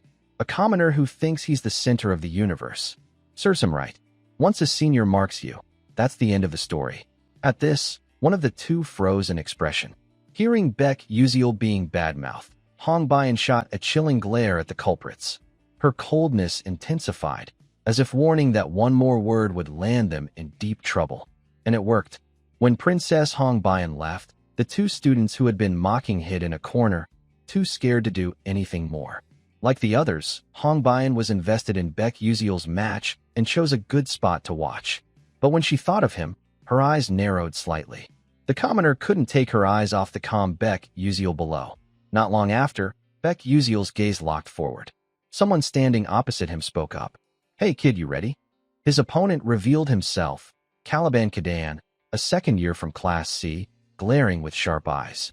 Around rank 300 or so. Even though I'm in Class S, if we're talking pure combat ability, he's stronger than me. I'd better avoid direct confrontation as much as possible. Baek Yuziel casually replied, I'm ready. Probably. Hearing his confirmation, Caliban flashed a dangerous, stubborn smile. Humph. As the tension escalated, a professor stepped forward to officiate. Since both parties are here, I'll explain the rules. This match will last at least 15 minutes. It will continue until one of you collapses. If there's any sign of life-threatening danger during the fight, Stella's spatial control magic will automatically end the match. Additionally, after 15 minutes, either side can choose to surrender and the match will end immediately. Let the match begin. As the signal sounded, both were transported to a vast forest with green trees. A clock with 4 zeros marked the start of it all. Caliban remained confident, pulling out his wand. Beck Uziel, facing him, grew serious, wielding a light sword to ease some tension. Harilyn glanced at Acel and asked, "Who do you think will win?" Acel had her answer ready. The senior, of course.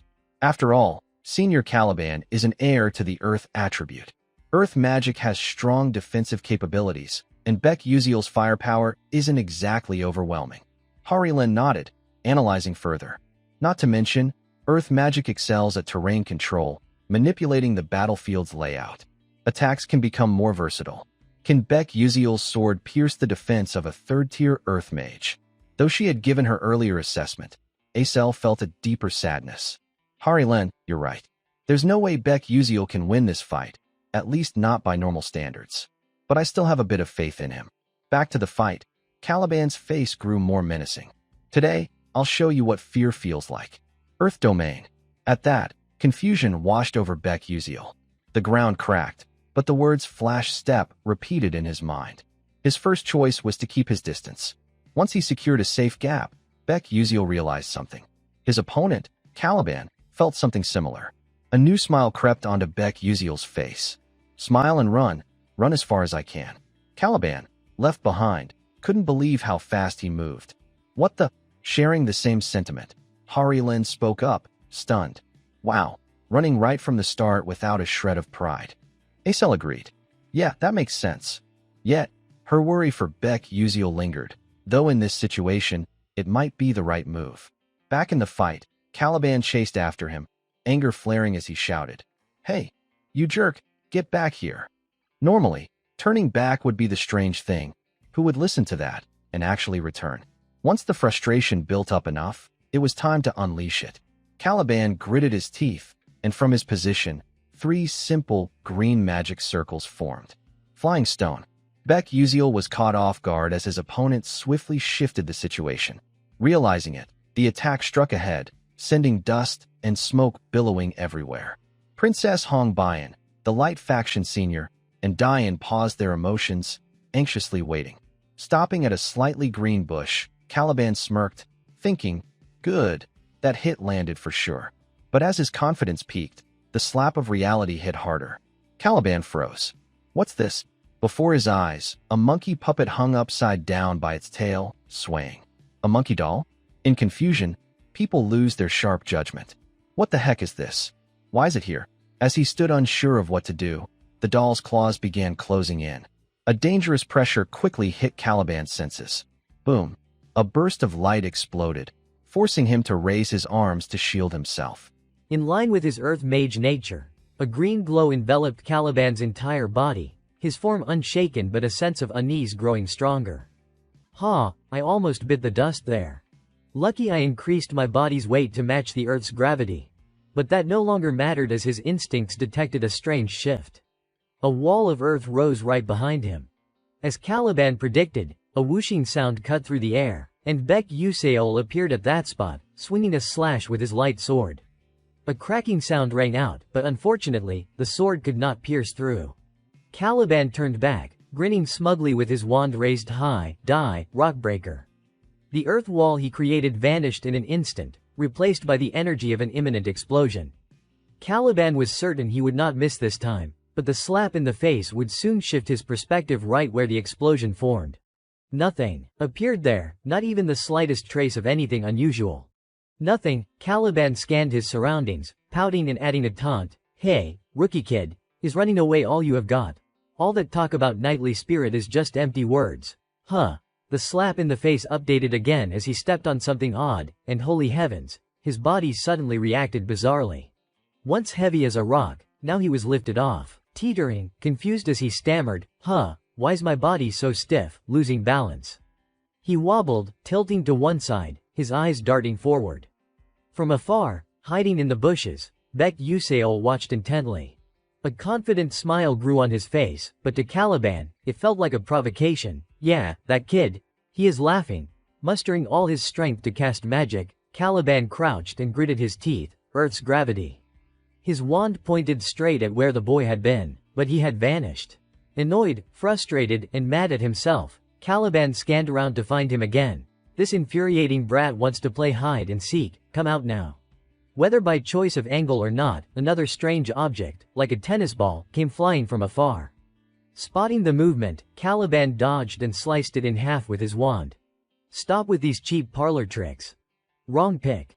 From the halved ball, a bright light flared out. Instead of an explosion, it was a smoke bomb. Arg, smoke what now, it stings my eyes. And so, Caliban was temporarily blinded. Tears streamed, and the game seemed over. But no.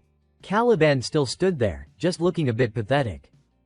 Is this a CS gas grenade or what? Though barely injured, his focus inadvertently hit a bell swaying on the ground that he had not noticed before. And what was bound to happen, happened. The light flashed for all to witness. Instead of just affecting Caliban in combat, it now impacted everyone watching outside.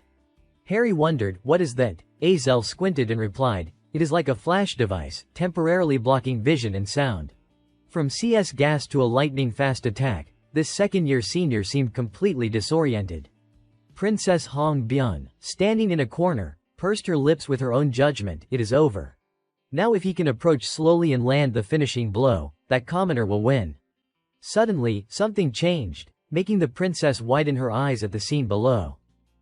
What now? Below, Baek Yuseol casually pulled out more round objects, ready to throw.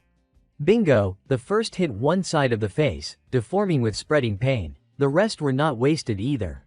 Baek Yuseol repeatedly used his blink skill to change attack directions. From another angle, Senior Kwang and Senior Deon voiced their doubts.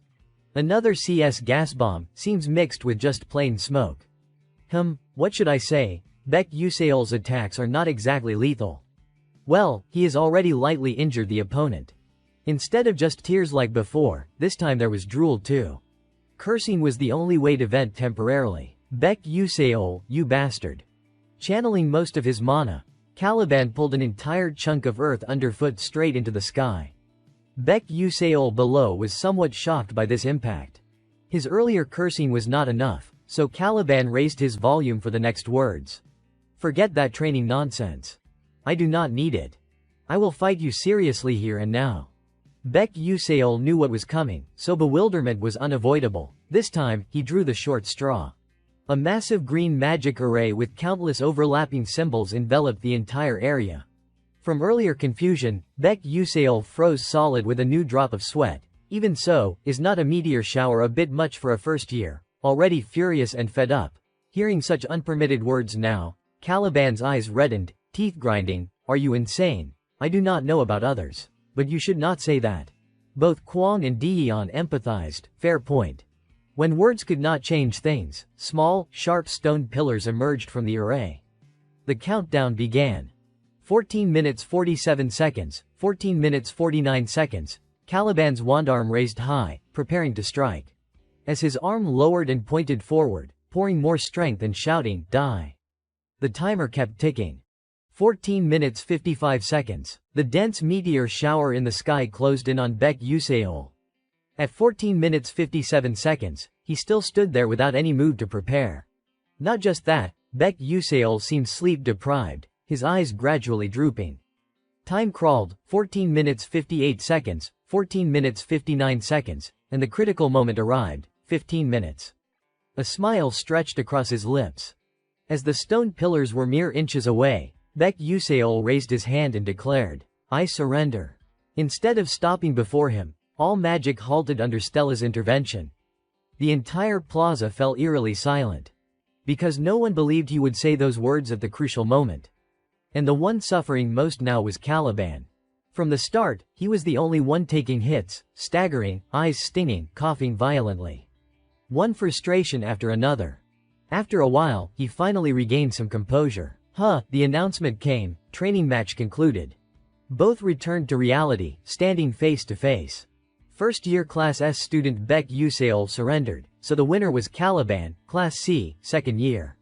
Caliban still could not believe it was real, that is it. In contrast, Baek Yuseol felt his body lighten. Phew, I survived at last. Poor him still stood there, listening to the ongoing announcement. The special training match ended here, his body trembling naturally, followed by a helpless roar echoing across the plaza. The match concluded, and as most students predicted, the second-year student emerged victorious. Stepping outside, the chatter grew lively. Wow, did you see the look on that second year's face? He seemed furious, like he was about to lose it. Right, if I were in his position, I would start throwing punches regardless of the match's outcome. You are so right. The first year looked like he practically defeated the second year. This has got Stella's students analyzing that fighting style. But what exactly were those things Baek Yuseol used? Could they be some newly developed items? Baek Yuseol did great, but I was completely drawn to those tools instead. Senior Deon was caught up in the conversation, as expected. Is it because he likes using magical tools, while ordinary alchemists fight using terrain features? Baek Yuseol planned the placement of his magical tools from start to finish. Thanks to his superior mobility, he created an advantageous terrain by setting up items in his area. As expected, that kid is truly remarkable. Senior Kwang suddenly interjected, "Oh, Miro Yoon said you requested this training, right? So, did you get the result you wanted?" Deon glanced at the crowd around. The result I wanted. Well, now second years won't easily mess with first years, right? Sometimes, even a second year might lose to a first year. More small talk from other students. I am in a bad mood. I could not see that arrogant first year get humiliated. Such a pity, me too. Senior Deon concluded, at this level, I guess this is the result I hoped for. Things have gotten really interesting. Haha, everything's going well. Switching to the Red Hawk Club room, someone slammed the desk. It was Aidman Adalek, clenching his fist with a distorted expression. Caliban, that idiot. Not far from there, Princess Hong Byun was sitting, reading a newspaper about Assistant Professor Altarisha. Alchemist Altarisha develops new magical technology for the future. Amid the discussions about Baek Yuseol, Princess Hong Byun was lost in her thoughts, replaying the bottle's images. Is this the final result of surrendering to let the opponent win? In the 15-minute duel, Baek Yuseol did not even use his sword properly and only humiliated the senior with various magical tools. In other words, if he wanted to win, he could have won any time. Yet he chose not to and deliberately surrendered. The reason is clear. It would be odd for a first year to defeat a second year. So, he is showing that not everything is settled by strength. Personally, I thought Baek Yuseol would get angry and crush the senior. But I never imagined he would humiliate him before withdrawing. Seriously, that commoner is unpredictable. Nearby, Aidman and his faction members were discussing what to do with Baek Yuseol. So what are the second years doing now? Didn't I say they should privately deal with Baek Yuseol? Well, actually, the second years have not touched Baek Yuseol individually. What? A flustered student scratched his face, cautiously explaining, contrary to rumors. Baek Yuseol greets seniors politely and treats them kindly. I planned to scold him, but he is so good at striking up conversations that I ended up buying snacks for him instead. An absurd situation unfolded. What the hell? Aidman was speechless, unable to believe it. As they started thinking about what to do next, a hurried voice suddenly called out, "Young master." Caught off guard, both looked in the same direction. It was one of Aidman's followers at the academy, and her appearance gave him a bad feeling. What is wrong? She hesitated but spoke clearly. I just got a call from the Duke. You should contact him. A phone appeared at the needed spot. Aidman made the call as planned, connecting both sides. Oh no, it is getting serious. Father's contacting me first. Once connected, he responded, yes, father, it is Aidman. His father's voice replied, I just got a call from Alchemy City, Holding a newspaper, he said, I received critical news. The alchemists at Altarisha's Institute stopped transferring items to our country because Duke Adalek refused. Regarding this, do you know anything? He replied, of course not. Why would I say such a thing to Altarisha's alchemist faction? Though Aidman denied it. His father reiterated, but it is true. The co-author of the Delta Enhancement Technique said so himself. In an instant, he fell silent, a strange feeling creeping into his mind. A co-author, it did not take long for him to panic. Wait, father, I really do not know. I have never met anyone like that. Then another thought flashed in his mind, his heart pounding, a familiar figure emerging. Could it be Baek Yuseol? At that moment, a chill ran down his spine, sweat beading on his face, unable to speak until a spark of hope flickered. Oh, one thing, he said directly to his father, even so, it is absurd to dare refuse a Dolbit kingdom. Father, you know our influence over the Alchemy Guild, right? Not letting his son continue, he cut in with a cold tone, "It is a technological revolution. This is unprecedented technology, capable of creating objects equivalent to ancient artifacts. Even the Golden Alchemist is researching alongside Altarisha." Aidman gritted his teeth, facing a dangerous situation. "The Golden Alchemist too, this is bigger than I thought, is not it?" his father interrupted. "As you said, the country will soon restore trade, but Adalek's name won't be in it." He got serious about prior issues. "I will ask again, are you involved in this incident?" Aidman had no answer. And that alone was answer enough. Back to Princess Hong Byun. She was startled when someone called her name, Hong Byun. The speaker was none other than Aidman Adalek. Confusion was clear on her face as she responded. "Yes, senior." With no other choice, Aidman could only rely on Princess Hong Byun now. "Can you arrange a meeting with Baek Yuseol?" She could not believe Aidman uttered the name he himself found repulsive and hateful. After a moment's thought, she narrowed her eyes. "Yes, I will do it." To the southern continent, Howell Plain, Lower Moon Prairie. A stunning landscape unfolded before everyone's eyes. A girl with long red hair gazed at the vast space ahead. Jeliel. Expressionless, she said to herself, "Land prices are rising."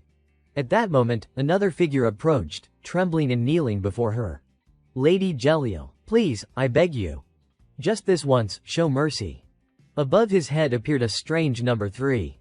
Jeliel, with a special info panel showing the number 3, had new knowledge updates, assigning value points to everything. This ability allowed one to see all beings, humans, animals, or objects as numbers. The lowest value was 0, the highest 100. She sat near him. But this person only had a 3, equivalent to a street pebble. She spoke to him. "See, why go bankrupt like this? I warned you not to expand into useless businesses."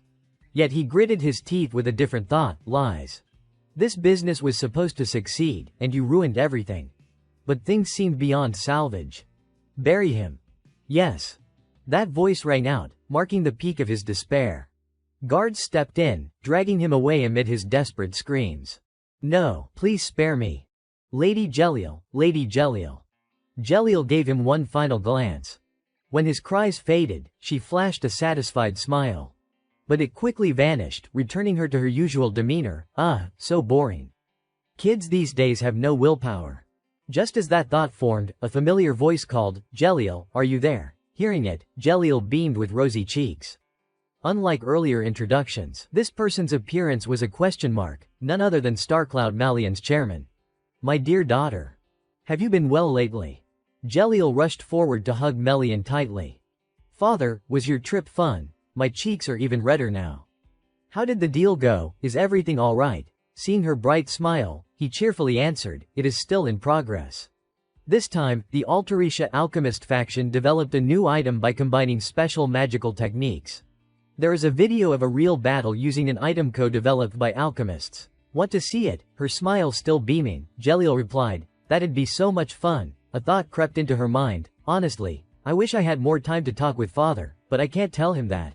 "Then let us go to my room." "Okay." Entering the new room, a glowing purple orb radiated brilliantly. Melian gave a brief introduction before showing the video. He is a first-year student at Stella Academy. He fought a second year using that item. Jeliel was slightly surprised by her father's introduction. A magical alchemy co-author, and just a first-year student, Jeliel started feeling intrigued about this person. What kind of guy is he? When the screen lit up, Jeliel snapped out of her surprise. "Oh, there is Baek Yuseol in 4K clarity." Yet, through the screen, like her father, he also had a question mark panel. And her perspective shifted. "What is this? Why can't I see his value? This has never happened before. Even the Emperor of Skelven or the King of Adolbit, I have seen their values with my own eyes. There are 2 cases where an object's value can't be measured." She looked at her father closely, specifically at his small question mark panel. "One is when it is a beloved family member," then she snuck a glance back at the screen with the boy. "The other is when the value is so hidden it can't be measured." Holding a poster with countless cool gas orbs, knowing her father had not mentioned his name yet, Jeliel asked with interest, "Father, what is his name?" He smiled warmly at his daughter. "His name is Baek Yuseol. Remember it well. Who knows, you might meet him someday." She could not disappoint her father. "If father says so, of course I will remember." Adding a bit more, "Also, father, before you leave, Want to play a game of sun chess with me? Maybe, huh? Tapping her fingers on her hand. Jelliel snapped out of her thoughts about the boy. A value I can't measure. Her face turned cold. Baek Yuseol, I will remember that name. Back at Stella Academy, specifically with the person recently remembered in secret, Baek Yuseol. He was holding a glass cup, sipping something dark with a serious expression. On the other side, Aidman Adalek showed clear awkwardness, stammering, unable to let time pass in silence. He spoke first, setting down his cup. I am done with my coffee. If you have got nothing to say, I am leaving. Aidman could not believe his decisiveness and bluntness. Ah, wait, hold on. Not daring to look at him, Aidman said, I regret what happened before. It was my fault. I deeply regret and reflect on looking down on you just because you are a commoner. So please. Forget what I said before and retract your statement, alright. He remained indifferent as the other spoke, maintaining that expression, his deeper thoughts unfolding. What is this? An apology or whatever does not matter much, but to avoid a tragic end for Princess Hong Byun as much as possible, I need to strip Aidman's political power. To do that, Aidman was surprised when his voice turned oddly cold. I won't do it for you. Right now, it is better to raise the stakes. With a charming tone, so what should I do? Let us see. Baek Yuseol reached into his coat. How about this? He pulled out a paper with writing, an offhand introduction. This was not ordinary paper but magical paper, a mysterious sheet where anything drawn could miraculously come to life. Baek Yuseol continued, this is a magical oath written on magical paper. Let us make a bet. Aidman was puzzled. A bet, he explained further, though nothing changed. The game will be sun chess. If I lose, I will retract my statement. I will only supply items to a Dolbik kingdom through the Adalek family. Aidman wanted to confirm again, sun chess. You also set a counter condition, but if I win, please transfer the Aslan seminar ticket to me. Aidman sensed a dangerous undertone in those words. What? He calmly listened to the response. Now, do you think that is fair? Aidman's eyes squinted. Of course not. The Aslan Seminar, a public discussion forum where members of prestigious magical families gather for academic group discussions.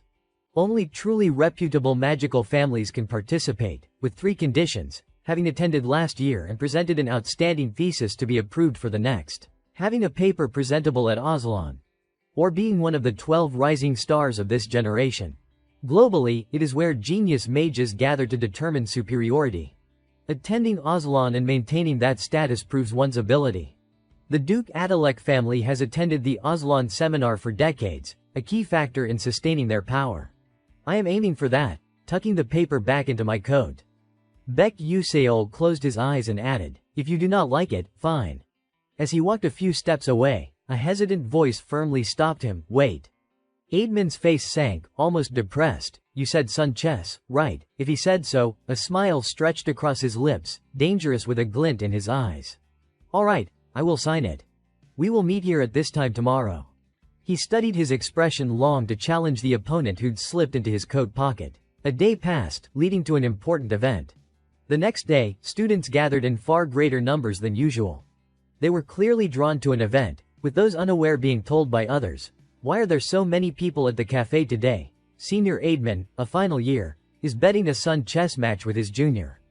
Something like that. The focus pointed straight behind Baek Yuseol, buzzing.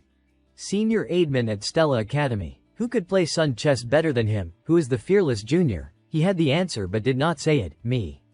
Taking a light breath and glancing elsewhere. You guys think I like it? From the start, I had no interest in sun chess. But what? He startled, looking toward a student signaling, he is here. Senior Aidman and Princess Hong Byun, plus another student holding something, arrived, with Aidman Adalek exuding confidence as today's center. He was concerned about the same, as expected. He brought Princess Hong Byun along. Today, Princess Hong Byun was very irritable, doubly so when the chatter included her. Wow, the princess looks stunning today. Are they secretly dating? The bright day suddenly darkened over his shoulder, carrying all her frustration and anger. Princess Hong Byun glared at Baek Yuseol, who understood. What is this? Why is she staring at me like that? Did I do something wrong? Nothing could be done after so much sulking. Princess Hong Byun crossed her arms, closed her eyes, and chose a seat. Another student brought out a checkered board of black and white squares. Until now, she had not understood much about him. This time was the same, feeling a bit anxious. What is Baek Yuseol thinking? Aidman's been playing Sun chess since age 5 and is called a Sun chess prodigy. Not just at Stella but across Adolbit, few play Sun chess better than Aidman. So why choose the sport Aidman excels at? It is like Baek Yuseol read her mind. Aidman smiled at her like a familiar item, maintaining that smile and turning to the fateful chessboard. Honestly, it is surprising that Baek Yuseol suggested the Aslan ticket condition, placing his hand on the white pieces. But this is better. Now's the time. I will make you feel ashamed in front of Hong Byun, picking up a piece. His smile slightly less humane. Let us start the game. Finally, one last check and confirmation. Aidman, confident in victory, reiterated the bet. Once you sign the magic contract, breaking the oath means losing all your mana. You understand, right? Baek Yuseol showed no odd reaction, replying, of course. But in this, he did feel he was playing a bit dirty. I have no mana, so breaking the deal won't affect me. Aidman placed the final piece at the center tip, released it, and invited, the setup is complete. Your move. Baek Yuseol thought briefly, giving up the first move advantage in such a critical bet. He reached into his coat. He has completely underestimated me. He used the encyclopedia glasses to the last breath. Alright, things are looking better for me. At this point, let us briefly explain some rules of Sun chess. Sun chess is played on an octagonal board. You select 20 pieces from 200 types and place them on the board. You can only move one piece per turn. Unlike regular chess, every piece and square has its own attributes and abilities. Combine them strategically to capture the opponent's king and win. That is the ultimate goal. Even for me, a 10-year veteran of Sun chess, it is no easy feat, but PvP is far more fun than this game. Baek Yuseol chose black pieces, his gaze locking onto his opponent. Moreover, Aidman Adalek was one of the top Sun chess players not just at Stella but across Adolbit. That confidence had fully bound Aidman's reason. I am shocked he bet Aslan seminar eligibility on Sun chess. An arrogant commoner brat. I will crush him so he will never dare challenge me again. Interrupting that thought, Baek Yuseol, granted the first move, began, let us start. Isolated in a void-like space, both were cut off from external awareness. Aidman noted Baek Yuseol's setup. It showed unusual surprise but was utterly unpredictable. What is this layout? It feels like his pieces are arranged to subtly dismantle my strategy. No way it is random coincidence, right? A commoner like him can't have played enough Sun chess to gain experience. Baek Yuseol adjusted his starting piece well. Since you let me go first, I will take it. His opening move stunned a player like Aidman. He did not just move his queen early, he charged straight into Aidman's formation. He lifted a knight-like piece. This proves he is an idiot. Aidman's lips curled confidently. He placed the white piece firmly on a white square. As it landed, a special change vaguely revealed the move. More precisely, that piece quickly knocked back one of Baek Yuseol's pieces, the leading knight. Aidman felt he had the advantage. Foolish pushing his queen into sacrifice so early. Piece attribute revealed. Swift knight can move across the board with special mobility. Baek Yuseol played seriously. Aidman moved confidently and meticulously. The knight charged, scattering and vanishing Baek Yuseol's pieces in its path. Still the knight, advancing relentlessly. At that moment, Aidman could not hide his inner glee, covering his face and trembling with laughter. The tremor passed, revealing his true nature. Unbelievable you are this reckless. I can end this before my symphony's next phase. In this match, Aidman Adalek deployed a favorite tactic, Flames of Destruction. Its core was tight coordination of 3 swift knights. Step 1. Use swift knight's mobility to disrupt the enemy. Step 2. Use 5 fire pawns to safely control the board. Create Burning Terrain. Burning Terrain is a special map that reduces defense for units weak to fire and boosts damage for fire units.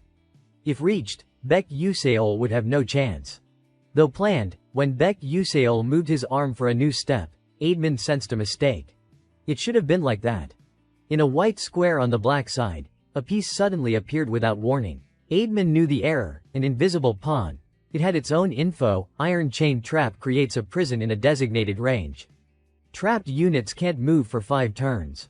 The 3 white knights rampaging earlier were now chained in red when aligned horizontally. Panic began for Aidman his swift knights. The invisibility should end after 3 turns. Why? And surprise was not over. The next info appeared. Invisible pawn, remains invisible during the match. Invisibility ends after 3 turns. However, if the queen dies before it ends, the effect extends 7 more turns. Sweat dropped, but a dangerous smile emerged.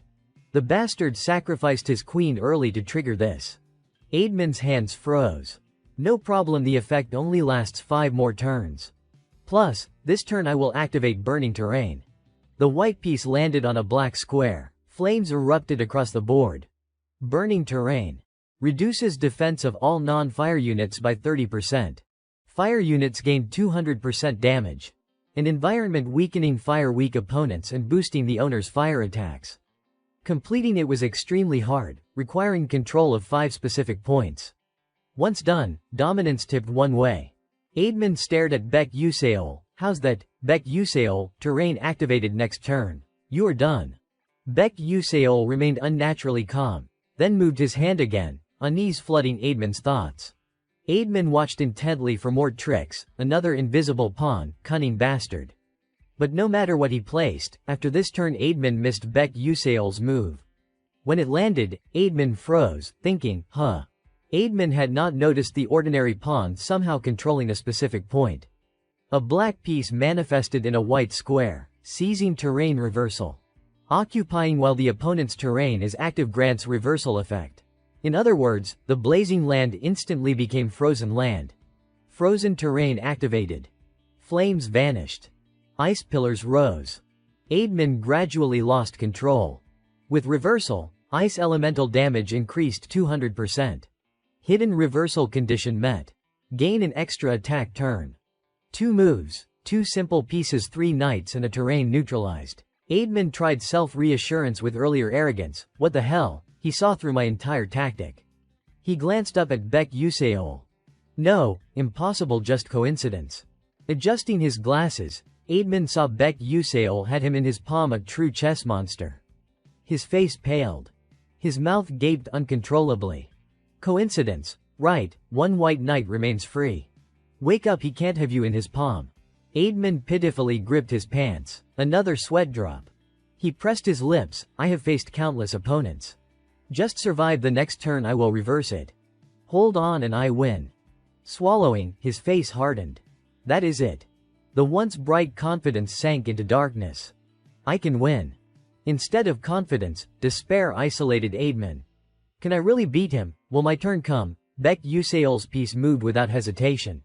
Aidman shrank in the scene. If Aidman was a king, Baek Yuseol was Saitama. Arms crossed, serious mode on, he thought. Aidman's skill is no joke strong, even. In this world, beating him in Sun chess is one of the hardest challenges. But after 10 years, insane veterans emerged. This guy's truly mad. A veteran played thousands of games against Aidman and wrote a perfect counter-strategy. No longer hiding, Baek Yuseol smiled brightly, the strategy stored in these stat of glasses. In other words, I am playing Sun chess with an entire encyclopedia guide in hand. The next black piece landed on a black square. It differed from known pieces. Thunder Bishop. Launches lightning attack, dealing 200% damage to frozen enemies. If frozen targets are linked, the strike becomes chain lightning. Under the piece's hood, a lightning slit appeared. Yellow lightning energy converged. The ice-covered board turned yellow with lightning. Aidman watched the rapid change in despair. Gasp. All white pieces vanished, only black remained.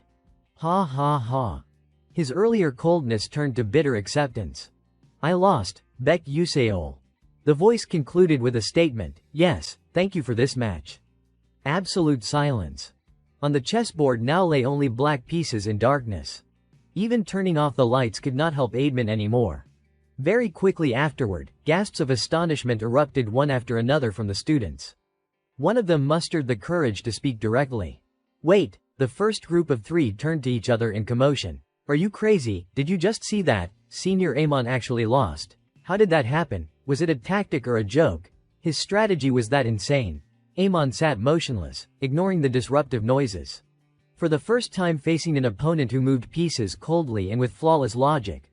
Those traits had turned an arrogant player into an emotionless one. And then the unwanted scene unfolded. Hong Byun was exchanging words while standing beside the main character. Thoughts swirled in M1's head. Did I really lose, and to chess, no less? Amon could not accept this reality as the two walked away. The product contract was gone, and he would even lost the right to attend the Aslan seminar. His hands trembled, thoughts growing increasingly chaotic.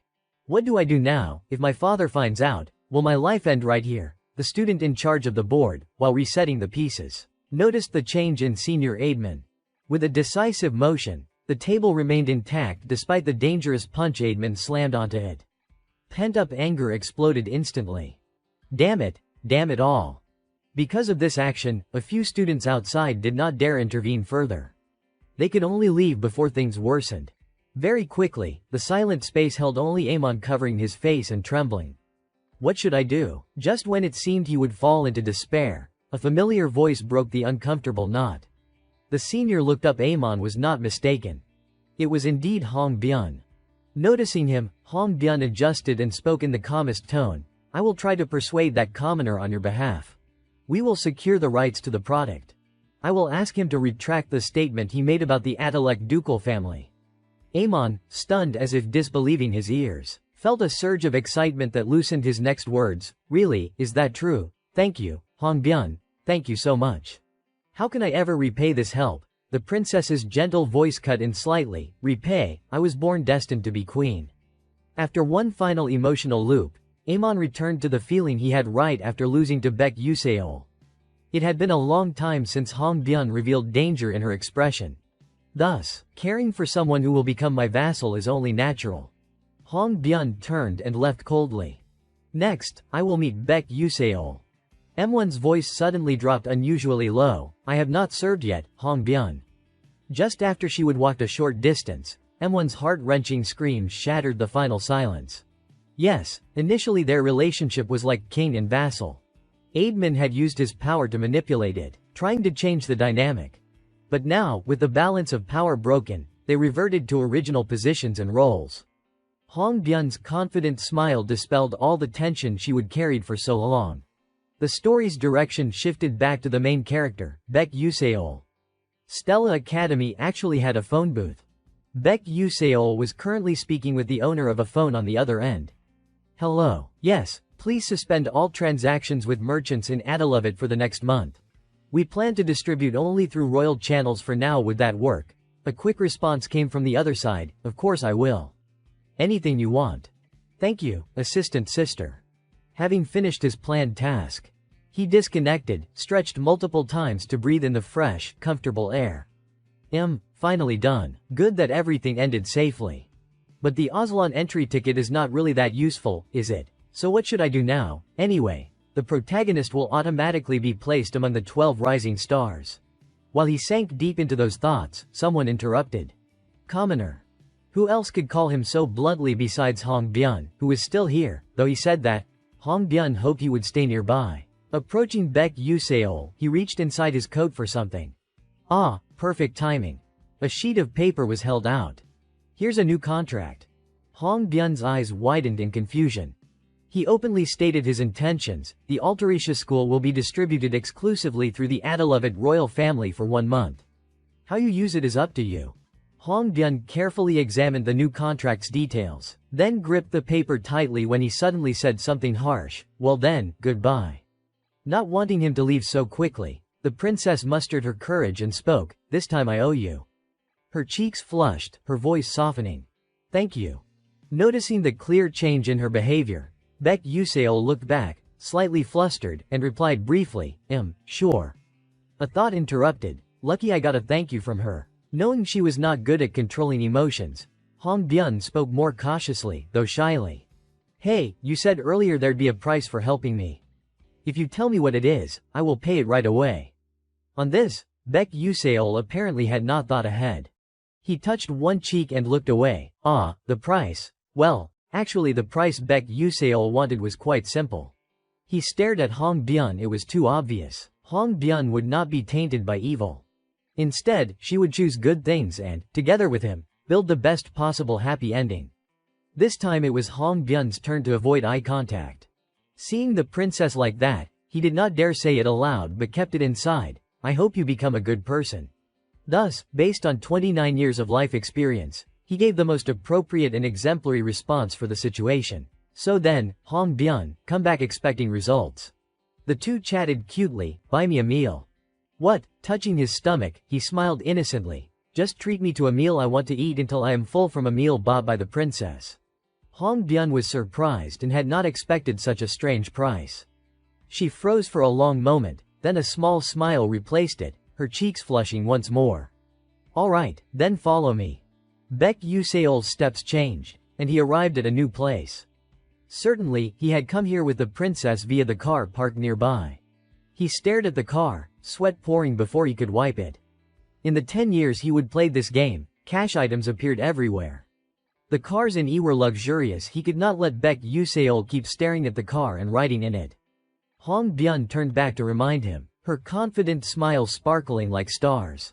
He had to tear his eyes from the car and follow the princess inside. Bringing me all the way here, she already planned something.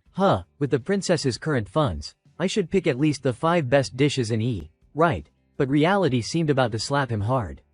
Standing to the side, Hong Byun showed him a special eatery. Black bean sauce noodles. We are here. Surprised, shocked, what more than countless question marks and his dumbfounded face, he would even dreamed a beautiful dream. Where's my huge salmon belly, my salted egg yolk caviar, and the black truffle cream risotto? When the two sat at the same table, the atmosphere clearly split into opposing sides. The shining stars had shifted to Hong Byun, buzzing with disappointment. The waiter stood waiting for their orders. Though surrounded by many stars, the princess's expression was unusually serious. These dishes look a bit unfamiliar. Found it. When he asked me to treat him to a meal, I thought about what would make Baek Yuseol happiest. Hong Byun recalled her conversation with Tyran. It said there was a story from his past tied to this place. Really, expensive food means nothing to Baek Yuseol. From the past I accidentally glimpsed. I learned the dish he cherished most confidently, pointing to one item on the menu. This one, please. Zooming in closer, it was black bean sauce noodles. But on the other side, Baek Yuseol calmly raised his hand to order, though not what the princess expected. 3 bowls of jampong and 1 portion of Australian tendon, please. Hong Byun was confused. Her eyes widened as she asked, why, can't I order 3 bowls? Hong Byun similarly. No, that is not the issue. This time Hong Byun forced herself to rethink. Why did not he order black bean noodles? Isn't that his memory with his mother? And it seemed Hong Byun realized her mistake.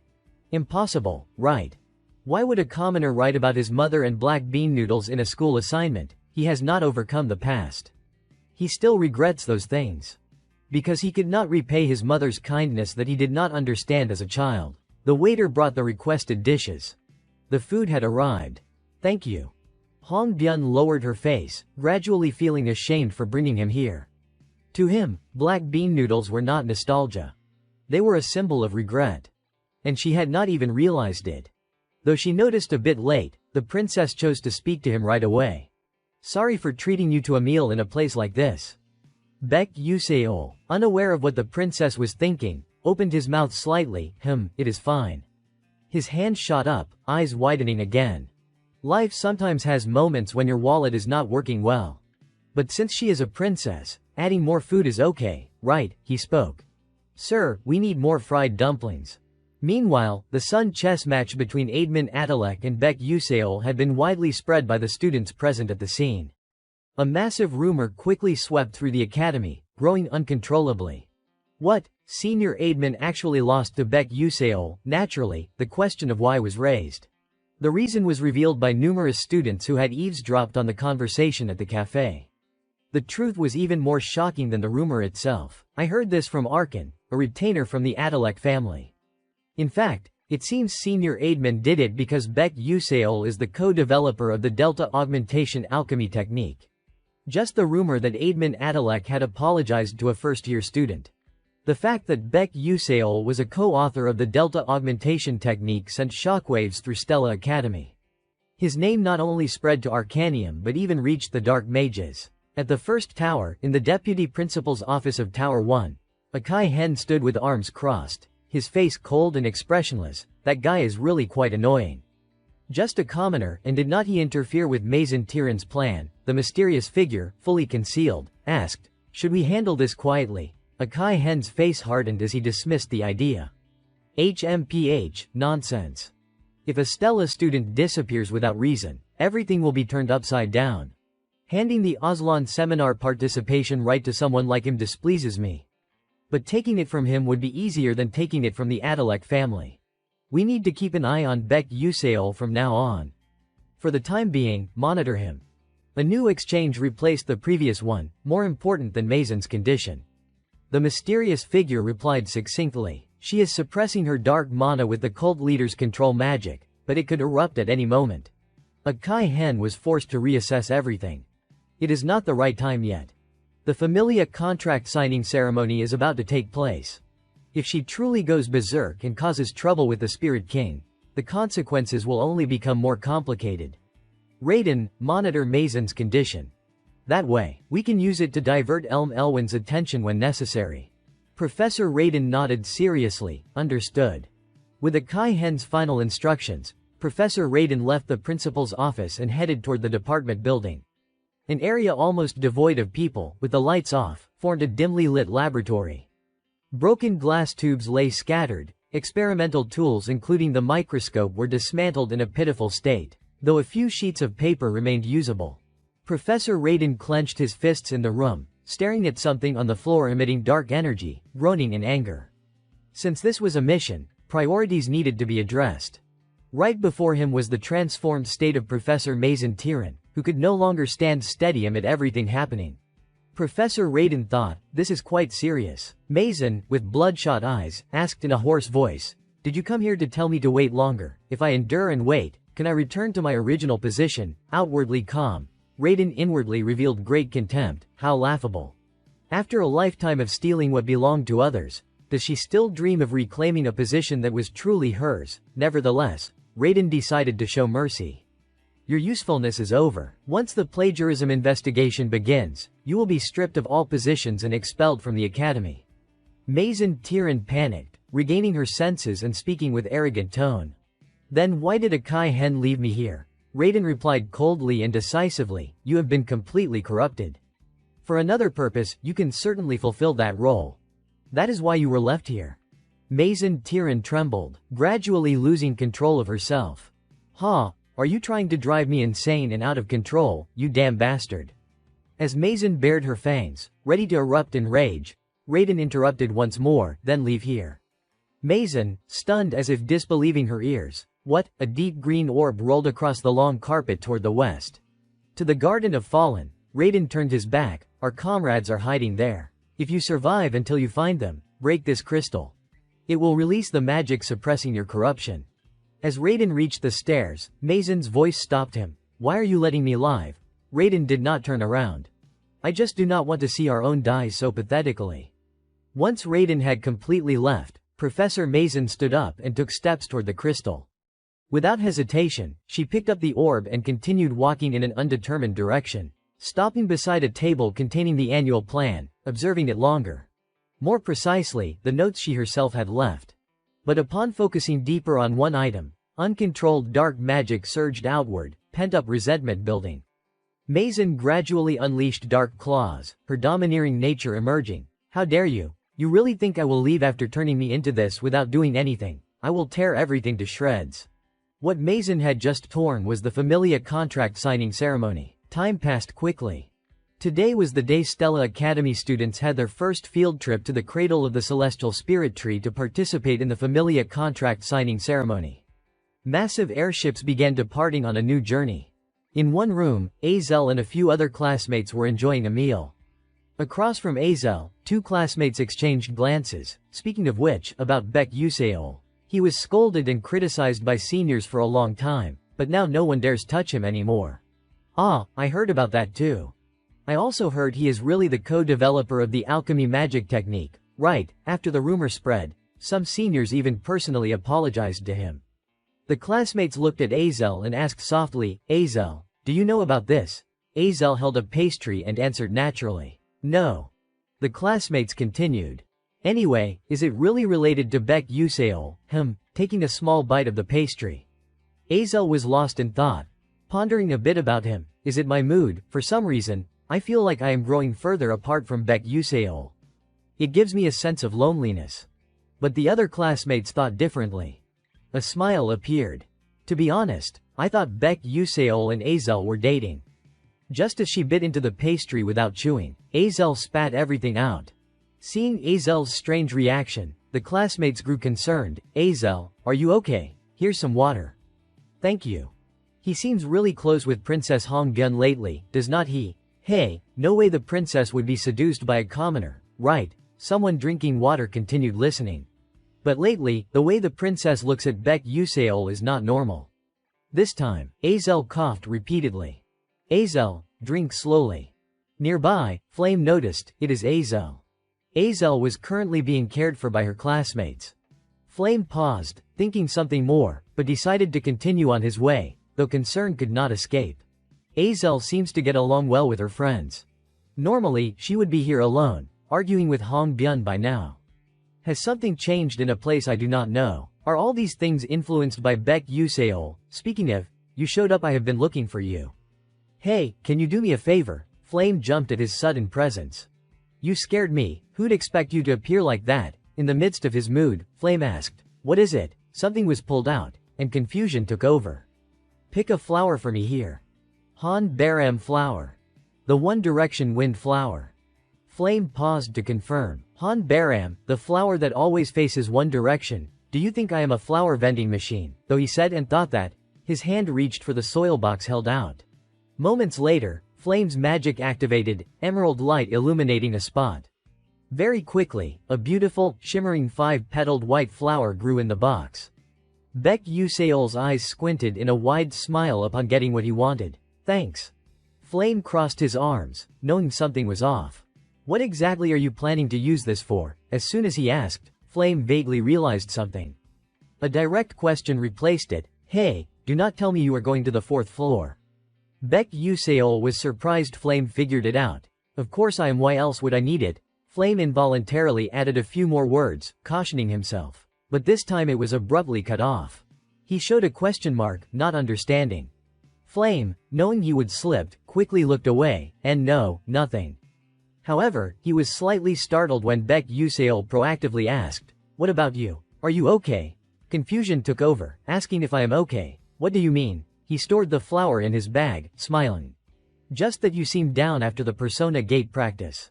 Flame turned his face away. That is not it, you are so nosy, his face flushing uncontrollably. If you are worried about me, I won't thank you. Baek Yuseol looked back with a small smile. From a hidden corner far away, someone was secretly watching their exchange. Looks like you are thanking me. I told you it is not, you are so dishonest. Oh, give me the flower back. Right now, in the Menon Tower area, the figures of 2 people dressed like the 13th Division are looking toward the lights ahead. The whereabouts of Maison Tyran, who disappeared under the name Stella, are no longer known. Starting today, first-year students in the research major will begin extracurricular activities. Menon Tower, 13th Division, Commander Kan. Special activities related to dark magic will begin there. There is a possibility Maison will participate, so please pay attention. The isolated space for both, along with that information, quickly dissipates, returning them to the endless plane. Additional information, instant spatial teleportation, a unique technique of Menon Tower that allows rapid travel over long distances, is a type of magic only high-level masters in the world can use. However, even with that astonishing magic, the 2 begin walking without any special signs. And then the person standing beside the commander, Vice Commander Hazen Macaron, who is currently complaining a lot about that news. Oh heavens, why is the Ivory Tower's master so obsessed with Stella? Commander Kan, displeased with the way it was said, seriously adjusts his tone. The Ivory Tower's master possesses prophetic abilities. Do not stand there spouting nonsense and follow me. How could Vice Commander Hazen Macaron tolerate that tone? She immediately makes a super huge pout and snaps back. Yeah, right. It is a prophecy, more than half of them are always wrong. Though that is true, Kan still holds his ground. In most cases, this is because we resolved the issue before those disasters occur. Or perhaps it was prevented by other factors before we even arrived. Hazen Macaron concedes in that way. A light magic has appeared in her hand, Anyway, our captain is too obsessed with the magic tower's master, and it seems you are also troubled by those words. Can does not want time wasted here with back and forth. Alright, let us move quickly. Immediately, linked magic circles form. And then the two vanish in an instant. Returning to the main issue, Stella Academy often has more field trips than expected throughout its development. They have set up teleportation gates at over 20 locations dedicated to airships. One notable example is the cradle of the celestial spirit tree, which also nurtures cloud flowers. This time, homeroom teacher Lee has gathered the students in a fairly wide area. His voice carries a sense of responsibility. Everyone, pay attention. After participating in the World Tree's birthday commemoration ceremony, the familiar contract signing will take place and begin tomorrow. Please relax and make good use of your time until the assembly. The 12 students respond in unison, yes. With no constraints on time or space, each student splits off to do what they want. And this time, attention turns to Flame. She is looking around as if searching for something. When gazing at the lush green treetops, Flame dispels her tension and smiles. Maybe because I am surrounded by nature, I am feeling very relaxed.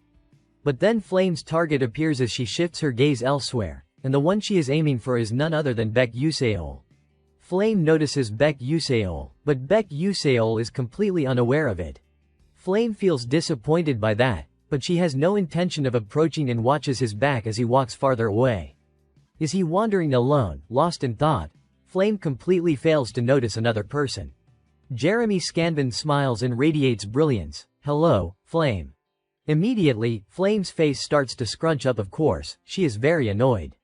She steps past lightly without even glancing at that handsome smiling face. Yeah. Jeremy keeps the same expression despite being ignored so quickly. Just as Flame completely walks away, Jeremy hurriedly stops her with his words, "Aren't you going to show me that face from earlier again? You are upset and getting teased." Flame looks back in confusion. What are you talking about? Jeremy steps closer. One step at a time. If you have time, could you walk with me a bit? Flame stands still. I do not have time. A silence forms. But quickly, Jeremy fully reveals his not-so-good boy nature. More precisely, it is like a killer who gets something unwanted. One more time. Why do not you think about it again? Flame realizes she is bewildered, unable to believe Jeremy has that demeanor right now. Very quickly, it merges with her own thoughts. This guy is indeed dangerous. Jeremy does not just want that. In a situation where she does not know what to do, unexpectedly, another person steps in to block for Flame. Flame can hardly believe this person is appearing too. It is Haewon Ryang. He helps Flame untie this knot. Prince, that is enough. Do you know your actions are quite rude and coercive? Jeremy smiles with mockery. Oh, how would I not know that? When Jeremy speaks with a smile, ordinary people would naturally turn away and avoid him. However, it won't work on the one standing at the pinnacle of the magic world as the heir to the magic tower. As the two boys stare at each other, Flame sweats profusely in the middle, analyzing, oh god, what the heck is this situation? Having confronted each other, some scheme gradually brews in Jeremy's expressions. Leaving behind a serious person and a confused one, Jeremy walks away, returns to normal, and waves. It seems your friend misunderstood something, so I will head back first today. See you next time. Okay, with that, Jeremy completely leaves, abandoning the two there. Though everything seems to have gone in a fairly stable direction, Flame fully senses something uneasy. Right after, she expresses it loudly with some reproach toward the one left. Haewon Ryang, what the heck are you thinking, daring to block Jeremy's way? Do you think making enemies with the Scanvan family is wise? Haewon Ryang seems unbothered by the criticism. Flame, you are the one who needs to be careful. The prince is very dangerous. If he wants something, he won't hesitate to do anything to get it. And right now, you have become what he wants most. Flame knows that better than Ha, so currently, she is indeed calculating what she needs to do. However, a new perspective from Haewon Ryang confuses her, or perhaps you really trust him. Indeed, Flame did not expect Haewon Ryang to say those words. This time, surprisingly, Flame retorts, who are you talking about? Haewon Ryang is stunned. From his position, he turns his back and tries to walk away hastily. Sorry, I misspoke. Flame looks on in full suspicion. Hey, who is he? Yeah. Haewon Ryang suddenly realizes his body is gradually losing control due to something very strange. Right after, he supports his forehead with his hand and kneels on one knee. Flame knows the situation is bad and hurriedly calls Ha's name, Hae-won Ryang. Flame concernedly moves closer. Are you okay? However, Hae-won Ryang quickly raises his hand to stop her. The headache recurs. Ha still stands up and continues leaving. I am fine. How could Flame believe that is fine? What do you mean fine? As he leaves in the same way Baek Yuseol did earlier. Flame tries to hold him back. Wait a second. Hae-won Ryang, and that cannot happen. When the other has left, Flame still does not know what that was all about. Hae-won Ryang, another unease envelops her already bad mood. Something feels very off. She tries to leave. Hae-won Ryang has moved into an alley that attracts little attention from passers-by and leans against the wall. He supports his body and analyzes within his consciousness. He does not know since when this unexplained symptom has become increasingly severe. His vision gradually blurs. Damn it, at this rate, how can I complete the familiar contract ritual? Right when he is confused, suddenly Ha startles as a familiar voice speaks.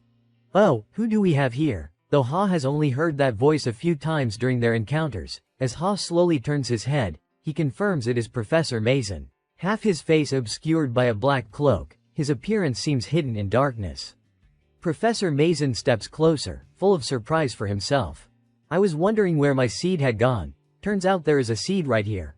Perfect timing. I did not expect the erosion to have progressed this far. Ha panics at those words. Professor, what are you saying? Professor Mason's hand, along with dark magic, extends forward.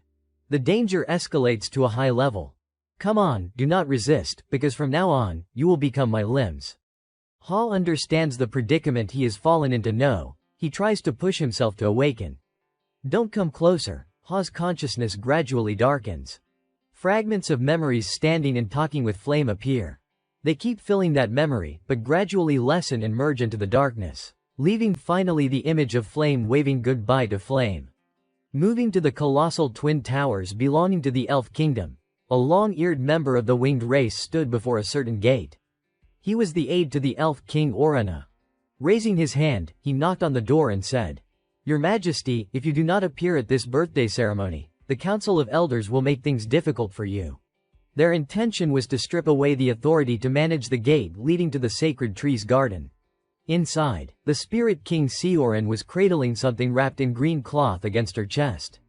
After a long moment of hesitation, she finally replied to Orana. I understand. I will come out right away. You may withdraw. Orana let out a soft breath and answered, Yes, Your Majesty. The sound of retreating footsteps left behind a slightly heavy atmosphere around the Spirit King. A long while later, she turned her back, a long veil already draped over her head. A thought arose, when was the last time I could freely enjoy true freedom? Even hiding my body like this, I can only hold out for about an hour at most. Adding another veil to cover my face. Yet none of it can conceal the sorrow weighing heavily inside me. Please, just let everything this time pass peacefully. Seorin walked forward, followed by a few attendants. The Spirit King appeared amid falling white snowflowers. At the same moment, the concealment of her identity created a strangely abstract beauty. The long-eared tribespeople who followed bowed respectfully before the one believed to be the Spirit King. The trailing veil resembled a wedding dress spread over the beautiful flowers. Crossing a bridge made of wood was the next step. She would only stop once the continuously flowing white spring came into view. Seorin stared intently at it. Almost done now. The prayer is finished. All that is left is to return the way I came. However, things no longer seemed to be going smoothly. A terrifying pressure was pressing down on her very body. And then, precisely, the silhouette of an academy male student locked his gaze deep into her mind. That aura was strangely discreet, but it was unmistakably black magic. She shifted her gaze elsewhere. An extraordinary dark magician had infiltrated this heavenly land, yet it could also be said that only she, the Elf Queen, was able to sense it. The others still maintained their roles without change. Seorin's eyes shifted. Unease gradually seeped in, and she began calculating her next move. Judging from the knight's reactions, it seems I am the only one who can feel the black magic. During the World Tree's birthday ceremony, the Spirit King must not convey any personal will, but she could not simply allow a dark magician to violate the cradle of the celestial flower forest. Her own fist clenched tighter. No other choice. I will have to step in personally. Sioran once again adjusted the angle of her observation. Though it was still the Elven Kingdom, elsewhere. Flame was hurriedly searching for something along the wide road. Beads of sweat fell, and her thoughts revealed what she intended to do. I followed because Haewon Ryang was acting strange, but where did he disappear to? Flame scanned around but had lost sight of him. Suddenly, from an alley, a low voice called her name loudly. Flame. She flinched. The person who appeared was exactly the one she had been looking for, Haewon Ryang. A heavy pressure gradually spread from his body. Flame unconsciously exclaimed, "Huh, Haewon Ryang." Her heart pounded wildly. Her pupils dilated abnormally. She frantically tried to think. This ominous aura. Could it be black magic? From a certain angle, Hei's eyes had changed a deep, mysterious black had overtaken his snow-white pupils. Damn it, I do not know what is happening, but thankfully the corruption of Haewon Ryang is not complete yet. Right now, I can still bring him back to normal. The moment the thought struck her, Flame shouted desperately at the figure before her. Calm down, Haewon Ryang, calm down. That is right, all the feelings and emotions you are experiencing right now are not yours. You hate losing, do not you? Don't lose to the black magic. Haewon Ryang fell silent for a long time and said nothing more. Instead, his body slumped. Suddenly, a continuous thumping sound rang out, and afterward the pressure of dark black magic spread even more intensely. Flame could not dispel the tension on her own. It only grew worse than before. As expected. Haewon Ryang stared fixedly at Flame and asked, "Why have you been avoiding me?" Flame answered reflexively, What do you mean?" The situation rapidly worsened, causing Flame's face to pale. She took one step back, instinctively looking for an escape route. But at that moment, the encroaching darkness revealed what Haewon Ryang had been hiding. "Do you hate me? Am I unreliable?" Her mouth formed a small circle in confusion. Flame declared firmly, "No, that is not it. Please do not think that way." A white light mixed with faint purple suddenly flashed from behind her and moved in front of Flame. An indescribable sensation and the thumping sound returned once more. At that instant, black magic surged to its peak. As expected, a bolt of black lightning shot down, triggering a massive explosion. The light just now signified someone rushing forward. That person had shielded Flame from the blast. Blinking rapidly, Flame adjusted her emotions to see who had protected her. To her greatest surprise, the person who appeared was a familiar academy student, and she shouted his name. Ma Yusung. With crimson eyes, he turned back to look at Flame and asked, "Are you okay?" Instead of answering the question, Flame posed another. "That black lightning just now." Ma Yusung gave an awkward smile and quickly cut her off. "Sorry, please forget about it. Please." Haewon Ryang's body swayed unsteadily in front of them, his gaze lowered to the ground. Ma Yusung added seriously, "Anyway, why did not you fight? You almost died." Flame calmly replied briefly, "I was trying to resolve it by talking." Ma Yusung looked at Flame in bewilderment, "Talking?" And he was even more shocked when Flame reaffirmed it, "Yeah, talking." She did not explain why. Her eyes no longer dared to meet Ma Yuseong's directly. Instead, a flood of inner thoughts surfaced. According to the original story, Azel purified countless dark magicians solely through dialogue and was once nicknamed the Saintess of Absolution. That is why I thought maybe I could bring Haewon Ryang back too. In the end, with my abilities, can I really not save anyone?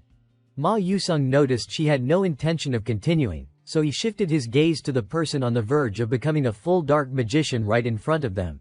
"I do not know what your plan was, but first you have to be able to fight, right?" Flame pressed her lips together. A bead of sweat formed on her face. She drew forth the Zon mystical magic staff she regarded as her weapon. "Yeah, I can do it." A surge of determination rose within her. "This time, I absolutely won't let him die like Jackie did. I will definitely save you, Haewon Ryang." Flame was not sure how she ended up in this situation, but at the very least, things were still looking somewhat favorable since she was fighting alongside Ma Yusung, the one who possessed the power of the main character. On the other hand, right in front of her, Haewon Ryang had already been overtaken by dark demonic energy. One of his hands had transformed into a demonic form, and his face had darkened as if to avoid being caught off guard. Hyper jump burst from Ma Yuseong's wand in a surge of light, or more accurately, blinding lightning bolts. From where he stood, He flashed forward in a unique way under Flame's gaze, acting on his own as always. His mana grew thicker and denser by the second. Instead of charging straight ahead, Ma Yusung slipped along the wall and reappeared directly above Hei Wan Ryang. The energy was nearly flawless. Massive lightning surged outward, triggering the spell. Ma Yuseong's wand pointed straight at Hei Wan Ryang, whips of the earth. Through the decorative green vines, the strands transformed and launched toward their target. A major surprise happened instantly. Hei Wan Ryang's now blackened eyes lifted, staring right at the incoming strike. And from that very spot, a shockwave erupted, kicking up debris and smoke faster than Ma Yusung. Hei Wan Ryang slipped behind him. A flicker of surprise crossed Ma Yuseong's face. Hei Wan Ryang retaliated, and as expected, Ma Yusung dodged and shifted back to his position in front of Flame below. Thin white smoke drifted around them as the two prepared to crash into each other again, continuing their fight as if they had never been separated. Feeling a bit frustrated at being pushed to the sidelines, Flame grew displeased and began casting a type of binding light magic, countless beams locking onto Hei Wan Ryang with no openings. The flow of the battle shifted in favor of Flame and Ma Yusung. The mystic staff trembled slightly, but Flame still held it firmly. Hei Wan Ryang tried to break free, his voice involuntarily calling the name One Flame immediately exploited. Ma Yusung flashed behind him. A blazing fist was summoned, his pupils shrinking. The strike landed, sparks burst from the impact and sent Hei Wan Ryang flying far away. The two regrouped, preparing for the next steps. And of course, seriousness was necessary. Up ahead, Hei Wan Ryang sat on the ground, part of the aftershock having cracked the structure behind him. Pain spread through him, drawing a groan. Seeing that, Flame turned to Ma Yusung to speak for them. This is when we need to act. But Ma Yusung cut her off. It is not over yet. Because Ma Yusung still had not taken his eyes off him. Flame quickly shifted her attention as well. Urgency surged inside her. She could not believe things were suddenly taking a turn for the worse right before them. Now, Hei Wan Ryang's joints twisted unnaturally. He stood up, but the blackness had transformed him into something no longer human. A longhorn proof of the corruption unique to dark demonic magic. Hei Wan Ryang, her voice rose, trying to pull him back, but it was completely useless. Instead, the unease only grew thicker. This was bad.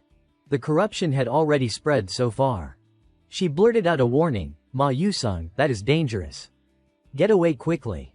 Before she could finish the sentence, the corrupted Hei Wan Ryang silently appeared right where the two stood. His hand clamped onto Ma Yuseong's face, catching him in fresh surprise. When the force burst forth, Hei Wan Ryang released him, sending Ma Yusung flying. He crashed into the structure, dust rising again. Instead of calling only Hei's name as before, Flame now switched targets calling out Ma Yuseong's name. She had not expected things to escalate this quickly. She froze for a second, not calming down but feeling her heart race as the dark silhouette loomed over her. Just moments before there had been two people, and one of them had been knocked away leaving only Flame. So Hei's red eyes could not leave her. Powerless against what was happening, Flame's eyes revealed clear panic. Hei Wan Ryang. The corrupted Hei seemed to understand the call, and he forced out a name, Flame. As the two were about to speak to each other, Ma Yusung ruined it with a flaming punch blasting forward. His mana and emotional state remained unchanged. Hei Wan Ryang did not move.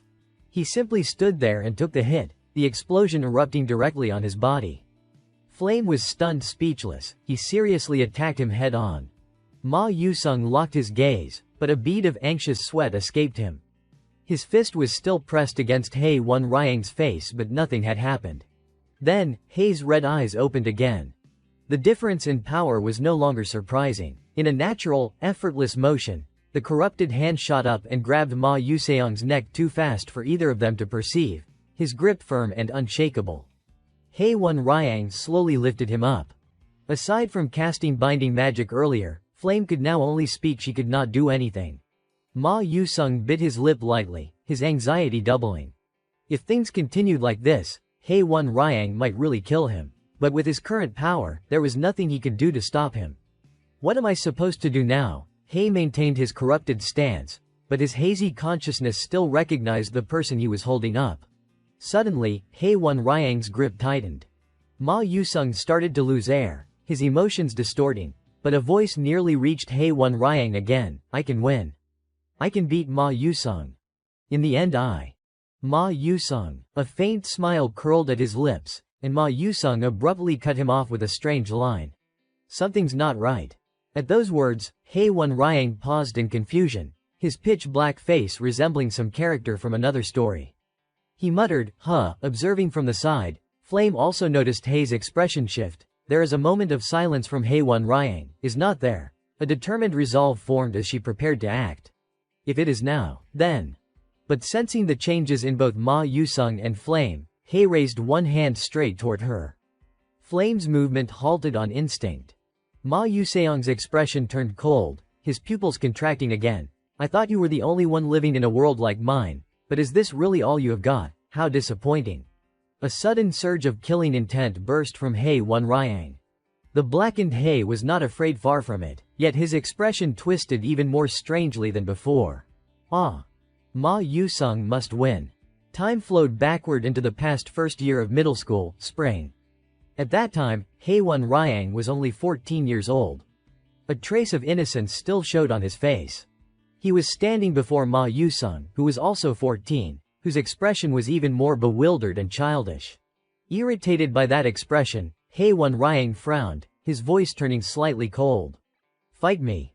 Ma Yusung froze, a bead of sweat forming as he grew extremely flustered. To shake off that awkwardness, he looked left and right to see if anyone was nearby. When he realized it was just the two of them, he gently asked a few questions. Are you saying that to me? Why do you suddenly want to fight me? Hei Wan Ryang answered without changing his expression. I can't acknowledge that you are ranked above me. So let us make the rankings clear. A look of surprise rarely seen on Ma Yusung appeared. Make the rankings clear. However, that was exactly what he wanted as well. A smile bloomed on his lips. All right. Let us give it a try. Once the challenge was accepted, the two decided to use the school's training grounds as the venue for their match. Ma Yusung looked at the black wand. So it is a magic duel. He waved the wand experimentally. After finding it suitable, he broke into a bright smile. Then you attack first. Facing Hei Wan Ryang, the serious noble, Ma Yusung tilted his head.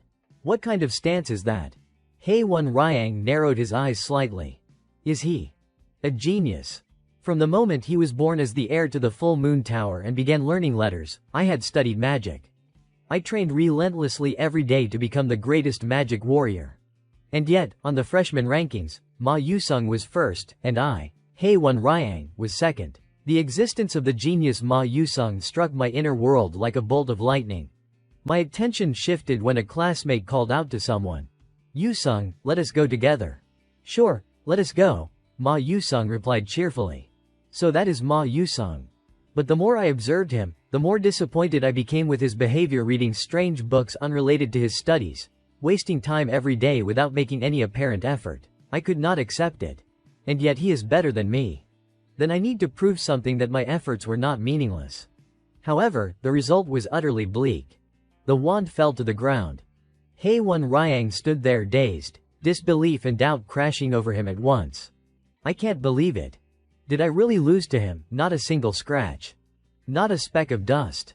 In contrast to his usual cheerfulness, Ma Yusung had been completely focused. When the outcome was decided, he happily walked over to Hei Wan Ryang.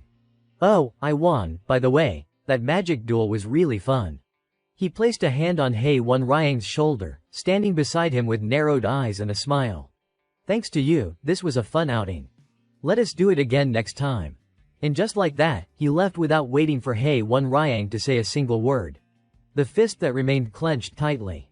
Why did I lose? Why did I lose to someone who does not even try or study? Is this what a genius is? Bending down, he picked up his wand. This time, the problem was simply training. If I work harder, I can win. From that day on, I trained myself until I had not a shred of strength left. I trained and trained and trained, yet the results never changed. Hei Wan Ryang lost his spirit. How ridiculous.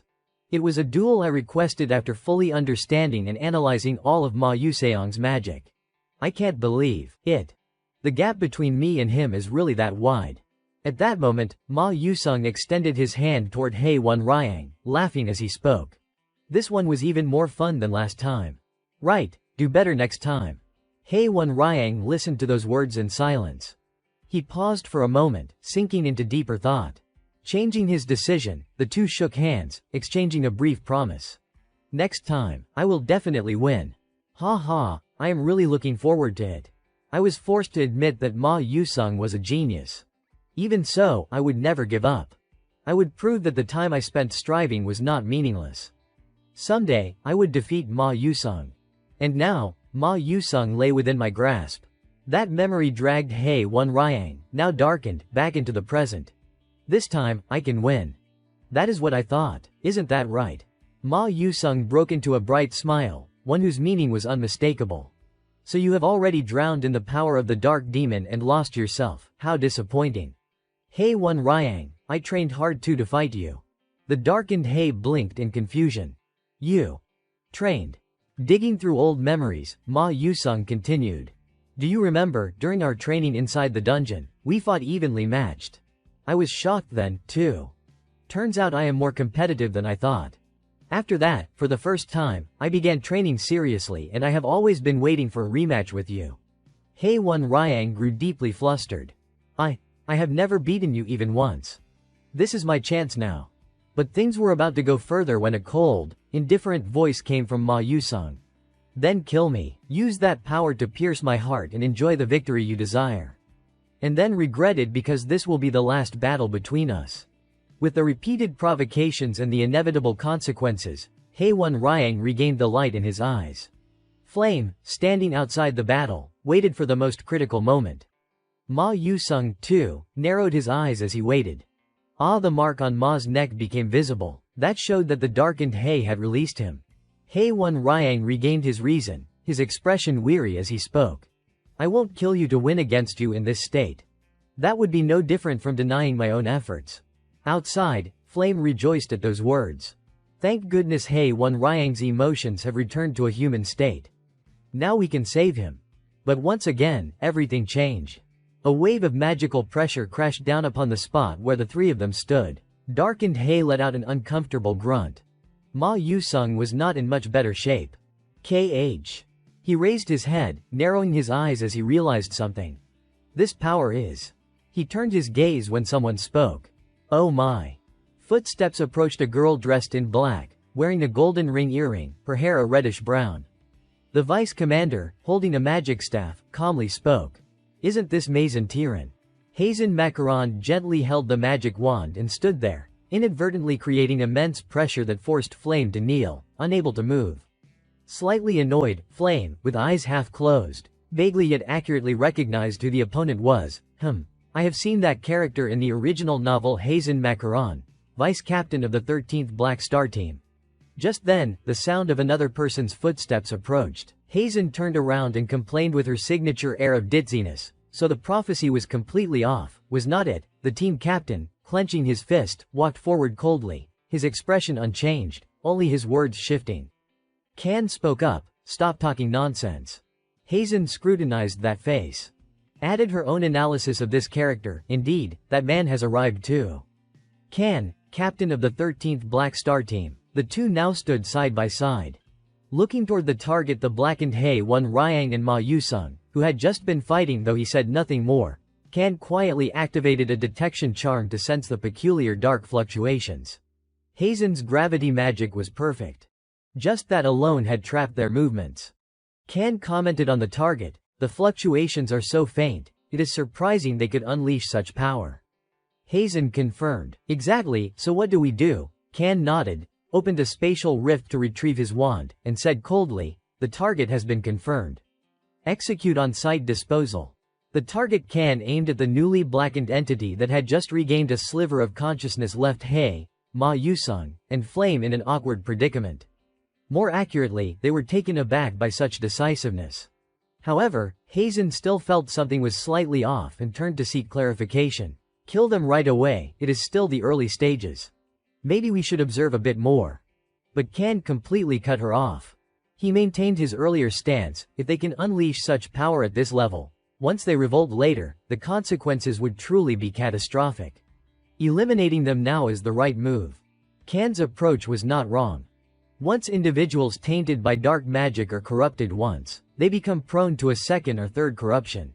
Even if temporarily purified, the corruption remains, and eventually, they will be influenced by dark magic and incite slaughter. Once a decision is made, it must be carried out immediately.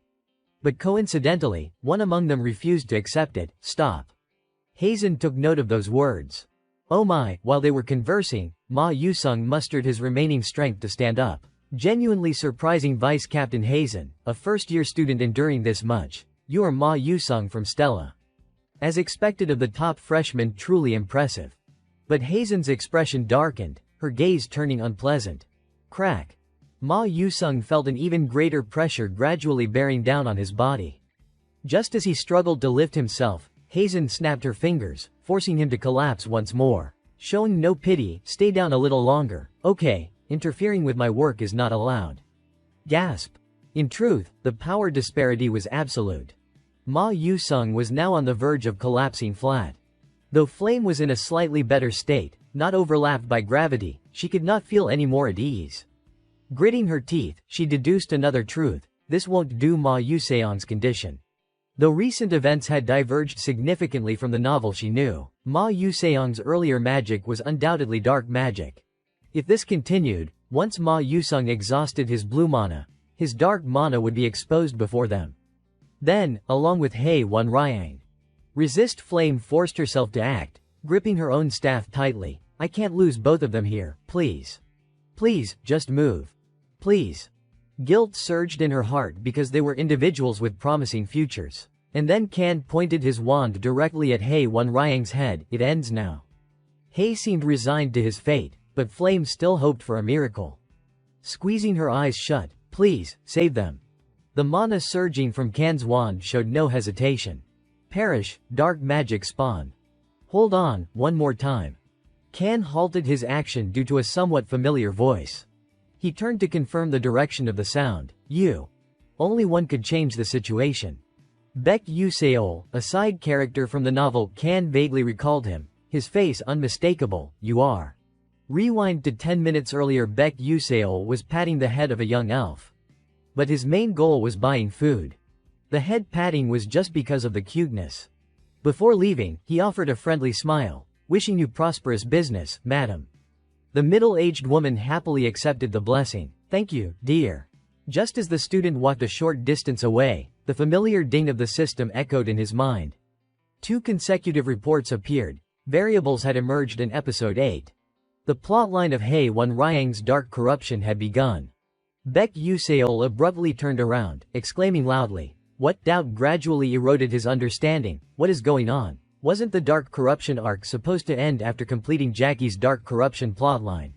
In the original game, 3 students in total were affected by Professor Main's dark magic corruption. Among them, Hei Wan Ryang's dark corruption plotline had a 99% probability of leading to a bad ending. Despite such extreme and terrible difficulty, Baek Yuseol hesitated should he intervene or let it happen. Unable to think further, Baek Yuseol decided to hand the food he just bought to another elf. Here, this is delicious. Have it. The person was slightly surprised but accepted it, watching Baek Yuseol leave. Baek Yuseol's choice reflected new contemplation. Even so, I can't just stand by and let a bad ending unfold. And so, at this moment, pressure bore down on the 2 main characters, Hei Wan Ryang and Ma Yusung. Flame breathed a sigh of relief because the one who could help had arrived. 5 pairs of eyes, 5 gazes from 4 directions, all focused on one person, Baek Yuseol. Baek Yuseol, who had just arrived, was still thinking well of his classmates, still breathing, thank goodness. But now that I am here, what next? Kan remained coldly in place. Hazen. Understanding his meaning, Hazen flashed a smile and took small steps forward. Got it. I will handle that kid. Her wand, like a mini scythe, tapped lightly with each step, stopping at a place she deemed appropriate. A cheerful, somewhat positive demeanor formed. She made an offer. I will show you a truly beautiful illusion too. Haki Overlord unleashed. The special illusion Hazen created was an immensely powerful magic. It harbored the risk of directly harming the target. Very quickly, its effect cascaded onto Baek Yuseol. but nothing happened at all. Proof that special effects applied to special individuals become ordinary. A black cat scurried about. Hazen's eyes widened as she muttered to herself, unbelievable. She waved her wand several more times. Cha-cha-cha. This time, it had a slight effect. An effect that made Baek Yuseol view the world with half an eye, unable to explain it himself. Hazen looked toward the person slightly taller than her. Captain, that kid does not seem affected by the illusion. But Kan did not believe it. His tone grew even more impatient, laced with sarcasm. Stop joking around. Do it properly. Hazen protested, but her demeanor remained unchanged. I am not. I am being serious. Looking more closely, the kid's expression remained as wooden as ever. She needed to reanalyze the problem. Basic illusion magic disrupted the opponent's mana. These kids were just affected by her gravity magic, creating the illusion of pressure on their bodies. But for some reason, she felt there was not a single speck of mana in that kid's body. How to put it, it felt like using a joint lock on a slime. Frowning even more, my magic is at least S-class. What kind of ability does that kid possess? After a series of changes that had no effect on Baek Yuseol, Hazen forced herself to get serious again. My magic is at least level 5. What kind of ability does that kid have? That illusion was completely neutralized. She had no choice but to retreat. Unusually, Kan took a step forward. Please step aside. The vice captain's voice was cold as he held his wand ready. Kan questioned Baek Yuseol. Reveal your identity. Baek Yuseol replied quickly. Stella Academy first year, Class S, Magic Combat Department student. However, Kan did not want to hear what he already knew. No, I mean tell me your real identity. Baek Yuseol was puzzled. A bit of confusion running circles in his head. Real identity. I am a Stella student, is not that right? Seeing him look clueless and offer no other answer. Kan's eyebrow twitched. Alright, I guess you can't say. A slightly oversized question mark returned to Baek Yuseol. Wait, what did I just say? When unable to get information, the only way was to get straight to the point. Kan changed his approach. I won't interfere with your connections or your reasons for infiltrating Stella Academy. However, you are not to interfere with our work. Baek Yuseol lowered his head. His gaze fixed on the other party, and likewise changed his tone. That is a bit difficult. Are not you planning to kill that student? Kan did not deny it, even letting a killing intent leak out. That is right, we will kill him. Haewon Ryang, even while tainted, could still perceive how that voice sounded. This only further placed Baek Yuseol in a predicament. He clearly knew that if he fought those people right now, he definitely would not last 5 seconds and would die. Taking another step forward, Baek Yuseol drew his sword. But he is someone worth risking my life for. I can't lose him right now. He said, you are about to kill my classmate, so it seems there is no reason for me to let this go. Kan, facing him with a still indifferent demeanor, reiterated a point, or more accurately, the thought Baek Yuseol just had. If you really fight us, you will die. But Baek Yuseol had a solution. With a calm face, he replied succinctly. At first glance, it seems you two are not people who like to actively reveal yourselves. Should I attract a bit of attention, I am also somewhat confident. Even if I die, I can at least make a big fuss. Kan now realized the person standing opposite him was not just some ordinary kid. He was silent for a long moment before looking over and asking, what do you want? Baek Yuseol, not wanting things to escalate further, was determined to speak out. Just one chance for her to purify that friend. Kan listened intently to his words, then shifted his gaze to the location of the tainted hay. Without hesitation, he then pointed his wand towards Baek Yuseol and said, that is a futile effort. Even if you could purify the dark magic, the emotions would not return. A bit scared, Baek Yuseol brought his sword up defensively in front of him, seeking an opinion. Once is enough. That friend's magic might even be able to restore the emotions to their original state. Flame silently watched Baek Yuseol, sweat dripping, but above all, she doubted those words. Can I really help Haewon Ryang return to his original state? Flame doubted not only the words but also herself. But the more important thing now was whether Kan would accept it. What if the purification fails? Baek Yuseol offered an answer. I will withdraw decisively. For Kan, that was not a bad proposal.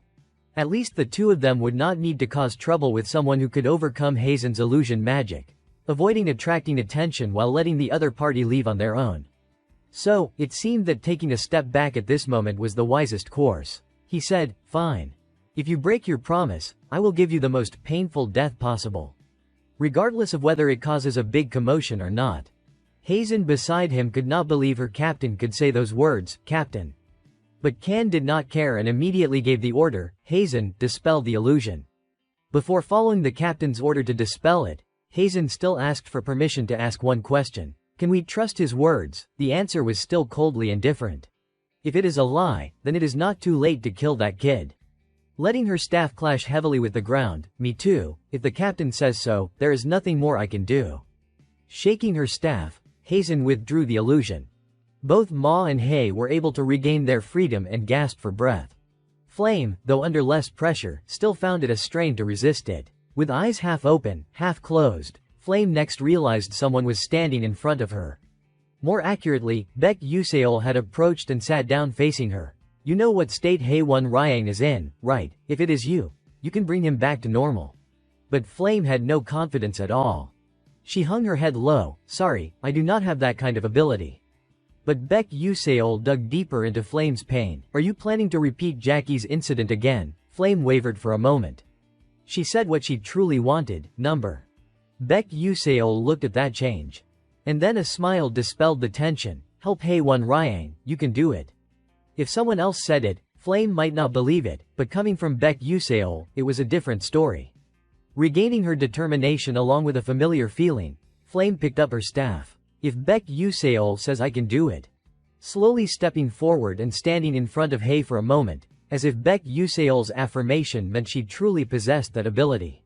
There was still one person nearby. Flame looked over and warned, step back a bit. Once the preparations were complete, Flame looked at the tainted Hei, and then the haunting memory of Jackie's tainted moment came flooding back. Golden mana began to envelop, and a new thought arose, I won't stand by helplessly like that time anymore. Her eyes opened, Flame formed a magic circle on her own. Angelic wings added on, plus a bit of her own hope into it. This time I will definitely save Haewon Ryang with my own power. The miracle of the angel was manifested through song. Flame closed her eyes and immersed herself in the flow of mana. Light appeared unusually. Hazen, observing from outside, turned to the person next to her and asked, Captain, is that light magic? Without blinking, Can replied, yes. Doubts increased, but that girl is not from the Holy Church. Power of that level seems on par with a saintess. Can seemed to recall, I heard among the new students enrolled at Stella this year, there is someone who can use angelic power, the light attribute. That must be her. Light gradually vibrated around Flame, and immediately a light enveloped the dark gloom where Hei was. A pillar of light spread everywhere, and Hei was suffering pain from the opposing attribute acting on his body. But that alone was not enough for absolute trust. The thought was just slightly different now. Using angelic power and eliminating a dark demon seed are two completely different things. At most, it can only suppress it. But Can was contradicting himself. Now that recognition was slapping the very illusion he had just thought of.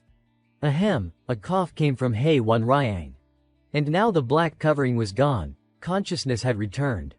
Haewon Ryang looked at his own hands. Almost having gone to see the chickens naked, Haewon Ryang then heard a slightly choked voice from the person standing before him. Thank goodness you are back to normal. Another second passed, and then Flame fell sideways due to losing too much mana. Haewon Ryang, confused, tried to reach towards Flame. However, Can's sharp iron staff was immediately pointed at his neck, stopping any action. The purpose now was singular, then let me verify immediately. Very quickly, a team of 3 people was formed. Ma Yu-sung and Baek Yuseol were concerned about Flame. Can and Hazen were focused on Hei. A moment later, Can voiced his doubt. What is the result? Stopping the inspection motion, Hazen looked over and replied, completely normal. He is as normal as can be, it is unbelievable he was ever tainted. No, to put it more accurately, that kind of emotion did not originally exist. It feels like emotions were forcibly added. It seems the host is quite strong. Captain, what now? Can turned his back and retreated, standing up helplessly. Hazen adjusted her own inner thoughts, our captain seems quite bewildered. It is understandable. He had always firmly believed that once tainted, there was no cure, so he killed them all. And now it has been completely overturned by those kids. Flame, I am sorry. I am okay. Aren't you worried about me? A smile emerged as the kids were happy with each other again. Before leaving, he winked at Baek Yuseol. Anyway, kids, see you next time. Saying that to anyone else might make them think, but saying it to Baek Yuseol, it would be strange if he dared. I do not want to see you guys again, you know. After everything had concluded, night enveloped the entire elf world. Moonlight illuminated a beautiful section of a path. And then, a figure walked stealthily along that very path. Thankfully, it was not Professor Mason Tyran, but rather Seorin, the flower fairy king. A sense of perplexity lingered. Though alone, the confusion remained. Glancing around, a bewildering thought surfaced. This is truly strange. I clearly followed the dark magical energy I sensed right at that moment, so why is there no trace of it now? She looked at her own hands before deciding on her next move. Finally, Seorin arrived at the clearing where the dark magic had been detected. She closed her eyes and spread open her palms. Oh wind, bring me the memories. Then, the faint scent of memories drifted around her nose and swiftly flooded her mind. This is... But she could not see anything. The wind's memories were saturated with black and white tones. She pondered again. Did someone intentionally erase the memories using magic? Memories wiped away cannot be restored even with high-level magic. However, Hua Seorin is the greatest master among them. She would not yield to such ordinary magic. Pinpricks of light flickered in the pitch-black night. Oh wind, I beseech you as the fairy king. Whisper and tell me a little more of your recollections. Seorin repeated the gesture. The ground, the wind, the flowers and leaves, the trees and rocks all were whispering to Seorin about the situation here. Although the memories had been erased so thoroughly that almost no trace remained, a few fragmented memories still vaguely lingered, and the silhouette of Baek Yuseol was the largest among them. But his face could not be seen clearly. That uniform. It is from Stella, right? Suddenly, a strange sensation ran through her mind. What is this scent? It was a fragrance she could never forget. No matter how hard she tried, that scent undoubtedly belonged to Lahaven. But had not Leafhanel fallen into eternal slumber within his own garden? Could it be that someone entered the secret garden sometime before? Is there a connection? However, as time passed, the memories faded even more severely, and a sharp pain surged into her mind. This is bad, I can't read any more memories. But with the amount of memory she had gleaned, Hua Seorin forced herself to suppress her emotions and analyzed a possibility she needed to consider. The person who entered the secret garden that day, and the name of the one who stole Leafhanel's heart. Could they be the same person? If so, then it makes sense that the memories here were erased. Her fist clenched tightly. Seorin bottled up her rage. I will never forgive him. I will surely repay that debt in kind. No more of Seorin's story for now. The scene now shifts to the next morning. After recovering his state and no longer surrounded by darkness, Haewon Ryang had a peaceful sleep at the Celestial Flower Hospital. Haewon Ryang opened his eyes, and then noticed there was another person in the room. He recognized Flame. Flame, smiling, was peeling an apple and spoke upon seeing him awake. Oh, you are awake. Looking around once, Haewon Ryang asked with a confused expression. Where am I? Flame, sitting on a chair, looked at him intently. This is the hospital. Do you remember what happened? Only vaguely. Receiving that answer, Flame let out a small, relieved sigh and passed over the plate of fruit she had just finished cutting evenly. I have spoken a bit with teacher Lee Hanwon. I also told Ma Yusung and Baek Yuseol to keep it secret, so do not worry. And the familiar contract ceremony, if you want to participate, you still can, but it is better for you to rest more. The after effects have not completely disappeared yet. Haewon Ryang now complied with everything Flame requested. Whatever it was, yes. If you tell me to rest, I will rest. This confused Flame. What is going on? Why are you listening to everything I say now? Not wanting to disturb Haewon Ryang's rest further, Flame decided to turn and leave, waving with a smile. I have thought about it carefully. Letting go like this is better than getting hurt. Rest more from now on. Okay, it is almost time to meet the others. So I will go ahead. Haewon Ryang watched Flame as she was about to leave and immediately called her back. Flame. Accordingly, Flame stopped and looked at him, questioning. Haewon Ryang seemed to have decided and prepared to say something, but then swallowed all those words back into his heart. After a long pause, he uttered something puzzling. No, it is nothing. Flame showed no particular expression. What are you talking about? How bland. But she still had to smile. When you get discharged, remember to treat me to a big feast, okay? You are someone with a lot of money, so have that prepared and ready. Got it? Haewon Ryang was dazed, not quite believing it. Flame saying such things again, no longer sad. A gentle smile curled, and he immediately answered Flame back, alright, you can look forward to that. Having something to eat, she did not think anything more. Flame was happy, even happier. See you later, Haewon Ryang. And then in the room, only he remained. Flame had left. The atmosphere was quiet, but there was something different that made him look at the plate of fruit Flame had prepared. The fruit was cut evenly and beautifully. Since it was already cut, not eating it would be a waste. He picked up a piece, delicious. Aside from Haewon Ryang's matters, there was now the main task everyone needed to attend to immediately. Instructor Lee had gathered the students in one place, his face cold, his voice solemn. From now on, all of you will enter the roots of the Heaven Tree to establish the Divine Covenant. It is a type of a soul space. And the environment there will differ from reality. The time given to you is 1 week. The space you are permitted to access is up to the 3rd floor. The 4th floor is surrounded by a barrier. Therefore, do not even think of approaching it. Well then, I wish you luck. After hearing the warning from Teacher Lee, the students lined up and entered a gate. Episode 7. The Familiar Contract Ceremony. The space inside the tree was there. Baek Yuseol, with a dazed expression, slipped in. His expression changed very quickly, and his cheeks immediately flushed red. A scene of lush green unfolded before his eyes. It was not an ordinary green. If Baek Yuseol were to describe it in a cheap tone, it was like a space overflowing with radiant, fluorescent blue-green. Every green plant emitted its own light, and firefly-like creatures drifted gently through the air. Switching to the outside, at the exact location of the students' covenant entry point. 2 guards were standing there. When no one else was around, they exchanged a few words. It seems all the students have gone inside. So, should we close the barrier now? The other raised a hand to stop him. Wait. Tap, tap, tap. The sound of someone else slowly approaching them both. I think there is still one more person about to arrive. Again, someone obscured their identity, but this gate was very familiar. To be precise, a new danger had arrived. Just as they were about to step forward to parley, a sudden surge of dark demonic force struck. Both were caught off guard, with no time to react. They could only passively endure the enveloping dark demonic power.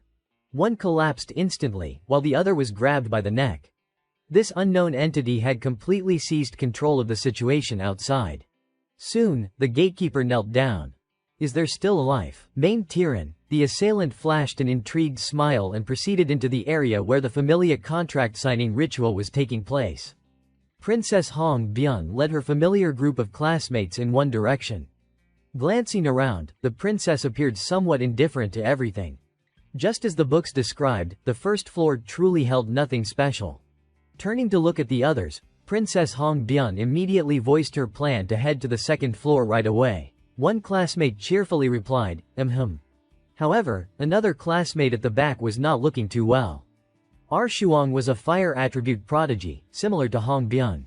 Now, her condition was visibly deteriorating.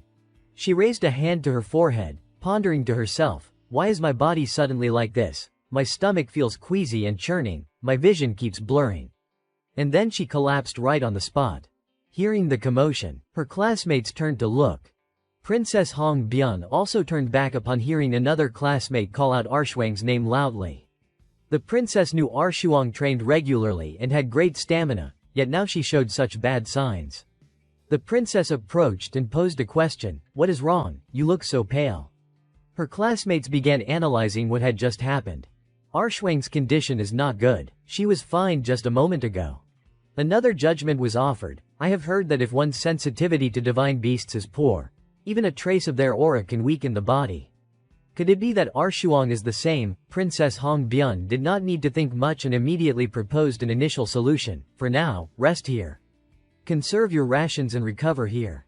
But Arshuang looked up at the princess's retreating back. Breaking out in a cold sweat, she parted her dry lips and spoke up. I am fine, we should keep moving. But the princess rebutted, that is enough. Do as I say. It is better to rest now than to rush and exhaust yourself at a critical moment. Arshuang was disheartened. Other classmates also comforted her, that is right, Arshuang, the princess has spoken. Yes. Everyone scattered to observe their surroundings while Arshuang remained alone, sitting at the base of a large tree. Her breathing was ragged as she placed a hand on her chest, trying to regulate her breathing rhythm. It is so hard to breathe, my mind is in complete chaos. I have waited so long for this day, how could this happen now? Her arm trembled uncontrollably. However, a strange sensation began to invade her current state of mind. A voice echoed in her subconscious, truly a talent, the very qualities to become a grand sorcerer. Several unfamiliar figures appeared. Is this from my childhood or am I dreaming? One who resembled a professor from the academy approached and expressed, Arshuang, you are a once-in-a-century fire attribute genius. With your talent, you can wield fire as if it were your own limbs. If it is you, you will undoubtedly become a unique mage in Stella. Little Arshuang was somewhat surprised, but soon she beamed a bright smile. Really, of course, unless it is without me. The memory ended there. Arshuang jolted awake with a start, looking at everyone as confusion once again clouded her mind. What, that dream just now was. At that moment, the princess's voice returned, issuing a new directive, prepare to move on. Seeing Princess Hong Byun had decided, Arshuang mustered all her remaining strength to stand up. A concerned classmate beside her asked, are you okay? Can you walk? Arshuang forced herself to reply, yeah, I think so. Following the other's footsteps, Arshuang walked slowly. But unexpectedly, in the spot where she had just rested, a trace of dark demonic force remained, lingering there, before advancing to the second floor. A spirit beast was currently being roasted by fire magic. The one who did it was Arshuang. The surroundings were no longer green. This floor was dominated by blue hues. Her demeanor had also changed. Her body felt much better, and her focus in using magic had improved. With this condition, I should be able to form a contract with a 5-star divine beast. While she was still feeling pleased, a classmate's voice suddenly rose, drawing attention in that direction. Everyone, look, it is a red stag. I read about it in the compendium. If we can form a contract with that red stag, our understanding of the fire element will increase. Its level seems to be 6 stars, I think. Most exotic spirit beasts are almost always wary of humans. But strangely, this stag was stealthily approaching everyone. One classmate noticed, it is coming this way. Among the classmates, Arshuang seemed to like it very much. That is right, not 5 stars, but if it is a 6-star red stag. However, that joy did not last long. Now, astonishment enveloped their awareness because that stag walked straight towards Princess Hong Byun and wanted to make contact with her. The classmates could not believe their eyes. Oh my! Can divine beasts really show friendliness proactively? They could not miss this opportunity. A quiet suggestion was directed at the princess by a classmate. Princess, do you intend to form a contract with it? The classmates were all envious, but Princess Hong Byun merely gently stroked it and shook her head. No, that is not the divine beast I desire. Let us go deeper to see more clearly. Everyone exchanged glances, and their admiration could not be concealed at all. A divine beast we have never seen before actively approaches. Truly, the princess is different. What else is there to say? Arshuang stood still, clenching her fists tightly. Because of this, the wand in her hand hung down, its fiery blessing extinguished. And so, another day passed. On the morning of the second day, Princess Hong Byun's group found the passage to the 3rd floor faster than expected. The 3rd floor was a world awash with purple hues. A massive explosion suddenly erupted in the forest. A giant spirit beast was annihilated by flames. Everyone voiced a new complaint. Phew, the air here is really terrifying. If the 3rd floor is like this, I wonder how dangerous the 4th floor will be. While everyone was chatting, the student who had gone to scout a short distance returned. The classmate addressed the princess, Princess, perhaps we should not head north. Princess Hong Byun was slightly surprised. Is there something there? The classmate looked in the direction they had just surveyed and replied, because a barrier leading to the 4th floor is blocking the path. The group members had just participated in battling the giant spirit beast and now could not proceed further, so the princess decided to let everyone rest. Then today, let us unpack our gear and search for divine beasts around this area. Understood. Like the other classmates, Arshuang chose a path for herself. She continuously observed all movements around her. When alone, her confidence returned completely. I have heard the 3rd floor is the dwelling place of divine beasts up to 5 stars. I must form a contract with a powerful divine beast. Time passed quietly. After one watch, Arshuang had just discovered a divine beast when it ran away. After 2 watches, that situation continued repeatedly, and Arshuang seemed to realize something was wrong. Am I imagining it? Why do I feel like these divine beasts all want to avoid me when they see me? She felt as if she were turning to stone on the spot, and it seemed to affect only her. Just then, she heard the cheerful voices of other classmates. Princess, I successfully formed a contract with a 6-star divine beast. Me too. An unavoidable sense of discomfort and frustration arose upon hearing this. But Arshuang knew she could not let it affect her further and calmed herself down. Don't be impatient, there is still plenty of time. I will form a contract eventually. Just as she was gradually losing hope, Arshuang found something new. Beside a large lake, a silver-furred divine beast was drinking water, and Arshuang knew what it was. That is a 5-star divine beast. Silver-maned wolf. She raised her wand. Until now, at Stella, it was almost unheard of for a first-year student to form a contract with a 5-star divine beast. If I can succeed right now, I will be acknowledged by everyone. With a new target, Arshuang slowly approached it step by step. When she was at a certain distance, Arshuang stretched out her hand and said happily, "Hello there, would you like to form a contract with me?" The moment Arshuang's hand drew near, the silver-maned wolf sniffed with its nose. But surprisingly, instead of being friendly, it displayed a hostile attitude. Because of this, Arshuang stumbled backward in surprise. After a series of previous failures and now this one, Arshuang seemed utterly crestfallen. Why did the divine beasts reject me to this extent? The divine beast now was no different from a devil, glaring unblinkingly. The fierce white wolf stared intently at Arshuang, who was sitting sprawled on the ground in fear. She still could not understand why it had rejected her. Just as great danger loomed, a magic fireball suddenly shot towards them from afar at high speed. It immediately streaked past, creating a small gap between the two. This helped Arshuang regain her senses. Without needing to think, she turned towards the direction the attack had come from to see who had just helped her. A fleeting thought crossed her mind before she realized the magic was the princess's. She did not know why everyone had split up to search for suitable spirit beasts on their own. And now, Arshuang had been saved by Hong Byun. The white wolf also took notice of the princess's appearance. Shifting its target, the white wolf slowly advanced towards Hong Byun. Knowing how dangerous it was as a 5-star beast, and disregarding whether she might attract it, Arshuang urgently warned, "Princess, be careful." But suddenly, the white wolf unexpectedly bowed and knelt on the grass before the princess. Arshuang suffered another severe psychological shock. Her gaze went vacant, her heart in turmoil. Unable to believe that even a 5-star divine beast wanted to curry favor with the princess. The feeling of resentment accumulated more and more each moment and now seemed impossible to hide any longer. Before letting herself change further, Arshuang wanted to confirm one thing. She looked towards Princess Hong Byun and asked a question, "Your Highness, will you form the contract this time?" Princess Hong Byun glanced slightly at Arshuang but then returned to her aloofness, stroking the white wolf's head as she replied succinctly, "No, I refuse. I will find the divine beast I want." Having finished her answer to Arshuang, Princess Hong Byun looked at the wolf and decided to let it go. "I am sorry, you may leave." The final spark was truly ignited after those words. Princess Hong Byun turned her head to look back, hearing a strange laugh clearly emanating from the person she was with. A wave of blackened magic power enveloped Arshuang. All reason was severed. Finally, a feeling of inferiority surged. "I can't even get close to divine beasts. Yet you have the right to choose which divine beast to contract with. You have everything in your hands, so you are just showing off, or not you?" After the sudden incident with Jackie at the Secret Realms gala ceremony, Princess Hong Byun now had to witness that scene happening to her own friend. Worry immediately clouded her features. This aura. Seconds ticked by silently.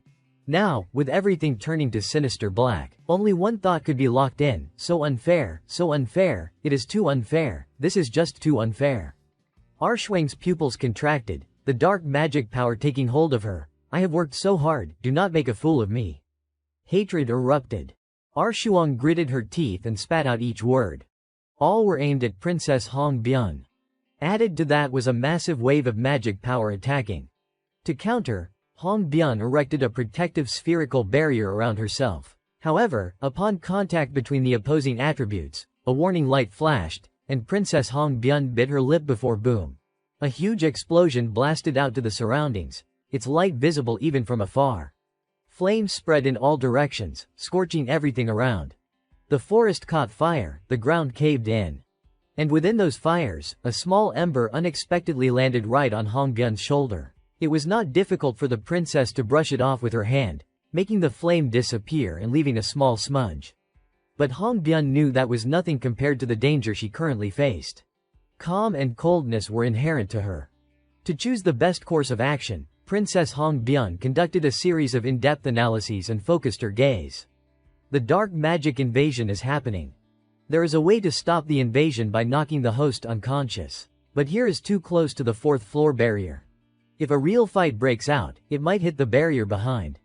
In this situation, what would that commoner do? Circling back, Princess Hong Byun thought of Baek Yuseol. Unconsciously, a smile bloomed on her own lips. Speaking was the first chosen method of resolution. Arshuang, regain your senses. Don't do something you will regret. If the invasion continues, you won't be able to return to being human. Arshuang happily replied to the princess's words with a sign of contempt. In this situation, she still thinks she is in a superior position, of course, because she is the fire-blessed princess of Adolbit. How would an ordinary person like me feel? Even if you died and came back to life, you would not understand. Princess Hong Byun silently listened to everything Arshuang said. Silence was exactly what the princess needed. Having calmed down a bit more, the princess's eyes narrowed. It contained sadness appearing. Arshuang, will you listen to my story? Arshuang smoothed her hair, not even deigning to look at the princess, and said indifferently, what are you trying to show off about now? Breaking someone's emotions is the method the princess chooses. Without caring what Arshuang wanted, Hong Byun began to tell her own story. You also know that a princess of Adolbit must either become the king or die, right? That means, to survive, I had to kill all my siblings. I realized that truth when I was just 7. I heard she had a beloved childhood. Hearing her story, I was so jealous. Because not only was I not loved, I was not even expected of, not even by the one who gave birth to me. To become king, do you think, how hard did I have to work? Noticing the unexpected reaction from Princess Hong Byun, Arshuang hesitated a moment. HMPH. Being born into royalty was already your blessing. Arshuang began, but everything had to change as Hong Byun cut off what she assumed was right. I drank fire instead of water, swallowed fire instead of rice, even bathed in flames. My skin was full of pus and itched to the point of madness. Even if I drank water later, my body was full of burns, only adding to the pain. I can no longer taste flavors. Because my tongue is paralyzed. Fire is both my ultimate weapon and my terror. When corruption begins, evoking one's own pain is the best way to make the opponent's ego disappear. Arshuang's arrogance was gone, replaced immediately by awkwardness in herself. Ha! Shaking her head, Arshuang screamed in panic and confusion. Who do you think would believe those words? How could anyone endure such things? Trying to seek sympathy from me with lies, it is useless. But she knew she had to retract those words because the princess did not refute but demonstrated it through her actions. Sizzle. Hong Byun lit a small flame on her index finger, leaning her body forward. As she opened her mouth, the flame drew closer. Princess Hong Byun stuck out her tongue. SSS's. The princess pressed her searing hot index finger against her own tongue. When the sizzling sound of flesh reached Arshuang's ears, she screamed in horror, "What are you doing?" She did not know how many times it was now that Arshuang had to change her perception. The flame vanished. The princess's tongue bore no trace of any impact. It was perfectly intact. And as a mage, Arshuang, like everyone else, knew that even the most skilled lightning mage could be electrocuted by their own magic. Water mages could drown, and fire mages, of course, could be burned by their own flames. The princess's action defied those notions. And now, the princess returned to her words and her question. Arshuang, do you still think this is a blessing? Since childhood, I have always had to train like this under the guise of increasing affinity with the elements. Training while thinking death would be more comfortable. So, I wish you would not say things like blessing or talent anymore. Because I am too jealous of you. This person who does not know such a life to the point of wanting to burst into tears. The princess's jealousy could only be hidden by her own smile. But opposite her, Arshuang had seen the truth. She could not have imagined that she thought everything the princess enjoyed was a given. A person exceptionally skilled in fire magic. You can connect with a few important people. You can be loved by fire attribute spirit beasts. Not knowing about that, I have already. The magic wand slipped from Arshwang's slackened arm and fell onto the grass. Tears began to pool in the corners of her eyes. I am sorry. I am sorry, Your Highness. Hong Byun silently observed her. As the dark aura disappeared, Princess Hong Byun revealed a confident smile. It is all right. Princess Hong Byun was satisfied with what she had just accomplished.